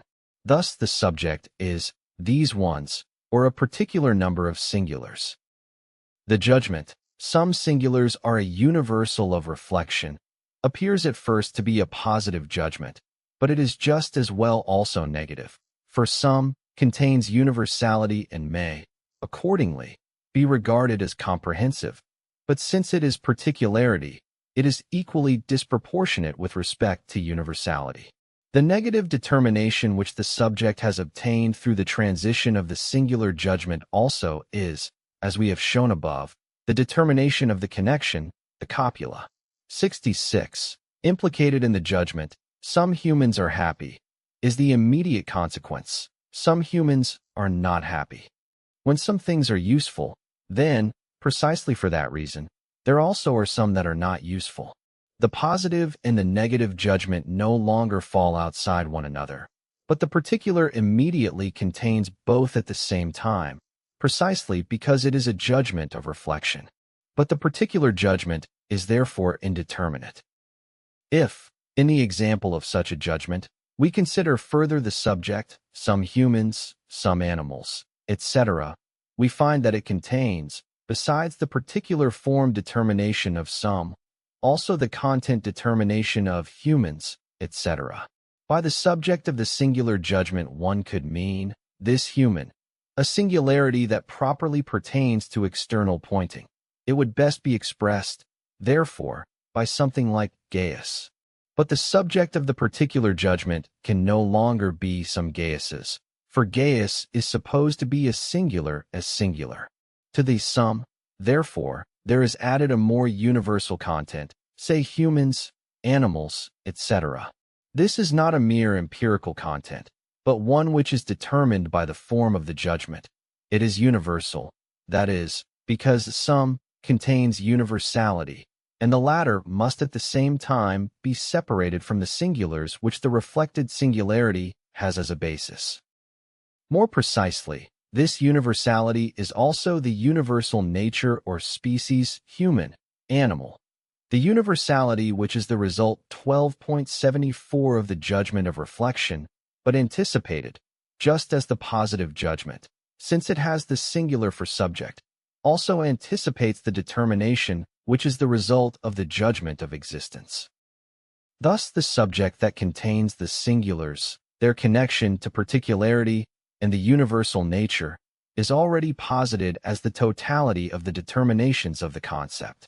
But, to be precise, this consideration is an external one. What is at first already posited in the subject by virtue of its form, in reciprocal connection, is the extension of the this to particularity, But this generalization is not commensurate to the this. The latter is perfectly determinate, but some is indeterminate.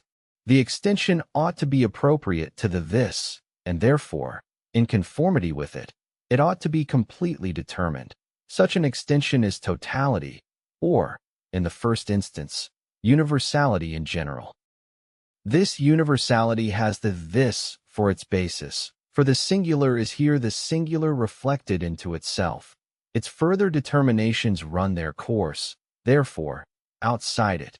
And just as for this reason particularity determined itself as a sum, so the universality which the subject has attained is an allness, and thus the particular judgment has passed over into the universal. The universal judgment. The universality of the subject of the universal judgment is the external universality of reflection, allness. The all is the all of all the singulars in which the singular remains unchanged. This universality is therefore only a commonality of self-subsisting singulars, an association of such singulars as comes about only by way of comparison. This is the association that first comes to mind at a subjective level of representation when there is talk of universality. The most obvious reason given for viewing a determination as universal is because it fits many. Also in analysis is this conception of universality the one most prevalent, as when, for instance, the development of a function in a polynomial is taken to have greater universal value than its development in a binomial, because the polynomial displays more single terms than the binomial. The demand that the function should be resolved in its full universality would require, strictly speaking, a pantinomial, the exhausted infinity. But here is where the limitation of that demand becomes apparent, and where the display of the infinite number of terms must rest satisfied with the audit commands, and therefore also with a polynomial. But in fact the binomial is already the pantinomial in those cases where the method or 12.75 the rule concerns only the dependence of one member on another, and the dependence of several terms on those that precede them does not particularize itself, but remains one and the same underlying function. It is the method or the rule which is to be regarded as the true universal. In the progress of the development or in the development of a polynomial, the rule is only repeated, so that it gains nothing in universality through the increased number of terms. We have already spoken earlier of the bad infinity and its deception. 67. The universality of the concept is the achieved beyond, whereas that bad infinity remains afflicted with a beyond which is unattainable but remains a mere progression to infinity. If it is allness that universality brings to mind, a universality that ought to be exhausted in singulars as singulars, then there has been a relapse into that bad infinity, or else it is mere plurality, which is taken for allness. But plurality, however great it might be, remains inescapably only particularity. It is not allness. Yet there is in all this an obscure intimation of the universality of the concept as it exists in and for itself. It is the concept that violently strives to reach beyond the stubborn singularity to which pictorial representation clings and beyond the externality of its reflection, passing off allness as totality or rather as the category of the in and for itself. This is apparent in other ways as well in the allness which is above all empirical universality.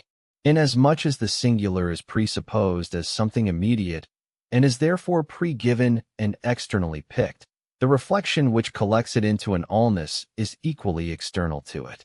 But because the singular, as a this, is absolutely indifferent to such a reflection, the universality and the collected singularity cannot combine to form a unity. The empirical allness thus remains a task. It is an ought which, as such, cannot be represented in the form of being. Now an empirically universal proposition, for nevertheless such are advanced, rests on the tacit agreement that, if no instance of the contrary can be adduced, a plurality of cases ought to count for an allness, or that a subjective allness, namely the known cases, may be taken for an objective allness. Now a closer examination of the universal judgment before us shows that the subject, as we have just noted, contains the achieved universality as presupposed. It even contains it as posited in it. All humans expresses, first, the species human. Second, this species in its singularization, but in such a way that the singulars are at the same time 12.76 expanded to the universality of the species. Conversely, through this conjunction with singularity, the universality is just as perfectly determined as singularity, and the posited universality has thereby become equal to what was presupposed. But, strictly speaking, we should not anticipate the presupposed, but should rather consider the result for itself in the form determination. The singularity, inasmuch as it is expanded to allness, is posited as negativity, and this is identical self-reference. It has not remained, therefore, that first singularity of Gaius, for instance, but is a determination identical with universality or the absolute determinateness of the universal. That first singularity of the singular judgment was not the immediate singularity of the positive judgment, but came about through the dialectical movement of the judgment of existence in general. 68. It was already determined to be the negative identity of the determinations of that judgment. This is the true presupposition in the judgment of reflection, as contrasted to the positing that runs its course in that judgment. That first determinateness of singularity was the latter's in itself. Consequently, what singularity is in itself, through the movement of the judgment of reflection, is now posited, that is, as the identical self-reference of the determinate. Therefore, the reflection that expanded the singularity to allness is not external to it. On the contrary, it only makes explicit what was before implicit. Hence, the result is in truth the objective universality. The subject has thus shed the form determination of the judgment of reflection that made its way from the this to the allness through the sum.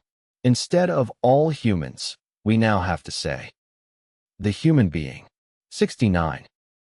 The universality that has thereby arisen is the genus, or the universality which is concrete in its universality. The genus does not inhere in the subject. It is not one property of it or a property at all. It contains all singular determinacies dissolved into its substantial purity. Because it is thus posited as this negative self-identity, it is for that reason essentially subject, but one that is no longer subsumed under its predicate.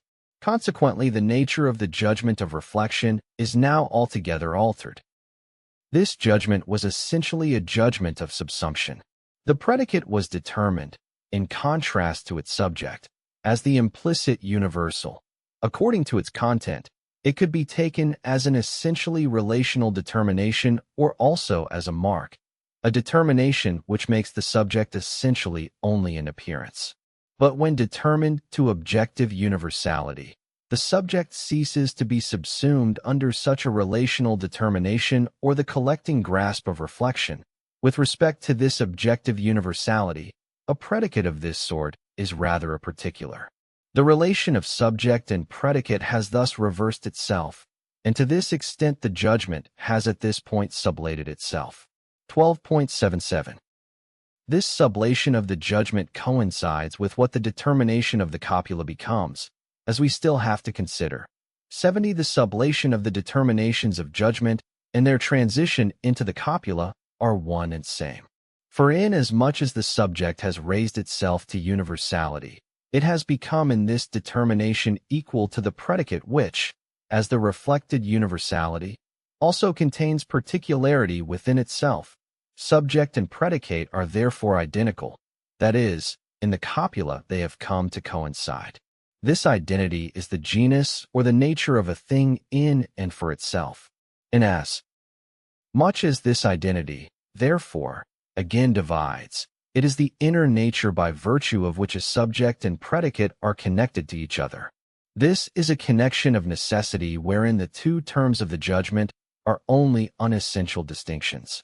That what belongs to all the singulars of a genus belongs to the genus by nature is an immediate consequence.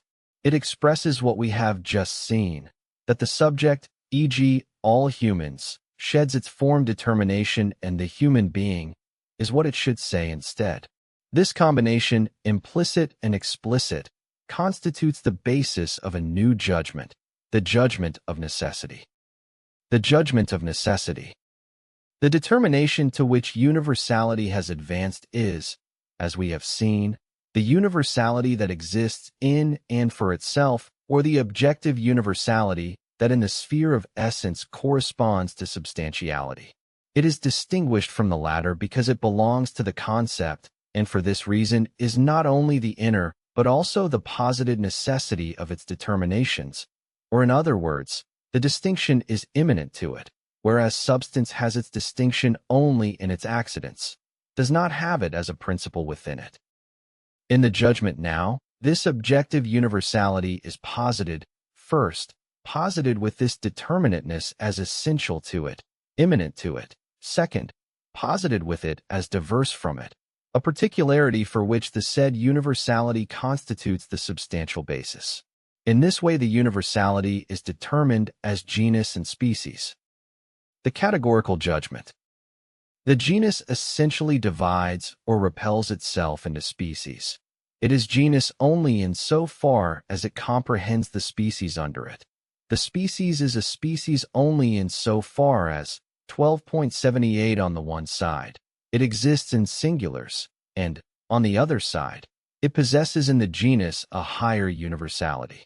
Now the categorical judgment has for predicate such a universality as in it the subject possesses its immanent nature. But the categorical judgment is itself the first or the immediate judgment of necessity. Consequently, the determinateness of the subject, by virtue of which the latter is a singular as contrasted to the genus or the species, belongs to the immediacy of external concrete existence. But objective universality also has here only its first immediate particularization. On the one hand, therefore, it is itself a determinate genus with respect to which there are higher genera. On the other hand, it is not the most proximate genus, that is, its determinateness is not directly the principle of the specific particularity of the subject.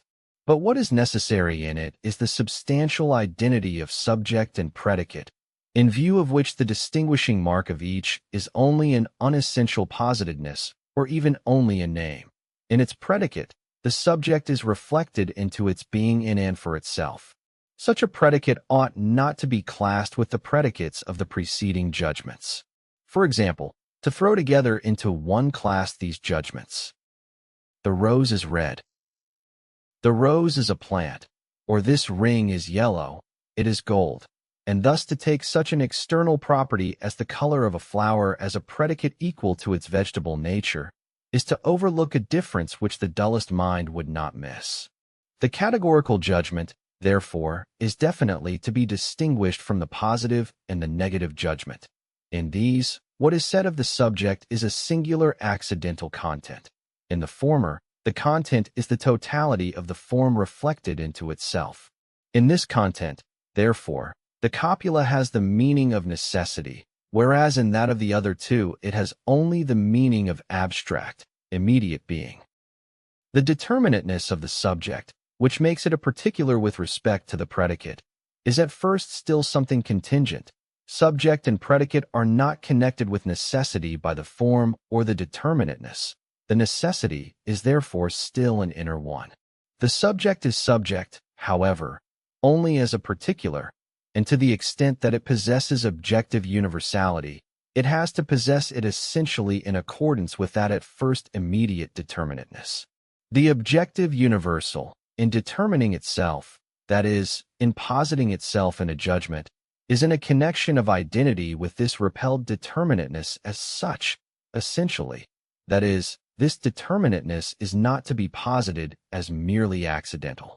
Only through this necessity of its immediate being does the categorical judgment conform to its objective universality, and, in this way, has passed over into the hypothetical judgment.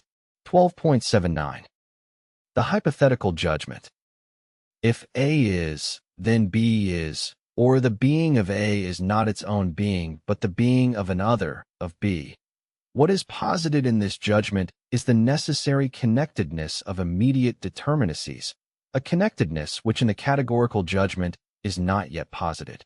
There are here two immediate or externally contingent concrete existences, of which in the categorical judgment there is at first only one, the subject. But since one is external to the other, this other is immediately also external with respect to the first.